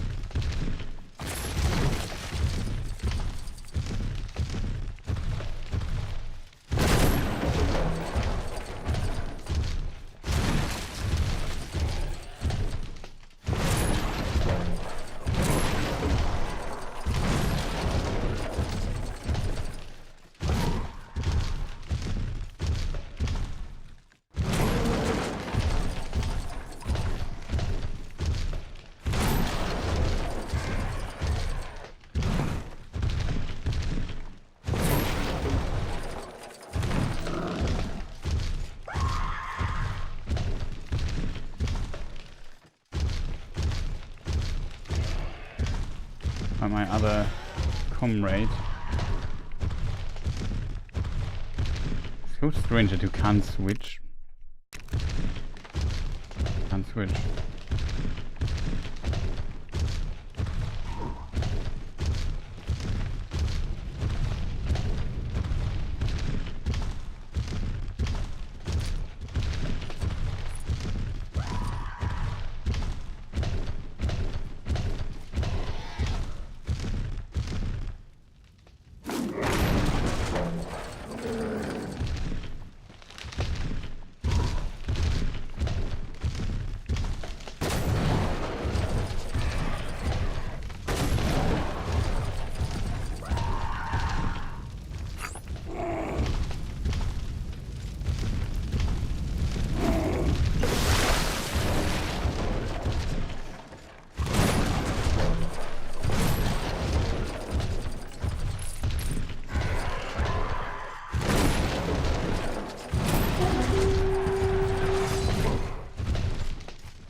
this action. Kind of fun.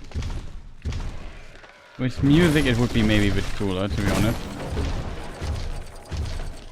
Someone's having a bad day. Yeah, he has a bad day. I can...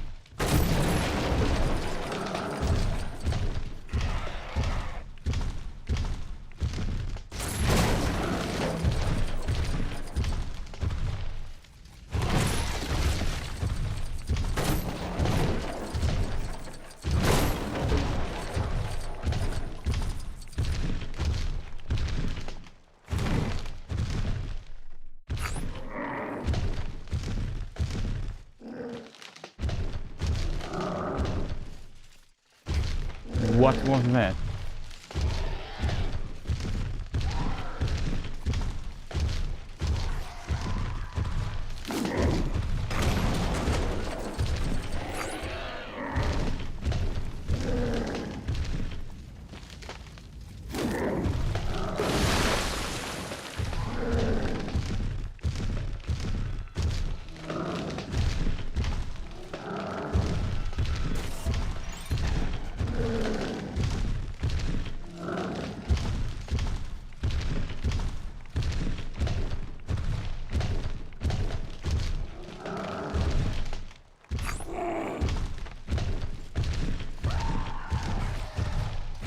Random orcs flying.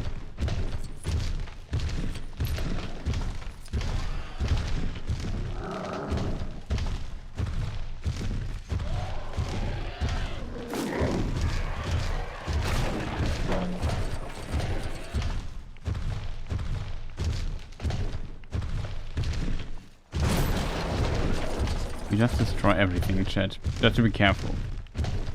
Don't be hasty, but destroy everything. That's kind of my motto.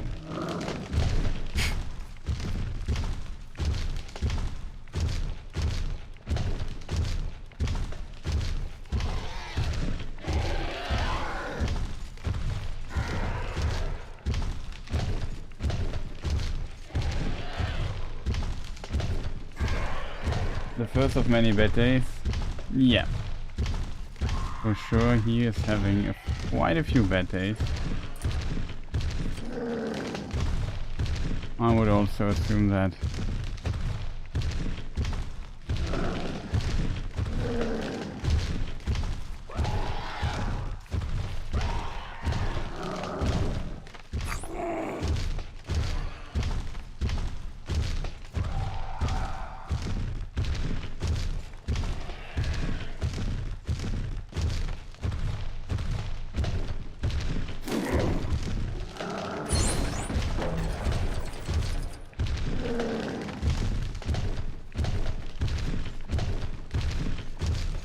Not sure why I can't switch the characters though.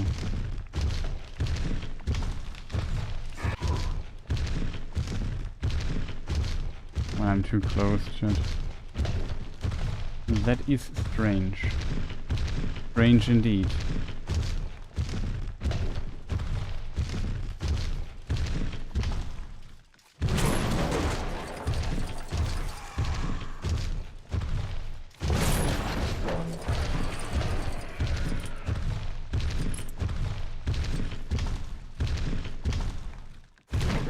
The dam! Release the river! Break the dam, release river.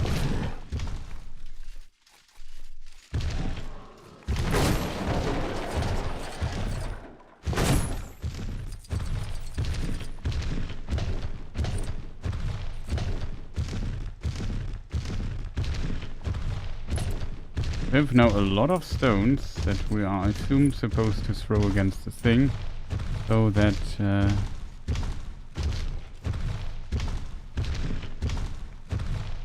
everything basically breaks. Nice, nice, chat.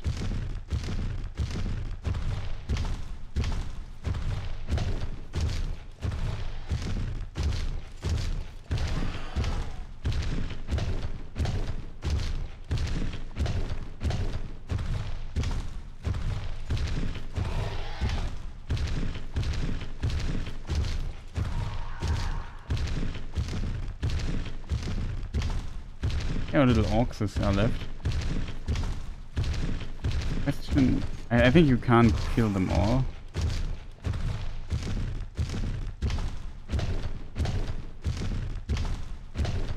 Remember how at the beginning we were like swarmed with orcs, and now it's like, well, none are left.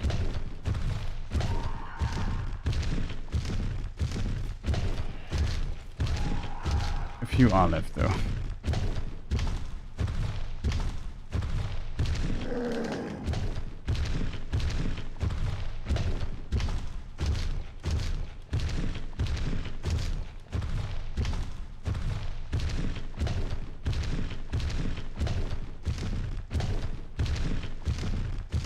My question is, what do we have to destroy? I assume first of all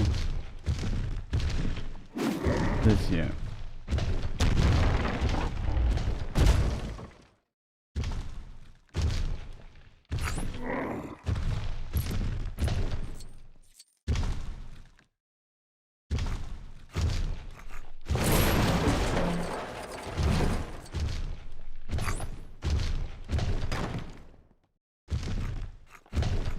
Come on.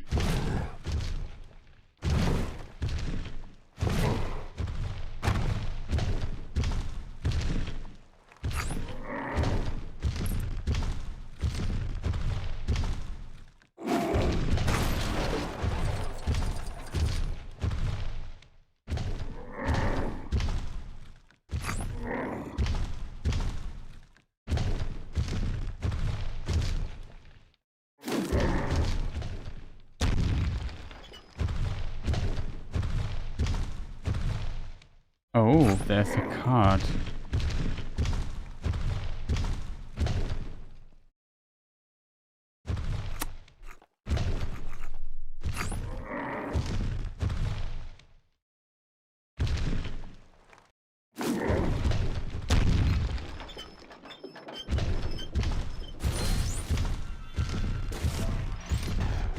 That's funny.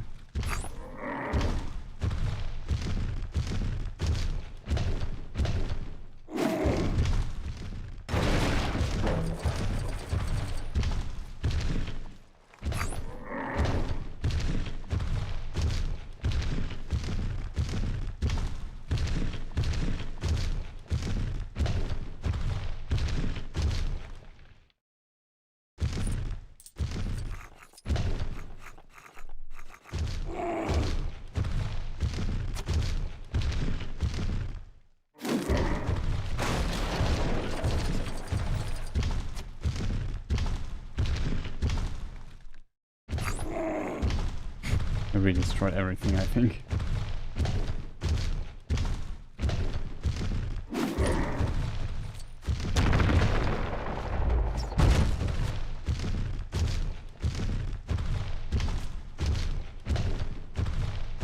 Do we need another one of those? Main question.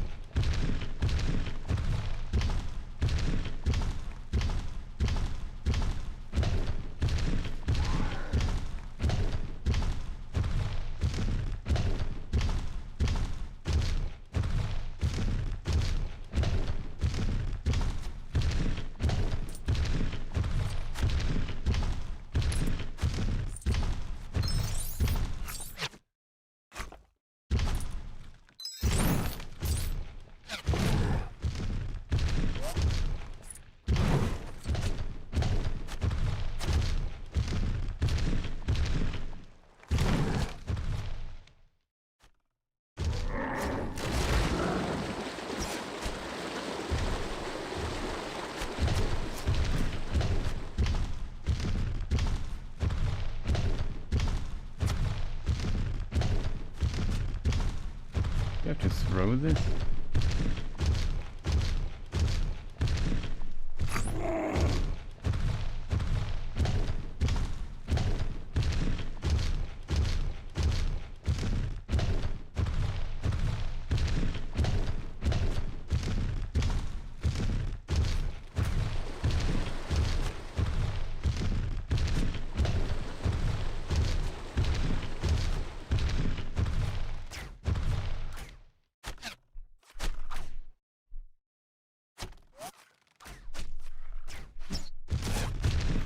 Doesn't look like it.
Oh, welcome.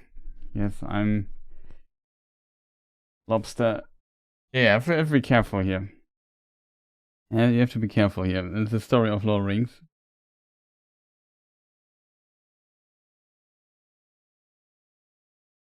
Oh, it's getting time then. I can turn the sound. Luckily we hear it without sound here, so and only the mithril boxing glove. But thank you.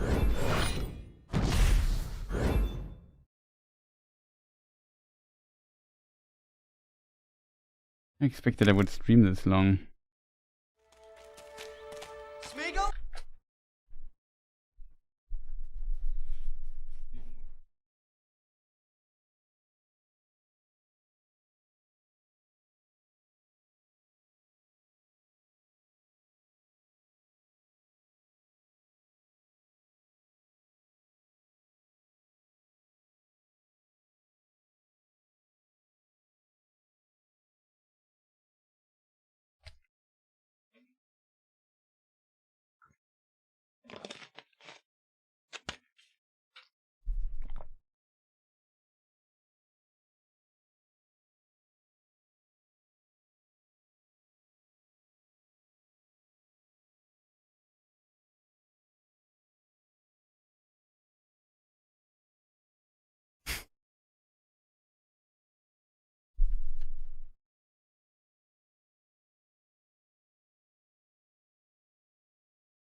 Yeah, I know, because it's cutscene and it would get claimed, but good morning, Hildy, nice to see you.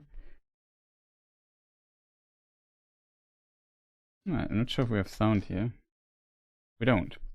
Good. Yeah, it's due to the licensed music in the cutscenes. You can turn off in the in-game's music, but you can't turn it off in the cutscenes. So when I have a cutscene, I have to turn off that sound, else the video gets claimed or the stream. That's something I don't want to deal with too much with. So I have to unfortunately mute it all the time. It's a bit annoying. Yeah, but it's a good hint. Thank you for hinting at stuff like that. But this time it's ausnahmsweise intended, exceptionally. Well, that was 2 towers. We completed 2 towers today. Nice. Last part will be a Return of the King. I'm curious how they show Shelob.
So we can climb Plymouth there. I would end the stream soon though. Oh. I started the next mission, that was unintended. New cover art though. Actually wanted to stop here. I thought, oh, a little secret, we can climb this up here.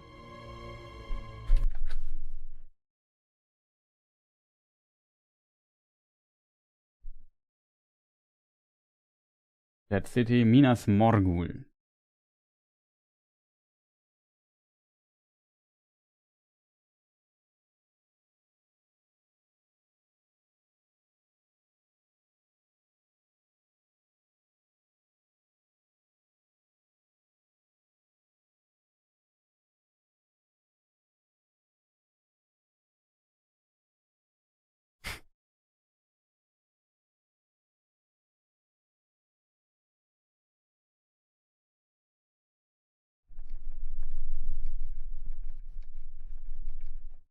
It looks pretty cool, yeah. It's from 2012, so I think for 2012 it looks pretty decent, to be honest.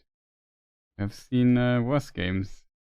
Yeah, these two statues, I would think, like, later in Kiris Ungol, there are also some two of these statues. So I would assume they kind of reference these other statues. So I think you later in Kiris Ungol, there's also a shot in the extended edition with these statues.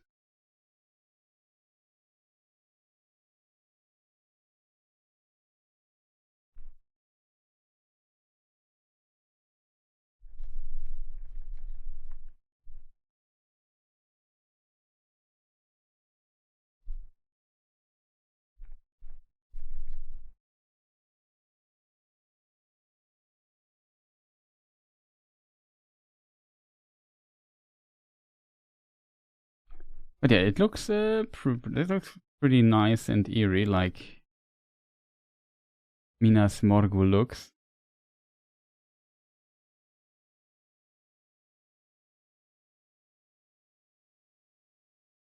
Just curious what happens.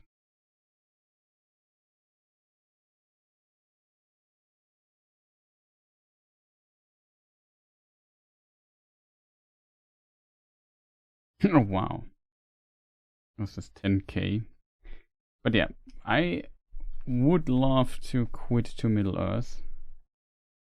We can exit the level, then we turn to where we just were, right? I didn't mean to climb up there. I thought, oh, there's a secret or so. I didn't expect the story continues there. In the meantime, we are here at other places.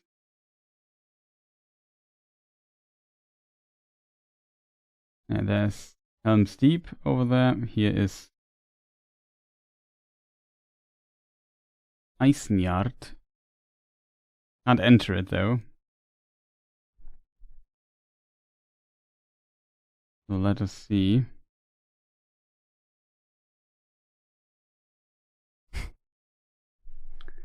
They have to, unfortunately, have to end it here.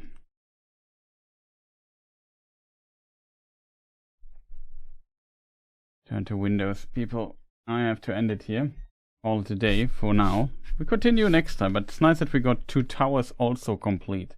So now last part for Lego Lore Rings, which maybe we do tomorrow or something, I don't know yet. And yeah, I really have to end the stream, like it's just another 10-hour stream again. Oh no. But it was a lot of fun. I hope you enjoyed this little playthrough. There's so much stuff you still can do in the game and collect and I don't know what. It's just so much that is in this game. You also have a thank you for wishing me good night. I will have that, I think, in a weird way, because it's in the morning right now. So I don't know. It's so weird having this weird sleeping schedule. But yeah, it seems like people enjoy the content here and have a good time. I wish you people all the best. Have a fantastic rest of the day, evening, night, whatever time it is for you in your time zone, or a good start into the day. Or good morning, yeah. Good night or good morning, pretty much. All the best to you people. Thank you so much. Shoutouts to the supporters as always. If you want to join the club, feel free to do this on the different way. Links are in the description. Press the like button. Maybe leave a comment and recommend me further. Subscribe, you know, all this stuff. Follow on Twitch and I don't know what. And on YouTube. Beyond that, yeah, I'm not sure what we do tomorrow. Maybe continue already. I'm 100% sure. Maybe Saturday then. We might start something new already. Maybe go into Shadow of War. I'm not sure yet. But we have to see. So all the best to you people. And for the Germans, I think I go offline anyway. But maybe I'm just there for a moment. Just think about it. Yeah, I think that's pretty much it. I run some ads here at the end.